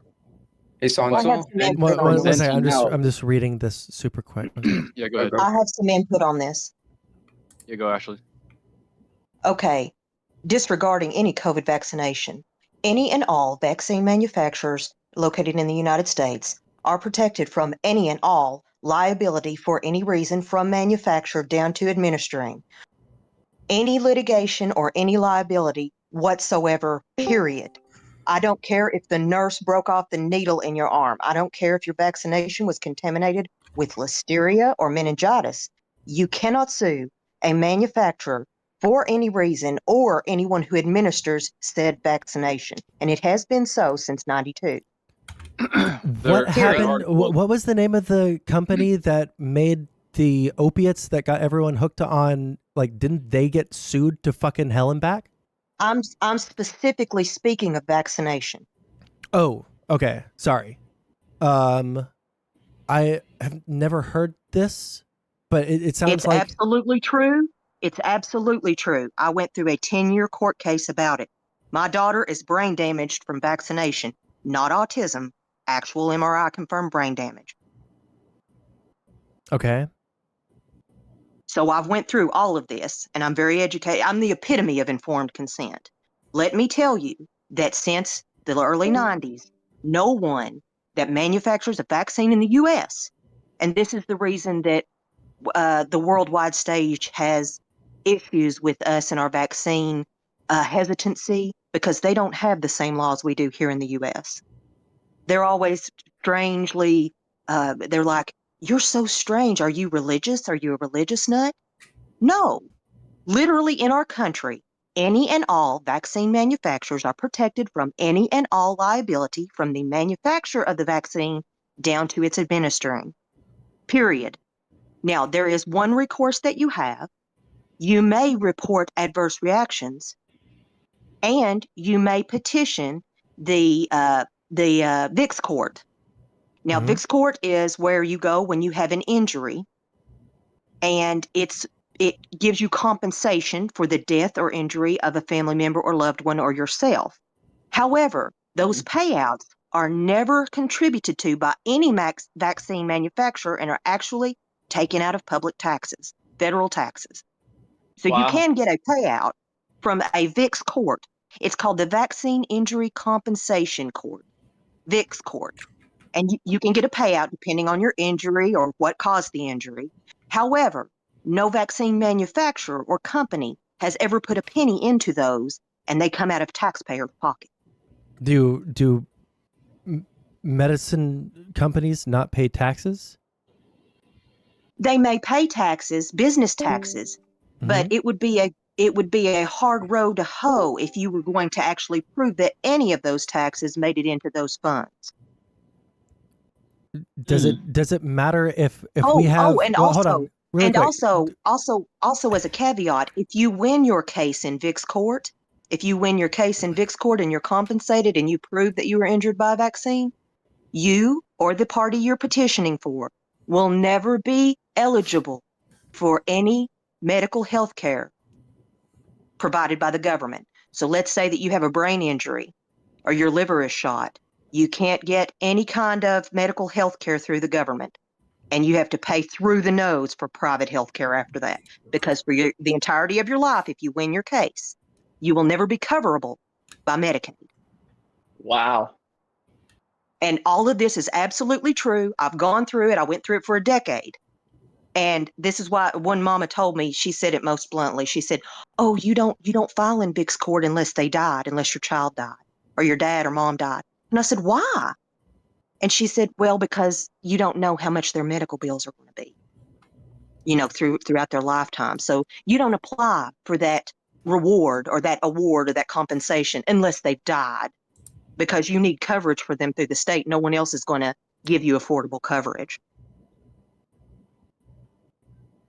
So this isn't a fallacy. This isn't a conspiracy I mean, theory. it seems This to is line up actual with what proof. we're reading on the link that RW gave us. It sounds like Well, now I can't speak for the emergency authorization of the no. COVID vaccine. It actually That's an said entirely almost new word thing. for word what you said. To be Oh. there's actually like the first 3 paragraphs are like it talks about the VIX court and all of that. Like I thought that you were reading this. So like No, yeah, sir. I'm looking at the icons on my phone. So hey, Kentucky, what up? So it sounds kind of shitty, but I like on one hand I kind of understand why that law is there. Now, do I think that we could possibly, increase the compensation and the support for families that do get these? No, that's so not the way to go. And it seems like a good choice, but what really? Okay, back a I don't think decade ago. litigation. Actually, real quick. Litigation Do you isn't still going not to believe me, fix it. Sondsol? You're like, I don't do this much, but I just straight up don't believe you. Well, hold on, because what you said is different than what's right here. Now, I will say I am a little bit surprised that they have immunity from it, but there's recourse, which is the thing that I was like concerned about, right? There's like the VIX court and like all the stuff that's laid out in the first couple of paragraphs under the facts. And that's like what I was thinking of, is like, there's literally no recourse. If you get, fucked up from some vaccine, you literally can't, sue anyone or like anything like that. That is so fucked. But Well, hold on, Sondsol, it's not. Do you think that the taxpayer should be responsible for the vaccine manufacturer's mix-up or problems? Well, hold on. It's the vaccine. No vaccine is going to be 100% effective. No vaccine is going to be 100% without side effects or with possible damaging to like a person's body. You're right? correct. And You're correct. I think that the reason why I'm not like super upset with the idea of this, now maybe there's better ways to implement this, and I'm not going to argue with you on that because I just don't know enough about it. But like the implementation of this is like kind of like the idea that we have for cops, where they have oh shit, what is Qualified immunity. Qualified immunity. Thank you so much. Immunity. Yeah, where like in some sense, yeah, like if there is gross negligence, which it says that if there's any kind of like willful misconduct on the part of the vaccine manufacturer, then you can sue the fuck out of them, right? That protection goes away. But the problem is less willful Okay, for example, I don't remember if it was Firestone or Uniroyal or some tire company here back about a decade ago had issues with their tires coming apart for SUVs. Do you guys remember that? Firestones, baby. I don't. If I read the thing, I might remember it, but yeah. It was causing deaths and accidents and maimings all over the nation. They participated in substandard manufacturing practices, and their tires were low quality, and they were causing people to die and have accidents. So this company was responsible for making restitution for these deaths and these accidents. Now, I want you to imagine if, let's say it was Firestone. I want you to imagine if Firestone was given complete immunity from liability, and the government mandated that we use Firestones for all of our SUVs around the country. That's similar to what's happening here. Why would they engage in quality control or quality assurance if they were never going to be liable? They're a business, not a charity. Because they have government regulations that they can't even send out their vaccines unless they meet these requirements. But they're clearly not meeting the requirements. Look at the injuries. Again, no vaccine is going to be without any possibility of, negative side effects, even like permanent damage. But it's beyond tolerance. When you give a flu vaccine that causes a quote polio-like illness in the majority of the people who receive it in 4 states. Okay, This I'm gonna happened. look this up. This happened 6 years ago. It happened 6 years ago. Vaccine, polio. Okay. Look up polio-like illness in children is what the headline should bring up. Polio-like illness in children. Throughout Indiana, Kentucky, Ohio, Missouri, and parts of West Virginia, literally hundreds of thousands of children had polio. Hundreds of thousands of children were sickened, but only a few hundred had the polio-like flaccid illness. myelitis? Yes. Yes, Okay. it's a polio-like illness affecting the brain. Can you just put that in the chat real quick? I want to read that. Look up AFM, polio. AFM? Yeah. But this outbreak AFM can occurred, be I think caused it was by about 5 or 6 years ago, and it was due to a batch of defective vaccines that went out to that region. Yeah, let They me read never took this. any responsibility for it and were never held liable, and the government paid out payments to those families. A lot of the children recovered, but some never did. Ron, And it says in Philadelphia as well. There was also an outbreak in the Midwest between Texas, Oklahoma, and Nebraska, where How many years ago was this? Do you think? The polio-like illness was just 5 or 6 years ago, if I'm remembering correctly. But Okay. I'm old, so you can't rely on my memory. But it shouldn't be down the memory hole of the internet. It should still be there. And then there was an outbreak of where the measles, mumps, and rubella was contaminated with listeria back in, I think it was 2010, maybe 2008. And it affected northern Texas, Oklahoma, Nebraska, and what was the other one? Arkansas. And no one ever took no manufacturer took responsibility, and the government also paid out those settlements. That was listeria that their measles, mumps, and rubella was contaminated with. And this goes on all the time. There are small batches here and there that aren't up to standard parameters, just the most basic parameters of safety. And of course, human bodies are different, and you're going to get bad reactions from people. That's absolutely true. But when this is promoted by the state and no one is held accountable, and it's mandated that you receive it and your children receive it, even though it's not really safe, that's not acceptable. That's insane. Just reading this is like, wow. I'm just trying to find anything that is linking it to like a vaccine. I'm not gonna like sit here and call you a liar or anything. I just don't. I personally cannot find it. All of the children with the polio-like illness, look at the ages that it affected. Every single person in that age group is going into school and receiving their vaccine. Oh, but has it been like causally linked to it? Yes, several doctors did causally link it, just like several doctors came out to speak out against mandated COVID vaccines. But they were either they were removed of their right to bill Medicaid. They were removed of their right to bill Medicaid and kicked out of their family practice or group practices. Okay, I'm not going to trust the word of like 2 or 3 doctors that go in like in defiance of like every other doctor that's in their field. This is the same. Sondsol.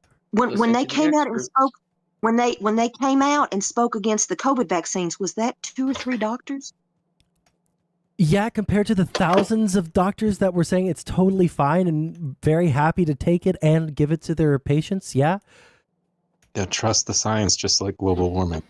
I mean, yeah, like unironically, trust the science because, like, listen, when what was it, 2021 and 2022, I was having debates left and right over the fucking side effects of these vaccines, right? How many shots did you get, Sondsol? How many shots did you get? Like, I got all of them because, like, everyone said that I was gonna get myocarditis. Everyone said that I was gonna get, fucking like syphilis of the fucking dick, and, like all sorts of no.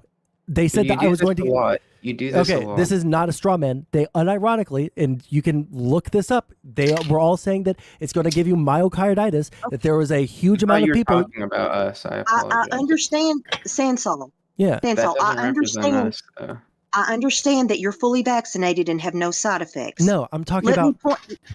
I let you talk for a long time. I understand. Like, if I were just taking my specific case, I would be like, you know what? Yeah, that's a little fucking retarded. I shouldn't use my own personal experience to, cloud my judgment. But like, no, people who want those should receive them and should have the right to receive them, and they should be available to anyone that wants them. Straight up. But they shouldn't be mandated, and you shouldn't be penalized or ostracized for not taking them or for taking your own personal medical information into account. Well, I don't know about the last part, but the first part there, like, I don't think I don't think anyone was holding people down and enforcing the jab into their arm. For the you can most part, say that, but you know right well that people removed their employment and their government employment and their jobs, and they were prevented from shopping for food. Yeah, Ashley, can I ask you a question, Ashley? Yes. Do you think that soldiers should be immunized or given vaccines for, basic things like polio and tetanus? That they make sure they get them when they're going in. Right, Steve. I'm not an anti-vaxxer. Yes or no to my question. When you sign up for the service, you sign up for those things. You make a personal choice to be vaccinated when you travel and to follow the regulations of the military. Do you think the same thing about the COVID vaccine when it comes to soldiers as you would about tetanus? No, because tetanus has decades, has generations of proof. Okay. So, but do you think that if a soldier refuses it, that would be means for dismissal? Well, if it was a traveling issue like malaria or tetanus or something, like something you needed to travel that you needed inoculation against for traveling, yes, they shouldn't be able to travel and shouldn't be, they can't do that job. But COVID vaccines are not applicable to that. Okay, so you have a separation between the COVID vaccine and other. Yeah, I'm not a religious nut. I'm just asking for some reasonable accountability here. Okay. And personal choice. Reasonable. Mm-hmm. Anybody that needs or wants a vaccine should be allowed to have them, and they should be made available to anyone who's at risk or who wants one. But you shouldn't be mandating that people have a medical treatment that their bodies may not agree with from a company that can't be accountable. In the defense of the mandate, the only few states that actually really implemented things that even started to materialize to look like mandates were ones where those states had 60, 70, 80% approval for vaccination in terms of working in the food industry, in terms of working in the health and medical industries and stuff. So all the lockdown states as well, all the states that stayed locked down for a long time, California, New York, whatever, they pulled those states and they were all in favor of locking down fully or segmented where COVID would break out. So we can say that, it's kind of bad for them, but the areas that New York one of those? What's that? Well, okay, let's look at tuberculosis. Wasn't New York one of those ones that they mandated? Yeah, and they really wanted to do it, so that was what the actual voters of that area. And it's a 50-state experiment. I'm more than happy that they did it so they could show other states that didn't do it that those states might have been right or wrong about something. COVID lockdowns did do some goods, even if the harms outweigh the good. So... Okay, let's look at, do you guys know what thalidomide is and the awful deformities that it caused in infants? Yep. I am not taking part in the vaccine. This is so far over my head. If it's not, I know about it. It was a long time ago. It was like in the, what was it, the 40s, 50s, or 60s? something like that? Yes, it was all the boomers generation. There was one, you were talking about, I'm not taking the word of a doctor or two. There was one woman in the NIH that kept thalidomide out of the U.S. Her peers boo-hooed her. They tried to remove her from her job. She was one woman keeping thalidomide out of the U.S. That's the only reason that boomers in the U.S. are not affected, and U.S. people don't know what thalidomide in deformed babies, but they don't know about all that stuff because of one woman. Her peers, both men and women, were willing to take the money and bring the drug into the U.S. And it was just who one was woman. who was it that was the one that was I guess who was it that banned it? Was it the FDA? Like, who was it that they believed her? She was part of a council that made public health decisions for the nation back then. It wasn't called the NIH back then. Mm-hmm. That was back in the 40s and 50s, but it performed a similar function where the CDC, well, the CDC wasn't even around back then, but those government entities took advice from the panel that she was a part of. And I can't remember her name, but it would be easily Googleable. If I weren't talking to you guys on my phone, I would Google it. Again, like, it was just one lady. She didn't make when I talk about like not taking the word of one doctor or something like that, I'm not saying like one doctor can't like start sounding the alarm bells, right? But like there has to be some kind of like proof that what they're saying is actually going to happen. And that didn't happen. How about prudence? How about prudence of, hey, this is untested and these people aren't liable, and I don't want to recommend. Was tested. They went through phase, 1, 2, and 3 trials. No, sir. It was 10 mice for 2 weeks. Legally. It was 10 mice for 2 weeks. 10 mice for 2 weeks. 10 what? Sorry.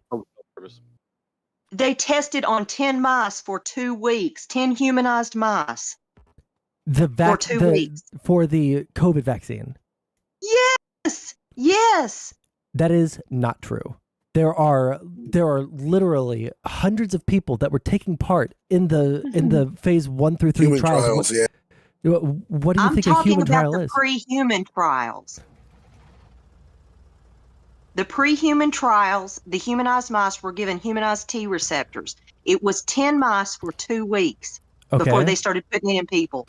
Well, it was for longer than that. They didn't want to do the big data. Real quick, they might have tested it on 10 mice, which I don't know if I full believe that one. But the idea that they tested on 10 mice and then they started mass producing it is just not true. Not only were they producing before trials were done, but they were taking government grants from around the world. Hold on, really quick. Yeah, they also never had a plan. They were manufacturing it, right? Because the government told them to, because they wanted to get this out there, right? And whoever had a safe vaccine would get the fucking light speed money or whatever the fuck. Lightspeed. Is it Right, light and people, like all these people that worship. All these people that worship Trump forget that he was there in the beginning of this and helped get all this stuff rolling. It's the one good thing Trump did. See, I don't agree with that. And I'm not a Trump supporter. Say it with me. Plandemic. Show me the bodies. Please. I'm not saying all that it was planned and stuff. So I'm just saying that US manufacturers took advantage of a horrible situation. I looked up that mice claim, and I'm seeing like it's a lot of misinformation. People were taking one study and saying that was the only study that was done when there were various other steps and phases that this vaccine went through before human trials. That's what. Okay, Tyler, I'll concede that because the only one I know about is the 10 mice for 2 weeks. But my aunt works for Lilly Pharmaceuticals, which is Eli Lilly. And she was telling me that they did away with their trials and didn't manufacture because they couldn't get a safe outcome. Yeah, I'm looking at one where like it's saying like multiple tests were done. And there was one with like 44 rats, and there was one with 8 mice, and all that. There's different numbers, but they were just different multiple tests. And at that point, they were just testing for human safety. They weren't testing for much else. I'll concede that because that's the only one I'm aware of. So I'll go ahead and concede that point. Perhaps there was more testing done on it than what I thought, but they're still not liable. I don't trust the government to make the decision of what we should put in our own bodies. Although I will say, if I were an adult and I had the choice of getting it or not getting, I probably would get the COVID vaccine. The government doesn't mandate what you put into your body. You cannot get vaccinated. The government mandates what you put into your body if you're going to come use their facilities like school. Since Yeah, the if you public want school a sector- job, you have to put it into your body. If you want to Not all live of an them. actual normal life. Tyler, you can say Yeah, that, I'm but looking you're at California where I effectively live. You unpersoned needed if to you get a don't vaccine. participate. You're not Hey, Tyler? unpersoned. What is this like extreme like when you say unpersoned? Like I listen. I used to be a fucking socialist. Okay, like I know what What I mean unpersoning is. individually, when I use the It's a term unpersoned, I personally mean my opinion of unpersoned is you're not allowed to work, you're not allowed to go buy things, you're not allowed to participate in medical treatment and in such things as that. Like you're Again, not We're living in a you're two-tiered system with lots of discrimination. that's what I mean. Yeah. Those were in I don't know very about specific everyone else. areas. That's what I mean. Those were only in very specific areas that were the mass majority of voters in those areas wanted that. So I don't that's the I don't think just because people vote for something means it's right. I don't know. Sure, but in that's what. here it doesn't matter because our system is Yeah, designed to be that way. because your idea Well, of there's what's lots right of and things wrong that we is vote for just that they don't do.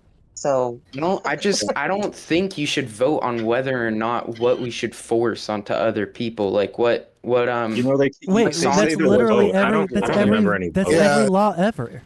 Like Yeah, we pretty all much every- vote so that we can can I, like, have someone talk? that's. Can I talk? Sorry, yeah. Go Sorry, for it, man. that was rude. I'm sorry. No. I was talking over you. No, I just you want to made a say, good point. You yeah, made a good that's point. every law. Like we all agree that or most of us agree that murder is wrong, and we don't want other people because to you're do that. affecting the life of someone else. So you should have no laws that affect people's lives. That's what I was getting at, or I think that's what I said. I'm not sure. I kind of said get you shouldn't have I any understand what your laws point that is. actually. Yeah, well, your point is like you want laws that protect people, but you don't want laws that impede people's decision making process if they're not hurting anybody. yeah, but you're going to impede someone somewhere. Just coerce them. Give them a free donut or something. Yeah, do Here that. they were giving out $100 Walmart cards if you got I think that vaccinated. would actually be pretty cool. Like, I don't know, give them a gift card or something if they get a vaccine. Give them like a gold star. Yeah, they did that, and They that's were pretty doing that. They big. were giving out $100 That's Walmart pretty. cards. I'm if you got fine with that. I think that's all right. I think that's fine. That's not cool. You That's can do not that. cool. No, That's a it's medical so- decision, that. man. Yeah, it's a medical Give me decision that was like probably $14,000. really necessary for a lot of people, but people were a little bit scared. And like, I'm not gonna lie, I was a little bit scared of the vaccine at first too. I had to. There was a fucking weirdo that I had on my stream, and I posted a video of it, and I ended up having to take that video down because the skepticism that he put out there was actually too strong and might lead people to think that it was a dangerous vaccine when it wasn't a dangerous vaccine. They're That's a inherently real. dangerous. I don't want to go off topic, Wait, but I. Let me ask the question on that. What do you mean by it? They were inherently dangerous? There is a risk that you take with any medical procedure or medication. Yeah. Okay? It's inherently, there is risk inherent in every medical procedure or medication. You have to split it into two categories as well because you have mRNA technology and vaccine technology. That's true. Many of the vaccines that we have currently are not the same technology as the COVID vaccine. Yeah, this would be the first mRNA vaccine produced, but that doesn't mean that it's a bad vaccine. We were literally the human guinea pigs for these trials. No, the human guinea pigs were the ones that participated in the phase 1, 2, and 3 trials. But here's the biggest question we have to ask. Like, okay, in this case, shouldn't there have been, I would want to say, more testing, more determination? That's a fine word to use. Well, that was the whole point of Operation Warp Speed. Warp Speed, thank you. We were going to get through the testing as quick as humanly possible. We were going to use Trump's businessman efficiency in our bureaucratic state that slows things down unnecessarily. So the speed that had come out was supposed to be our bragging rights at how efficient government could work under somebody like Trump. Ridiculous. You know, they got the code from China, the blueprint for the spike vaccine. And see, and also the manufacturers were on board with warp speed because they knew that SARS line viruses are similar to flu line viruses and that they mutate so quickly that the vaccine you receive may not be relevant in a year. So I want to make a point quickly though for mRNA technologies because it's called gene therapy. You're literally Correct. changing your genetic structure to quote unquote protect yourself against COVID infection. Well, number one, you are. That's a stretch. That's like calling January 6th an insurrection kind of stretch. No, your genome is changed with every pathogen you're exposed to. Yeah. So that's kind of debatable. Okay, hey guys, Like, this is actually a exposed very to- interesting conversation, but I have to go. I had a fun conversation with you guys. Yeah, and again, if you guys ever want to talk one-on-one, just shoot me a DM and we can. I'll send you a Discord link and I can, we can talk one-on-one on my stream. I don't think we disagree enough.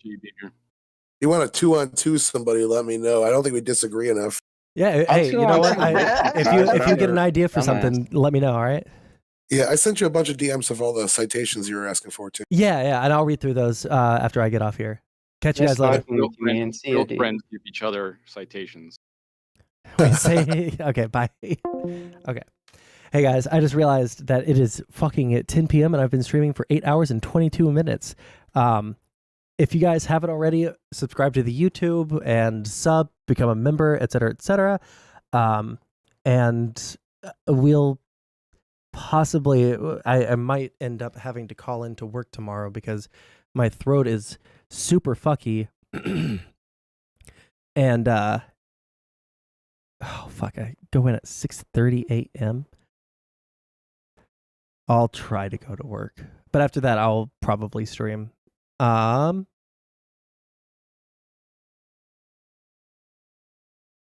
yeah, I see that, and I'll probably listen to that off stream as well, and then have more to say about it, so that I'm not tired. And yeah. Anyways, hey guys, I love you guys very much. This has been a very fun stream. All right. Is there anyone live on Kick that we can raid into? Let's raid into our relevant. All right, we're raiding into our relevant. I love you guys very much. All right, catch you guys later.